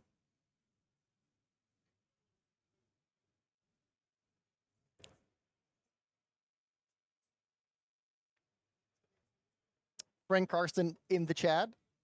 Your favorite Magic Hall of Famer / numbers guy. If you want to read something about the current competitive formats, whatever the PTQ season is or whatever the RC season is, Frank is posting some high quality articles on the Magic the Gathering website, magic.gg. It's called Metagame Mentor. Make sure you check that out. Frank is always highlighting the new strategies, the new metagame shifts, the current top deck lists and top decks in all the relevant formats. So make sure you check that out if you want to stay updated about the recent metagame shifts. A very useful and free resource to all Magic players. So it's very good to have this kind of content that we can consume that give us more knowledge into the game and what's behind. And I know that Frank is a math guy, so yeah, Magic is a numbers game. You know, you need to make sure you know how to build your mana base. You need to make sure you can play to your outs, how to recognize, you know, should I be mulliganing my hand? What are the odds of drawing my third land if I keep a 2-lander? How should I build my mana base so I can consistently cast my cards? All of that stuff you can find if you Google Frank's articles. In the meantime, Julia puts that Kahira into play, but still hasn't found a way to gain life. So, as you said, Magic is a numbers game, and right now Alexei is thinking the number 2, I'm sure. I just need 2 more damage to finish this. Yeah, Alexei is probably thinking, sure, yeah, I have 8 outs. You know, there are X cards left in my deck, so I'm whatever number of percent to draw one. But every extra turn that Julia gets is one more extra way to try to get an out of what Alexei might have. And we see the ley line of the Guild Pact. Yeah, not the most threatening card at the moment. Meddling Mage. Presumably naming something like a Solitude, because that would be a nice way to gain some life. But I'm just guessing here. We're probably going to see fast enough. That is, I think that's Omnath. Okay, so that's the other life gain card that Julia has access to. She did draw a Solitude, though. That's a great pickup. So not only does she have a way to protect herself from that attacking Meddling Mage, should something happen to the Kahira, she also now has a way to... Oh wait, no, that ley line... Oh no, it's still 2-2, never mind. Or 3-3 rather. It does have X proof, right? Oh no, if there's a There's, Draco. there's Yeah. no Scion, yeah, that's Yeah, the thing. yeah, I also keep thinking that Yeah. Scion is in play and, oh, blue creature, okay, that is X-proof, yeah. Yeah, I think a lot of players are having this mentality because we saw the game before also that attack. Oh my god, there's a Tribal Flames! Does Julia have a way to gain enough life? I mean, she does have a Solitude. We saw in the previous match, you can use Solitude like the player did in the previous match to exile his own Emrakul to gain 15. Does Julia have a way to gain 4? Oh, Wow, there she was does the- not. No. Yeah, that's a Tribal Flames for 5 when you have a way to gain 3. Yeah, that was exactly enough to take care here of the game. And Alexei able to take on this game and now advancing Wow. at 6-1. It was great to actually catch up this end of match. It was very interesting. And Julia can still make day 2 Yeah. if she does win the next 2 games, so it's not out for her yet. Very good games that we have today and a lot of different matchups. And I think we have to close the round really soon. There's probably not a lot of matchups left. This was a round 7. Just as a reminder, we are in the Grand Open qualifier here in Prague. The format is modern. There's a total of 9 rounds, so 2 more. Players with a score of 7-2 or top 64 will advance into day 2. So they will make it into tomorrow's competition, and top 36 gets an invite to the regional championship in Naples. That event is really cool because it does qualify players to the Pro Tour and also for the World Championship. So I'm sure a lot of these players really seeking after that invite. And this was round 7. I'm Filipa, and I'm joined by none other than Martin Yuza. And round 8 will be covered by Will All as well as Gabriel Nassif. So we'll see you then.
And welcome back, ladies and gentlemen, to the Legacy European Tour, where we're bringing you 15 rounds of modern action. And then we're going to cut to a top 8. But first, we're going to be able to bring you 9 today because we need to go to bed at some point. But who are we? Well, my name is Will Hall, better known on the internet as the Will Hall EXP. And this is Hall of Famer Gabriel Nassif in the booth, ladies and gentlemen. And we have got 2 amazing decks and 4 amazing players all paired up in our feature match area, ready to bring you some more modern action. But we're going to start off by going through the last little bit of the metagame that everybody's bought today. 554 players turned up for round number 1, and this is what the deck breakdown looks like. We've gone over the top couple, so let's just pick a few random ones out. Any of these here standing out to you that, you know, one, people were either surprised that they brought them, or 2, that, you know, so many of these, or so little of this deck was actually turned up this weekend? Well, if you look at the undefeated players we have, looks like Esper Reanimator should have been a little more popular. We have 1, 2, 3 undefeated players out of 7 left that are playing Gora's Vengeance, and the 2 undefeated player are playing. We saw them in the feature last round. The main zoo and a variation on the main zoo. The blue version was Preordained Murktide. Interesting enough, you know, Mengu and Pivo decided Murktide was not good enough for the deck. They're still, you know, Pivo's still doing okay. Mengu didn't have such a good day, but our undefeated player did decide to stick with the online list. The stock list was Murktide, and Preordained Counterspells doing quite well. So looks like these 2 decks doing well. We have a Golgari Yawgmoth player undefeated and a Amulet Titan player undefeated. So kind of, you know, the most represented deck are also the undefeated decks, but Goryo definitely overperforming if you look at just undefeated players. It'll be interesting tomorrow to see what the conversion rate is coming from day 1 to day 2, how many managed to make it across. I'm looking at, like, there's 2 lists of Hammer here on my screen. So Hammer and Mono White Hammer, obviously we probably put them together. But then we've also got 5-color aggro, 5-color tempo. There's a chance that they could be thrown into the zoo and start putting it into over 7 copies. So, you know, it's just what picks your flavor, really. But on that one, I think that we've got the players just sitting down in the feature match here. So let's go down there, see how they're getting on. Let's tell you what we're going to see in the feature match this round. And who we're going to see, And a Pro who. Tour champion. Go for, I was about to say, hey, set it up for me. Go for it. Who are we seeing? Lucas Blahan, a local to Czech Republic, right? I'm going to just nod and say yes. I hope I'm not wrong. Against Enrico Mercurio, playing. So we've got Lucas on the Glorious Blink deck and Enrico on Amulet Titan, both 6 and 1. And yeah, for those of you who haven't paid much attention to Modern lately, the Glorious Vengeance is kind of the new deck, the new hot deck, I guess, the new deck to beat, or really popular, pretty fun to play, pretty hard to counter. You're reanimating at instant speed, so you can get around, you can kind of maneuver around counter spells. You've got the Grief Ephemerate draws. You've got Phylogeny Archaeologist to self-mail, set up your combos, Tainted Indulgence. You also have just the Solitude draws, Solitude Bling, that's so in a matchup like Yogg, that's going to be a really good draw and can maybe carry you against Titans, gonna come up and slow them down, get their Titans. So just super powerful deck, pretty explosive. Surveillance, you could argue it's the best modern deck for Surveillance. You get not a ton of 1-drop, so you don't mind the tap land on turn 1. The potential mill of an Atraxa can be game winning, and we actually had it in a feature match last round, right? I don't know if that was the match that was on camera, but the Reanimator player was pretty much dead on board, and I think he fetched a Surveillance, flipped over Atraxa, and had the Goros in hand and was able to survive and I think get the draw. So he was literally all in on that one Surveil scry, and so that was pretty sick. And we've seen it do a lot, and as we're going to see it come. Yeah, into play right now. There's already an Atraxa to play turn 3. Lucas won the die roll. So my favorite Phyrexian general does enter the battlefield. Power 7/7, flying, lifelink, death touch, and vigilance, but also has the ETB of look at the top 10 cards of your library, put one of each card type into your hand. Looks like, how many card types do we have in this deck? We've got sorcery, instant, land creatures. 4 is probably the most you can get out of this. Yeah, 4, looking at the deck list here. Yeah, you don't get a ton, but it's usually good enough. And what you're trying to do is ideally Kazgura's Vengeance was mana up, so you can ephemerate the Atraxa. So not only do you get the trigger, you get a second time, you get the attack, and you get your Atraxa to just stay into play, or Gristlebrand. Values that Well, you're a man all about value. You know all about this. That is pure value. As we're going to see a Grief get pitching an Atraxa here. Have a look at the hand, what's going on the other side for our Amulet Titan player. They see a 1 ring, a bunch of lands, and 2 Dryads of the Elysian Grove. Are we just taking the ring here? 2 mana is gonna get an amulet, so kind of a scary. You know, the double Saga draw is a little scary. Depends what the rest of his hand is. Taking 1 ring could make sense. There's like 1 Force of Negation in Lucas' main deck, so you see so many cards once you do the Atraxa Ephemer thing or Gristlebrand. Draw a bunch of cards that you know, it's gonna depend on the rest of his hand. Yeah, we have another Hall of Famer floating around, Mr. Frank Carson in the chat. How are we doing, my friend? Hope you're well.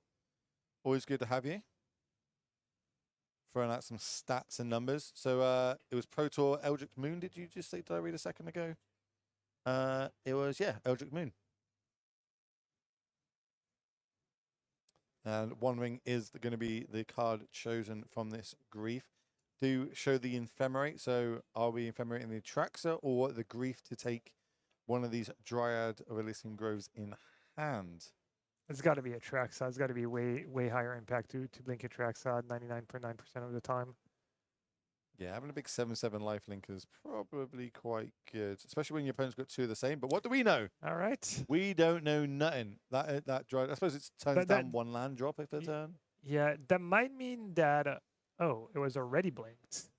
All right, you got it back with Priest. Never mind. We're like, we were babbling, talking about this and that. You're talking about the more value line, right? You have to look at another 10 cards value. You're just all focused on the value. I get it. I'm just here to hang out. I'm not really paying attention to the games. It's all right, cool. I'll try and do this. I'll just ask you some intelligent questions to make you sound even more big brain than you usually are. So hopefully no one's actually watching. So what happened is he just cast Priest on 2. I'm assuming discarded it on Atraxa on 3 and just got. That is correct. Priest actually just gets it back into play for good, so it didn't need to blink it. Gets to blink the Grief, take another card, potentially Ephemerate Grief again next turn, or Atraxa, get more triggers. The thing is, they're playing against Amulet, and Amulet is a powerful deck when it starts going. Even in the face of this crazy opening draw, we're still not out of the realms of there's a chance that Amulet can just win in the next turn after this. Like, this is like the setup turn. Putting a couple of extra lands into play, getting mana floating, getting the Amulet going. Next turn is a double Amulet with a Dryad on the battlefield. If we can rip a Titan or a Summoner's Pack, something along those lines, it's going to go pretty crazy. As now we're moving to the upkeep.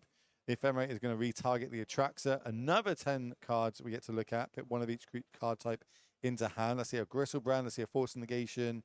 And yeah, Lucas should be able to pick apart Enrico's draw. He should be able to find a prismatic ending.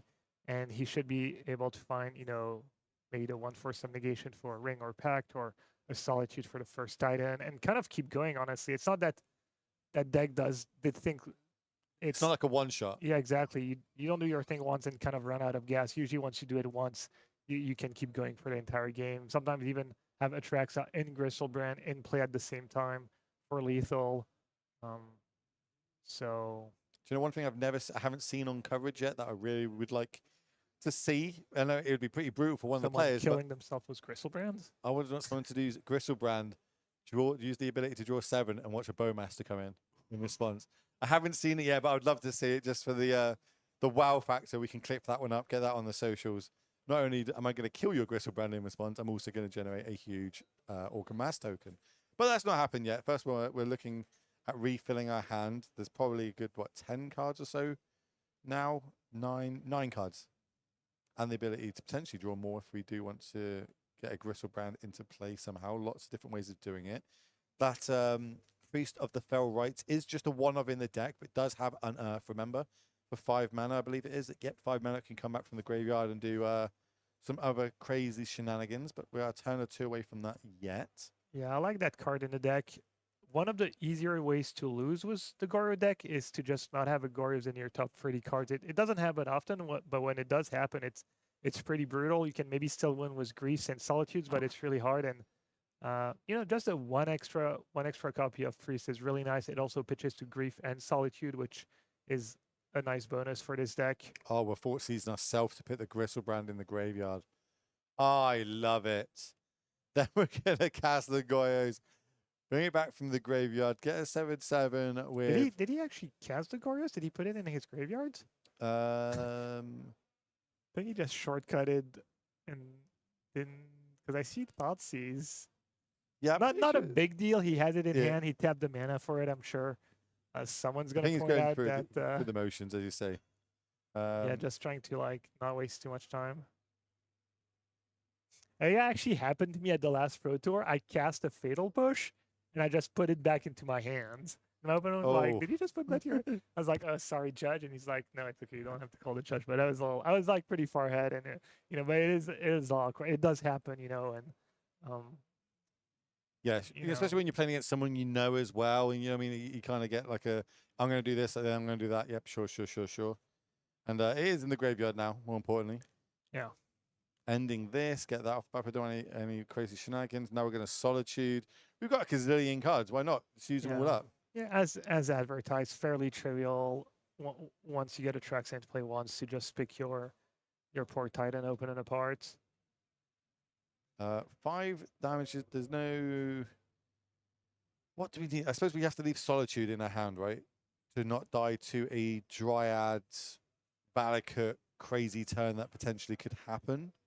So he gets to float one, get an amulet, copy the amulet with the one floating. Bounce land is not even enough, even with 2 amulets, right? That's only like 5 mana. So even if he does draw Titan or Pact, I believe that's not enough. Luke is going to keep 4, so he's going to be able to force a ring. Ideally, he'd like to have a Solitude. No subtlety in the main deck, so that's not an option. I think what's going through Lucas' head right now is like, okay, I've got the game locked up. I just need to make sure I don't get got by some crazy line of cards, which realistically there's probably no line of that actually happening. But a player at your level, you don't win Pro Tours without covering all your backs. Yeah, exactly. End step, discard 7 cards. Yeah, just discard an extra hand. Didn't need all these. Big draw step. Now we're in the tank. What are we going to do with this Urza Saga? That top card must have been something for us to still be in the tank here and have a little think. But in the end of it, we decided that is not enough. Your draw is too powerful, Lucas. You can win this one. There's always going to be time for 2 more potentially. So it's going to go up 1 now. We're going to see if we can get the deck list on the screen for you all at home so you can have a little look at what's going on here. Starting off on the Amulet Titan side. Nothing too crazy is standing out to me here. Looks pretty stock. Talk to me about the sideboard. Is there any good sideboard cards to this matchup? All right, let's see. Bajuka Bog, really good. Endurance, really good. 1 copy of each. What else might... Oh, 2 Turn the Earth. Not 1, but 2. That's... I'm not going to say the Canister Tech, because it's a card that's been around for a while, but yeah, one of the best cards against Glorious Vengeance. It's Thoughtseize / Grief Proof. You discard it, doesn't matter. It's still in your graveyard. It's fairly cheap. It's instant speed. So Oh yeah, I like that this. card is really tough to beat. Force of Negation can answer it if you're casting Gorgios in your opponent's end step. You get to cast Force of Negation for free potentially, but yeah, I'm just going to remind people what that one does in case, like, the writing's a little bit small on the screen for you or not. So for 1 green instant, choose up to 3 target cards in a graveyard. The owner of these cards then shuffles them into the library and you gain 2 life. But it also has the 1 colorless, 1 green flashback added to it. So yeah, really good against these decks where they're not trying to get the whole graveyard back, just the specific cards in that graveyard. And you can kind of counter that with just 1 mana here. So yeah, that's pretty cool. Good hedge, especially, again, in a closed deckless tournament like we have today.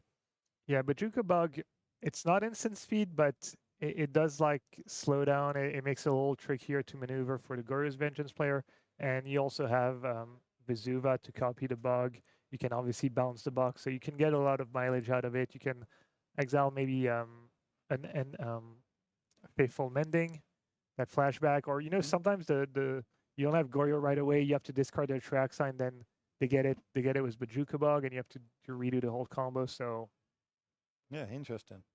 All right, let's see if we've got the other list. Let's go see if we can get this Goya's Blink deck on the screen. Here it is for everybody at home. So Yeah, I say this is stock, but it's not really stock because this is kind of one of the newer decks popping up in Modern. We have seen it quite a bit now, but it does have a few spicy one-ofs in there that we see. We see the Priest. We also see one Force of Negation. The rest, I would say, is kind of stock for what we're used to now. But let's look at the sideboard here. We've got quite a few options. Anything you tickle your fancy that you'd be bringing in? Yeah, Commandeer looks spicy. It's really good against the One Ring, so that's an option. March is good against Saga. Prismatic Ending is good against the amulet itself. Subtlety always solid against Titan. I don't think you want Verdict.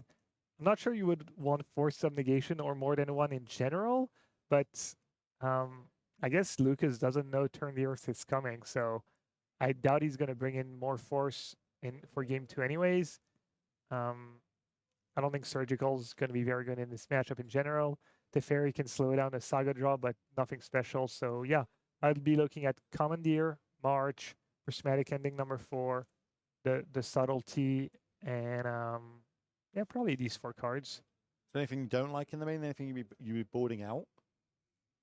I think you can trim in general. I like to trim a Grizzlebrand just because your opponent brings in Graveyard Hate, so it's you know, it's just less reliable, which, you know, you could argue that if you have less big creatures, it's harder to set up the combo, so maybe that's not a great logic, but nothing is, you know, nothing bad. The interaction is nice. The griefs can be a little too late, you know, like Titan's deck that top decks really well, but, you know, the Grief Ephemerate draw is also a really good draw, and I don't think you want to dilute that, so pretty tricky. 4 cards to bring in, maybe cut Touch, you know, the extra blink effect. That card could go. Maybe trim a Grizzlebrand. That's 2. I don't hate what you're saying about like the griefs. I think when I'm on the play, I'd keep maybe 4 griefs and keep the 4 prismatic endings. When I'm on the draw, like being able to answer a turn 1 amulet is pretty key. But if I'm on the play, I can potentially steal the amulet out with a grief ephemerate turn. But we'll see. We'll see how their sideboard is. I think they're just getting ready to start match number 2 here. So we did have a question for not only yourself, but also the chat from Mr. Frank Carson. What's the best name for this deck? Is it Goyo's Blink? Is it Goyo's Vengeance? Is it Esper Goyo's? Or is it something else? I think Goyo's Blink's pretty reasonable. It like narrows it down a lot. There are some 5-color versions. People will play Fable of the Mirror Breaker in these lists sometimes, and Binding. But I like the consistency of the Esper deck. What's the obs of that we used to get back with Goyo's? But now we're going back now. We're going back to 2014 or something. That was the 5/5 that's got the ETB of Drain 2, Gain 2. What was that called? Yeah, Ghost Cancel? It's an obs of that. I don't know the exact name, but yeah. I think it was Ghost Cancels. That's back in the day when the last time we saw Goyo's kind of turn up. And since then, it's had its little showings, but really making a good showing now in Modern with the latest band of, obviously, Violent Outburst. And I don't know about you, but I've been walking on those top tables. I haven't seen any Rhinos. No, it's not very popular. I don't know where it was in the metagame breakdown, but now Rhinos had a tough time recently. Outburst got banned. Looks like Chad likes Esper Goryo, which makes sense because Esper usually implies, you know, this exact build was ephemerate. So I feel like Esper Reanimator is a little too wide. Maybe you could argue, you know, you could be playing Persist maybe, or other ways to reanimate, not specifically Goryo. So yeah, maybe Esper Goryo is the best one. We're ramping over on the Titan side here. Here comes an Explore, gives us a card deeper into our deck, plus another land drop. That is going to be one of the powerful bounce lands in this deck. No Amulet, though, to really gain super value from them, but having 3 mana when your opponent's only got 1 is definitely doing everything that Amulet wants to be doing. Yeah. I guess there's a world when Rico's just holding the Amulet, not expose it to Prismatic Ending, but I think that in general, the Titan player is going to play it if they have it. Well, we found Grief on the top of our deck, and that is going to be cast now. I think we've also got the Ephemerate. Grizzlebrand's going to be the card exiled for it, and it's going to reveal a hand of the One Ring, a Cultivated Colossus, and I don't know what that one is. It's definitely a load of land. I can't remember what that what land. Is it a land? Oh, that's the card that we spoke about, the sideboard one. The Turn the Earth? Yeah, Is that it, the like very dark one? yeah, that's the flip version one that they did. That's like everything's in kind of black and white, and I can't remember which set it was. Chat will tell us. I've got a box of it sat on my The wall at home. literal worst was set names, unless it's 2000 and before. Then I have outsputs. Chat will give us in a second. Double feature, that's it. Double feature in Innistrad. Thank you very much, chat. All right, a little value. I think these decks usually play 4 surveil lands, the blue-green one, and then one of each of the Esper ones. So you've got surveil value for days. Got 1, 2, 3. We've got one of each. We've got the Lush Portiac, the Archive, we've got the Stewart, and we've got the Backstreet. All right. Yeah, 4 copies, one of each in here. What's the green for? Just to have a way of casting a Traxa hard cast? Yeah, the old versions used to play 1 Triumph a lot of the time. Have that 1 green source, and now it's the one extra surveil land, green surveil land. Okay, we've got Yeah, so Lucas trying to take Turn the Earth was his or Blinking the Grief. Enrico's going to cast it in response. might as well. It's still in your graveyard. You still got the mana up to cast it in case any crazy shenanigans happen this turn. Yeah, you gain 2 life as well, I believe. Yeah. I'm going to show you the card. Is it worth in that instant, because it's up to 3, or just adding like the lands back to their deck, just to kind of like dilute it a little bit more? Yeah, that would make sense. Not sure why Enrico didn't go for that. I don't think it matters that much, anyways. Maybe ooh, was that big breaks on Philology? No spell and no creatures. Like the good thing about Philology is that usually if you don't hit a spell, it means you're more likely to at least self-mill one of your big creatures. But in that case, nothing. You get nothing. You get a 1/4. You get an extra power. Maybe that'll end up being enough, but I doubt it. Commandeer. Yep. Got added to the hand. Didn't think I'd to see that one come in. And I see a Teferi, so there's at least 1 other blue card, and most likely another since Lucas is stuck on 2 lands. So now you go from please don't draw the 1 ring to please do draw the 1 ring. If you're Lucas. At the minute, it was just drawing multiple lands, and those lands are Urza's Saga, so we could just get one of these like alternate win con plans of just generating lots of construct tokens that Lucas would not only have to deal with, but then also while he's dealing with them, be worried that potentially a Titan or something can come down and just win the game on the bounce, because these will probably most likely generate amulets once they go and search for a artifact CMC 1 or less. The first Grief is going to get in there. Does have Menace, so not worried about the construct token being made this turn. Yeah, we might see one of these, post sideboard games where the little hate is enough and Saga just takes over, and we see one of these kind of, how do you say, little more scrappy games, post sideboard games where neither player does their main like big thing, but yeah. Oh, when both players on plan B. Yeah, I got you. Yeah, mate. Yeah, at the minute, it looks like how it's gonna. We obviously had the powerful turn 1 Grief Ephemerate line, so Lucas kind of did step 1, just hasn't done the A game of getting back a big fatty from the graveyard, and knows that it's covered, so probably isn't going to go that route at the minute. Also, not really got many lands to deploy a lot of his spells, but remember that we do have things like Tainted Indulgence, what's the other one? I think Faithful Mending, so can potentially turn through our deck a little bit more if we do draw some of them. It does seem like Lucas is just so far behind, right? He doesn't have much going on, and there's still a Turn the Earth in Enrico's graveyard. The double Saga draw is just really good here. Yeah, I think Turn the Earth is as I say, I think that's the key card right now.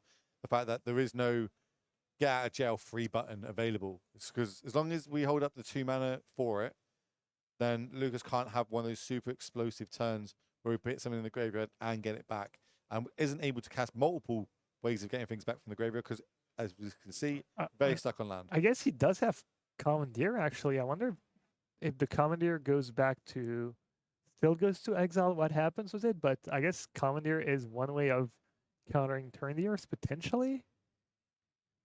We need a judge call there. Let's have a little look. So, gain control of target non-creature spell. You may choose new targets for it.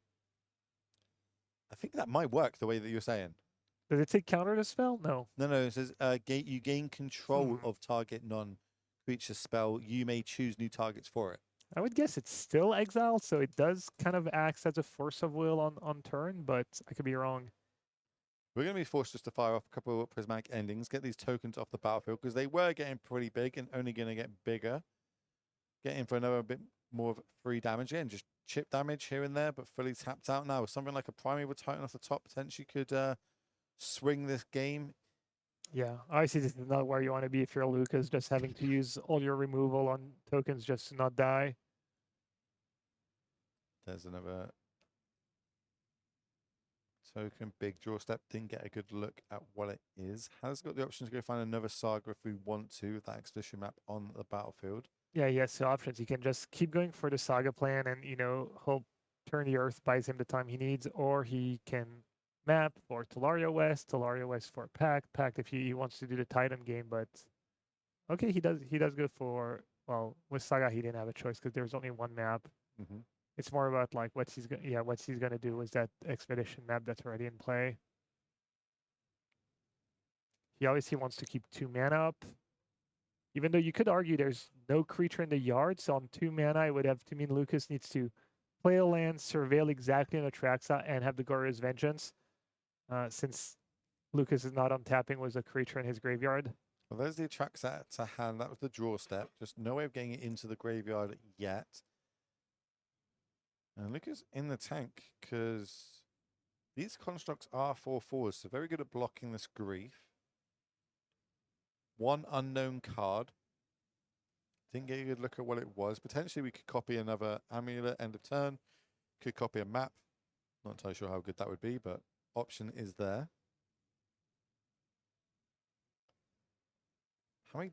It's roughly like 30 lands, isn't it, in Titan decks? Like half the deck just is land. Yeah, I think usually 32 actually. Over 30. Here's the third prismatic ending. Old Bordered, love it, by Lucas here. That's going to go after the amulet, and we're going to copy it in response. So still got one of those, still pretty scary, and just pass the turn back. We're going to crack the map. Yep, we're cracking it. What are we getting? I imagine it's another saga. Like we're on that train already, but nope. It's going to be a... I was going to say Talaria West. It is Talaria West, isn't it? Yeah, he decides he can do better.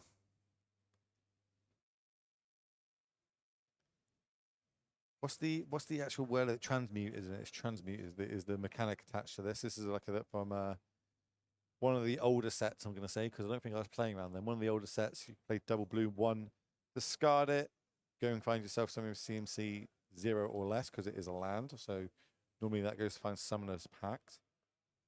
But doesn't really matter when you can just hard cast a Titan, get the 2 ETB triggers. Remember, Amulet is on the battlefield. That is what the Gardens at the top is kind of up there of the creatures, because it did copy the Amulet before it got exiled from Prismatic Ending. Now, do we go to give it haste here? I guess we've got to be playing around things like Solitude. So do we just go for a little bit of value here? Paducah Bog maybe, exile the graveyard, and there's a Saga. I don't hate it. Yeah, or you could... Yeah, he's got so many options. I wish I was good enough to play Titan to like a high level. I think this is one of the hardest decks to play in Modern, full stop. When it gets to these sort of situations where it's very like, you know, okay, every land that you get makes a decision. Yeah, I think it's a little daunting, but if you look at the games, a lot of time it's the same lands you get, and most of the games are not that tricky, so I think maybe that part gets a little over... Maybe not when you're a Hall of Famer, but when you're just a little old Raw Marine, I mean, I'm not very good at this stuff. It's just different, I guess. It's not like, oh, scrying, sequencing, cantripping, that kind of stuff. It's all unique, but I think once you get the hang of it, it's... Utawara added to the hand. Was it got added to the hand because we did get it, it got bounced back. But that's going to be enough, and we're going to see level it up, 1 game apiece, going into game number 3, where Lucas will be on the play. Hopefully he'll have a few more land this time. But the advantage of us being in the coverage booth is we can get these deck lists on the screen for you all to have a little look at and kind of think how you would sideboard it. We don't know all. We can just give a little bit of advice of how we would do it. So let's get them on the deck list up on the screen for everybody at home to have a look at. Thank you very much, production. Starting off with Amulet Titan side. So what did we see come in here? We saw the Turn the Earth, which is kind of an auto include at this point. Didn't see the Bog, but then wasn't really a need for it, or the Endurance. I suppose that's another nice line that you can get. You can also get the Summoners Pack to go get the Endurance if you ever need to, a fail-safe button there.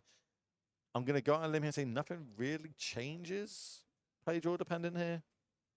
No, maybe what you board in and out. I'm not too sure. I'm not a Titan player, but maybe Grazer is a little better on the draw, or I'm assuming you just trim some of the less good lands, the lands you need the least in these matchups. Since you have so many lands in your main deck, you can probably afford to trim a few. It's more interesting on Lucas' side, but I don't think there's just a good counterplay to Turn the Earth, honestly. It's not like... Well, you've got like Surgicals and Forces, but again, not great to fight that battle. Yeah, it's tough. Like, thing is, your removal exiles, so it's not even like you can kill a Titan and then exile it with Surgical. You'd have to get it with Daughters or Grief, but that would be pretty desperate. I would be looking at Force of Negation before I would be looking at Surgical if I'm really worried about Turn the Earth. You might just think it's a one of and be like, all right, just dodge it. But the Gore's deck doesn't really have a great plan B. You just have to power through it, hope they don't have it. Yeah, I wouldn't go nuts with the sideboarding. Just the same, the cards we mentioned. We saw the Commandeer was in his hand in game 2, so he brought that in. We talked about March, another ending, subtlety, small tweaks.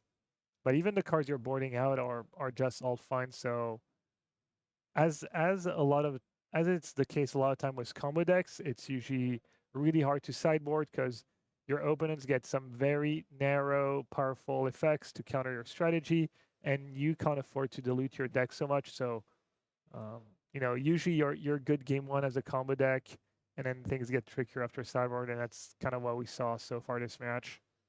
Well, let's see if we can go back down to the match. Looks like they're probably just kicking off now, looking at their opening hands.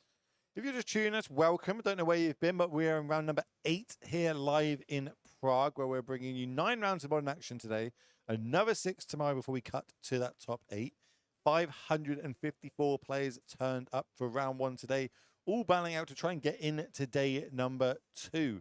It is a closed deck list tournament, so that's why you'll see some of the commands in chat are not going to give you what you want, which we all know is the deck lists themselves. Everybody wants to try and get one up, especially for the next tournament or so, but they will not be going live until we get to the top 8 tomorrow. So a lot of more modern action to play before now and then. It looks like we're going down to 6 on the Amulet side. I suppose Amulet can mulligan quite well at point. It just needs a couple of the key cards, and the longer the game goes, irrelevantly, they're going to be drawing more lands. It down to 5. Yeah, I would say most deck constructed was the current mulligan rule. Mulligan well, you go down to 6, you bottom your most expensive card or your extra land, and you usually get a pretty functional hand. The tricky part is when you go down to 5, then you usually have to make judgment calls between that extra land or that extra spell, and decisions get much tougher. Obviously, just against discard decks and people who have interaction for your permanents, mulliganing always hurts. But yeah, as you said, 6 not that big of a deal. 5 is becoming tricky. So, and Enrico really hoping for, an ideal hand would almost be maybe 4 lands and a Turn the Earth, something like that. I think we've got double Urza's Saga, Amulet, plus 1 unknown that I can't see just yet. Speaking about the mulligan rule, do you think this is the best mulligan rule we've had in Magic? Yeah, it's definitely the best we've had in Magic, yeah. I'd be inclined to agree. It came out in, was it Pro Tour London it came out in? Yeah, I believe, or Mythic Championship 4 or something, 2 or 4? I think it's London. I think we had... It was definitely London. I just don't know if it was 2 or 4. Paris for the longest time, and then we had Vancouver for a few Pro Tours, and then they I forget. So what was the Vancouver mulligan rule? You had you kept 6, but you got to scry 1. Yeah, you get to scry 1. You took 6 cards. That was your 6 card hand, and you had an extra scry, and then they changed it to 7 cards, and you get to bottom 1. And then Yeah. before that, it was just draw that many. Yeah. Whatever it is, hope for the best. Yeah, it was pretty brutal back then. And then before that, it was you have to keep your hand no matter what, unless you Mhm. show that you have exactly all lands or no lands, I think, which is Oh, I don't think I was playing before then. my time. That's crazy. But both of these players started off just a little bit of land go, land go. We do see Seville land. That's going to put in a fetch land into the graveyard. Don't want to be drawing any more of them. So it looks like Lucas is going to have enough lands to kind of at least play Magic this game. But over on the other side, a Amulet turn 1 off the Saga and a follow-up being the Garden. So potentially 2 Amulets or maybe even 3 Amulets could be on the battlefield as early as next turn. Yeah, what Enrico doesn't have is green mana, though, so that means that the coast might be clear unless Enrico has exactly his 1 endurance and another green card. If Lucas can assemble his combo on turn 3, we might just have a repeat of game 1 and, you know, Lucas coasting to a 7th match win. If that's the case, I imagine if there's a Saga, Well, we go. there's an Atraxa at least on Lucas' hand. Well, if we don't, like, I think the backup here, right? Is, well, this is just me saying it could be completely wrong, but I'd go and get the map, crack the map, play the Bajuka Bog for a turn, because scary stuff like this can happen. Like this is turn 2. If I let them untap, the chances of that Atraxa coming back. Oh, that was end step as well. Oh, okay, don't worry about it. I'm gonna just be quiet. And do we have a way of getting this Atraxa out of the graveyard? I can. Oh yeah, I think I see a Goya's in hand. That does look like a Goria at the With left. a Thoughtseize Chaser. So what you can do here is fetch first, keep the white mana up. Any white mana works. White-black maybe is a bit better because of Thoughtseize, and then this way you thin your deck of a land and you have the white mana up for Ephemerate. So Yeah, chat pointing out the Garden does have a filtering way to gain the green mana if needs be. But are we playing around that? That would be such a huge blowout if it is. how does the garden get you green mana there? You can pay 1 and filter. Oh, it's just I don't know what cards do. Cool. Don't worry, this is why we got chat. Chat tells us.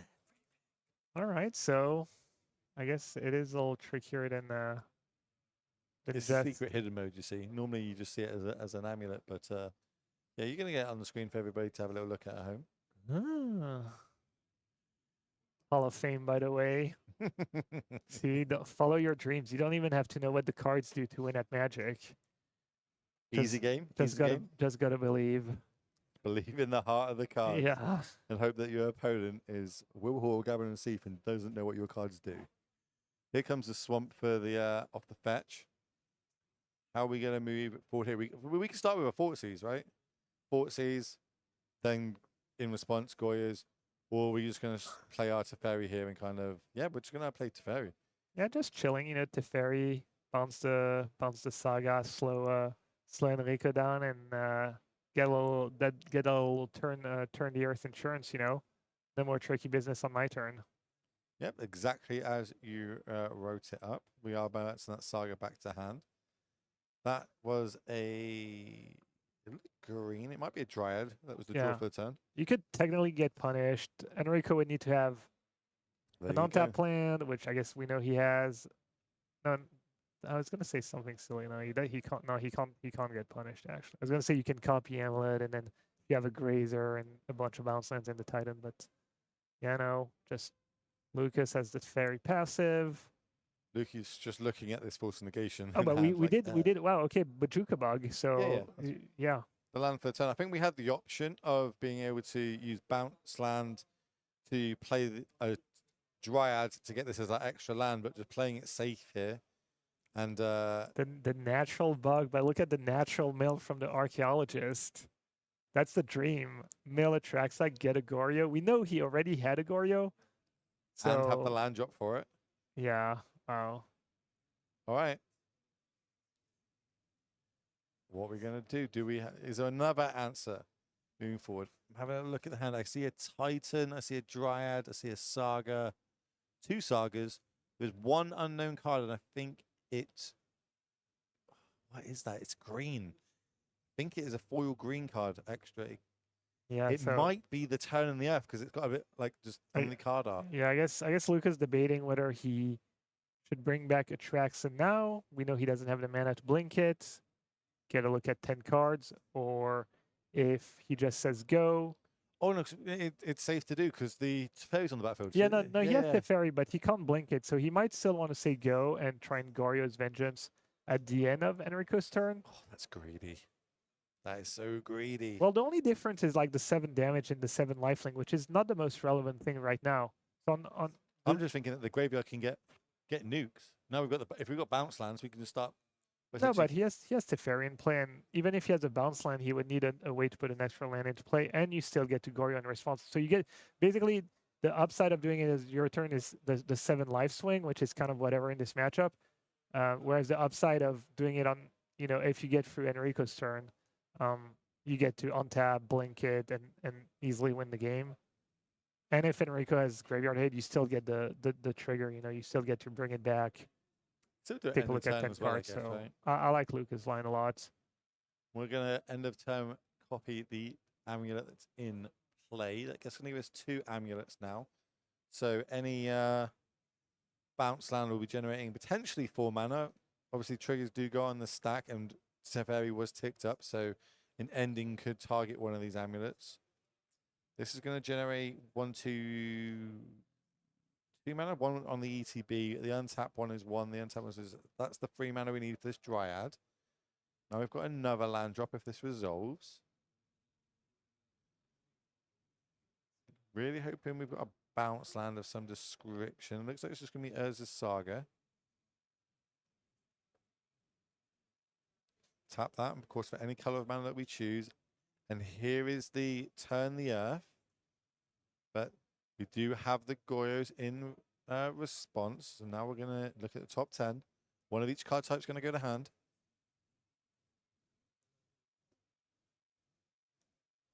And I suppose this is like, it can't feel good, but it doesn't feel bad either, really. Like, okay, I've turned 1 card into 4. I've sort of dealt with the graveyard, but it's sort of I haven't dealt with the graveyard. This Teferi is actually doing quite a lot of work. Yeah, so he's going to get Flooded Strand. He had the option to take Force of Negation and potentially force the Turn the Earth just so he doesn't have it for later. But with Teferi in play, I don't think he really cares about the flashback that much. So he's just going to get an Ephemerate and try and get a lot of value out of Ephemerate was the Archaeologist potentially. Yeah, I don't hate that. This seems kind of cool. This is like the closest game we've had so far. I think it feels like it could still go either way. Especially if both life totals being pretty high here. Yeah. And I'd still guess Lucas is a little ahead, but it's hard to know without seeing his exact hands. just with the amount of cards, I mean, having things like Solitude, like Titan's obviously going to be extremely weak to a Solitude. Especially if it gets flickered. You'd have to have some crazy sort of time when we get multiple Titans on the battlefield with Dryads and triggers, and I just don't know if we can actually do that and fight through this. With a Prismatic Ending now being found, that can hit one of the amulets if we choose, or if we've got the 3 mana, we could also just target the Dryad itself. Have we played a land this turn? I don't think we have. Yeah, he's not played a land, so he could get rid of an amulet. He also gets to Thoughtseize in Enrico's draw step with the Teferi plus ability, which is nice. Titan is going to be the other card in hand. That's the one that's going to be taken. I haven't seen a Teferi Thoughtseize up draw step for a long, long time. Yeah. Lucas chooses not to do it though, just firing it off now, giving himself all the information he needs to move forward for the rest of the turn. Really, he does have another Thoughtseize, right? Maybe that's why Oh, he has he got fired up the double? first one now. Still got all these. So I think by the time the turn finishes, we will at least have 7 cards. So we get a land drop this turn, and that could be 7 in hand, depending on if you want to cast another one now.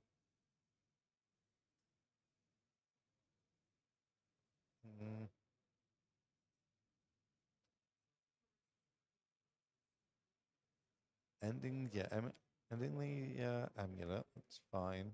Play our land drop. Leaves us with Teferi, Force Negation, and a bunch of 1 Goyo's in there as well. Didn't get a good look at what that top card was. Urza's Saga is going to go up to 2. We're going to play the second Urza's Saga. It's going to come in with the 1 counter and the 1 ring. It's not a bad one to top deck, but there is a force negation that's going to stop this. Ditching the Teferi that we knew about. Get that out of here. Don't want to see that. Yeah.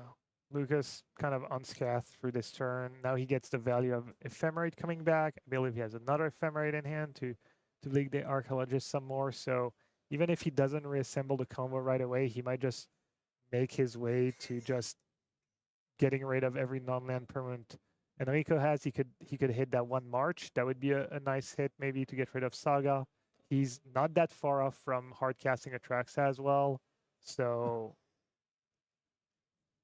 what plans the that's what we bought. Plan C? Hard like casting Atraxa? hybrid plan. The grind it out until I get to hard cast Atraxa. Let's see. Okay, so we're gonna oh okay, there's Bristlebrand in the yeah. yard is nice. Indulgence in hand. I think that might be a straight up draw to and there's the Gora's Vengeance anyway, so Yeah, we had Goyos in hand anyway, so we're gonna Goyos, get back the Gristlebrand, attack, most likely flicker attack, draw 7, then flicker it, and I think the game I don't know if you realize it, but I think he's still in his upkeep. I don't know if he drew for the turn. Because we had the Ephemerate tree. It actually happened in the game I was watching earlier in the future match. Can you miss it? No. Can you miss your draw step? No. I don't know. Maybe he did draw really fast for his turn off, but maybe I missed it, but I don't know, I'm sure chat knows.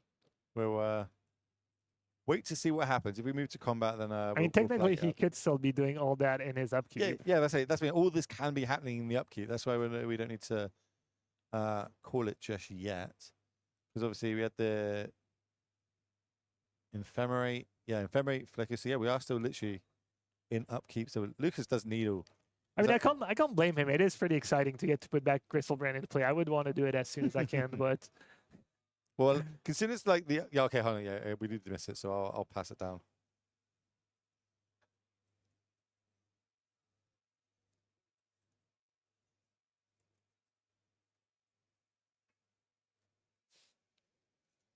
And as that is something that can't be missed.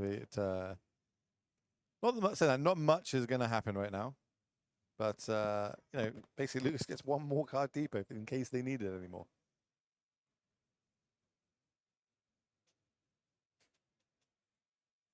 It doesn't need more, but do want to keep the game state moving forward.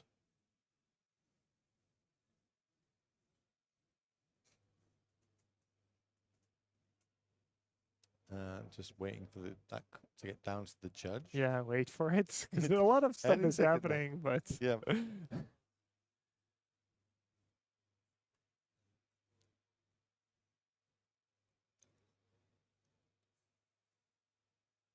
I doubt Lucas can get in trouble for that. Anyways, it's pretty much 100% a downside. Oh yeah. It's not draw. Not like you can really angle or take get an advantage from missing your draw step. He's drawn so many. It's just I'm not entirely sure I want to rewind this. What has happened? Loads. Okay, cool. Carry on.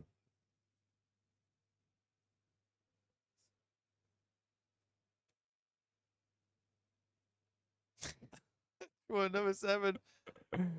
Hopefully we got it wrong and he actually did draw, and then this way it's not a big deal. But yeah. Well, it's not a big deal either way, I don't think. No. Like, it's not going to make the conclusion of this game any different. It's just we're turning and burning.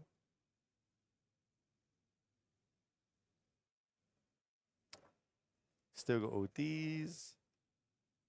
Sculpting the perfect 7, I imagine, to pass the turn back. But there's so many cards going to the graveyard as well. With all this extra mana up, we could still end up doing a lot. But yeah, we're going to discard, keep the perfect 7, which is a lot of force negations, another thing. And then a handshake is going to happen. And Pro Tour champion Lucas is going to be taking this one down and advancing. Who needs to draw cards? Yeah. You don't need to draw a step. You can just One draw card. 14 or something a turn. Pretty crazy. But we do have a backup feature match for you all. We've got Azorius Hammer versus Mono Black Coffers. And looking at this board state, does look like a Karna's on the battlefield, not ideal, and some of the cards in your deck you want to be able to, you know, equip them. But one of the new equipments is on the battlefield, which is the cloak. Is it Cloak and Dagger? Cryptid Coat, it's Cryptic called. Coat.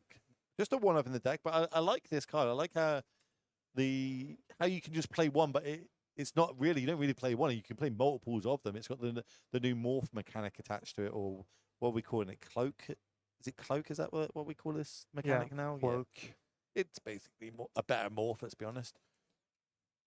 But, you know, 6-1 records. Both players picking up some good results so far. I don't see many cards in hand for our Hammer player, but I do see... Oh, it's because it's their sideboard. That's why I see lots of cards in their hand. It's literally their sideboard in their hand right now. They're having a look what they're going to tick down here with the Khan activation. It's going to get a Cityscape Leveler. You know, because we're really nice, we're going to give you a power token for your trouble.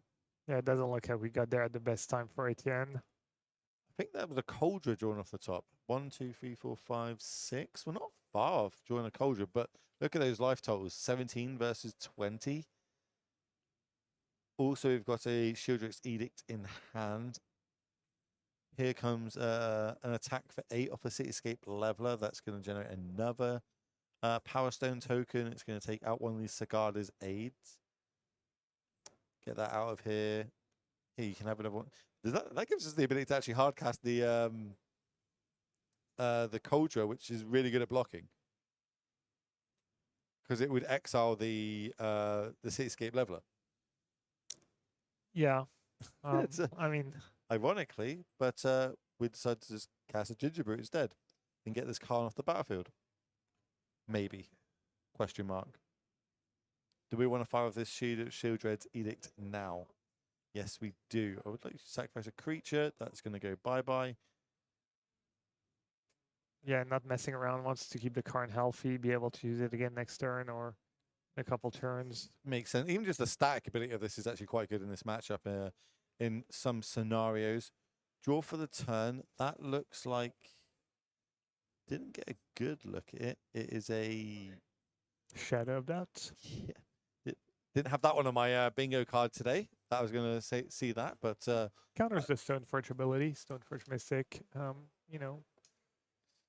And counters the Saga trigger. It's okay. It's a little expensive for what it does, but some people like that card. It's especially in closed deck list when your opponent doesn't see it coming, can blow them out. And Invoke Despair there to finish off, which obviously the card was still quite a lot in standard and a couple of sets ago from the Neon's Destiny set, I think it is. And it's a pretty good card, but seeing it here in Modern, seeing it in Coffers, that's pretty cool. And that's going to be it for that game.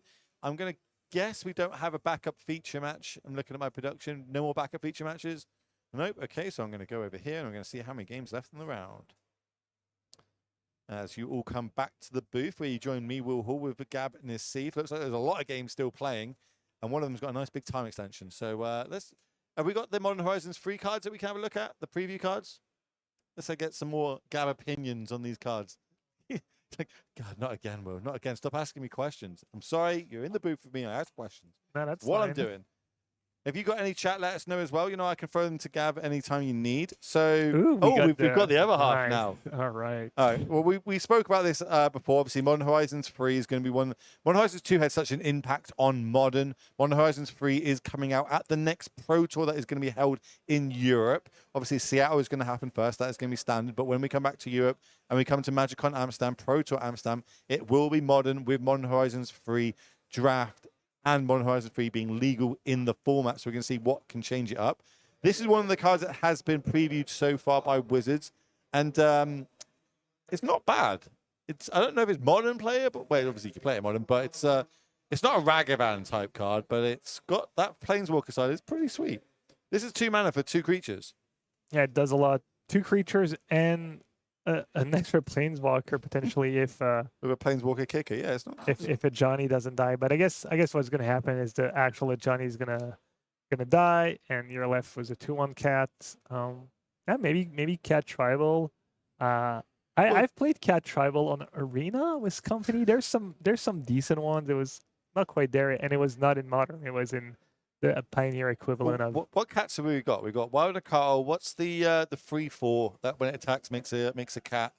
Yeah, you've got Vermaz probably Vermaz, one. that's You've the got one. the double strike one that comes back from the graveyard. You've got a Lord. You know, maybe 1 or 2 Lords. The free mana one that makes more cats, I think. I don't think we're going to see it anytime soon in Modern, but, you know, there's some cards there for your brewers amongst you. Maybe Modern Horizon Free is just cat tribal. You don't know. I don't know. That is correct. We could get cat elementals that get ditched and stuff. People do like cats. They do that. You know, the cat and Cats dog and EDH dogs. set got released recently. We can see the next card. I think if it's Emrakul, we're just going to skip it straight away. Oh, okay. Priest of Tanius. So this is not a reprint, but like a new card into Modern, so to speak. What do we think about this? Is this going to make Elves more playable? Urza Saga block was the first block I started when I started playing Magic, so this holds a little bit of a, you know, close to my heart, but can be super powerful in an Elf deck, right? Do we think this is going to be good enough to get Elves playable into a, I'm going to say tier 2, not tier 1, like a tier 2 where you turn up to a big tournament with Elves, or is it just a nice reprint for a few people? I think it's going to be good. He's plays in Legacy, right? Yeah, but they also have like Gaia's Cradle and crazy things like that. They have natural order and real big payoffs to do with it. Do they have big payoffs in Modern that they could generate for this in green? Just the Lords, right? You just get to use the Lord's ability. Just going wide pretty Exuri, or the Lords that get more Lords, or I'm looking at this and I'm like, Dice Lord. I know a lot of people are excited about that one. I've got a few Elves players. The Priest. Okay. Elves is I want to say I lose to Elves more than I beat it when I play against it online. It never happens. It happens like once every 4 months I get pairs against Elves, but it's always... My follow-up question to that one is then how many Orcish Bowmaster decks do you tend to play online? Because I feel like this kind of folds quite a lot Last time I lost to Elves, I was playing 4 Bowmaster and they had the green ley line. The one that gives it extra mana? Or the one that gives it, they could pay 6 and be +1? It's +0/+1 to all your creatures, and it has another ability, and maybe it has the Soul Warden ability. It gains you life. So yeah, I was at Bowmaster. I maybe even had Ren in my deck. I don't remember what I was playing, but it just got me with Leyline. Interesting. Okay, well, let's see if we get another one on the screen for you. So the fetch lands are being reprinted, which is are these the enemy ones, right? I always get confused with enemy. Looks like allied ones. Allies ones? Okay, the allied ones. I always get confused with that. But they're getting a reprint, which is, don't get me wrong, back in the day, they used to be the price point of Modern, right? You had to try and basically, you needed to buy the fetch and they were expensive. Now there've been quite a few reprints of them, so they come right down, which makes it more accessible for people to, you know, jump into Modern specifically, because you need the mana base to be able to play the different decks. Reprint of fetches is pretty sweet. And the one that I'm going to talk to you about is Snow-Covered Waste. That is a new card. We've had Waste, but we haven't had Snow-Covered Waste. We've got the Snow-Covered other basics. Are they just completing the cycle here, or do we expect some sort of crazy... Bear in mind, we've got like an Emrakul and stuff coming. Is there going to be a lot of colors cards where this Snow-Covered Waste might be good, or is it just completing the cycle of basic Snow? Yeah, I don't know. I don't know if it has any use right now, because... Oh, right now I don't think it's got any use. You know, you probably don't want colorless lands if you're playing Ice Fang Coddle in your deck. There's the Black Sweeper, I guess. But what does that do? It's like a black and 2 -X/-X, where X is an Snow-Covered base. Okay, yeah, sure. But without Astrolabe to filter the mana, I'm not... We don't want that anymore. Do you remember that? That was like a 5-color deck playing Blood Moons and Urzas and stuff. That was an Uros and Okos. That deck was pretty broken. And I imagine, like, you know, if I was a betting man, I'd say there's something in this set is going to be pretty crazy. I imagine this. I don't know if it's going to completely change the format again. I feel like Wizards has learned their lesson with Modern Horizons 2. But who am I to know? I don't know. I know as much as everybody watching. I kind of hope it does. I actually was I was a fan of how much Modern Horizons 2 mixed up the format. It took a format that was pretty much solved and had a very good metagame of how it used to change month to month, to completely flipping it on its head. Made some decks that were playable completely unplayable, but then made a lot more new archetypes, and we're still seeing the backlog of that now, of new decks being found and coming to, you know, we've just look at the Surveil lands. Look at Goy's Vengeance. That deck was like tier 3, tier 2. Someone would play it. It's their pet deck. It'd be good. But now with the Surveil lands, it's really bumped it up into the tier 1 strategies if we're going to go by tiers. So I think it's quite cool what Modern Horizons does, and the idea of it having a set that pumps it in. I don't understand why we've got a whole Commander range of Modern Horizons cards that aren't legal in Modern coming out, but that's a different story for another time. Yeah, it But might just be for limited too. Which one was the Modern Horizon set? Was the snow theme? so, yeah, it was the Modern Horizons 1 was the snow the snow set where we got Urza and So yeah, it might just be for flavor to complete the cycle. It might just be that it has utility and limited, but not enough good cards to support anything in constructed. makes sense. Have we got any more slides? See what else we've got coming up. Ooh. Okay. I only know this card purely from Vintage Cube. Yeah. Like it's the only reason I know this card. But this in modern, I feel like it's quite cool. It's quite. It's like a very Jundy card to me. Yeah, that end was Cascade. At first, I was confused. People were like, "Oh, you can play it in Rhinos," and I was like, "What? Just for the off chance you flip it of Rhinos?" Because I think it does work. If you hit a Footfalls, you get to cast it. But it just if you go Lelia into a Cascade spell, then for every card you flip until the Cascade spell, it pumps the Lelia.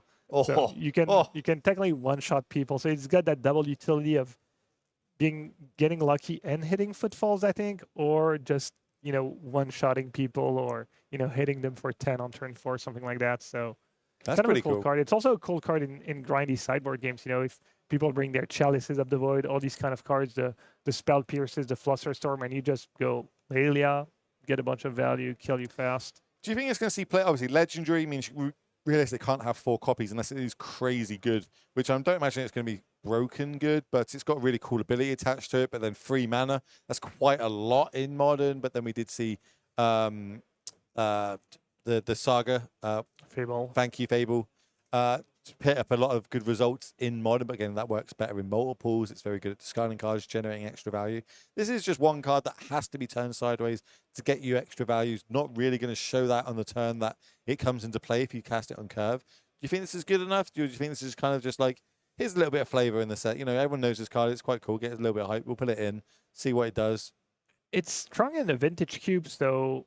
Maybe that translate to modern. Maybe top of the curve kind of, as you said, Junty kind of card, just in your value deck, in your Murktide deck, it dodges. It might dodge the right spells. It's tough to say. It is a really powerful effect. People play NT. It has a bit of that NT vibe of the extra cards, the counters. Maybe if you exile stuff, maybe it was Delph cards, you get to pump it really fast too, because it is. It also does say when cards get exiled from your graveyard, you put counters on it. So could you see this in sort of maybe this goes into Murktide? You know what I mean? It's got red, it's got green, it's on curve. They don't currently have a good free drop. Well, I suppose AI is good, but some cute plays with Tormod scripts. You bring them in to counter graveyard strats, but then you Tormod crypts yourself. It's a free spell of you exile your graveyard, you one-shot them out of nowhere. Okay, we'll cook it. It does a lot. I don't hate it. Yeah. 1-off, 2-off, legendary, top of the curve, kind of. Like free free just very powerful. Free monkeys, one of these maybe. You know what I mean? Free Ragavans, one of these. Or 4 Ragavans, 2 Lelia, yeah. Okay, I don't hate it. Chat saying that it works good with Underworld Breach as well. So you exile a lot of cards in your graveyard, potentially get one big hit. I like what you're saying with NT. I feel like it's unexplored right now, purely because it's not in modern, but it will be in modern soon. So it'll be interesting to see what some of the better deck brewers in the world can come up with. I'm looking at you, Spike. Give us something good from this. It's going to be pretty interesting. Let me have a quick refresh on how many. Oh, good point though by Chairman. People say that if you exile your whole graveyard, it's only 1+1/+1 counter. It's not 1 for every card that is exiled. So that synergy is dead. Not as good. Not as good. Oh no, you're right. It's fine. They're reprinting they're unbanning Deathrite Shaman, so you can come with Deathrite Shaman. Looks like that is the end of the round, and the next round is being paired. So one more round left. This is round number 8, remember, of 9. This is the last time you're going to see us in the booth today, but we'll be back tomorrow first thing. So it's been an awesome day so far today, but we do have one more round of modern, and we're going to find out who is going to be squeaking in potentially undefeated. I imagine they're going to get the undefeated players in the future match. Undefeated going into day number 2, if any, or who's going to have the better record. But on that one, that's going to be it from us. Will Hall, Gavin and Steve. See you all tomorrow. Nice and sharp, same time, same place. See you in a bit.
Welcome back to the Legacy European Tour. I'm Philippe, I'm joined to Martin Juza, and today we are here covering the last round of the day. 9 rounds, this is the last one, and let's take a look here at our prizes. Players really want to make top 64 or X and 2 to make into day 2. Top 64 does get already some prizes, but they really want to lock that top 32 because top 32 gets an invitation to the regional championship in Naples, and that tournament as not only invites for the Pro Tour but also invites for the World Championship, which is the biggest event of Magic of the year. And here you can take a look at all the prizes. There's some card market coupon, flight vouchers for top 8, as well as accommodation for top 8. So there's prize money, booster box, a lot of things that these players can win. And let's take a look here at our next events because you at home can be here as well. So right now we are in round 6. This LMS is going to qualify for the finals in Naples in May, which the format is going to be standard. In the meantime, we have an event next month, the LMS Bologna, and the format is going to be modern on the Grand Open qualifier and standard in the Classic qualifier Sunday. And we are very excited to show here our match for the last round because it's the only undefeated player or the only 8-0 player, which is the Domain Zoo player, Philip. Yeah, that's the last remaining player that only has wins so far. So Philip playing Domain Zoo 8-0. There are 2 more undefeated players. Danielo Carmine playing Glorious Bling and Raul Evoscan playing Amulet Titan, which is on the screen on the right side, Philip on the left. So 2 of the last 3 undefeated players currently on the first table. As far as check tables go, we do have Lucas Blohon, I think, is at the top of the standings as far as this tournament goes. One of the best players, one of the best Czech players of all time. He has been playing a lot of Modern lately, so glad to see him doing well. But back to our game. Philip with a Ragavan on the play, also a Leyline, and nothing from Raul on the first turn, just a tapped Valakut. So no interaction so far, but we know this Amulet deck is not exactly known for its interaction. Raul's going to be trying to finish the game quickly with a Primeval Titan that he's trying to get onto the battlefield thanks to Amulet of Vigor working really well with his bounce lands. And this Domain Zoo deck here showing the power of the Leyline of the Guild Pact. We saw this card being incredible powerful, being able to now Philip cast Leyline Binding for 1 mana. The Draco will also get all the abilities to all the creatures. Yeah, and you might be asking the same question Frank is asking in the chat. Why is Domain Zoo playing Preordain? Philip is running the list that is basically a hybrid of Zoo and Murktide. So instead of running Wild Nakatl and some of the other cards that you can find in the Zoo deck like Tribal Flames, this deck is running Preordain, Expressive Iteration, Counterspell, Force of Negation, and sometimes a few copies of Subtlety, which is basically the half of the Murktide deck plus half of the Zoo deck in Turtulakavu, Ragavan. You have obviously 4 copies of Scion and Leyline of the Guild Pact, but also Leyline Binding as another interactive card. So this has, I think, pretty much been the deck of the tournament so far. It's been getting very popular online in the days leading to the tournament, and now we have a lot of players with this kind of list at the top of the standings. It's the best of both worlds here, of Domain and also of Murktide.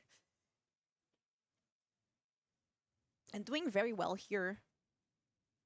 We see Subtlety. Yeah, just a hard cast.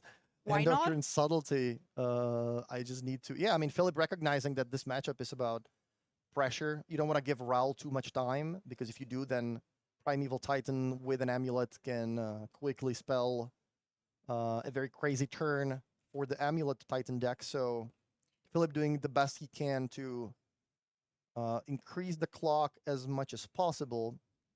And meanwhile, Raul has a very, very slow draw. Hasn't really been able to do much so far outside of putting a bunch of bounce lands in play.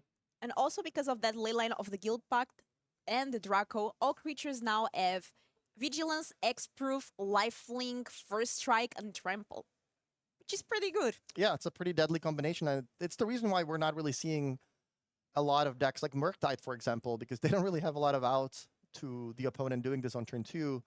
Sometimes you run Brazen Borrower maybe to bounce the ley line, but from what I've seen so far, most Murktide decks just resorted to playing 4 copies of Pick Your Poison in the sideboard, sometimes even in the main deck. And there's the Amulet from Raul. Okay, so the blue-green bounce land comes into play, trigger on the stack, float 2 mana. Here's an Explore, so that's pretty much free given the interaction between Amulet and the bounce land. And his deck being also really powerful.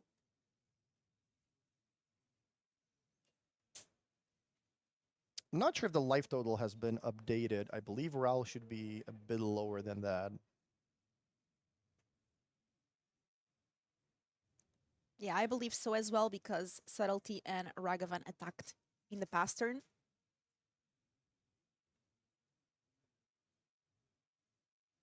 Oh, the One Ring. Okay, that's a card that can get Raul some time, but nope, it gets countered. Yeah, this is the reason why I run the blue cards. Your deck is a little bit more interactive as opposed to maybe having a bigger reach that the original Zoo deck does. So instead of having Tribal Flames in hand, Philip now has more interaction. He's ready with a counter spell to get rid of the One Ring. So no protection trigger from Raul here. The life total is updated, so Raul is at 15. How much damage do we have coming through? That's 4, 6, 9. So a Lightning Bolt would finish things off. And everything has Vigilance and a bunch of other things. Philip also gains life in the process. That's a pact removed with the Ragavan's trigger. I believe it searches for a green creature only. And Leyline only gives the creatures in play each non-land permanent you control is all color, so it doesn't affect cards in the deck. That'd be funny if Philip would be able to just play the pact here to perhaps search for another creature and then even pay for it thanks to the Leyline granting him all of the colors with his mana base. And we are going to have here a Murktide entering the battlefield. Yeah, so Philip does his best to present lethal for next turn. The question is, does he have an interactive spell to stop another ring or possibly a Primeval Titan? And also, would the Titan even be good enough in this spot?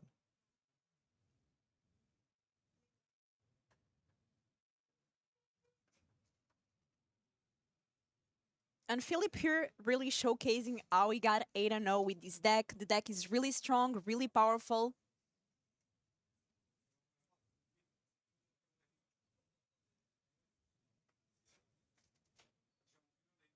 And here Raul just scoops it up. Let's go into a game 2. And can we take a look at our deck list for the players so we can see what they are potentially sideboarding? First, we have Domain Zoo by Philip. Yeah, so if you have been wondering about the blue cards, why is there a preordain and what am I looking at? This is the Murktide / Zoo hybrid. As I said, you have more interaction rather than more burn spells, which I think makes sense. Right now, Modern is full of combo decks, whether it's people trying to get a Troxa into play on turn 2 or 3, or a Tron deck, trying to put 3 Tron lands into play, get 7 mana on turn 3, start casting some big cards.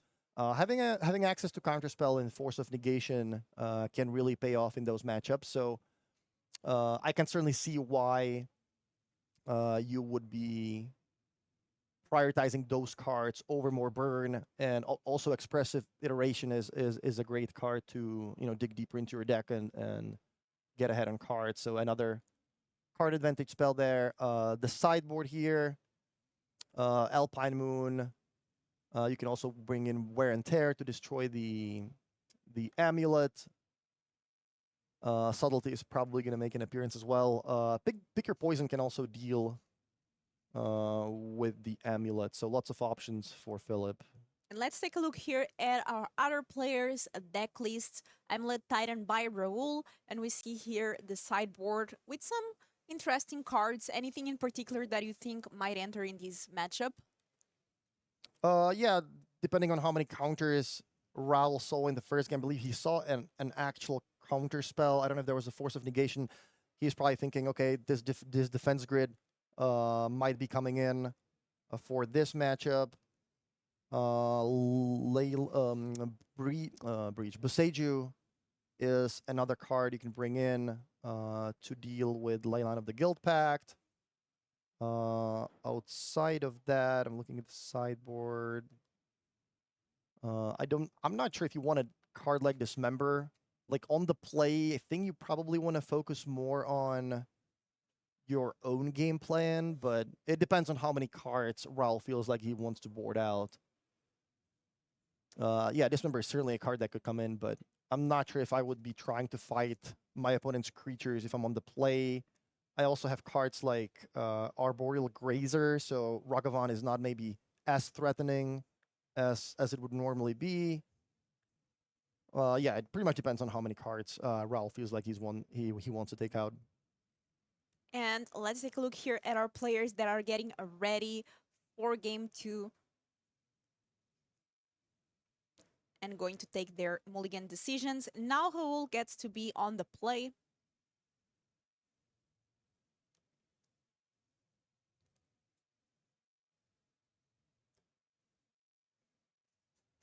Which is a very big advantage in Modern, to be able to be on the play and, for example, get a Grazer before the opponent as a Ragavan.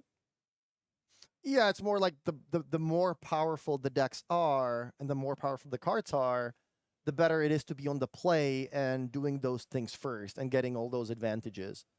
So if every deck is a turn 3 combo deck, you want to be on the play and do your own thing first. Also, perhaps have access to something like a Grief with Ephemerate before your opponent is even able to use their cards. It is funny how at some point people started joking, or rather half joking, that, well, if you add Fable of the Mirror Breaker to any red deck, it's going to make it better. It doesn't matter what the format is or what the deck is. Fable is so good that there's a very, very high chance that you're going to improve the deck by adding the Fable. Is that true now? Is the same true now for Leyline and Scion? Can you just take whatever 60 cards you're playing and add this combination? We saw Jerry Thompson do really, really well with a Glorious Vengeance hybrid with the Leyline and Scion. So clearly it is a possibility, a very real one. This time, Philip does not have a Leyline of the Guild Pact in the opening end, and Raul does start with the Grazer, being able to start ramping, which this deck really wants to do. Now getting Explore, potentially being able to get 4 lands on turn 2, which is really good, but no lands. Wow, no Oh. land. Okay, so a colorless land and a forest. That's not a great start for Raul. Here having the tools to ramp, but not enough lands to do so.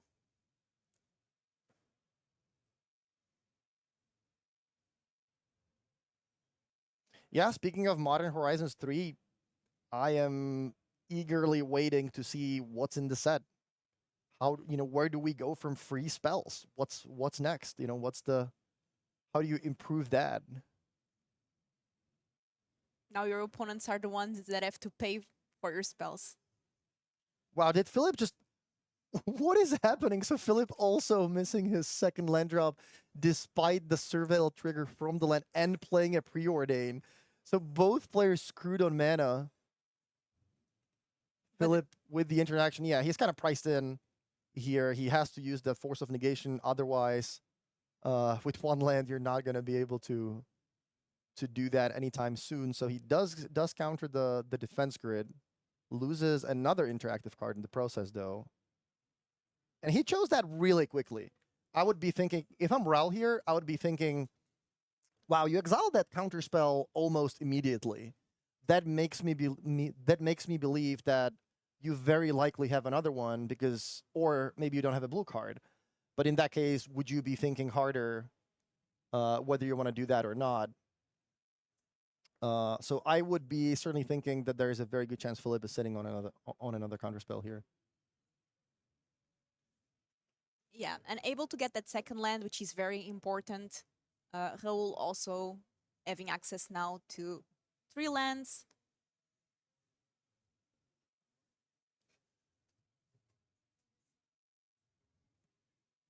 And for those of you asking for deck lists, this is a closed deck list tournament, so that means that they will only be available after the tournament. Yeah, in future matches, if the players agree to it, we show them on the screen. If they don't, then we don't. But most of the players in the feature matches so far have been happy to show their brews, show their decks so far. But if you are looking for all the deck lists, you have to wait till Sunday rather, around 4 or 5 p.m. is when we're going to be able to release all the lists on Melee.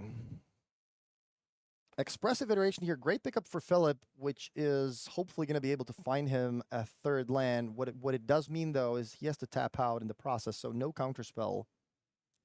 Very good here, getting lands, which is exactly what Philip does need here. So one goes into hand, the other one is played this turn. And I see a Leyline Binding, but that's an Elesh Norn. Yeah, Elesh Norn turns off cards like Leyline Binding, and it also just has a really big body. So that is a big problem for Philip right now. The top 8 is usually open deck lists, yeah, because you want to eliminate any advantages the players might have by having their friends maybe look at the feature matches in the previous rounds. So if you make it to the top 8 of a big tournament, the judges sit you down, there's a players meeting, and you usually get the list of your opponent. So now this is very interesting because Philip does have the Leyline Binding, but it does not do anything with that Elesh Norn on the board. Yeah, Elesh Norn is a surprisingly powerful card. If you play it against Amulet Titan, for example, then that also turns off pretty much the entire deck as well. So there are a lot of matchups where the card just basically stops the opponent from doing anything. It also has Vigilance, so Raul gets to just attack and then still keep a blocker. Yeah, and I think he used that Boris Garrison with Sunhome to give it double strike. So that's a pretty quick clock. Wow, Philip backs it up. What is happening? Elesh Norn just... I did not have that on my bingo card. Elesh Norn, Mother of Machines, completely dominating this game. And it was really difficult for Philip to deal with that card. I mean, Tribal Flames doesn't deal enough, or Lightning Bolt, so... Yeah, Philip's not even playing Tribal Flame, so it's really hard for him to deal with Elesh Norn. It has to be like triple bolt.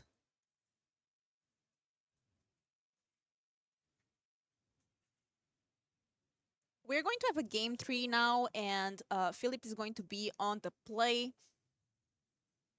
And I asked you this before, but these players, they don't need to really go mulliganing into trying to get the Leyline of the Guild Pact, I mean the main Zoo ones, because the deck does work very well even without it on the opening hand.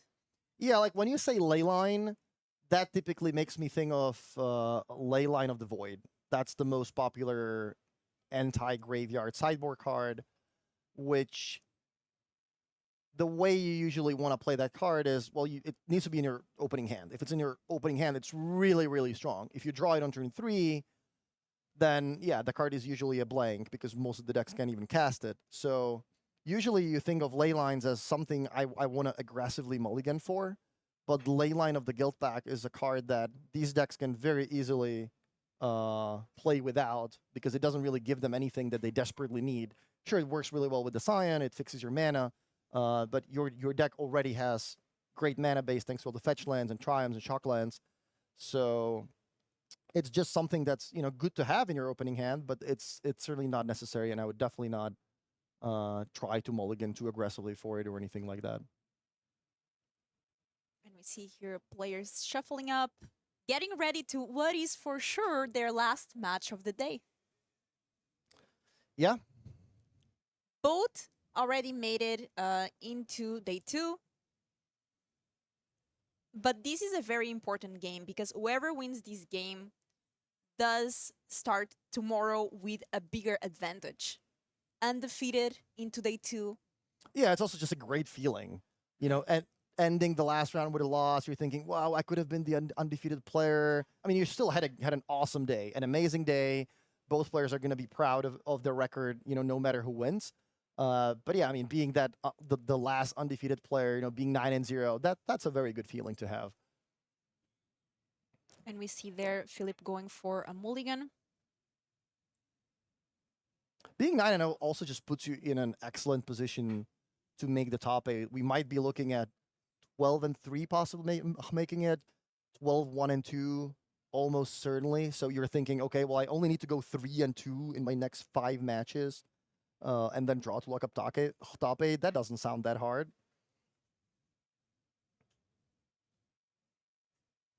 But yeah, it's better to take things one round at a time. You know, not celebrate too soon, not think too far in advance. Just better focus on your match. Make sure you do things correctly, you sequence things correctly, you properly sideboard, and whatever happens, happens.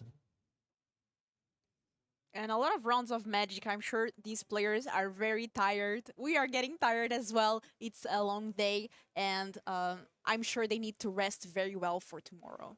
Yeah, we've been saying that. Like, it's easy to watch the players play, especially from our seat, seeing their hand, you know, knowing exactly what they should be playing because we're working with perfect information. But let me tell you, it's not easy.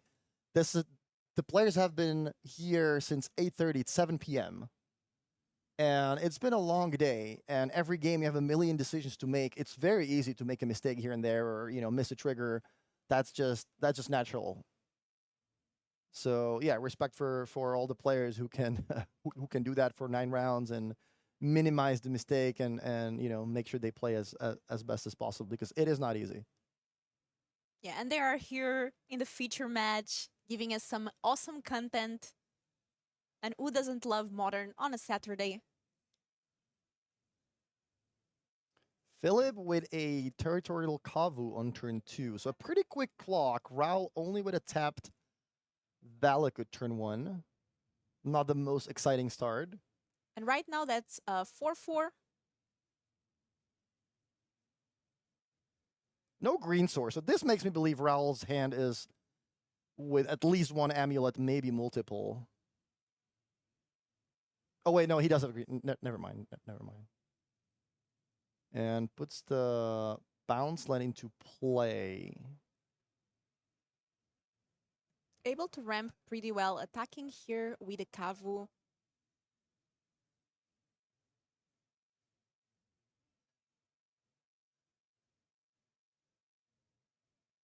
Discarding Pick Your Poison and drawing a card. There's an expressive iteration, and Philip realizing, okay, well, this is not the most threatening turn just yet. If I have a Force of Negation, I can deal with your amulet anyway. I'm gonna need to make sure that I present a quick clock. So I want to add stuff to my board. You know, if I'm gonna cast an expressive iteration, it better be now. And in the future turns, when you threaten having access to 6 mana, that's when I'm gonna need to hold up a counter spell, because that's when Primeval Titan can come into play.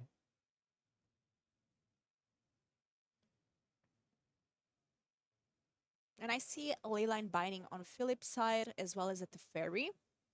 Yeah, Leyline Binding, not the most exciting card to have on turn 3, but as we know, it does pitch into Force of Negation, so that is an option Philip has with this one ring on the stack, and it would be very appealing, I think, to deal with that ring, because it buys Raul an extra turn, it starts drawing him multiple cards. And here Philip considering. There's the Fairy or Expressive Iteration that can be pitched for the Force.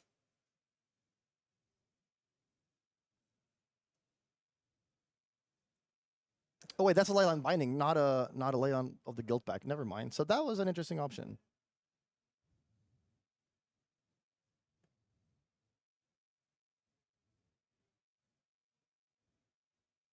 here going to fetch maybe for a Triumph.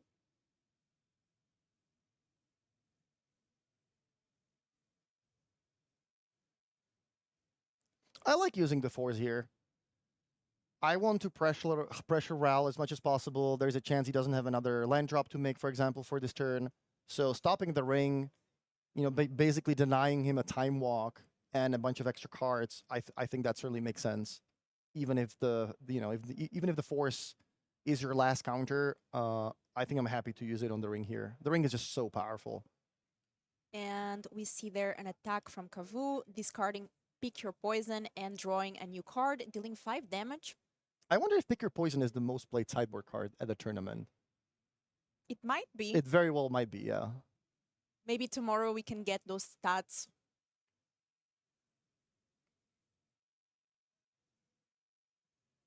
All right, so attack with the Kavu, play land, pass the turn. Not too exciting of a turn for Philip, with Ral still at 15 life. But leaving mana up, which is definitely scary.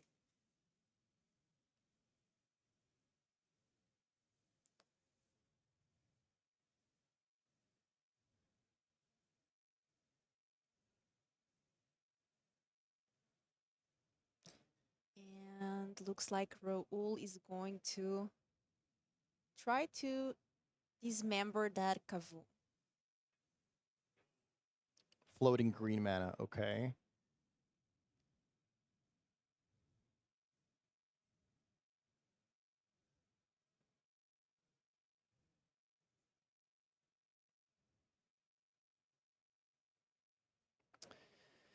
Does Philip have a way to stop that? Looks like it resolves, and with that floating green, Grazer enters the battlefield, but looks like there's subtlety. That's a strong subtlety. If you're missing land drops, you definitely don't want to have your Grazer countered by subtlety. I guess you can always choose to put it on the bottom, but Philip does need to add more cards to the battlefield. He does need to play a creature, so yeah, this Grazer is not the most threatening card, but the subtlety is going to be able to start attacking.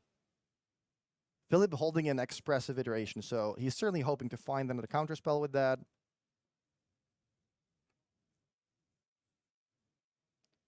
Fifth mana source for Raul, so possibly one turn away from Primeval Titan.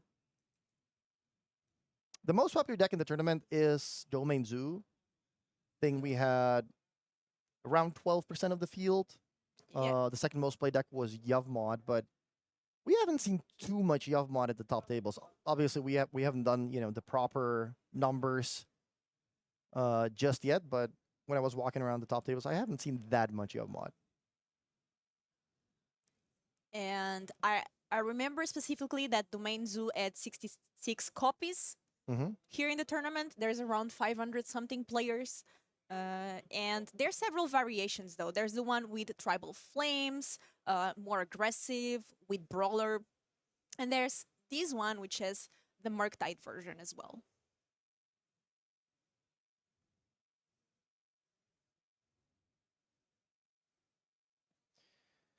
Dash Ragavan gets an expedition map, not too exciting for Philip, but he'll take the treasure. Ral drops down to 8. So the next attack, possibly lethal with a Lightning Bolt. But if I'm Ral, I'm thinking Lightning Bolt's probably not in your deck anymore, because that's not a great card against me. It doesn't deal with the important cards. Sure, maybe it kills a Grazer, but is that really worth a slot in your deck? So if I'm Ral, I'm probably not too afraid of dying to a Lightning Bolt, although there still might be one or two copies in Philip's deck depending on how many cards he brought in. But I would not be thinking that Lightning Bolt is a likely card to be in Philip's deck for Game 3. And this time, the Grazer resolves.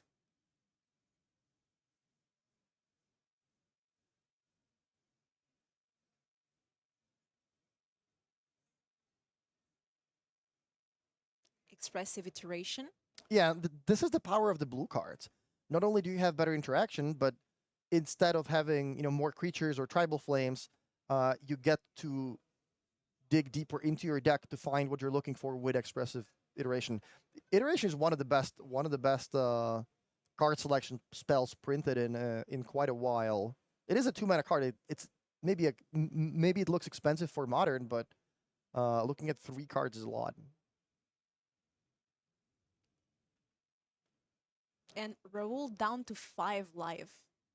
That's going to be enough in their next turn, so it definitely needs to play something here. Philip has 1 foil card in hand that I can't quite tell what it is. I think he also has a Leyline. He has a Ragavan. I think he might have another Pick Your Poison. It's Leyline, Ragavan, land, and I think Pick Your Poison, yes.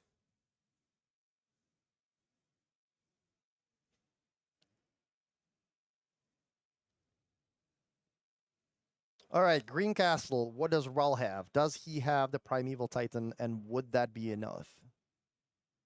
Looks like yes. He does have it. It resolves.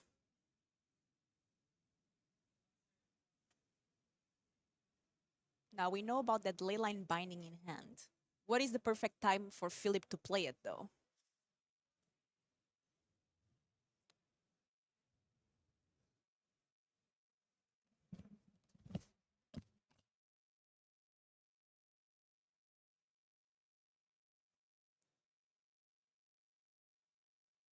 And don't worry, we are checking that with the judge right now about the land, and that's going to be fixed. There's a judge there.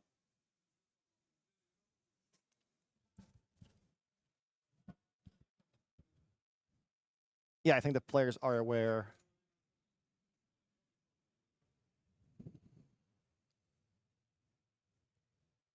Yeah, reminder for the chat.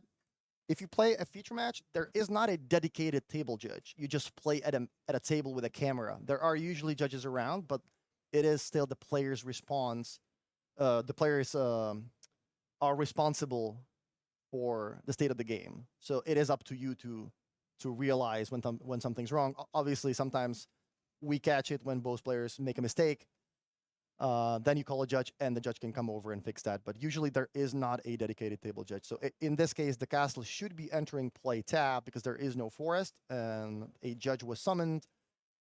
Both players had to wait a little bit for the judge to come over, and looks like they figured it out.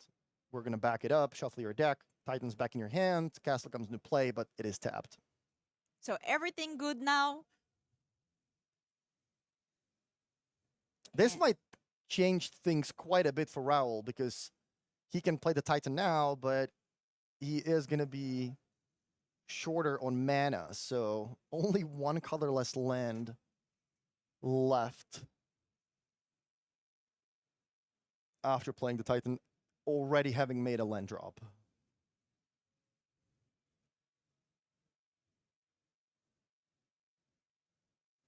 So let's see here what Raul decides to bring.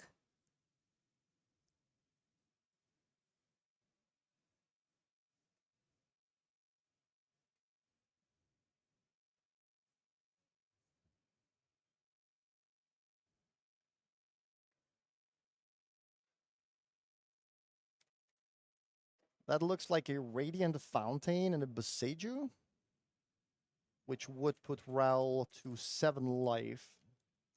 He also has a Grazer, which has reach, so he's not dead to the flyers unless Philip has a way to deal with the reach creature, which he does. He essentially exiles the Grazer and attacks for 7 in the air, exactly killing Raul in the process. So congratulations to Philip for being our only 9-0 player. That was quite the day one for Philip, being able to get undefeated with this Domain Zoo deck, which does have the build of the Domain Zoo as well as some elements of Murktide.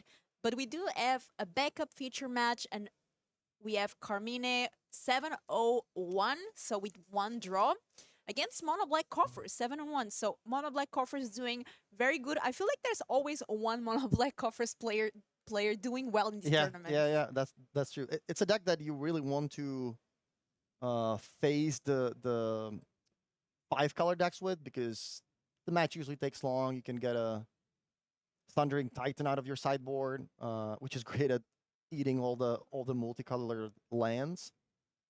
Here against the Atrox Agoria's Vengeance combo, things are a lot different. Your opponent does have a multicolored mana base, but they are playing a combo which considerably cuts the clock. They don't really give you a lot of time, like these Omnath decks, for example.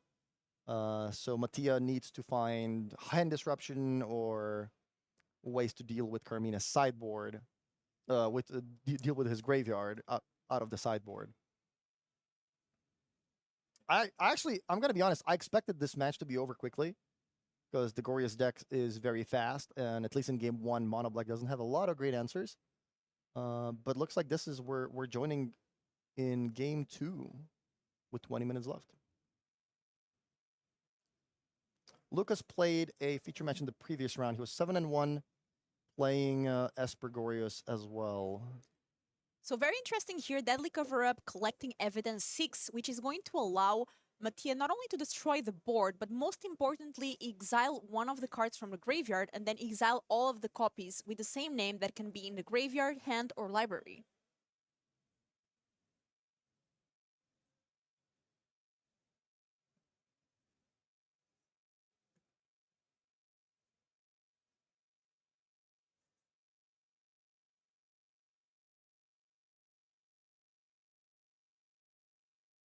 Yeah, Mono Black is a deck that when I first saw it, I was thinking, people are playing cards like the One Ring. They get 7 mana on turn 3 with 3 Tron lands.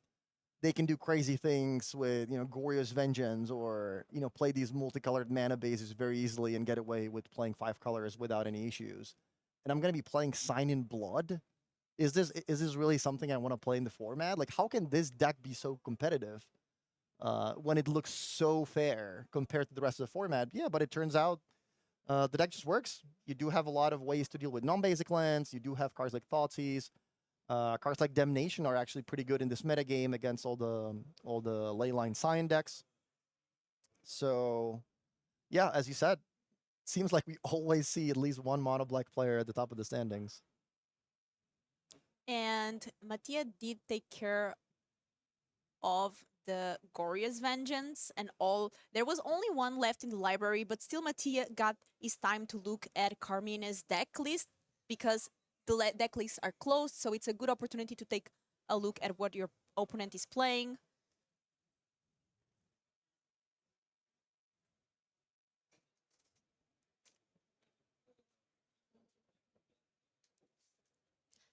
And let us know, Twitch chat, what was your favorite game of the day? It's been almost 11 hours of Magic, so I'm really curious to see what is your highlight of the tournament.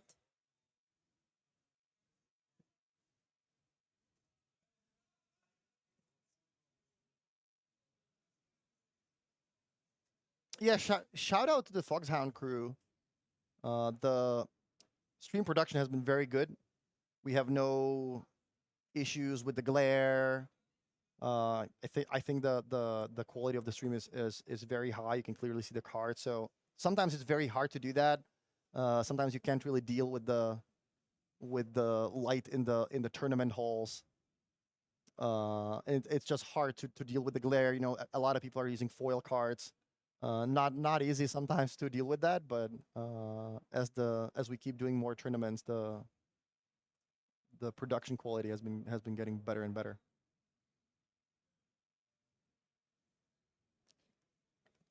And I think Mattia needs a replacement for that One Ring, or at least a Shieldred, because that's starting to ping quite a lot. How many counters does it have? It's 3? Yeah, 6 it's life? 3, so it's like 2 turns.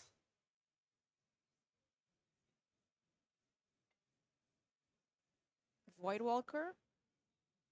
There is a Black March which is able to gain life, but it does need to have a target to deal damage to. Tainted Indulgence.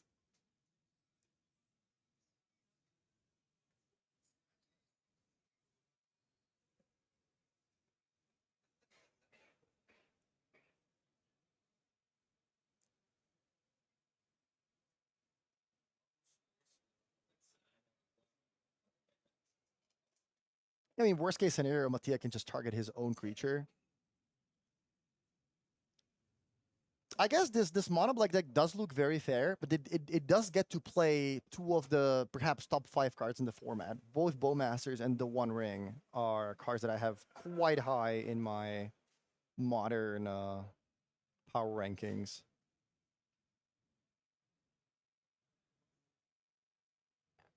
Going deeper with that One Ring, being able to draw 4 cards, which is pretty good.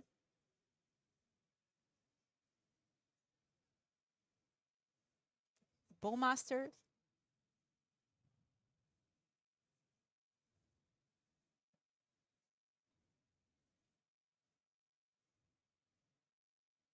And there's a chance Mattia dies to his own ring. But we do know about the Black March, so that is able to gain some life.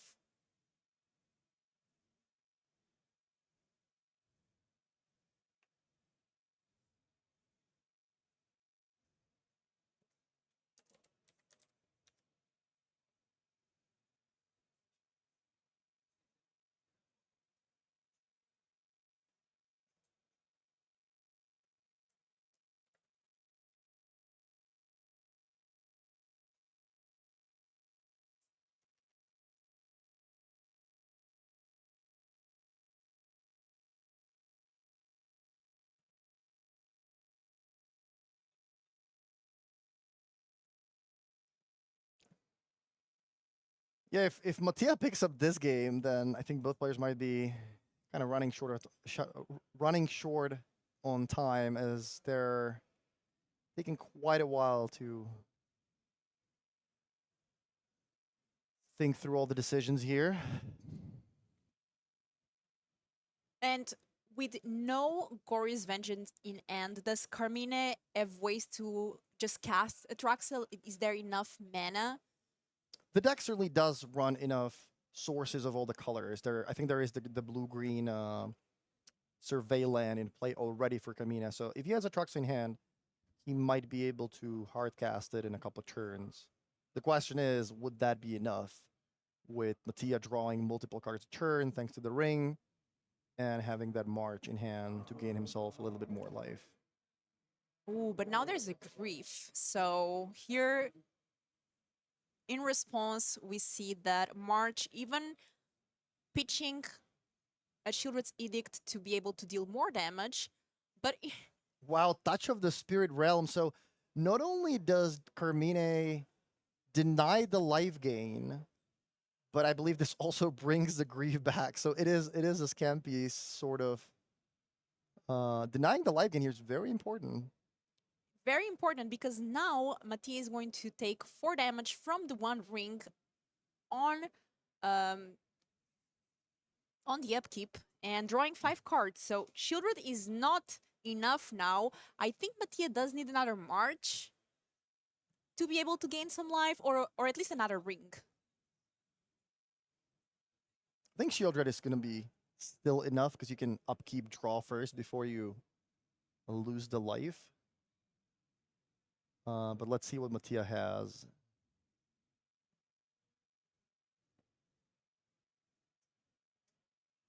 I mean, with a full grip like that, there should be something. All right, Karn. Karn, you usually have an extra ring in the sideboard, but it's not always like that after sideboard. So we'll see. We'll see if Mattia has all 4 rings in the main deck, or if he has a way to reset it in a different way.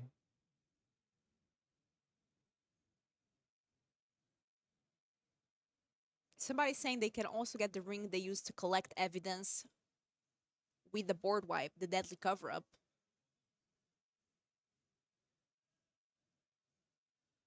So what is this pickup? Is it a Cityscape Leveler?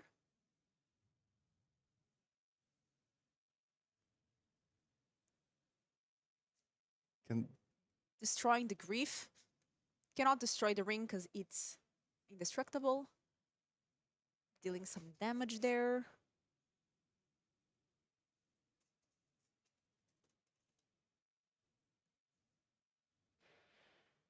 Wow, is there really nothing that Karn can get to gain you some life. That's an upkeep ring trigger. In response, play Cling to Dust. Exile your grief, which means gain myself some life. That's 3 though. So that's 5. I mean, that still kills Mattia, right? So he needs to find the March in his top 5 cards because there is a 5-point trigger on the stack from the One Ring. He There did find a is. March. Okay. I mean, when you dig so deep, the odds are in your favor.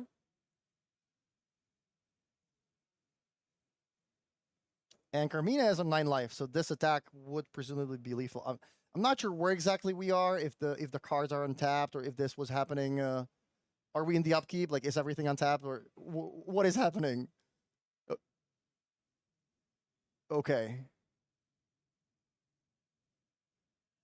So here is the lethal attack. Are you going to have a game 3 here? Only 11 minutes left in the clock. And that is game. So 1-1 now. And we are going to have a game number 3. Which we've seen these decks. I mean, maybe the Goria's Vengeance can be fast. But the mono black coffers might have trouble winning in this amount of time. Yeah, the mono black deck is certainly not known for its speed. Usually takes quite a while to get going. You need to assemble Kebble Coffers plus an Urborg to get ahead on mana. Maybe then use a Karn to get something like a leveler out of the sideboard and start working on the opponent's life total. But you can also just have a faster draw with the Bowmasters. We did see that Mattia brought in the Voidwalkers out of the sideboard. So you can certainly present a quick clock, backed up by a Thoughtseize and perhaps a removal spell or a way to stop Atraxa from coming back. Your players just shuffling up and getting ready quickly to start here the game 3. Now with the Goria's Vengeance deck on the play. And we saw how strong the One Ring is, showcasing once again the power of this card.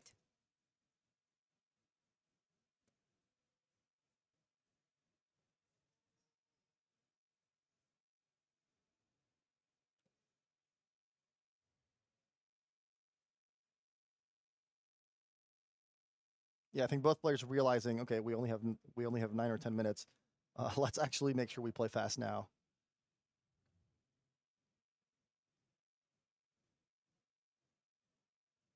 And that's just a good reminder in general. You don't want to pick up draws. There's a lot of shuffling in Modern.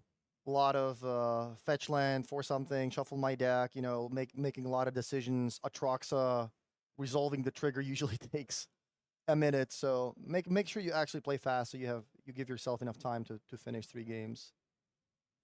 And both players already made day 2, which is important. That's true, yeah. Turn 1 survey land. Guess what's on the top? There is an Atraxa, so the best possible card for Carmina to see on the top of the deck. Atraxa already in the graveyard, and now Carmina is 1 Goria's Vengeance away from being able to get an amazing advantage with the Atraxa trigger. But looks like that's not in the cards. There's no Goria's Vengeance yet, so we might see it the Fairy next turn.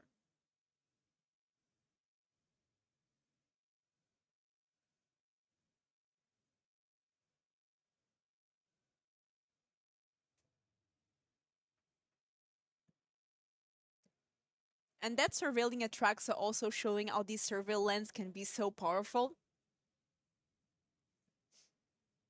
Yeah, I really like the surveillance. Just gives you a little bit of extra utility. You can find them with the fetch lands. In this case, putting the Atraxa straight into the graveyard is worth more than a card.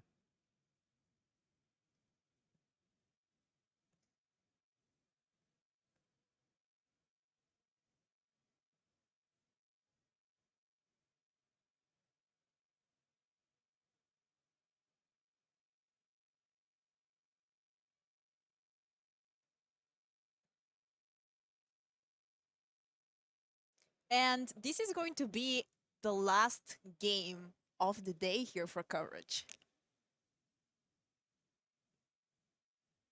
The fairy enters the battlefield.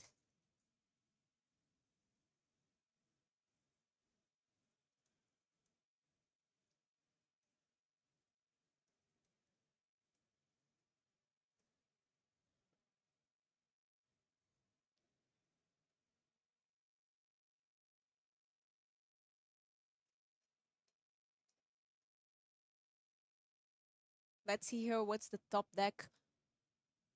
That's an Atroxa. Yeah, not the best draw here. Carmina definitely looking for that Goryo's Vengeance, or perhaps at least a creature, something like a Grief would be fine. Hopefully take something like the One Ring from my opponent's hand, present a Clock. Oh, Okay. ooh, okay. So that Glorious Vengeance is going to happen, bringing that Atraxa back. And let's see what's revealed with the Atraxa. Another Atraxa.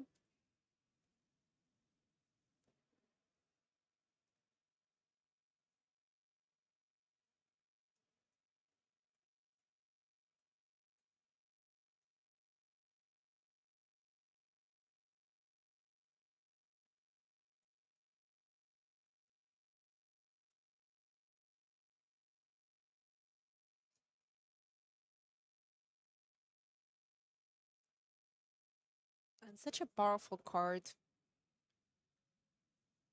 Yeah, looks like Carmina's getting a Subtlety, a Thoughtseize, another Indulgence, and a land. So nothing too crazy, although Thoughtseize is certainly good enough in a situation where my opponent doesn't have anything on the battlefield. I have a lot of life. I'm gonna get more from the Atraxa. I think Carmina was hoping for a Grief, perhaps Ephemerate would be the perfect card to keep the Atraxa around. This was happening at the end of Matthias' turn. This is why the Atraxa, why the Atraxa is still in the battlefield.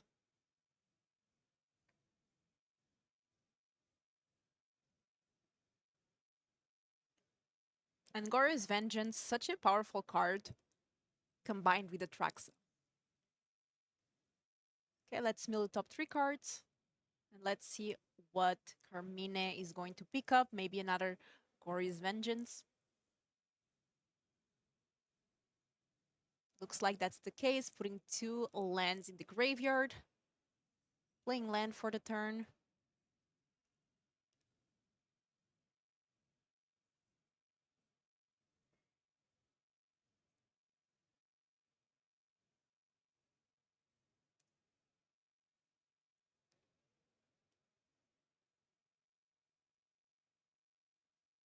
And we have the fairy. Bouncing the Atraxa back into end and drawing a card.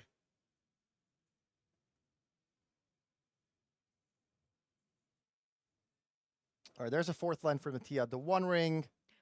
But there's a force in end. And pitching the Tainted.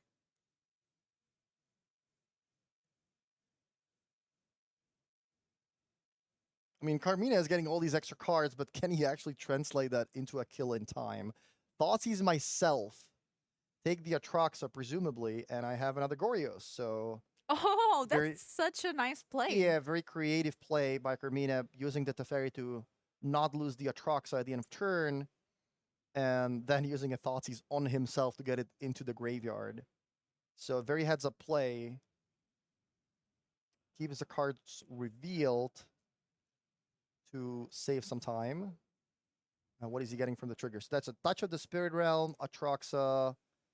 I think that's a Celestial Purge and a land. So nothing too crazy. Again, no Ephemerate.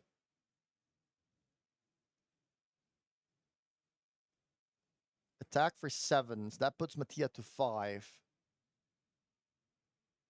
But what else do we have? Okay, Touch of the Spirit Realm. Blink my Atraxa. That's going to get more cards into Carmina's hand. Mattia down to 5.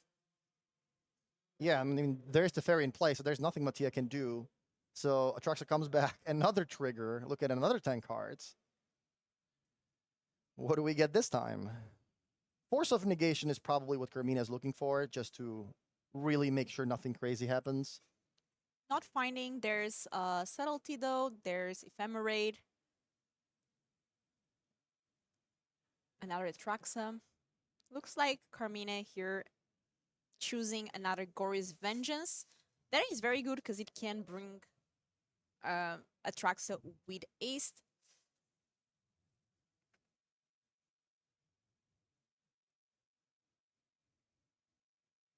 And that the fairy really making things more difficult here for Mattia, not being able to do anything in instant speed. It looks like a Damnation.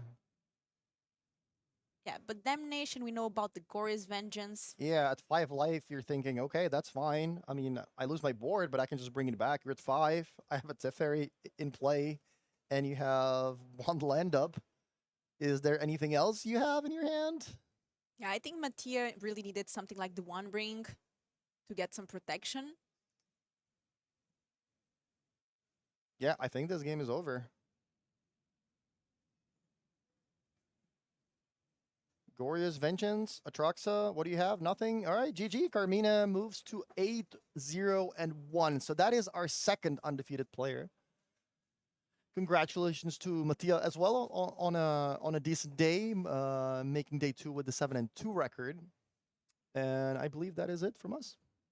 I hope you all enjoyed. That was such a day of magic. We had 9 rounds, and tomorrow we will be back with the top 64.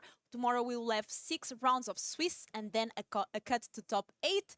So don't forget to join in. I'm Filipa, this is Martin. The other casting duo is the Will All and Gabriel Nassif. So we would love to have your company tomorrow. Thanks so much for all the sponsors, Ultimate Guard, Card Market, MTG Melee, Wizards, and also thanks to the Fox Hound, our amazing technical team that really work hard on bringing great coverage for you all.